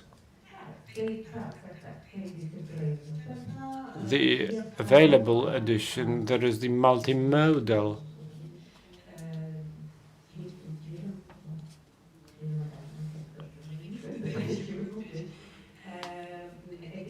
Multimodal edition for a fee, but I assume it would go the same way. And we noted our first reaction was in panic, perhaps not everywhere. In March this year, there was a conference on the GPT chat, and I was asked what's happening at your university. I said nothing. It's peace. I first thought about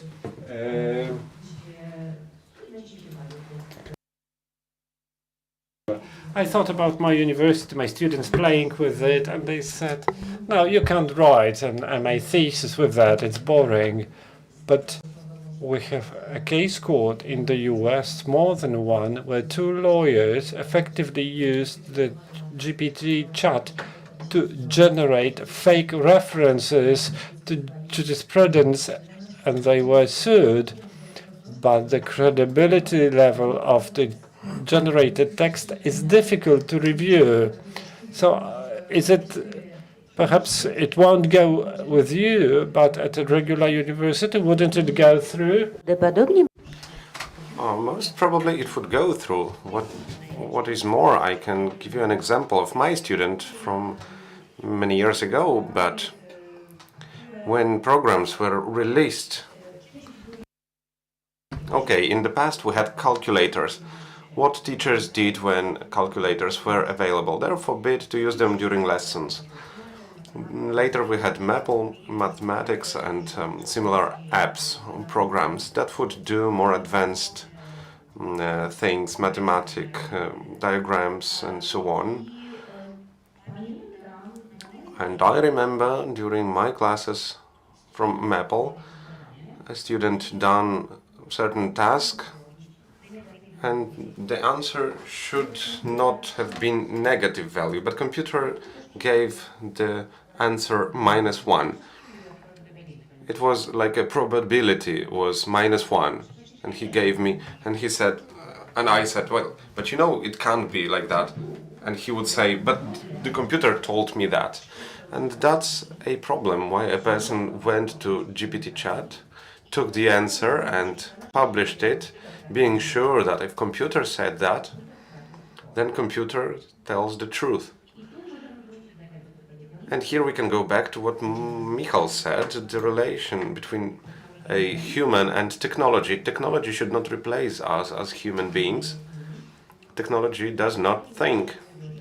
I know some of us would say it thinks. I was in previous panel with Andrzej Dragan, who says that it thinks. There were people who fell in love with their AI systems quite recently. In 1968, people who developed ELIZA were dependent on conversations with ELIZA. They would say no one understands them better than maybe we should explain what it is. It was not a first bot, it was an expert system made in Oracle who applies normal first row logic rules. I believe everyone is familiar with that. But where the emotions came from, well, ELIZA dealt with psychological support. It was initial conversation before someone was referred to psychologist. It was a very simple conversation, and people who created these conversations knew these rules. So, for instance, if I would say that today I did not sleep well, I was worried about daughter, then after this word daughter, a question had to be built. So what's with the daughter? And then someone would answer, because she brought bad grades from school. Oh, bad grades? From which classes? So it would catch the main word from the sentence lexicographic analysis, known not from yesterday, and this way built another question. And person entered this dialogue and started to share more and more details, and of course we want to be heard. And it heard us. If I may now to ask Sylvia, is that a turning point then, that these language models communicate with such suggestive, empathic way, resembling a chat conversation with someone, that because we also switched to text model in conversations with people, is there a kind of a threat or an opportunity in the relations between human and bot? Inequality, yes, but it's like with a Barbie doll. It's all still not a turning point. The scale would be a turning point. Okay, Sylvia.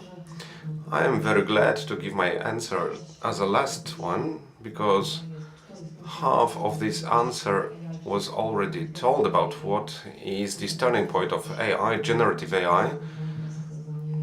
We heard from co-panelists, but I have different reflection. For me, a turning point, in fact, that also evokes a lot of emotions, generates emotions, or makes AI to gather so much attention in conversations and headlines, is that perhaps for the first time we have this strong impression that we cannot let go this technology, not on the developmental level of investing or innovation, but from the perspective of taking care of us, our rights, our general rights, regulations. Is not that because we went through a couple of technological revolutions, no matter if we live 20 or 60 years, and perhaps major revolutions, mobile revolutions from 15 years ago. It changed the way we function. We have broadband internet, we have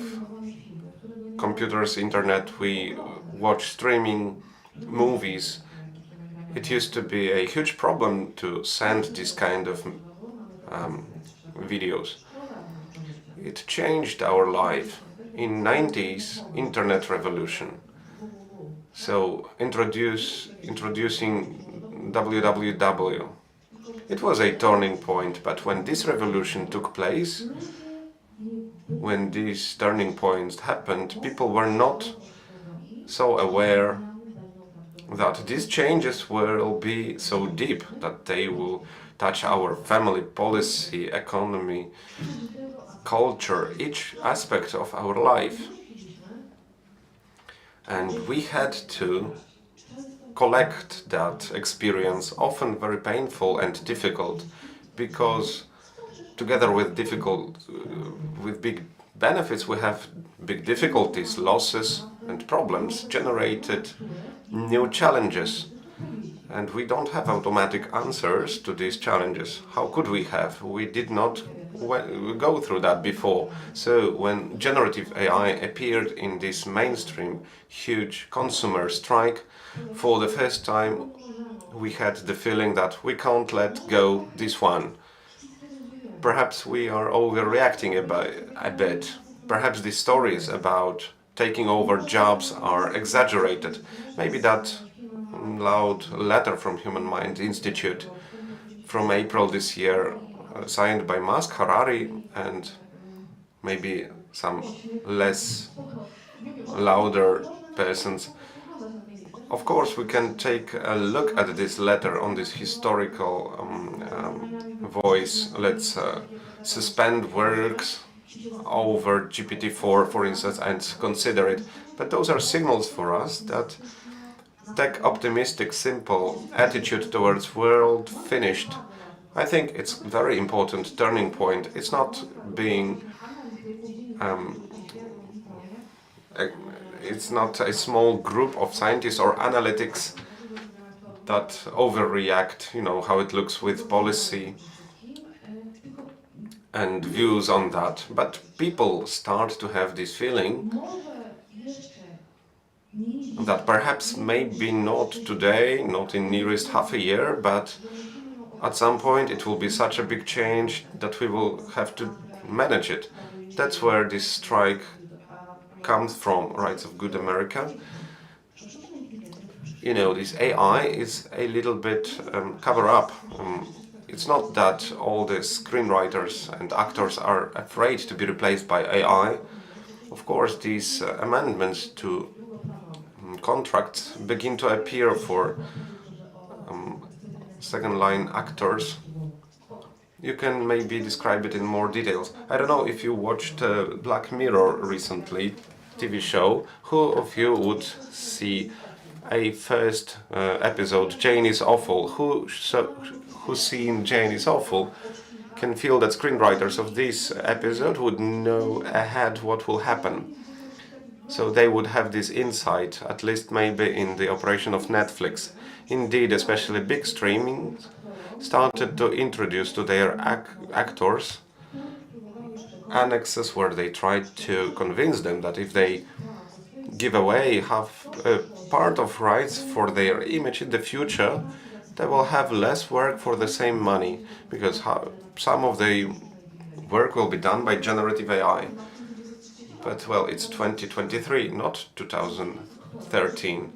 So these actors already started to think, now will I have more money for less work from these big technological companies, Amazon Prime, Netflix, Disney Plus, big streamings? Those are not producer companies, those are technology companies.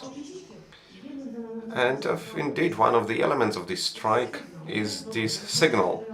Let's not mix AI without our consent, but under that, the strike relates to making an order of the relation of entertainment industry towards big tech companies, because there are questions of distribution, finances,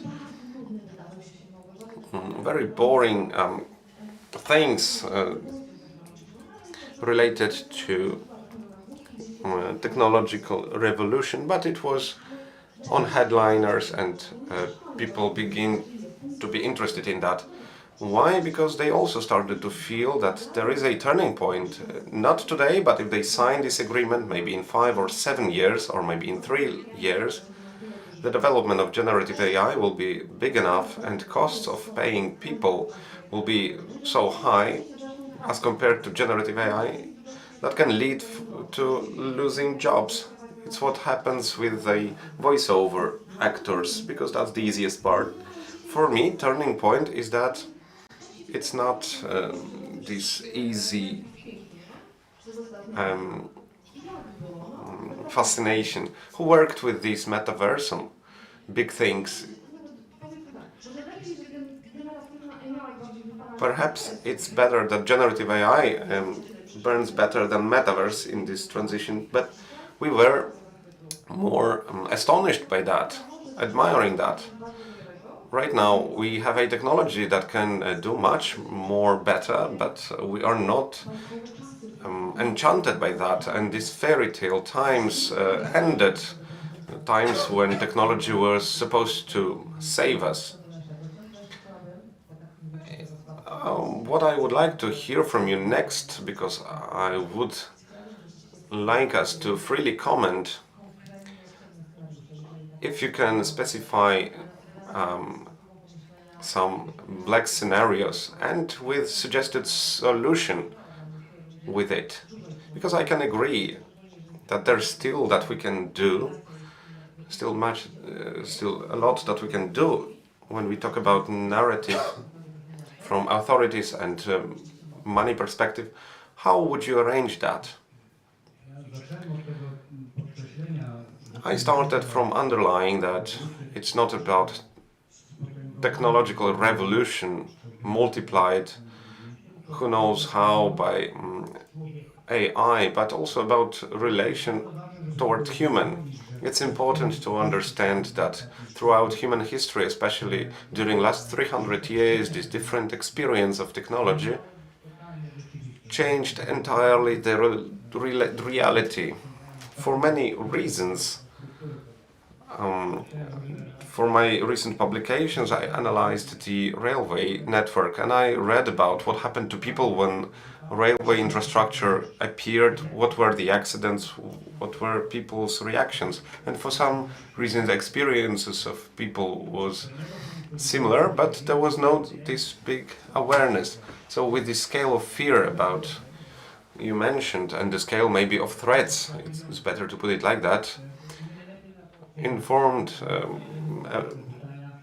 these threats that we are aware of, we ask specific questions. So how to react to these specific threats? So threat number one, that is not just a losing job because of new technology, but we can be left behind not understanding the difference between work automatization and broadening work.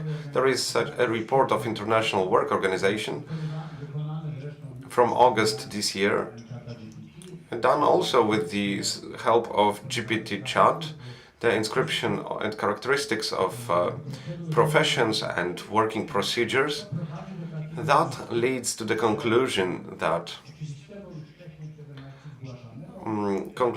was announced before by MIT, that certain workplaces will be replaced by AI, by automatization, by generative AI, by robots, and there will be workplaces that, as we can see it today, a human being is irreplaceable, and there will be workplaces that will use this broadening of skills that AI can add to us if we start to cooperate with that.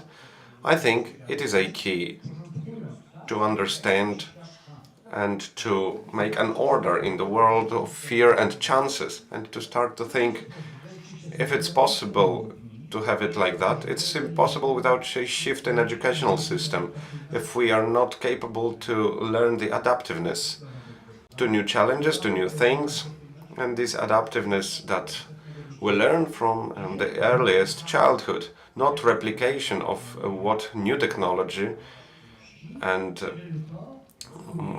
trends bring us, but understanding and adopting, opening ourselves to the new things.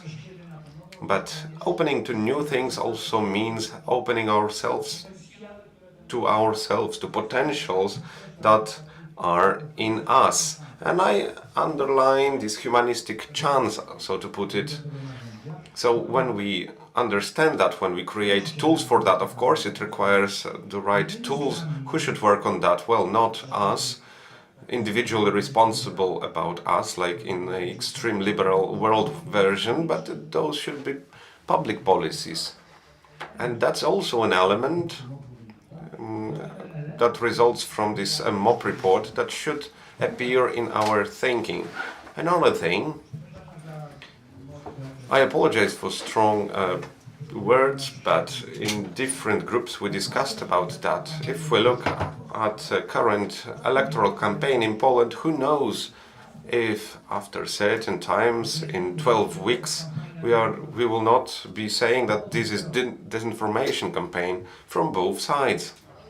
And the problem is the nature of democracy is informing the citizen, and informed citizens would use his knowledge and comprehension of things not manipulated by the messages he receives, and disinformation would manipulate. It addresses human emotions, or basing on emotions, it places incept specific beliefs.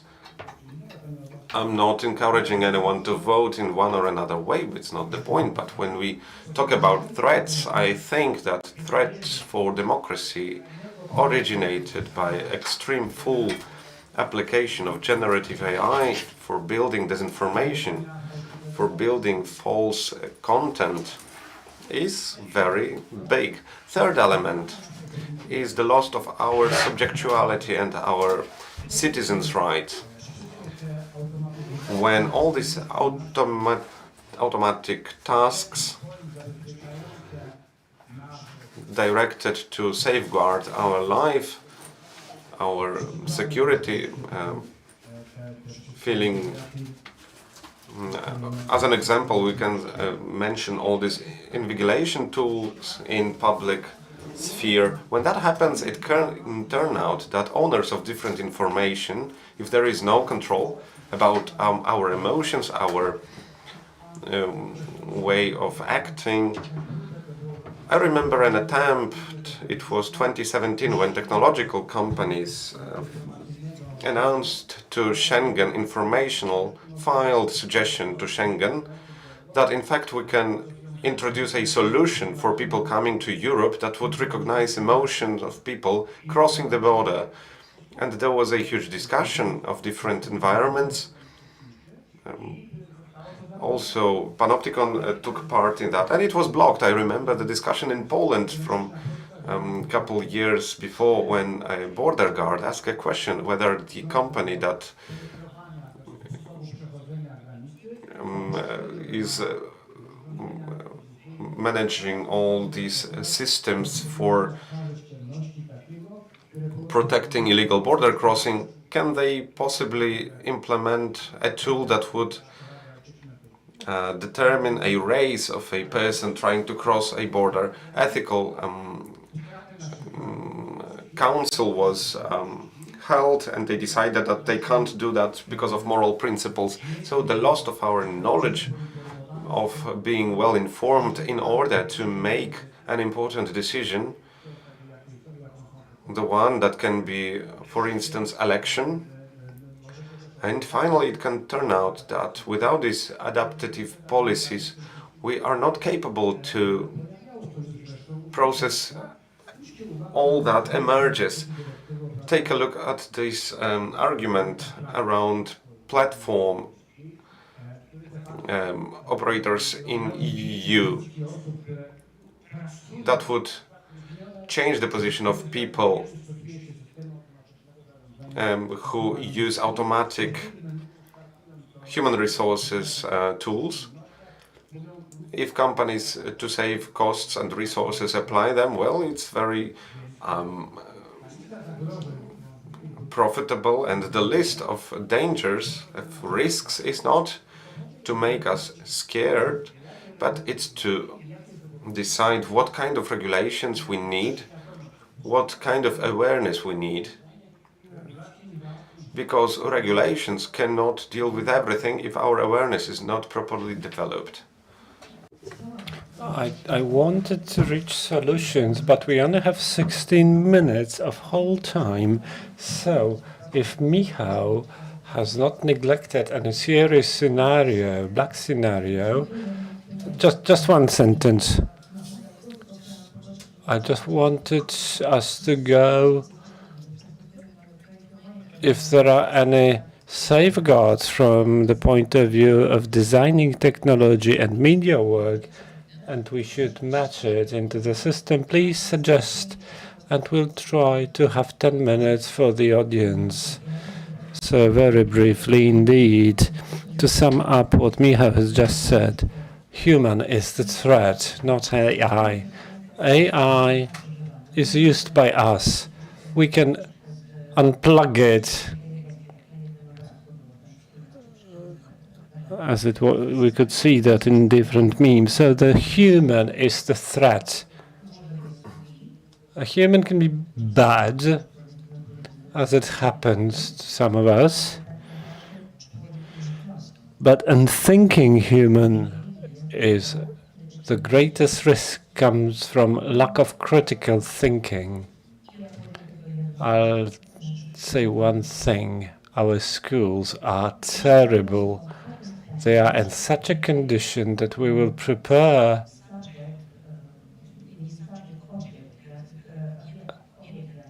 the objects for AI, not subject. Not a human who would have a critical look at that way are using, how they are using it, and whether it's not going to harm anyone, but a human who remembers algorithm. To all exams, look at what children do at school. These are exams AI would take easily. Yes, because AI is a perfect pupil of a Prussian school 300 years ago, or in the UK. AI can learn it and repeat it. That's why AI passed excellently legal and medical examinations. Medical examinations is not a doctor who's treating, looking at you and says, you don't look well today, but they remember the name of a muscle that links one thing to the other thing. I'm not a biologist. This is it. So if we are already late with education. I'm not talking about university students. It's bad, but not critically bad, though it's not good. I'm speaking about schools, primary, secondary schools, where we teach children A to Z by heart.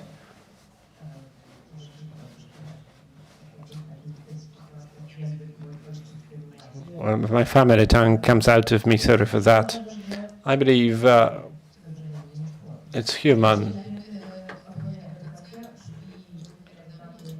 For me, the best answer is education, but it's also most difficult to implement. Sylvia, and the thing we could do, before we can do something, I believe there are threats that have not been mentioned, and we need to tell. As Professor said, technology is neither good or bad. It's neutral, but the technology is not neutral because it comes in an environment, late capitalism and regulation, whatever. Where do we exist? What environment?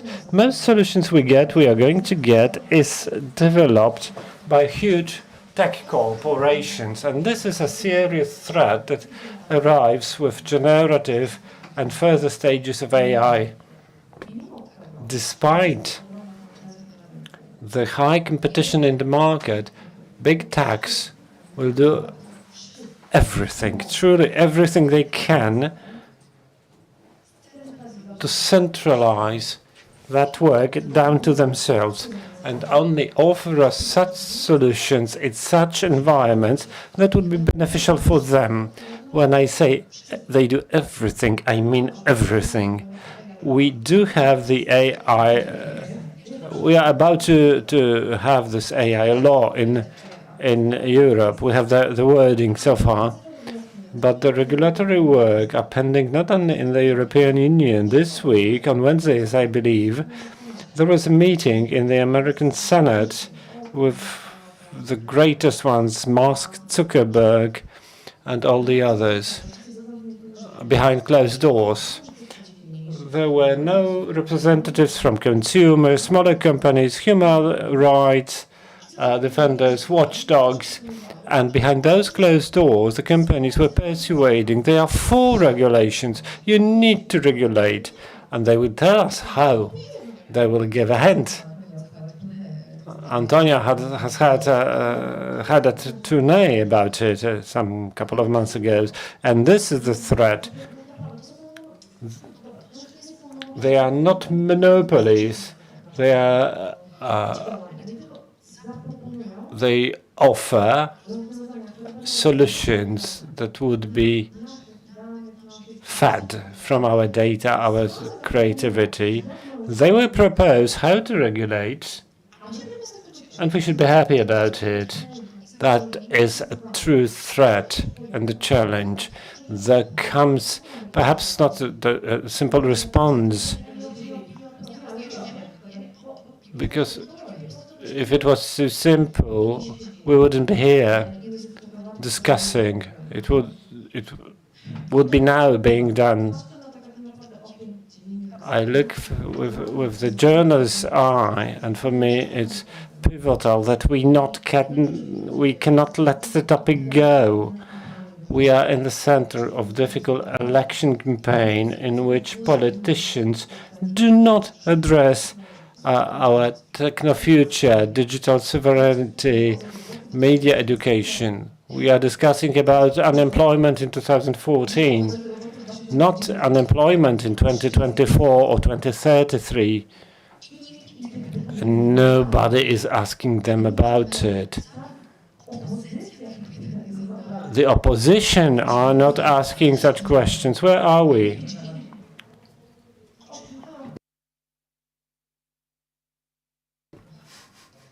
All right. Okay. This is one of the key issues we need to do as homework. Do not let go. Do not allow to have it let go. It's an interesting technology. We can benefit from that, or we can suffer. That being said, I was afraid we would end up with like marking AI content, and you speak highest issues, Kasia, because these are the things. Marking the AI-generated content. What else can be practical? American media or British media take a drastic decision: do not use. Media quit using generative AI, not only in creating what the public gets. The employees are banned to use assistant equipment like voice to text, text to voice, because we don't know the legal effects. But this is interim. There is one more thing. The AI law regarding generative AI, because some of the content developed is formed through the conversational model, the obligation to inform it's a text generated by AI is there. If it's going to be implemented, we didn't know. Let me comment. Mark texts. Somebody can mark a text as AI generated, but there would be plenty, like Chinese, who won't. We ban human cloning. Cloning is just an example where the international community agree we are not ready. There would be some illegal places in the world which no. Yet international community believes we are emotionally not ready for cloning, and it stopped. The same is going to happen in Europe, but not in China. I'll stop you. We are getting off topic. I was afraid you would be tired, but discussion is speeding up. 5 minutes for us. We don't want to call for unrealistic actions, stop developing. Despite the letter Sylvia mentioned, Future of Life Institute that wanted not to accelerate the works on the GPT chart. And the EU law, I spent a lot of time to improve it. It's been processed for 3 years now. It's going to be implemented in 2 years' time. So now the European Commission is suggesting an AI pact to accelerate and tell companies we do not have regulations, but perhaps you could start implementing that within our pact. That's about the authority you talked about. We should be concluding and hand over to the audience just for some comments, but we humbly state from the moderator's point of view, we have no solutions. We have education, public debate. I'm curious what you think of it. We won't be wrapping up. Let's give the floor to the audience. Perhaps in the lobby we'll be able to discuss it a bit more. I want to pay your attention to a thread that is being ignored. All research says how we would be different from AI with our creativity. Absolutely not. We are doing all things to the contrary. You mentioned adaptativeness to AI. I believe it is huge. Because human mind has this flexibility that it can change its ways of thinking, the nervous system, synapses, etc. We adapt to AI or algorithms because they are stiff, rigid. And we would have millions of experiences going through a form. The form will not let you through. The algorithm will stop you. It can only go one way. Then who adjust us? We start thinking how to cheat on the algorithm. We keep doing that. Creativity, yes, excellent. Lecturers are happy because today you can develop a lecture, slides included, using AI. Splendid. The point is not who did it. The point is AI imposes your approach to the topic, its understanding. And then we do not see the topic as a human, but rather as a machine. Though, many years ago, I'm looking at other hands. We are adapting to the way of thinking of AI. I disagree because AI doesn't think. AI is something different, first of all. Secondly, we do not adjust. We cheat on it. That's different. We lie to it. Nobody said about our adapting to AI, but adaptation to the changing situation, and that's something different. If we do not adapt to appearing problems, that we need to discuss the issue of our rights, abilities, behaviors, we will lag behind. When we speak that we are supposed to adapt to a situation without losing control as humans over technology, I said it. I didn't say we should follow AI. I need to stop you. I see the lady saying it's not easy. You suggested optimistically that adaptation is unreal. I accept this argument for discussion. I do not want to dispute it here. We've said enough. Thank you for the discussion, very interesting one. Two issues that come to my mind when I'm listening to you. Two films I've recently seen. Mission Impossible. AI is presented as an enemy by itself, which is an absurd, my first thing. And the other one is Oppenheimer. And I'm thinking if creating an international agency, like we have this atomic agency, an AI agency, wouldn't be a solution.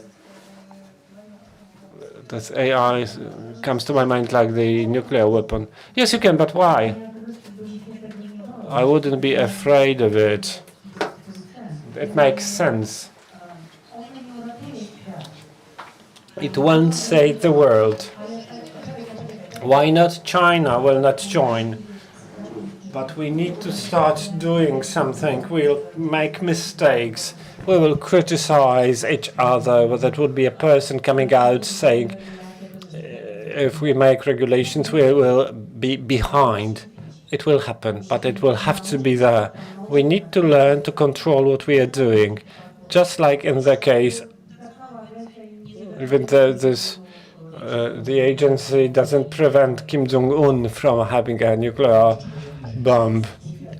The ongoing transatlantic discussion is an enormous leap forward.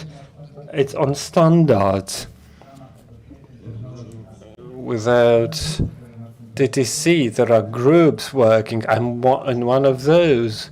These are very interesting creative discussions, and I agree there is no need for an international agency to do the bureaucracy. It would give good jobs. While the concept for the pact is the idea of this transatlantic council, so that it's only the EU that has regulations that would become effective in 2 years' time, but we join other states and we have the US in it, it gets the momentum. Our time is over. Can we stay here for 5 minutes? No. Just one comment. Michał Woźniak, two related questions. I think that calling, I don't know if you agree with me, but naming other aspect of machine learning by the name of AI is a disinformation in itself, because it generates a way of impression. And I know that you are sitting under a huge AI sign, but it builds the impression that there is some subjectuality, some thinking, some intelligence there. But in the end, those are all algorithms and data structures, but just more complicated. So that's the first question. And second question related is this building of this subjectuality impression makes people to think, wait a moment, let's give these models, these machine learning models, some subjectuality, legal subjectuality, because someone has to be held responsible for their decision. Maybe a part of solution that we are discussing here is introducing, maybe not exactly who, as a person, is responsible when algorithm makes a decision, if this is a machine learning algorithm or traditional algorithm written in some programming language, but to have a clear answer, who is responsible for some decisions or mistakes. I can reply about AI, since I told about that story. This historical name, we all agree that it's not very precise, but all these works emerged as an attempt to recreate human intelligence. It did not happen, but the name stuck.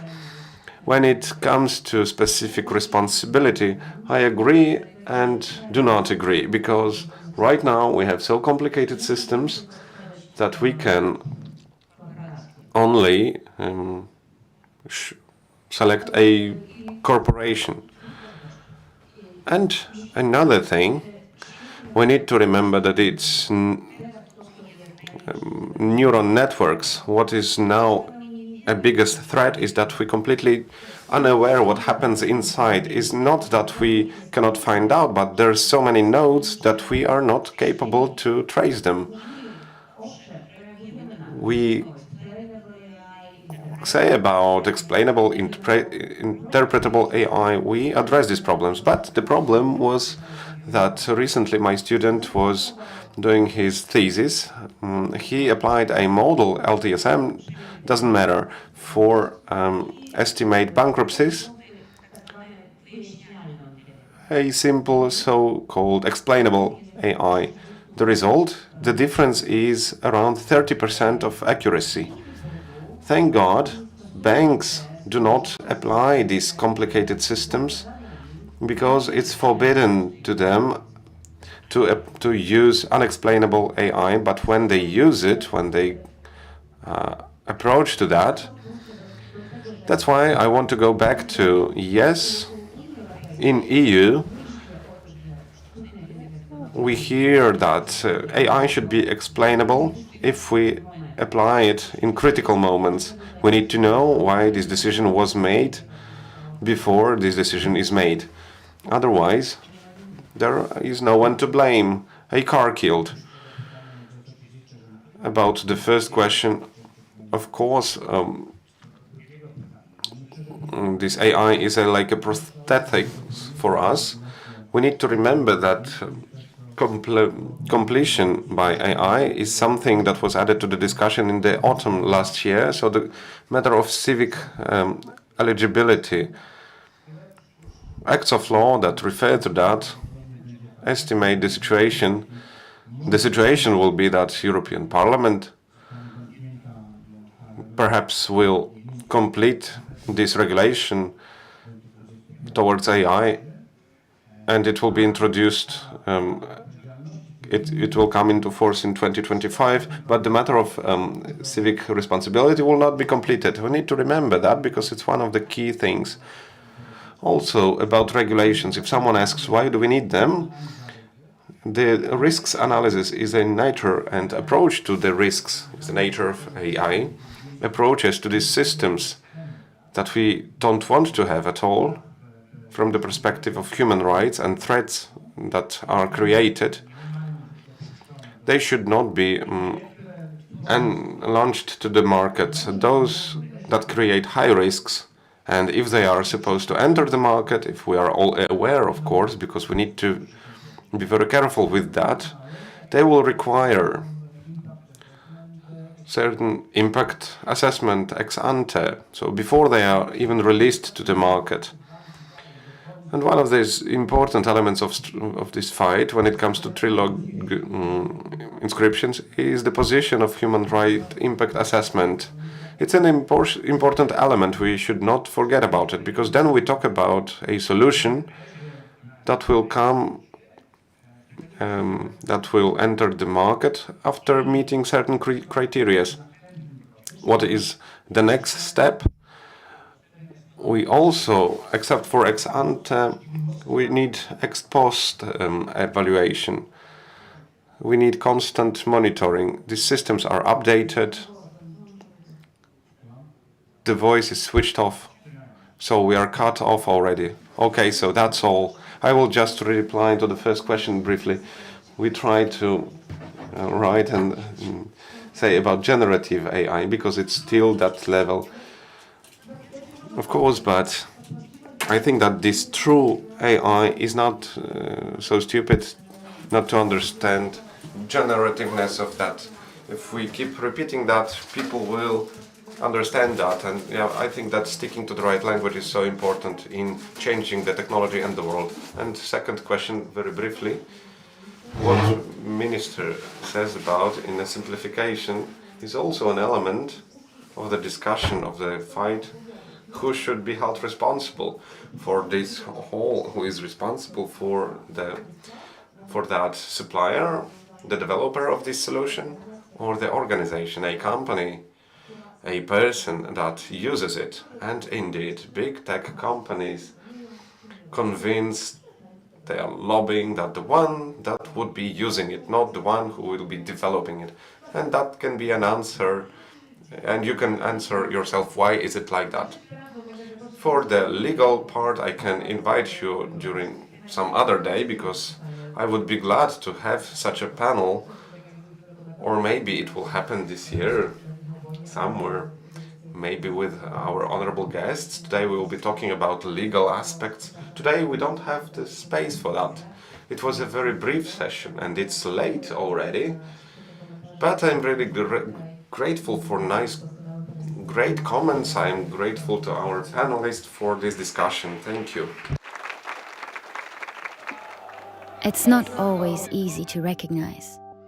It may look like this, or like this. It may be a burden, but it is a responsibility that we embrace nonetheless.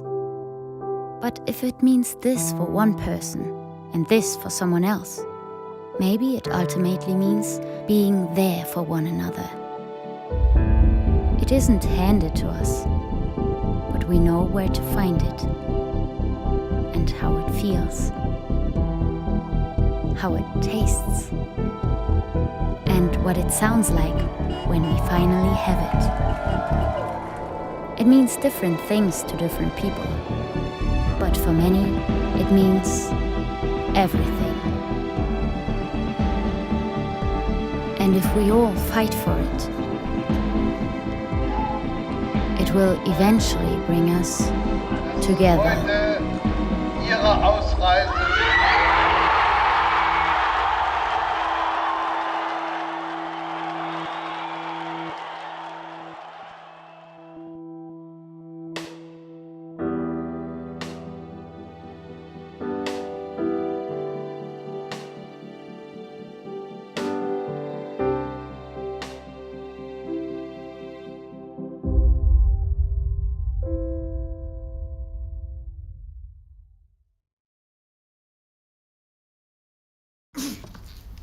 Dzień dobry, to znaczy myśmy się dzisiaj widzieli. Wie pan co,